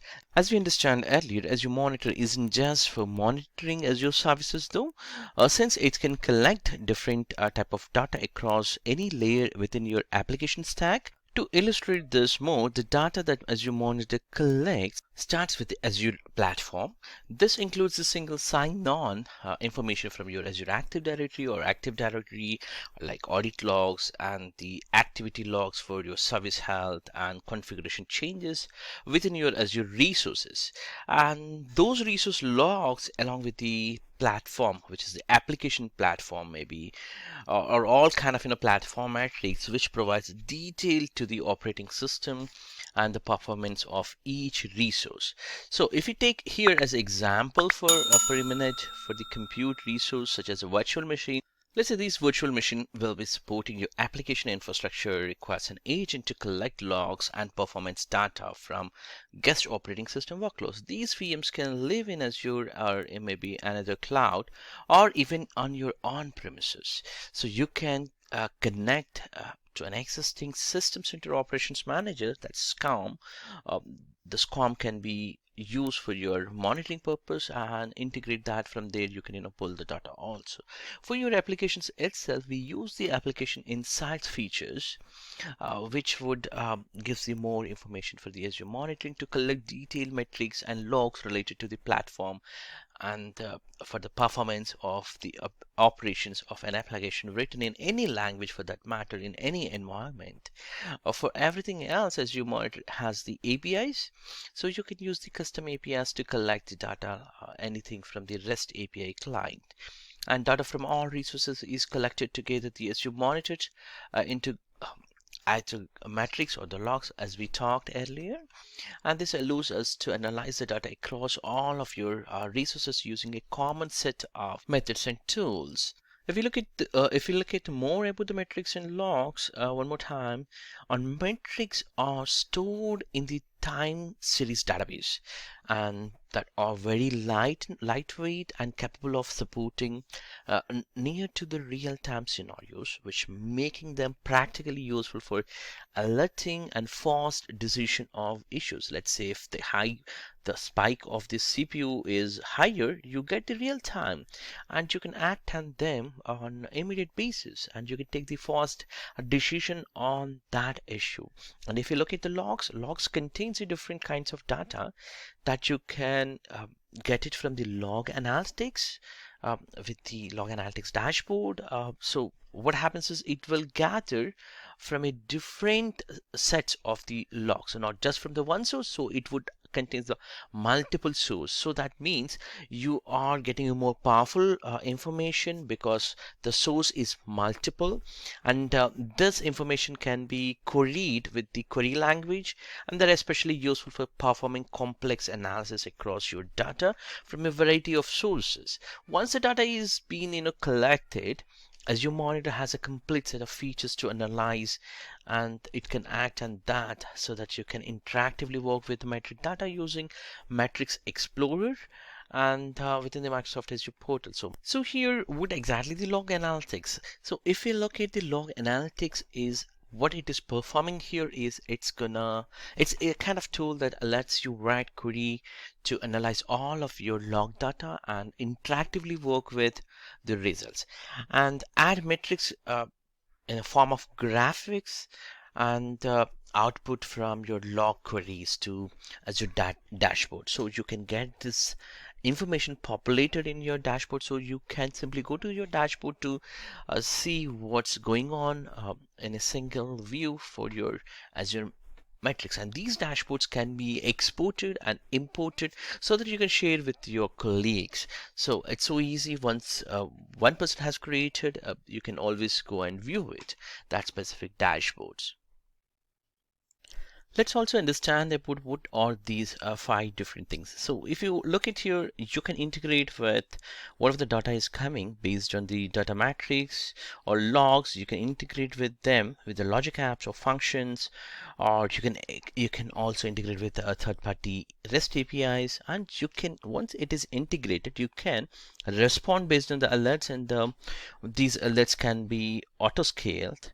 Let's say if a VM is spiked up, then it can go for auto scale or increase the size of the VM, and you can analyze with the help of metrics and log analytics as we talked earlier, and whatever is going on, that all can be visualized in the form of dashboards or views, or you can also even integrate with your Power BI and workbooks.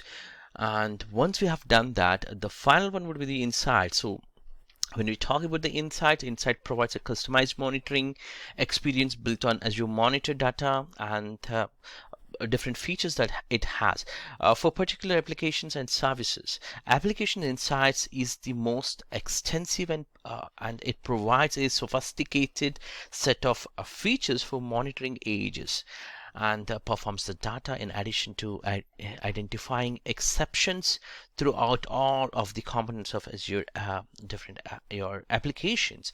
Microsoft provides insights of some of the more common Azure services that provides additional value beyond the standard Microsoft Azure monitoring features used in monitor these services. Let's take an example to understand this statement. If you take a current insights of the include the virtual machines, containers, or networking services, or other services that are regularly being added. So it gives you the direct data for you without going for the in-depth of your application insight information. In addition to that, when you go for the insights information, you get the more in detailed information so that you can analyze and you can act and you can monitor that data. So you may have other tools in your environment such as the maybe APM providers or DevOps tools, or maybe visualization tools or third-party analytics or SIMI tools or automation services or ITSM. So you can integrate all this information with all of these different third-party tools, and you can get a benefit out of it. Let's say one final example before we wind up. Like you have some application is going wrong, so you get that information from the application insights of the debug logs, which are sent to log analytics, and that information is visualized with the help of either Power BI or views or from the dashboard. And what you can do is, since this is going down, you can set a conditional alert. If this alert triggers, you go and create a ticket or send an email as an alert, or do a SMS or do a paging, as well as the to run some kind of workbooks for the automation, and that kind of third-party integrations also you can do it. So it's a full-fledged Azure monitoring as the solution for you. So let's conclude what we have learned so far. So we learn about these are the key bullet points. Like you can monitor and you can collect the data from different sources, and you can even think about your application data, or maybe operating system, or it can be any of the Azure resources or from your on-premises, or for that matter any of the cloud data can be monitored. And you can also monitor application data, guest operating system monitoring, and as your resource monitoring, as your subscription auditing, all that can be done. So this concludes about the Azure monitoring. I hope this lecture is useful for you, and we will be catching you in the next lecture. I hope this lecture is useful for you. We will be catching you in the next upcoming lecture, more about practically how best we can work with the metrics and different type of queries within the log analyzing, and creating, adding diagnostic settings and different logs, collecting and storing them in your Azure storage. And also we work with the storage account, how the logs are stored. So this is all about the Azure monitoring. You can also work with the alerts You can set some kind of alerts, and that would trigger a ticket for that. All that will be exciting things. Uh, we will be working in the upcoming lecture. I hope this is useful for you. Thank you for watching this. Hello and welcome back to this lesson on Azure monitoring. We're going to take a look at the monitoring and management capabilities within Microsoft Azure. In this lesson, we will start with Azure monitoring service, and then we will have a short about different types of monitoring sources that we have. And once we talk about the sources, we will actually take the different type of monitoring data which is coming as the output out of these sources, and then we get that data as an insight, and we will visualize and we analyze and we also respond, and also this data can be fully integrated within your different type of applications, and you can also respond in terms of either sending an emails or auto scaling or by doing some kind of an action. And also you can integrate different kind of tools like ITSM tool to get a ticket get created when a CPU spikes or some application goes as a bottleneck issues, or such things can be done with the help of Azure monitoring. So it's an end-to-end solution. So what as a first step, what we do is we identify the source, and then we take the logs or maybe a metrics for this matter, or we talk about these two things when we talk when we call as a metric or when we call as a logs, and how we process that. We will actually look into this lecture, and then whatever the data is coming up, that and on top of it we try to act on it, and we store the data, and then we would be integrating with third-party applications if really needed, and also we can act on it. So this is the overall plan for the learning of the Azure monitoring. So to do this, we would be jumping into the Azure portal, and then we'll go through what are the things to be enabling for the monitoring of within the Microsoft Azure portal. And this way you can actually take a look at what actually different type of monitoring data that you are getting out of here, and the way we configure, for example, a diagnostic settings or a range of other things in the practical. So let's jump into that. And if you see here, the Azure monitoring itself a really collection of different services that Microsoft has provided for us to help ensure that we can monitor our resources properly. And for example, if you take it in the previous slide, we talked about, or we had a look on at least the log analytics service, where it is completely a different service, and this is also now part of the Azure monitoring. So then and there we also talk sometime about different words or the vocabulary which we talk. But now Microsoft, what is they're trying to do is they're trying to integrate everything into the Microsoft Azure portal, especially for the Azure monitoring workspace. Until that, we will get some kind of different terms or terminology that used in some places might be, for example, a classic refers the old way of doing things, and other places you will see monitoring or logging or diagnostic settings. There are actually a number of different things when you think about what you wanted to monitor within Microsoft Azure.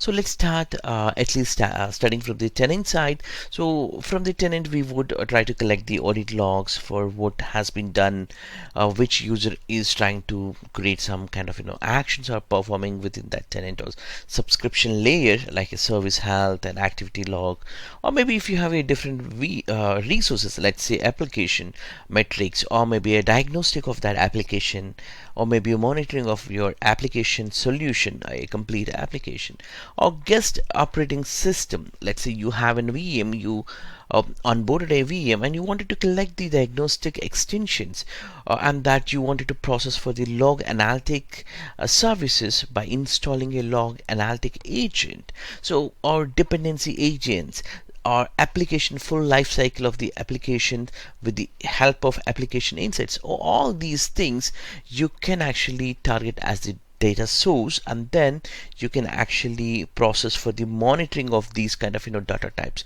So that's what I said earlier. So not everywhere you have the same words, or like audit logs are different, and and activity logs are different, and diagnostic logs are different. So you have different things, and these are primarily categorized into two different data types. One would be the metrics, other one would be the logs, and we will start with the metrics and then we'll jump into the logs.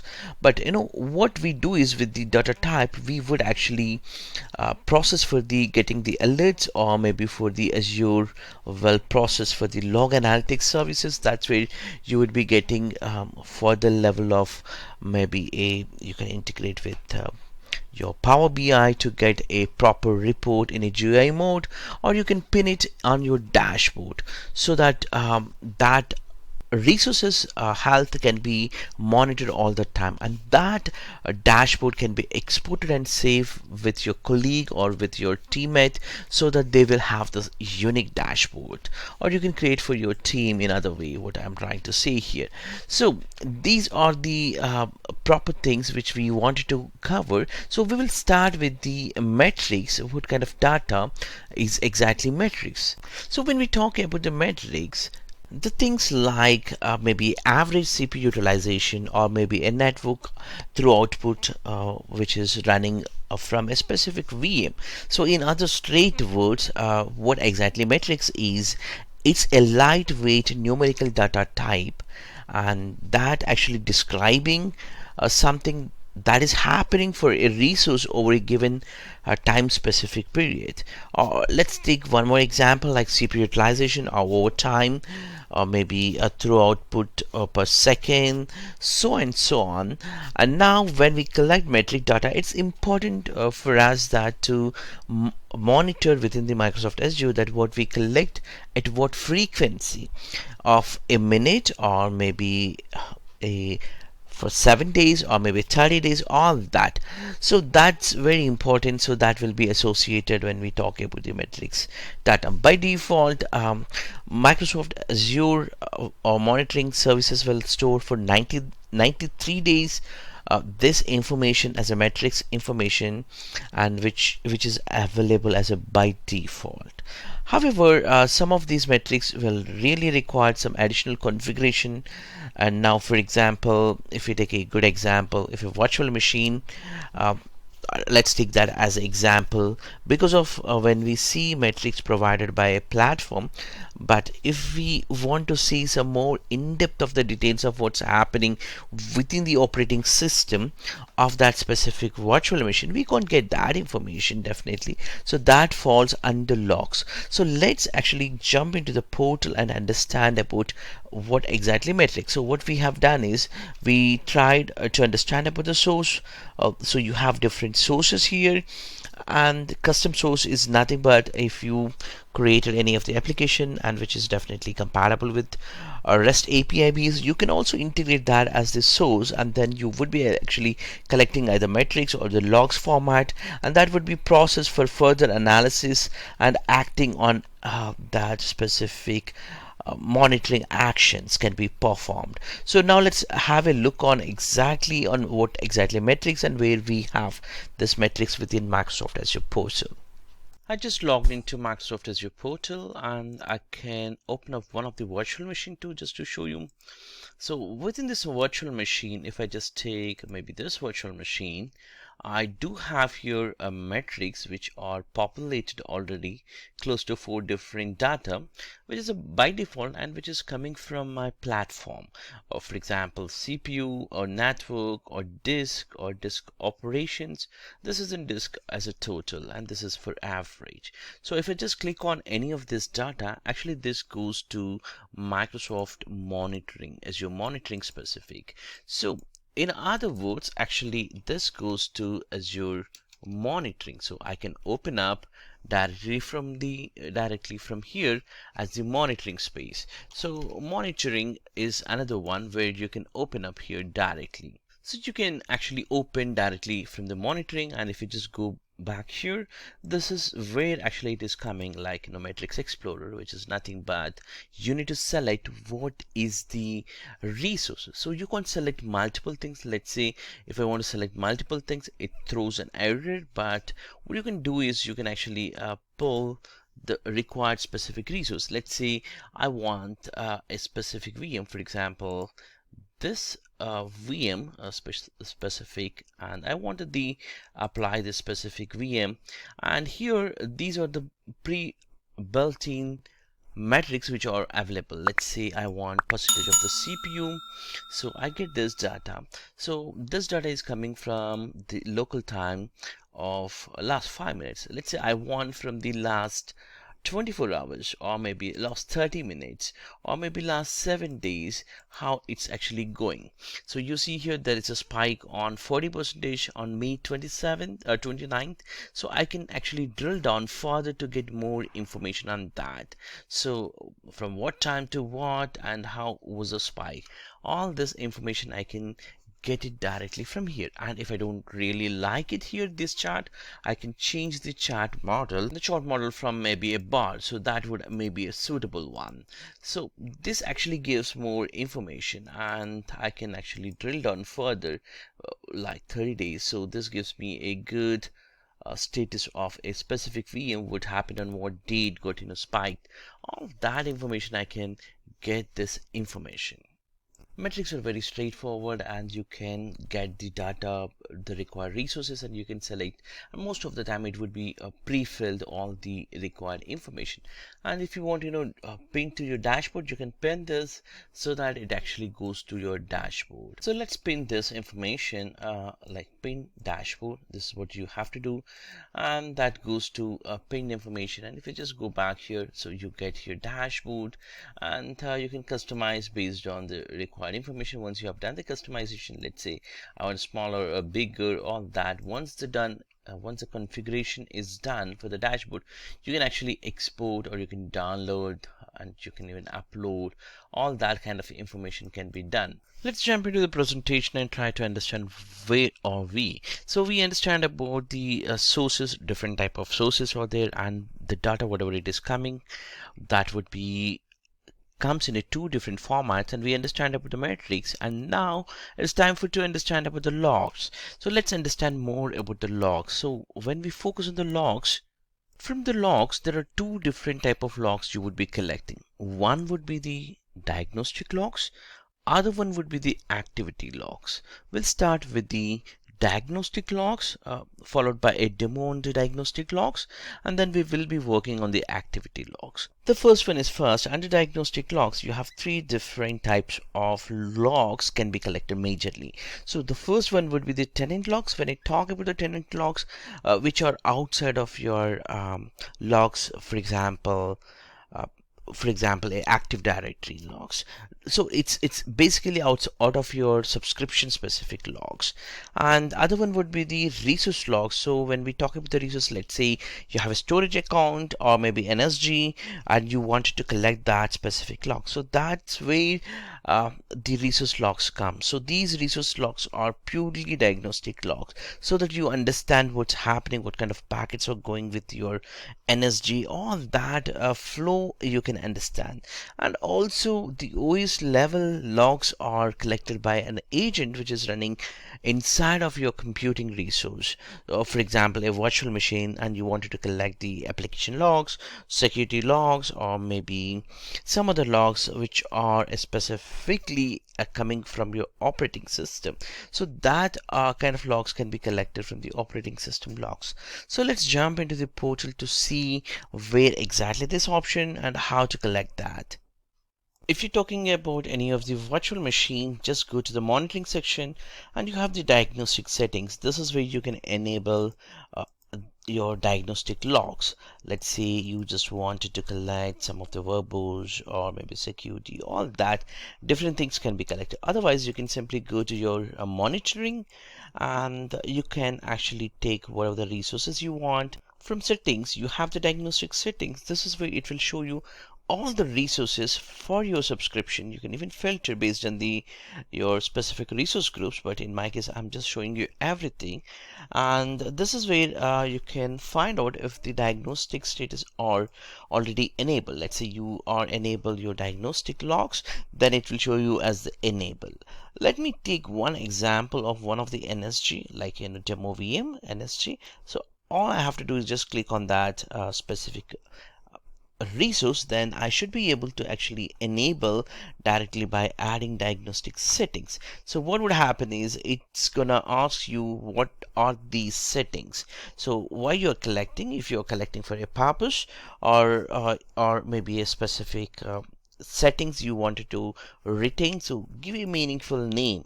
Let's say for me these are settings for my NSG. So I simply give this is my diagnostic settings for my NSG, and simply I wanted log for my security group events as well as the group rule counters, and all these logs you wanted to stream to maybe Azure Event Hub. If so, you simply have to select this and give your Event Hub space name and other information, if at all you have already have it. Or you can save safely in your storage account. Let's say I have a storage account called all demo diagnostic storage account. I can simply give here so that it will go, or maybe another storage account, and also I can stream it multiple actions also I can take it. Or when I'm actually storing to my storage account, I can give here a specific retention time. Let's say I wanted to store for 30 days maybe, and the count for other group rule also for the 30 days I want to store. So if you see here, retention policy is 1 to 365 days, and if you set 0, that's going to be when you configure 0, if you don't want to apply any retention policies and retain data forever, set simply 0 here. For now, I just configure as 20 for my network security group rule counter, and choosing my security storage account also here. And then I wanted to archive this. I don't want to send to log analytics workspace because this required to create another log analytics workspace, and the additional configuration to be done, I'm gonna do that in the next lecture or maybe within this lecture, but I don't want to mix up this. So I simply go for only archiving my all the logs and click on save. That would actually saves my diagnostic settings for my VNet or my NSG. If I just go back to diagnostic settings, I can see here one of the diagnostic settings which we have just created. And if I really wanted, I can create one more diagnostic settings which will send this log specific only to log analytics instead of archiving. So you can achieve this by having multiple diagnostic settings. Let's say the first setting is just for archiving your logs, so you're saving and you're securing them, and other out of that these two logs, one important logs or set of logs might be needed to send to log analytics further, and then maybe from there you wanted to run a Power BI query or maybe run some kind of query on log analytics to get more information, or maybe it would be useful when you are running for a troubleshooting case. So at the end, it will be useful when you have the multiple channels to send the logs. That's the main concept here.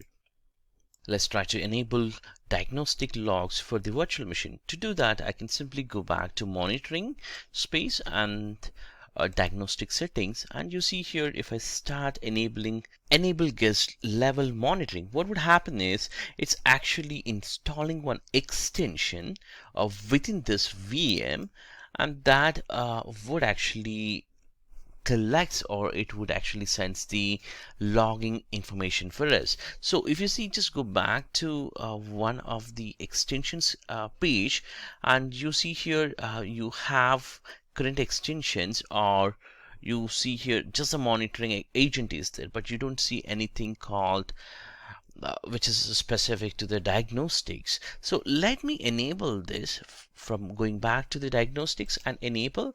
So with the speed of magic of pausing of this video, I'll come back to you once it is enabled. Now the agent has been installed, so this has been fully successfully, diagnostic settings has been enabled. Let's see here, you have more information which is coming out of here, and you also have different tabs that we're going to talk in a minute.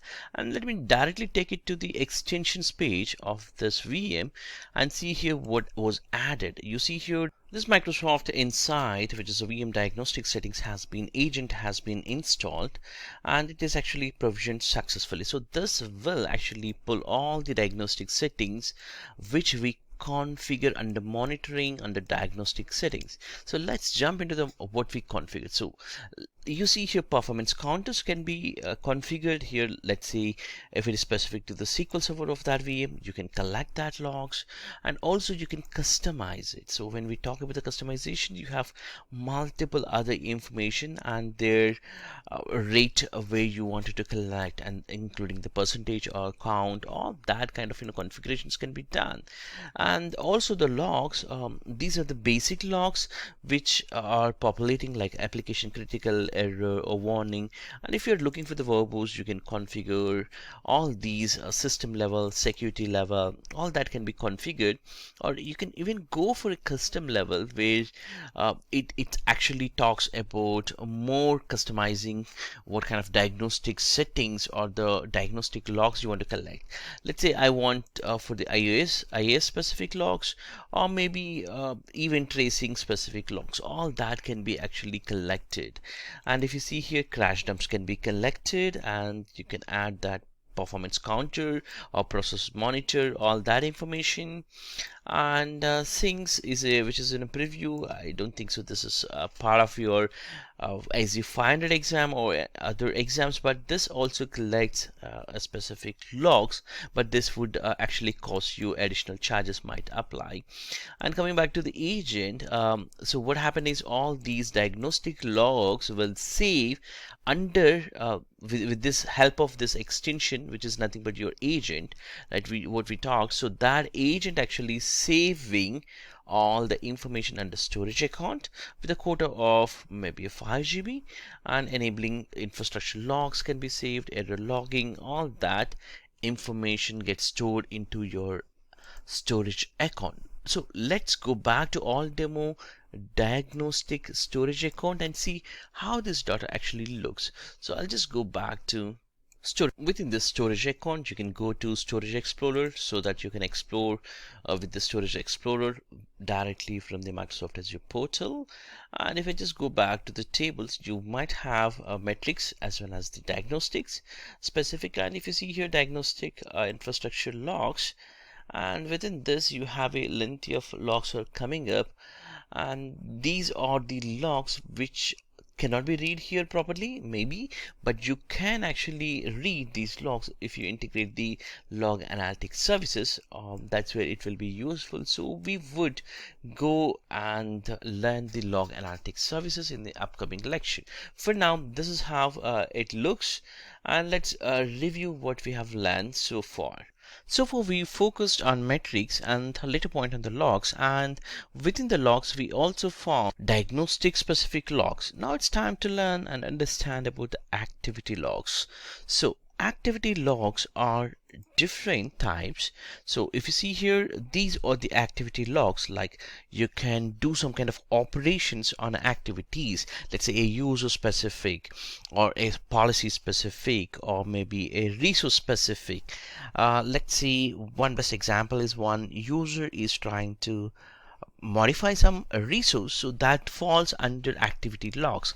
So again, so what kind of actions they are trying to perform, let's say it actually uses put, post or delete kind of operations which are against on your as your resource manager, so that this falls under administrative or maybe service health or resource health. So these are different type of another kind of logs which you can collect. So let me talk about the service health, which talks about the service health of any of the instance that maybe occurred within your Azure. Or resource health could be anything that is available or unavailable or degraded or unknown status of any of the resource. Or could be alert is a kind of alert or a record that was generated. And auto scale or any of the event related to the operations of any of the auto scaling you have defined. Or security specific, let's say alerts generated by Azure Security Center, or the policies that are reserved for future use by Microsoft. All these we would be learning in the next lecture By saying that, I'll conclude here and I'll go for the next video series on activity logs. I hope this is useful for you. Thank you for watching this. Hello and welcome back. In the previous lecture, we had a look on metrics as well as the logs.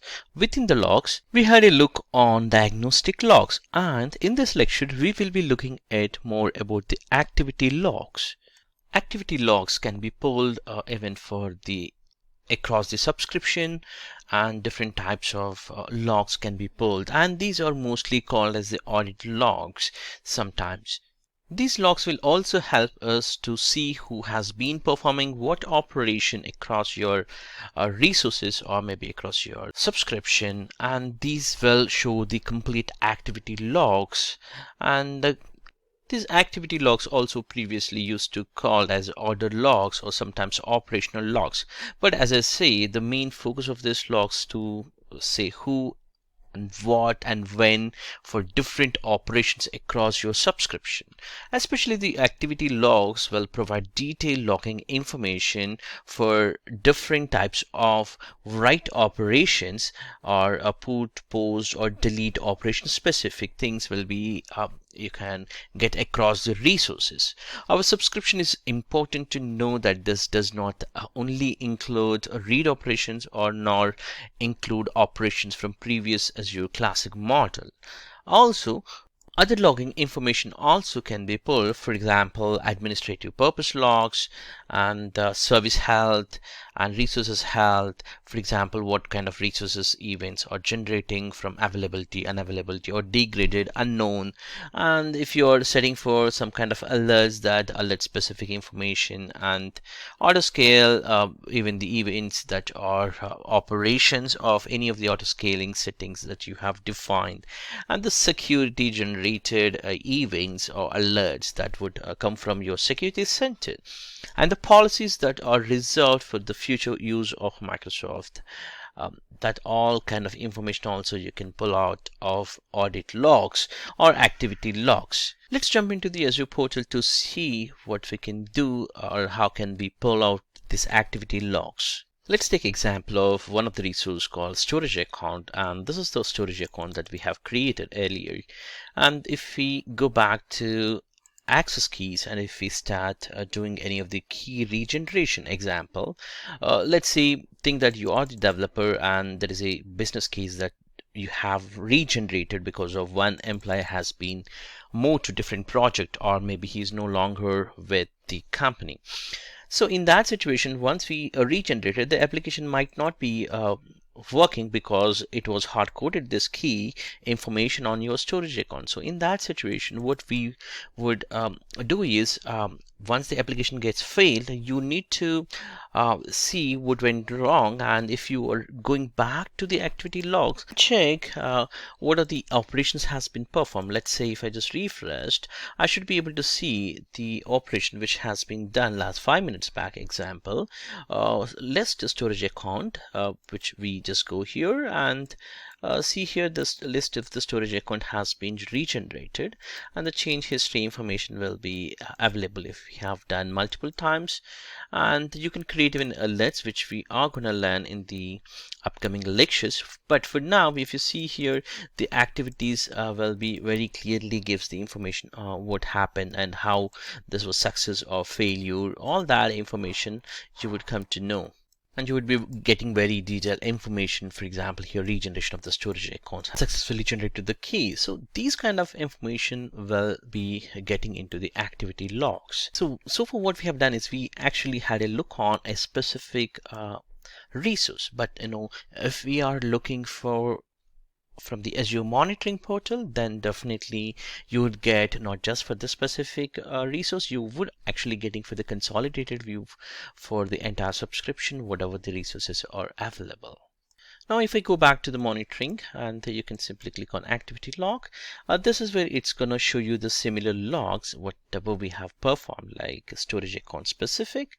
This is the key regeneration specific, and also other information like update to SQL, all that kind of information also you would be getting here as the logged. And you can even filter by adding here whatever the filter you want, and based on that, like I do have here management groups, so I can filter the management groups level, or maybe subscription level, or maybe I can filter with type of the events, whether critical or error, or different filters. Even I can apply here resource group or operations or event initiated by a user. All that kind of audit logs also can be pulled. That would actually gives me a more information on what's going on a specific resources, and who is performing and what they have done. All that changes information I would be getting as the activity specific. Try to find out for one of the VM, and we'll try for a VM specific and see who has initiated some of the changes.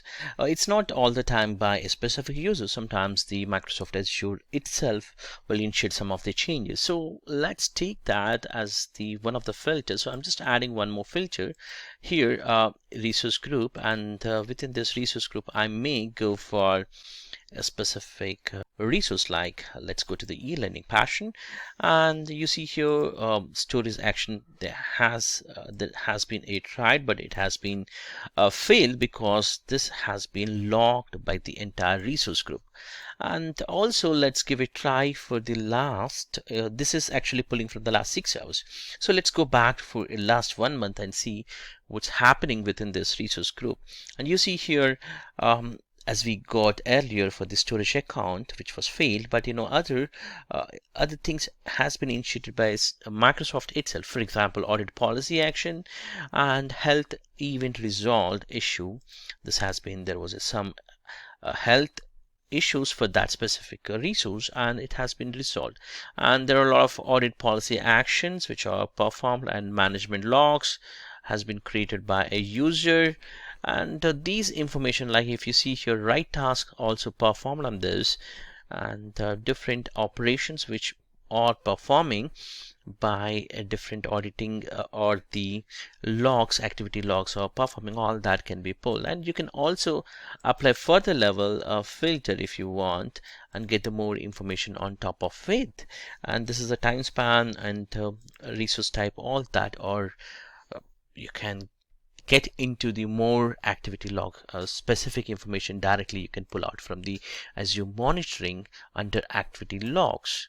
This way, Microsoft monitoring for the specific to activity log as a consolidated view from directly from here, and you can view on a different events which are occurring within your resources, and with respect to activities that are going on, who's performing and what resources are performing, with specific to the administrative or service health or resource health, or maybe alerts or auto scaling events or security, or whatever the policy specific actions that are performing. All that can be pulled directly from the activity logs, and this is very useful. These logs can be downloaded, or it can be even sent to the log analytics services, or you can even pin for your dashboard. So you can also configure your additional settings for the diagnostic settings directly from here. So this will be very useful for in terms of the monitoring. And this is a quick session on activity logs. We'll catch you in the next lecture, where we will be a combination of metrics and the diagnostics logs and other logs. We can combine it, and we also work on the log analytics services. I hope this is useful for you. Thank you for watching this. Hello and welcome back. In this lecture, we will be learning about how to create alerts for our metrics as well as for our activity log. And I can go to Azure Monitoring and go to and I should be able to see here all the alerts if at all I have configured. If you see here, I have not configured any of the alerts. I have already configured. I should be able to see here all the alerts. The process of creating alerts are two options. One is either you just go to your metrics and select that specific metric where you wanted to create an alert, or choose that. For example, I can go to this specific VM, example demo VM. Simply select that, and maybe if it is going for CPU speed or average speed, CPU speed, and on top of it I can simply select here and create a new alert. That will actually create an alert which is related to the metrics, which we will be doing in a minute or so. other type would be the activity logs. You can directly select whatever the activity log you want to create as the alert. Let's say I wanted to create for if anytime if something has been getting as activity like regeneration of storage account, I wanted to get an alert. Click on new alert and follow the wizard to complete this specific alert configuration. Similar method for even for the metrics, but other one would be you can directly go to the specific resource and create on your own alerts, or simply go to the alerts and follow the alert wizard. This way actually you have to select that specific alert type and alert source. Let's say we know that as of now the data source is basically here metrics or the logs, right? So now I should be able to follow the wizard. Within this I should be able to select whether the alert should be on any of these source. If when it is generated, should I go for metrics or for the logs? So this information you should be able to get it. So let's go to the wizard here, new alert, and the first thing would be I need to select the source of my resource. So if you remember here, the source is any type of the source. It could be application or operating system or resource or subscription, even in tenant or custom resource, which is supported by your REST APIs. And select the resource here and you can filter the way you want it. Let's say I wanted to select my subscription and then the filter as a resource type. So I have all the resources here. It is listed. It would be a very big and lengthy list because it talks about all type of resource types. Let's say I just want it for virtual machine. I can simply select for that specific virtual machine and then it will filter automatically for you and it will give you the filtered. And if you see here, I have a different VMs with a different location. If I want, I can do one more level of filter. Let's say I just wanted this alert to be triggered for my East US too. So that gets filtered and select that specific resource and click OK. So now we are going to create a new alert for this specific resource for this virtual machine.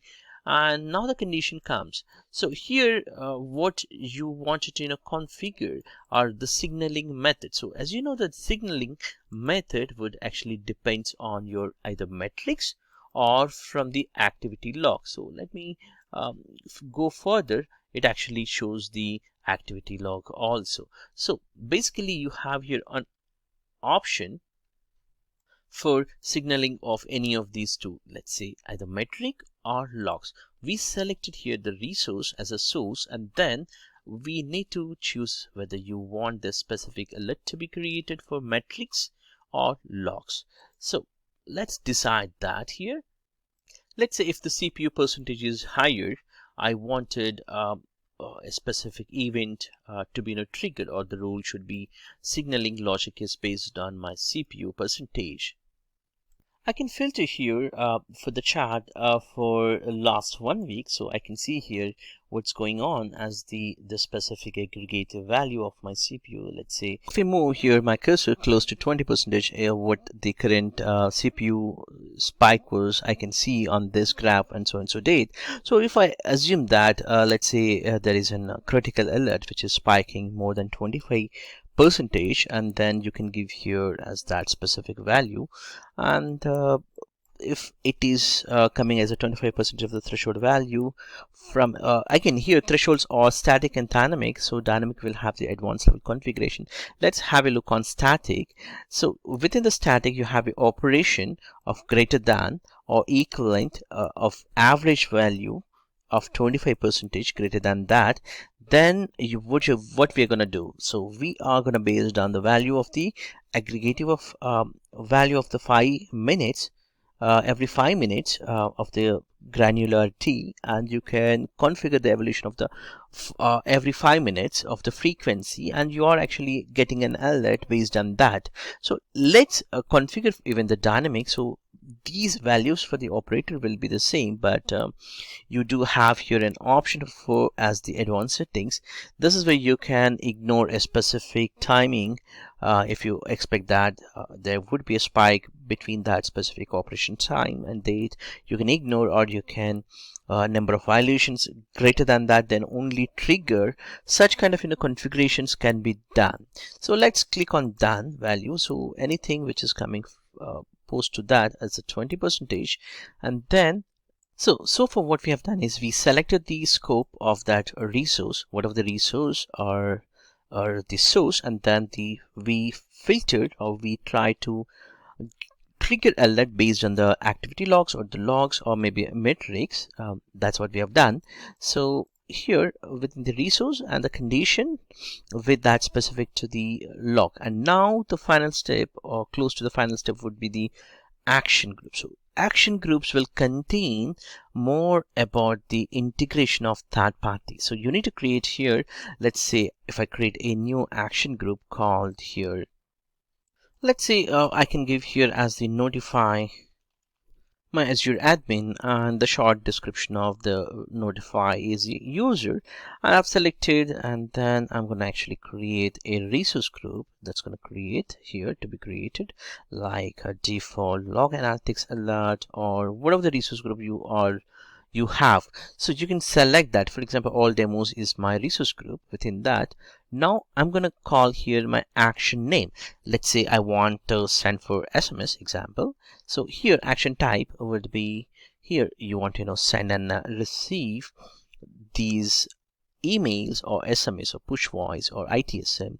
So what happens is you need to configure if you choose as ITSM. So you need to do that integration connection. So you need to install ITSM solution connection, and then the tickets would be automatically triggered. So what we are trying to do is, if you just remember here, we are trying to create a rule or the alert rule which will trigger on a specific resource, and when that specific threshold has been triggered or reached, or alert has been, or the log information is populating, we are actually here doing a action like sending to your ITSM so that the ticket gets created, or maybe sends an email or SMS, or maybe you would be calling some Azure function, or for that matter maybe you're running some kind of automation runbook so that it triggers some script, or it goes and it does that automation job for you automatically. And also you can call logical apps securing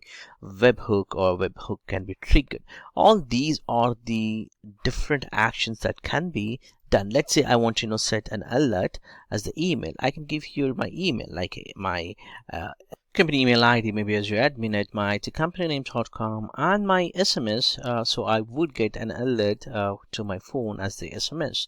And also voice messages, you can pre-record your voice and you can send as a voice call information also. So all these options you have within this. So let's click on OK once you have done that, and it's actually creates a rule for you with that specific group.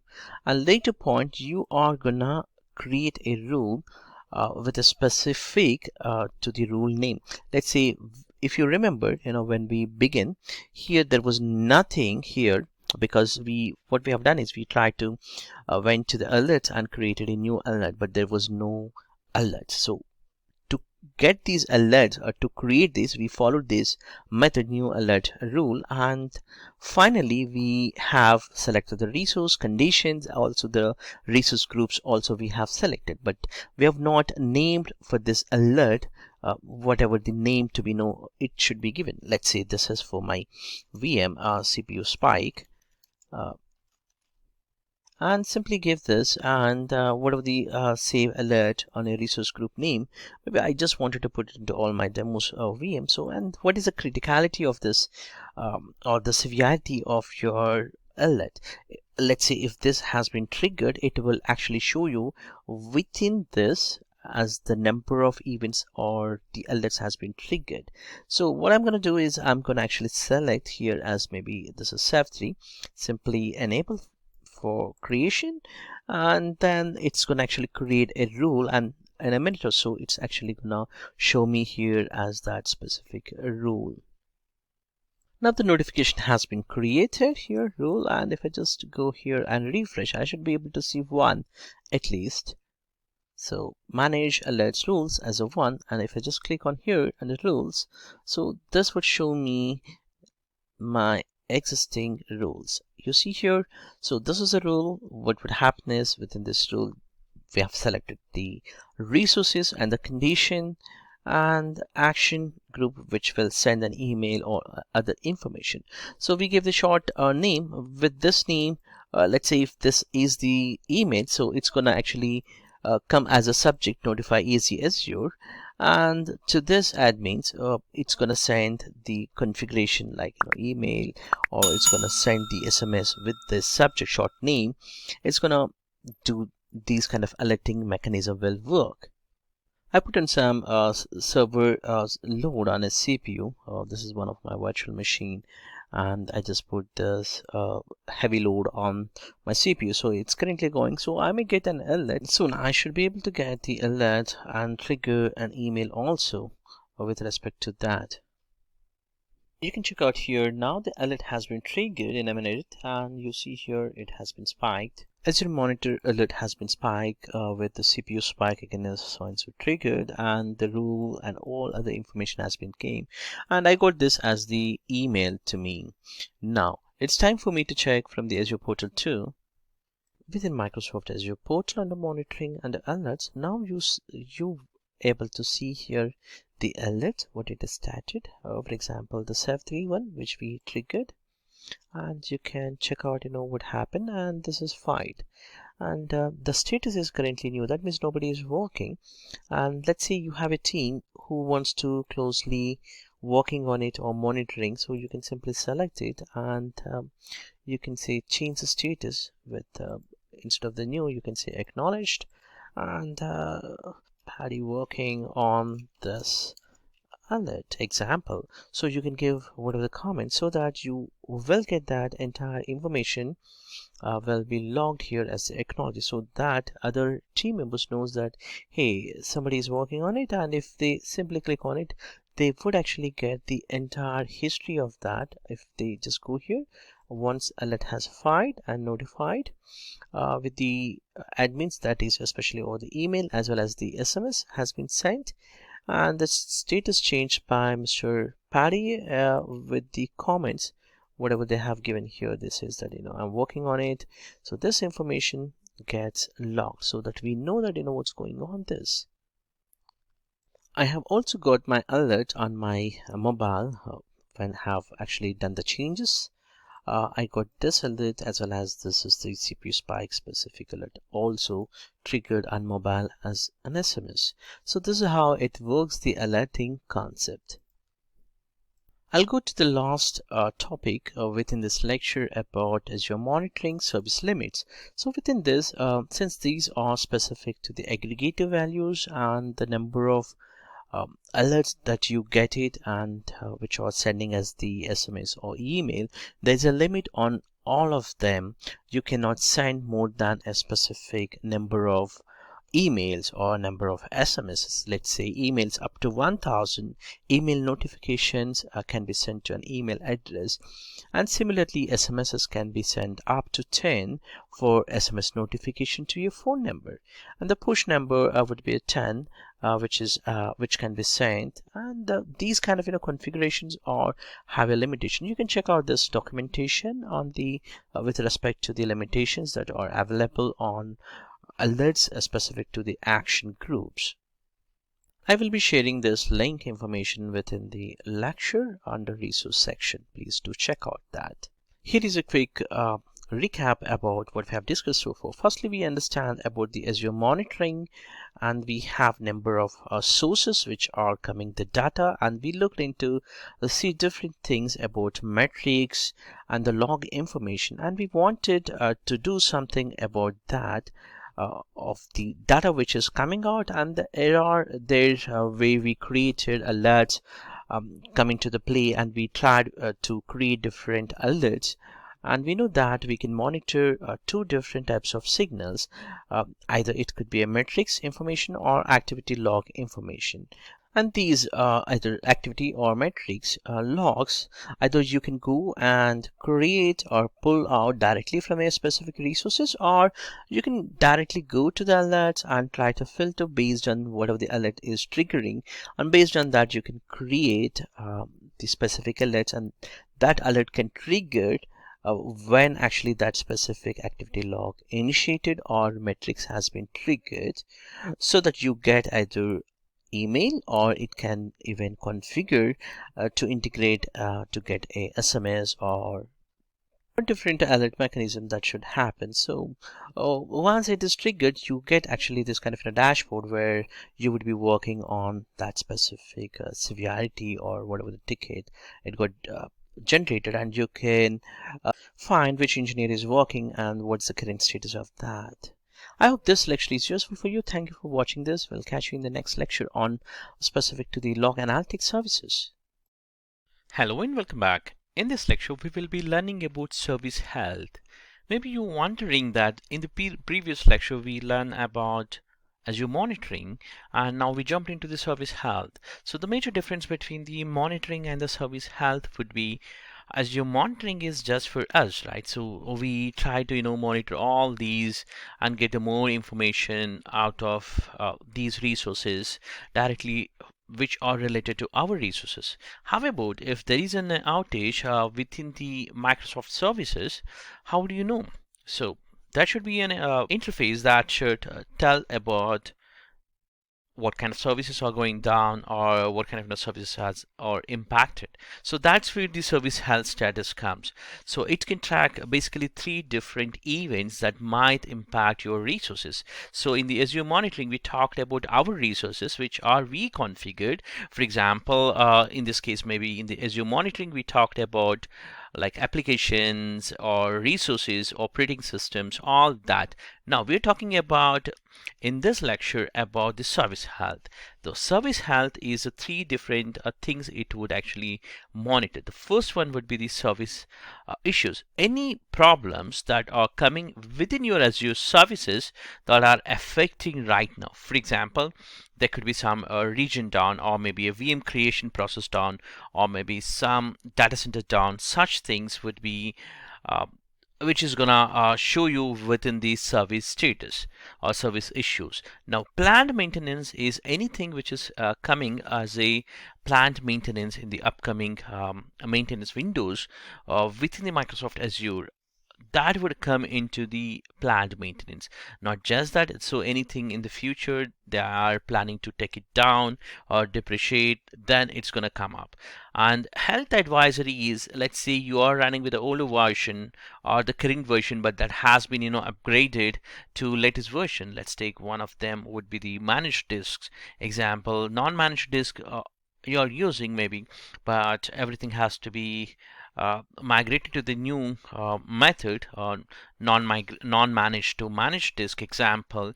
In that situation, you are gonna get a advisory information saying that, hey, this is the health advisory. You have to because we are going to depreciate this specific feature, so just go for the new feature, so that you need to look for the migration path to stay tuned on the up to date with the Azure services.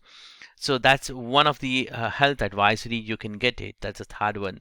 And also if any of the quota is exceeded, because we do have the resources limit, the number of subscriptions, the number of resource groups you can create, the number of VMs, there is a limit. Definitely if you are reaching to that limit, you are gonna get a advisory as a health advisory within the service health. So within the service health, you are going to get these 3 different category of the service health information. So let me show you what I'm trying to talk by opening into the portal. So if you just go to the I wanted to show you there's a website which is publicly available without a Microsoft Azure portal access. You can just open this a portal called status.azure.com, which would actually show you, for example, if I just refresh, it's the last 7 seconds back, what happened within the region called America. What of the computing resources are healthy or not, or maybe developer tools for networking, storage, all the resources which are grouped up, everything which will show you that if they are really working or not. So if I just go up and look for here, the good status indicates as a green tick, the information warning and critical. So in America everything looks good, but the similar situation for everywhere looks good. But now if you are looking for some kind of issues within the Azure portal, you wanted to view it, then you need to go for Azure status just by clicking here, or you can type actually here as service health within the search. So that would actually open up this, and you would be getting the information. If any of the data center or anything goes down, you would be getting here as the issues. Also here it will be listed as any of the errors. Let me give you very good information from the existing screenshots that I can show you from the documentation page. For example, you can check out here. This is the service health, which you can either search it and get it.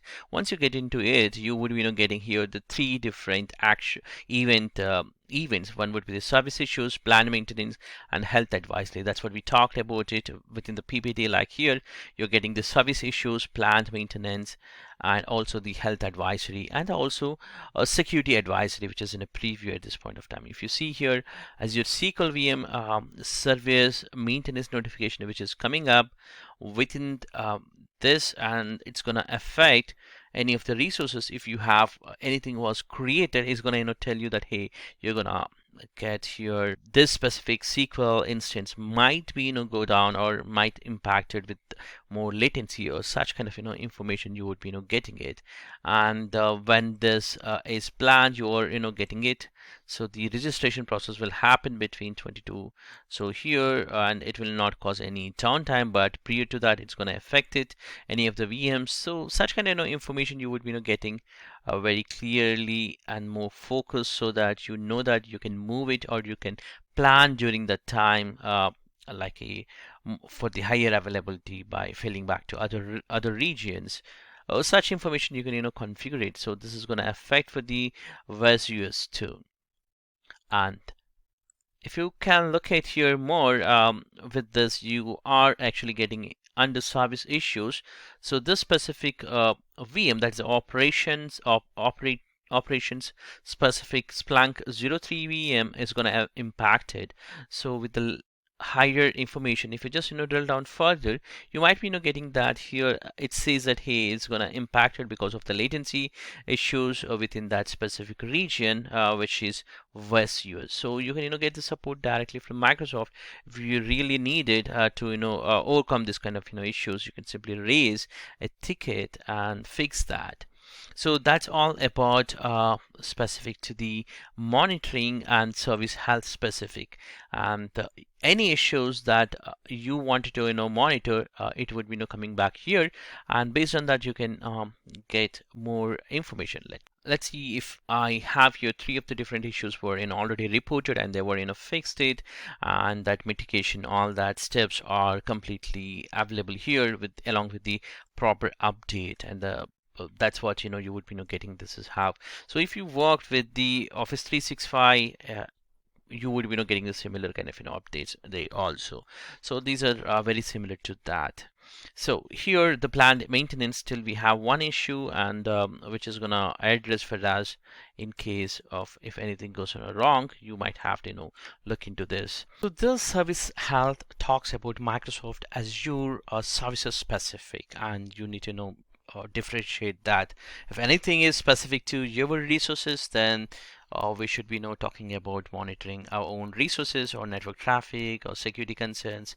Then it would be Azure monitoring for application specific things. Other things can be monitored from the Azure monitoring, and the service health is specific to the Microsoft all the data centers. I hope this is useful for you. Thank you for watching. Hello and welcome back. In this lecture, we will be learning about Azure monitoring inside Azure Monitoring Log Analytics Services. As the name says, Log Analytics will be used to analyze the log files that are getting collected or configured to store with the help of Azure Monitoring. So this Log Analytic Services is a separate service all these days, but now it's part of the Azure Monitoring. So currently, if you see within the Microsoft Azure portal, it might be in a separate place, but one or other day it will be merged into the same console, maybe, who knows. But let's jump into understand about what exactly this Log Analytics service. Log Analytics is the primary tool within Microsoft Azure portal for writing a queries against the data which was collected as logs format with the help of Azure Monitoring. And when you run a queries, those are the very interactive queries that can be run with a query language called KQL, or Quest Query Language. KQL stands, and this is a rich language designed to easily read and author, and you can easily actually learn this kind of language. And this is fully based out Azure Data Explorer. So what happens is, against on the logs, when you write the queries, you get that data as the output, so you can correlate either what kind of alerts, or maybe you're getting all that information can be visualized, and you can also pin that information to your dashboard. So let's get into more about what exactly this as we discussed earlier. Azure Monitor Logs is based on a Azure Data Explorer, and this uses a query language called Quest Query Language, that's a KQL, and which is rich in language design and easy to learn and easy to author. So on top of it, what you can do is, let's say if you take example of the alert rules are proactively defined issues from data in your workspace. So you get that alerts based on the log search which you are running, and then you can automatically granular level of intervals based on that. You can also search within the log, and you get the proper output. And you can pin, as we discussed earlier, to the dashboards, and you can have your own visualization of the views within your dashboard with the help of the view designer. And also you can export the information to your Excel or Power BI, or you can create a query, log query, to define data to be exported. And also there's Log Analytics can work if you run the PowerShell command. You have the PowerShell command called get-az operational inside search results. So with this you can actually search and you can use the Azure automation runbook, and all that information can be pulled so that you can retrieve the logs within Microsoft Azure Monitoring.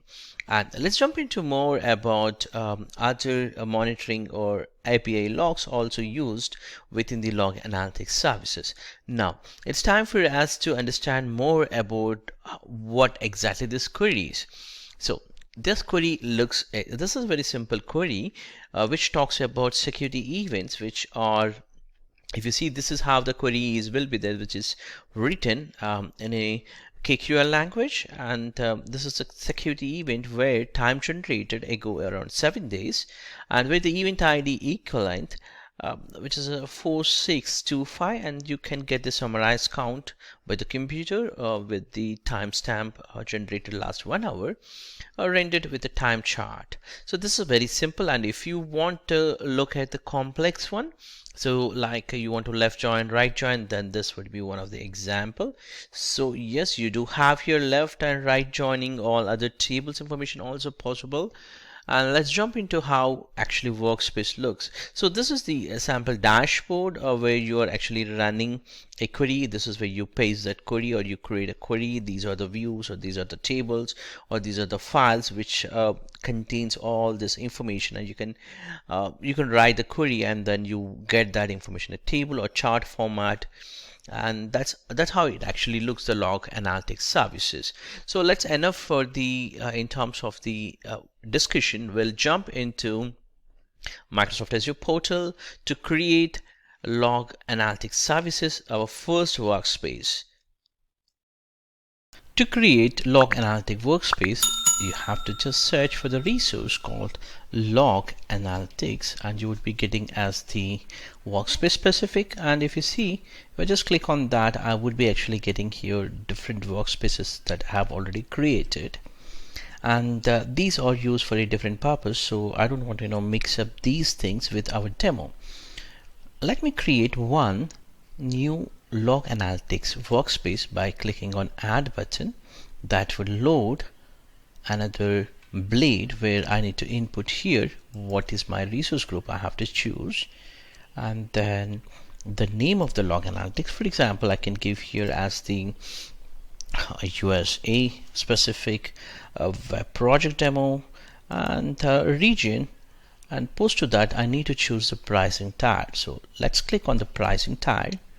So here I need to choose the pricing, that's nothing but a cost. So earlier the cost is mostly associated with OMS or a different other products.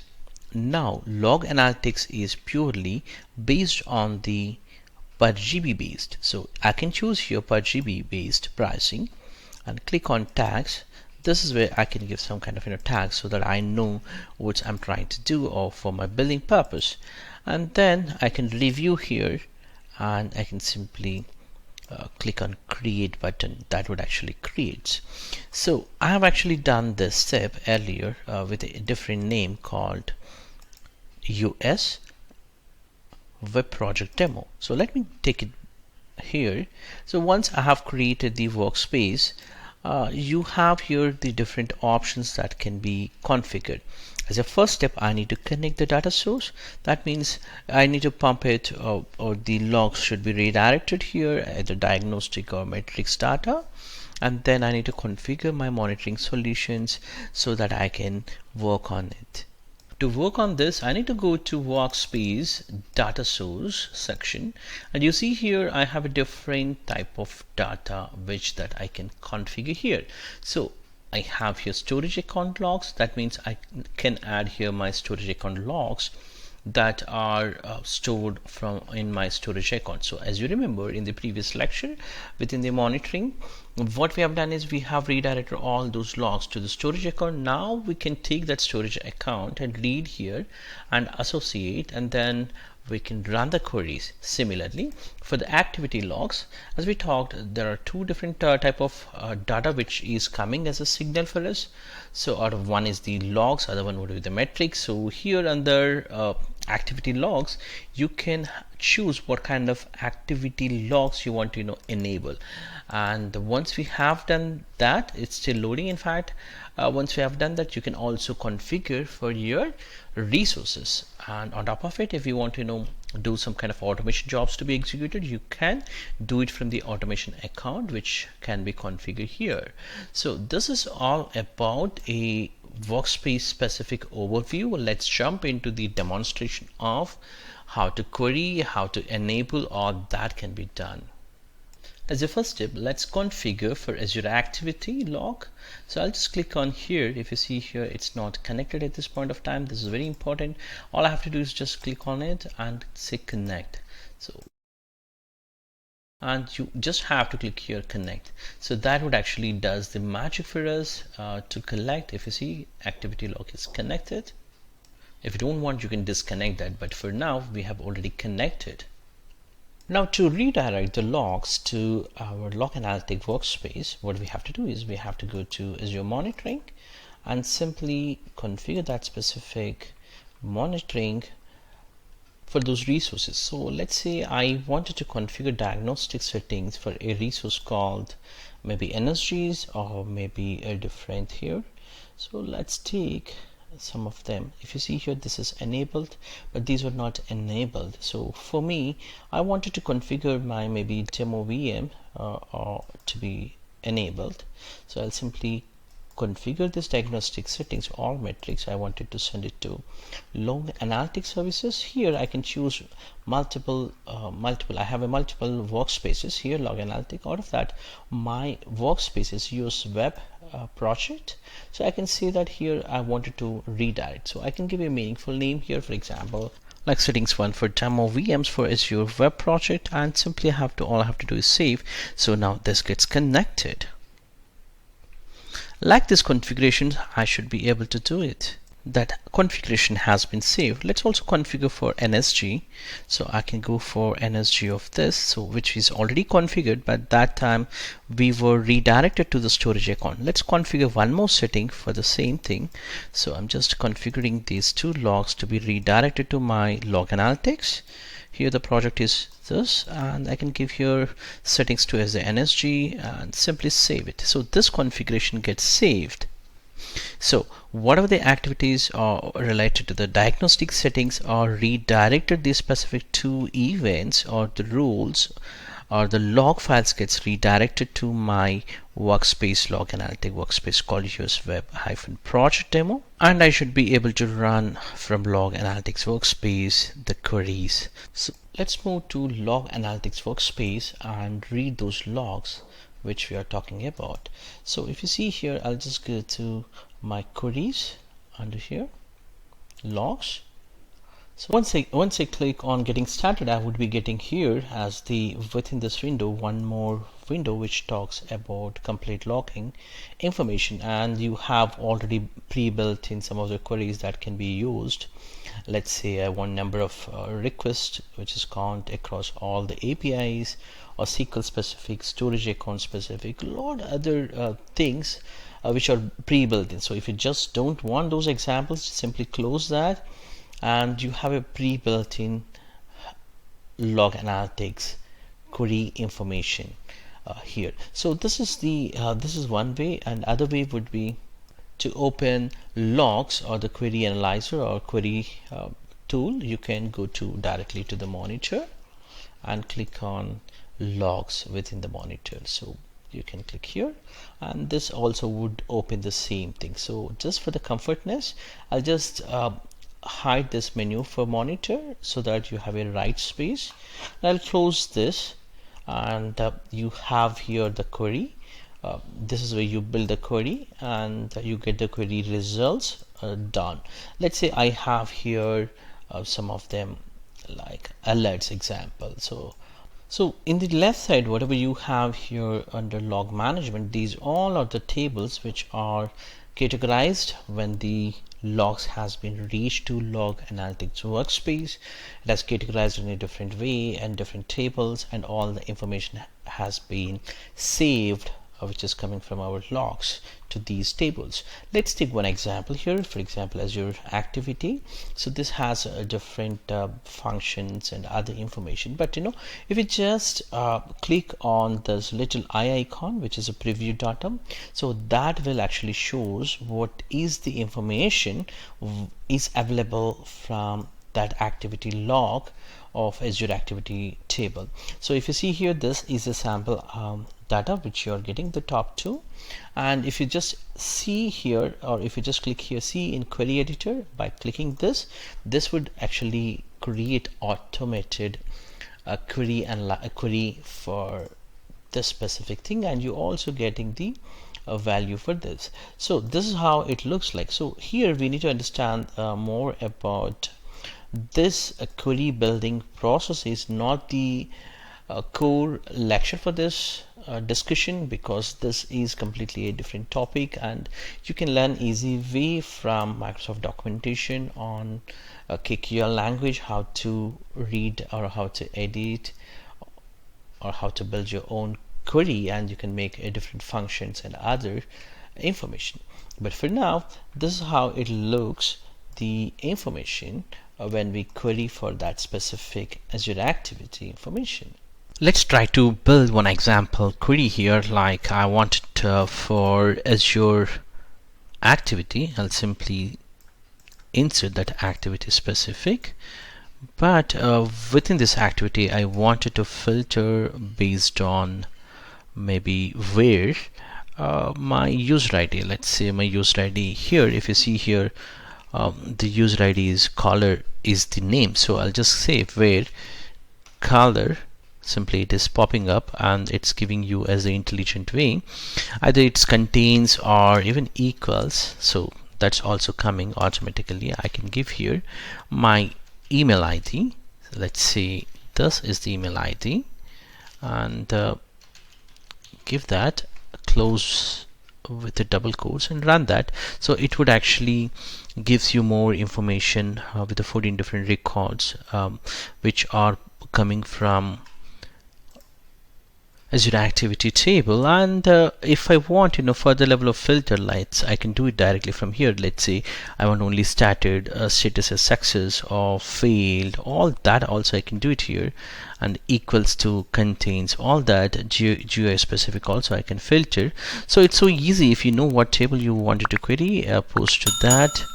You can build here dynamically also from the GUI, so that way you can get a very similar to your Excel filters.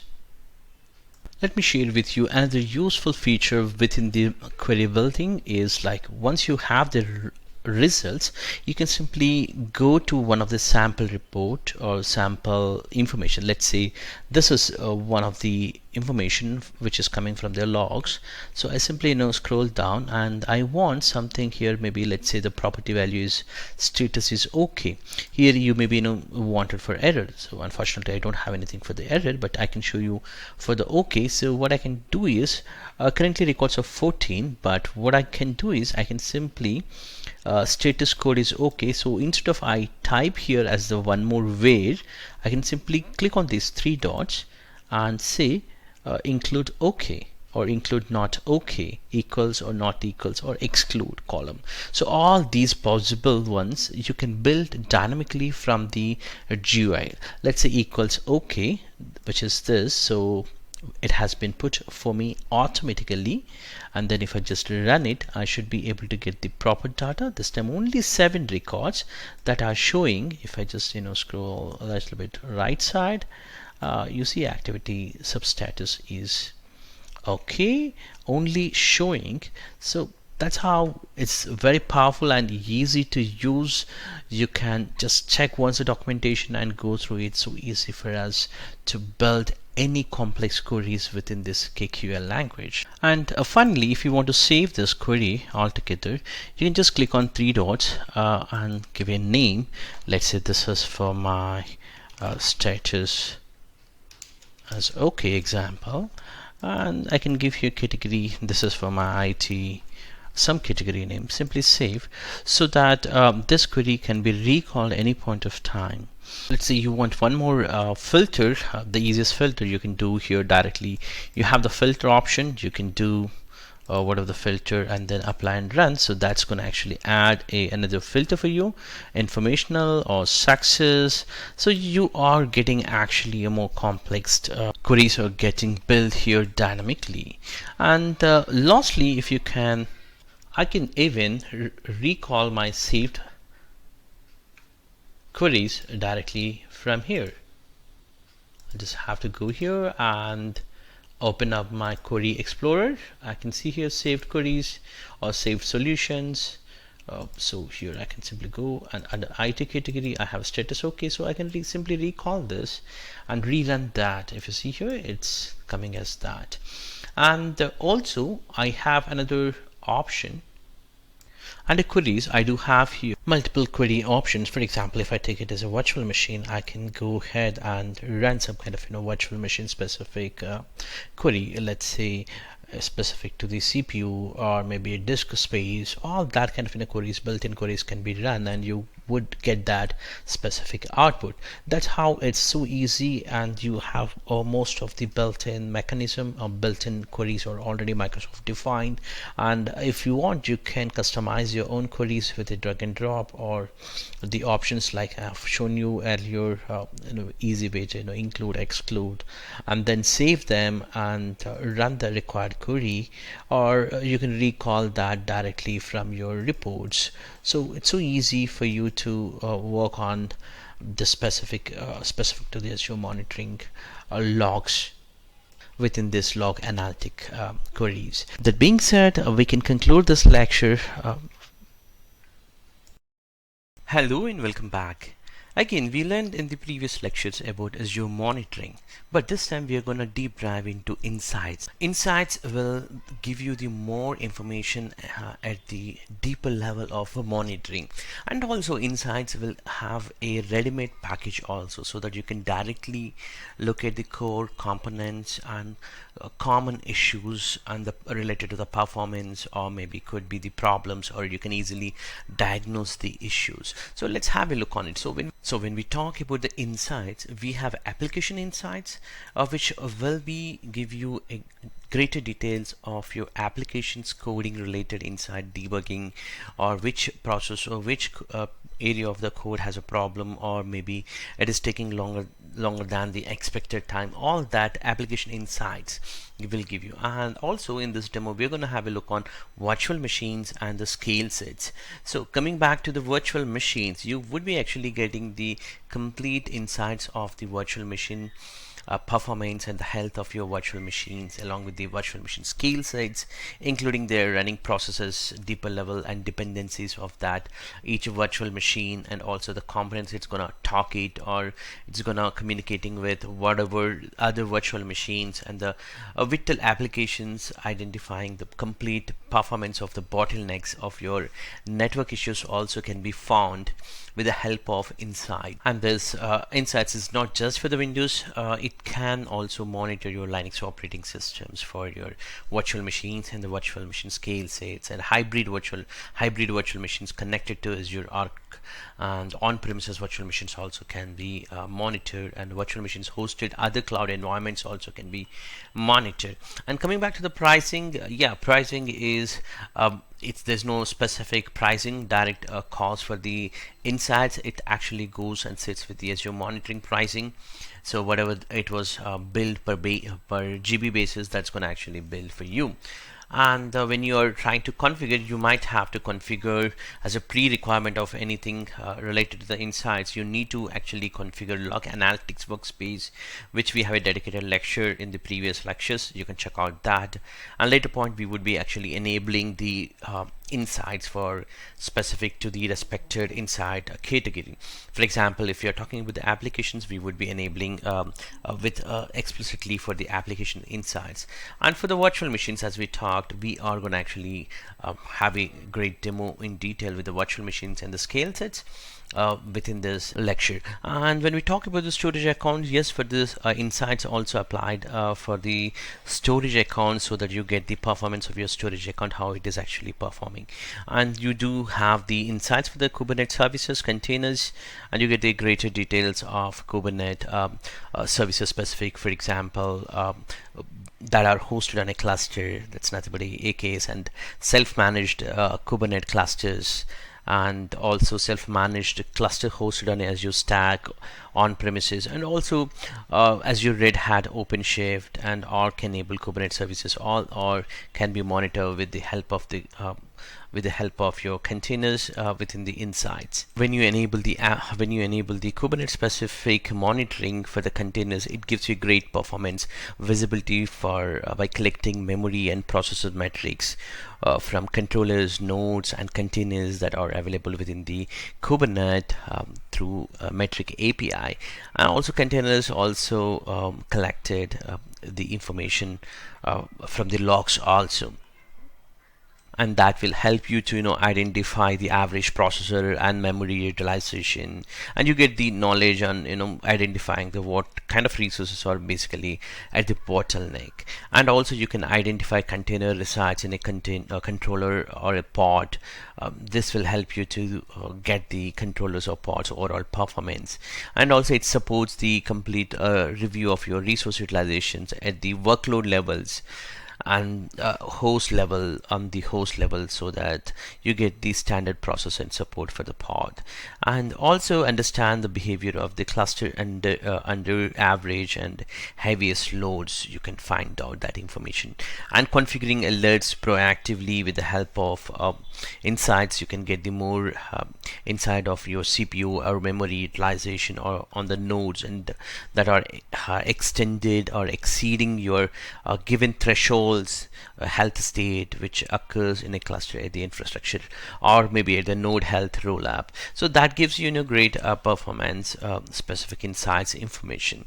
And coming back to the networks, and we do have the networks very detailed information we can find out, but for greater details you can actually locate the network watcher. We have a dedicated lecture, but I'm going to touch up within this lecture how you can perform the networks as well as the network watcher. But a great detailed dedicated lecture for network watcher was specified. You can look into that lecture within the monitoring section or maybe in the networking section. I would be actually recording and keeping it there. And you can also get the Azure monitor for your cache and Redis.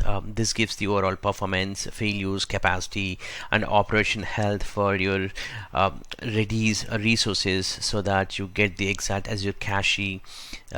Gives the unified view of your performance, and that can be helpful for you at the scaling perspective, or maybe you can drill down analysis for a particular Azure cache or Redis resources, so that you can diagnose the problems and see a detailed analysis of utilization and failures or capacity or operation of any kind of these things can be monitored. And also you can do the customizations for this.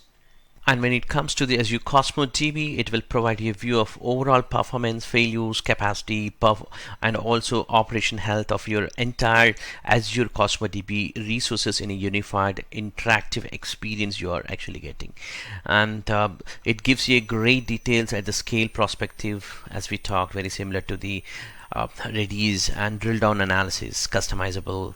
All these are you will be getting the deeper level. And also you can get the subscription that Cosmos DB are listed, and Cosmos DB information, time range, so that you can view at that level, including the failures and all that operation specific things.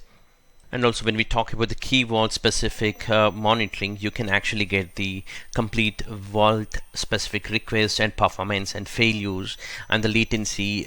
You can get that information with the respected to the Azure key vault services. The last one would be the resource groups that also can be completely monitored, so that you will understand the performance of your resource groups, how they are actually performing. Let's jump into the demonstration by logging into the Azure portal. Hello and welcome back. In this lecture, we are going to work with the Azure Insights for the monitoring with respected. And if you have not gone through the previous lecture, which we talked about the overview lecture on Azure Monitoring Insights. So let's jump into the demo. So before we actually jump into the demo, we need to talk about what are the technical pre-requirements are needed in terms of configuring insights. So when we talk about the monitoring, we worked earlier with the different lectures on metrics and also for the log analytics workspace, right? So here also we're going to work with the metrics and other things along with the log analytic workspace. So anything to do with the log analytics is directly related with the application insights. So when we talk about the application insights, we need to have the log analytics services to be configured, that workspace, so that actually all these insights can be configured, or it will be redirected to log analytics workspace, so that we would be getting all that information. So let's jump into creating as a first step. If you have not gone through that, log analytics services, we'll try to create first log analytics service. So I search for the log analytics services, and I can create here a new resource group for maybe just for the Insight demo group, and then we would be creating log analytics service. And remember that this putting into the specific resource group will definitely help us in terms of cleaning up the resources also. So this is going to be the instance name. So I'm going to give here as an instance name as Insights demo, just for the log workspace name that would be. So coming to the pricing, as we talked earlier, it's going to be a per GB basis, so that will not charge much for us. We will be closing before 1 GB it gets actually. And once you review it, you can click on create. So that would actually create your log analytics specific workspace, which is, we used to call it as a OMS in the early days. So now if you see here, this is what created. Now in the backend, I'm going to actually create a storage account. The reason being for the storage account is if I want to redirect any of the logs, all that can be stored within my storage account as a diagnostic purpose. So I'm gonna choose all the default values and create a storage account also, so that I can redirect my resources which I'm gonna create post to this step will be redirected to the storage account, all the debugging, all that specific logs. And I'm going to actually fast forward here from here, like creating 2 virtual machines as well as 1 scale set.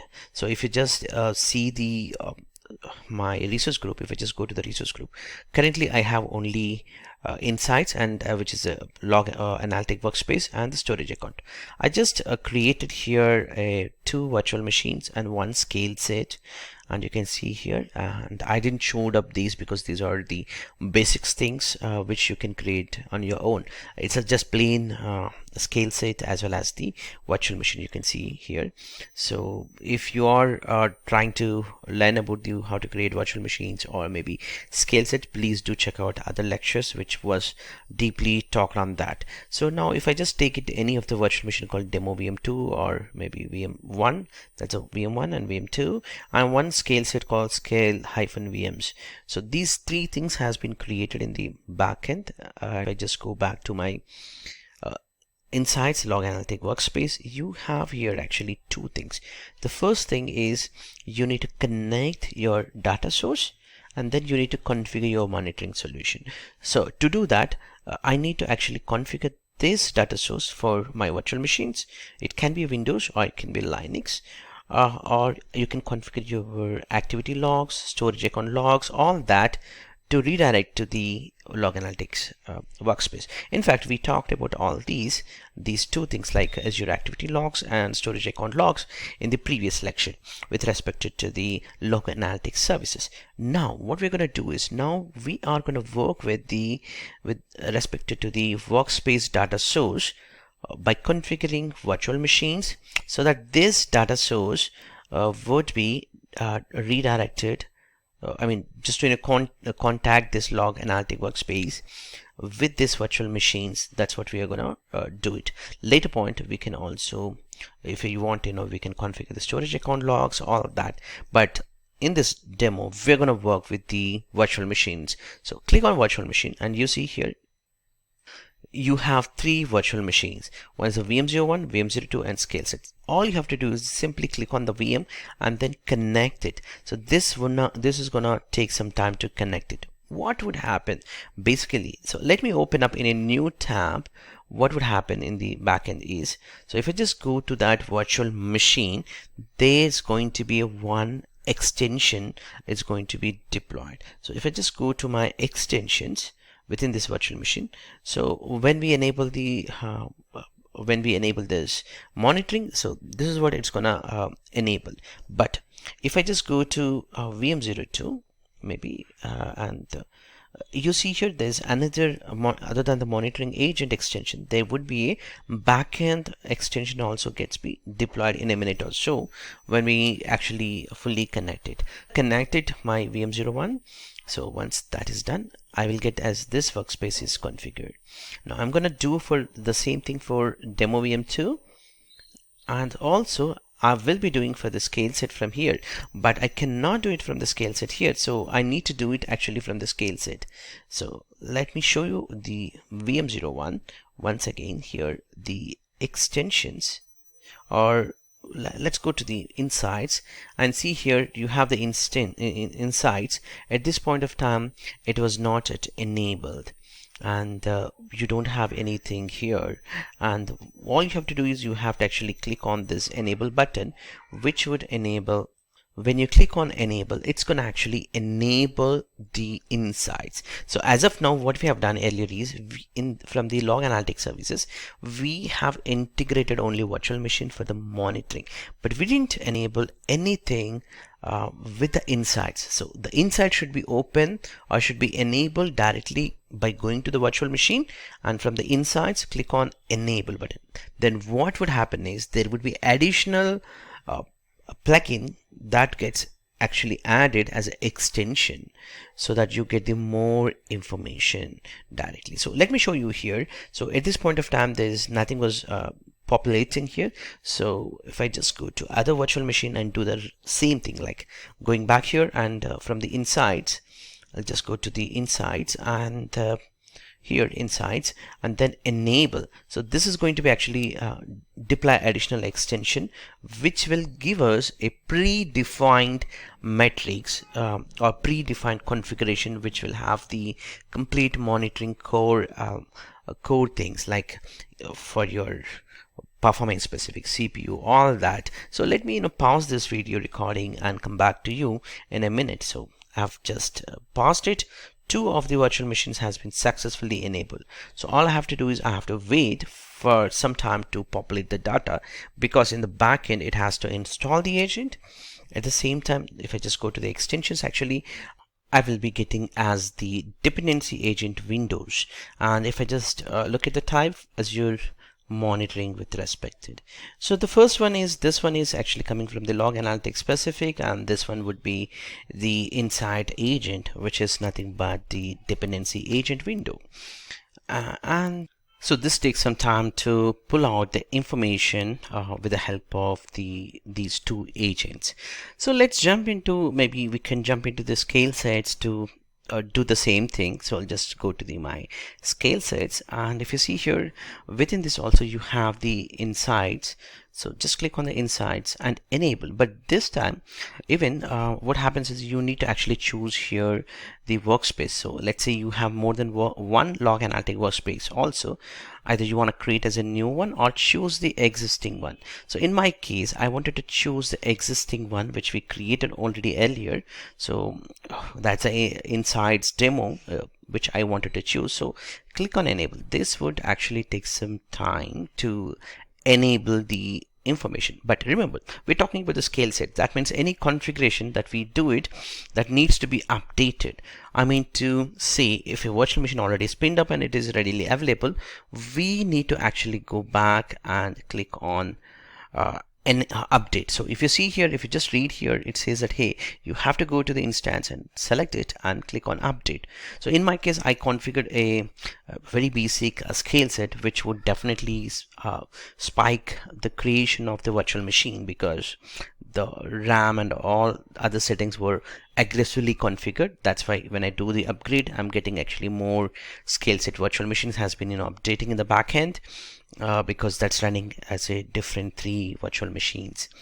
And in the backend, what I have done is I have actually logged into the virtual machine 1 and 2, as well as the scale set to spike some of the CPU, network, all the traffic, so that I can actually simulate some real data. And you see here, this is what I'm talking about. So you have a predefined workbooks. So you can use these predefined workbooks with the help of Insight, so that you can straightforward, you can go ahead and you can view the core important things like CPU utilization or whatever it is, like network performance analysis, all that are default which is available. So this is actually taking some time because we just initiated, and you see here there is 95% of the CPU hike is available on one of the VM, because I'm actually in the backend running on a VM01. There's a first VM as the CPU hiking, but other rest of the VMs, when it is spiked, it is actually not running higher performance. And you can also save this into the workbooks if you want it, and also you can check out how many number of virtual machines actually aggressively taking time and their scale up nodes, all that information you can find out. So we are actually looking very deeper level of insights, what exactly the scale set and what is that virtual machine and their average performance and the maximum performance and its strength.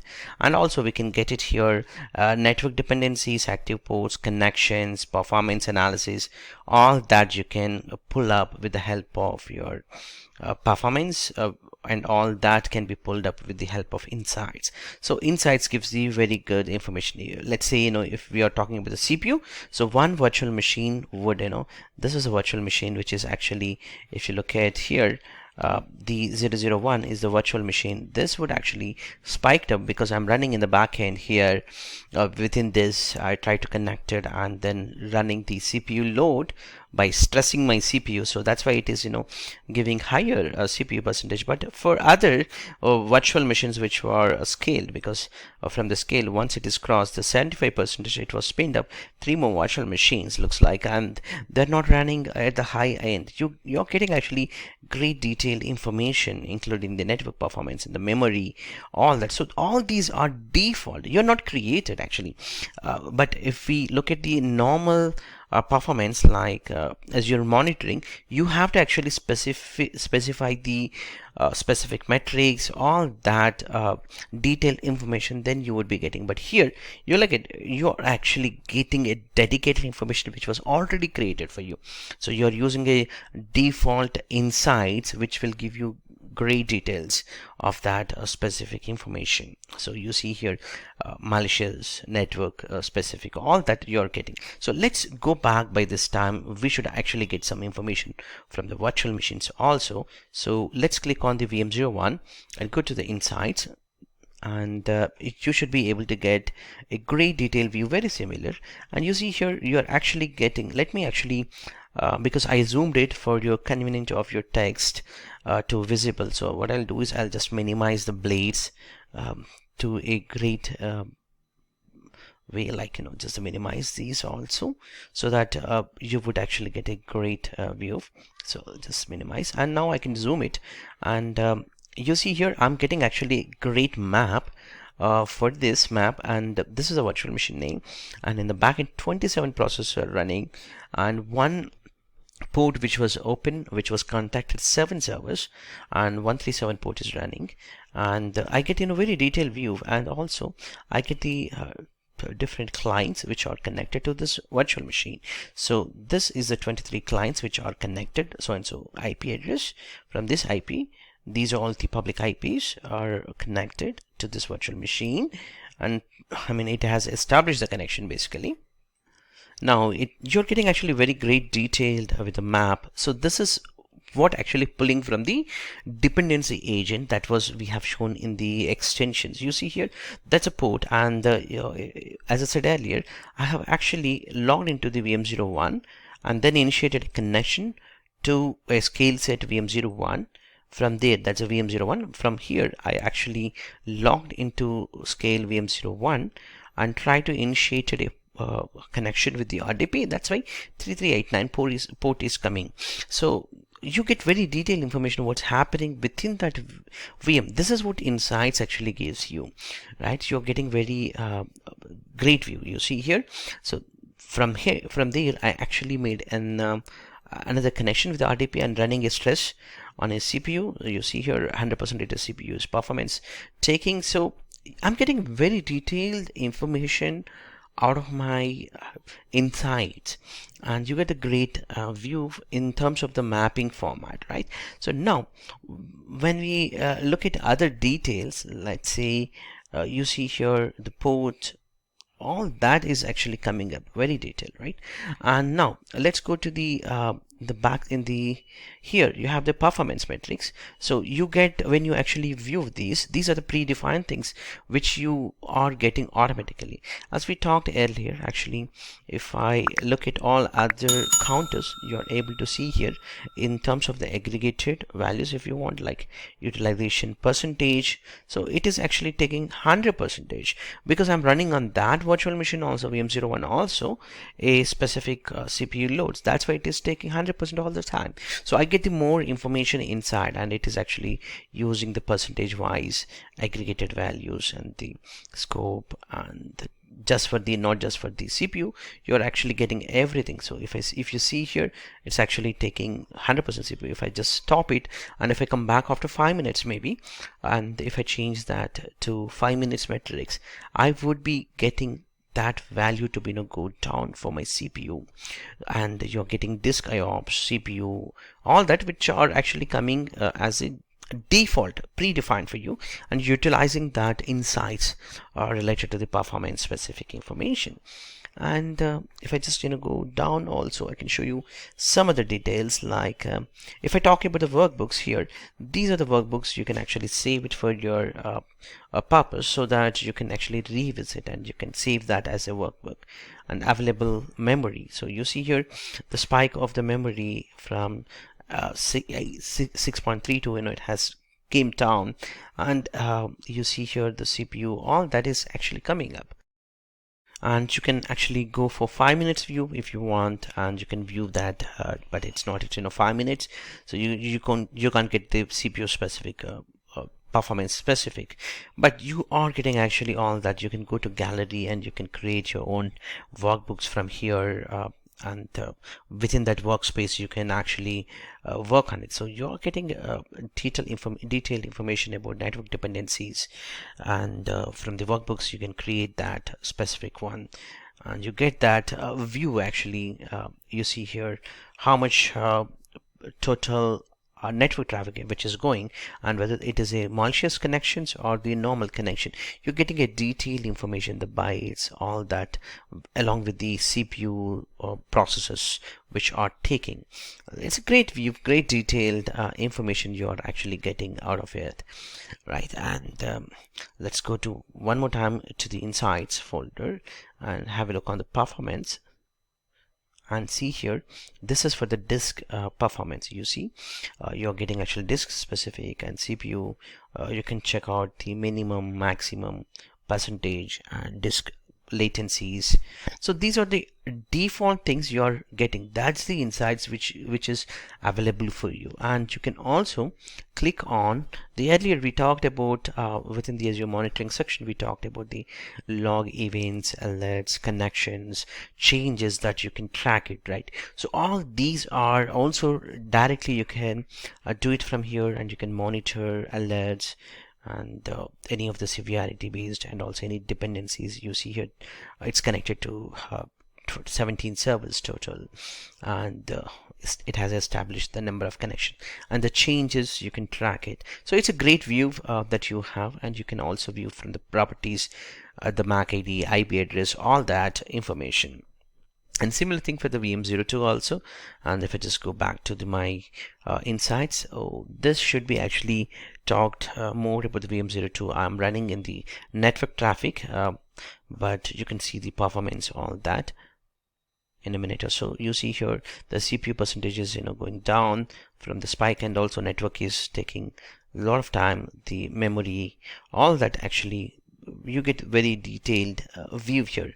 The disk spiked up once because I ran something, and all that you're getting actually a great view. So insights gives you great view, but how about network monitoring? So for the network monitoring, you just go to Azure monitoring, and within the Azure monitoring we are actually talking now about the virtual machines, right? And also the scale set. So you also have here, from here you can actually monitor applications as we talked earlier, and also the storages, containers, and network specific. So when we talk about the network, here you have actually a different network monitoring specific, but for now if you look at here, you are actually getting virtual machines a constant information which was connected to the workspace information, and the number of things, all that, and we talked about these things in the previous lectures also within the Azure monitoring. But if I just go to the network, so this is the default. You don't need to configure anything. You get a great view, but this is very limited actually in my point of view. But you get the spike of the network utilization. Let's say this is my VPN server, and how much GB it has used, connectivity and traffic, all that. You can get the more information. However, if you're looking for in detailed information, let's jump into the network watcher. I have created another lecture, a dedicated lecture on the Azure network watcher, which will be very useful in terms of the capturing packets and troubleshooting of your networks and hops and also the rules that is causing issues to you. All that can be done from the Network Watcher. We have a dedicated lecture on that. Please do not miss out. Check out that lecture on networking section for Network Watcher. So how do we enable this Network Watcher? So if you have not gone through that lecture, quickly just a recap. What we do is we go to that virtual machine. Under extensions, we would be adding an extension, and that extension will give you the agreed detailed information about the networking. So the extension is here. That's a Network Watch agent for Windows. So simply click on that, so that gets installed. Once it is installed, you would be actually getting more information on the networking front. So that's about the Network Watcher, but you can check out very detailed information from the other lecture which we talked earlier. So you can capture packets, you can troubleshoot the networking, especially for the VPN, and if it is not healthy, that it's gonna resolve the problems. It's gonna actually tell you by clicking on the troubleshoot button there, and also the flow metrics, quotas, all that are available. And when we talk about the monitoring topology here, you can actually look at a great detailed view about the how the network was configured and what are the virtual machines are connected to what network card and NSGs, all that. So you get a great flow. And just if you're looking for the application insight, a great detail, just check out this lecture how this is gonna do. If you look at the application insights, gonna install application insights within the web pages and your source code, all that, and in the backend it actually pulls, and based on that you can actually spin up alerts, you can export, you can talk with your REST API, and you can get the dependency rates, response time, failure rates, page views, all that information along with telemetry data also can be collected, so that you know that what's happening on your business application and how the customers are behaving, or whether the application is getting crashed, if so, and what type of code it is causing, so that you can analyze, you can get the reports from the Power BI, or you can connect it. So you get a lot of options like this, which was showing in the green here, all these alerts, all that, Visual Studio, REST API, all that things. And make sure that you can check out this link which is posted within this lecture, and that would really helpful for you. Thank you for watching this.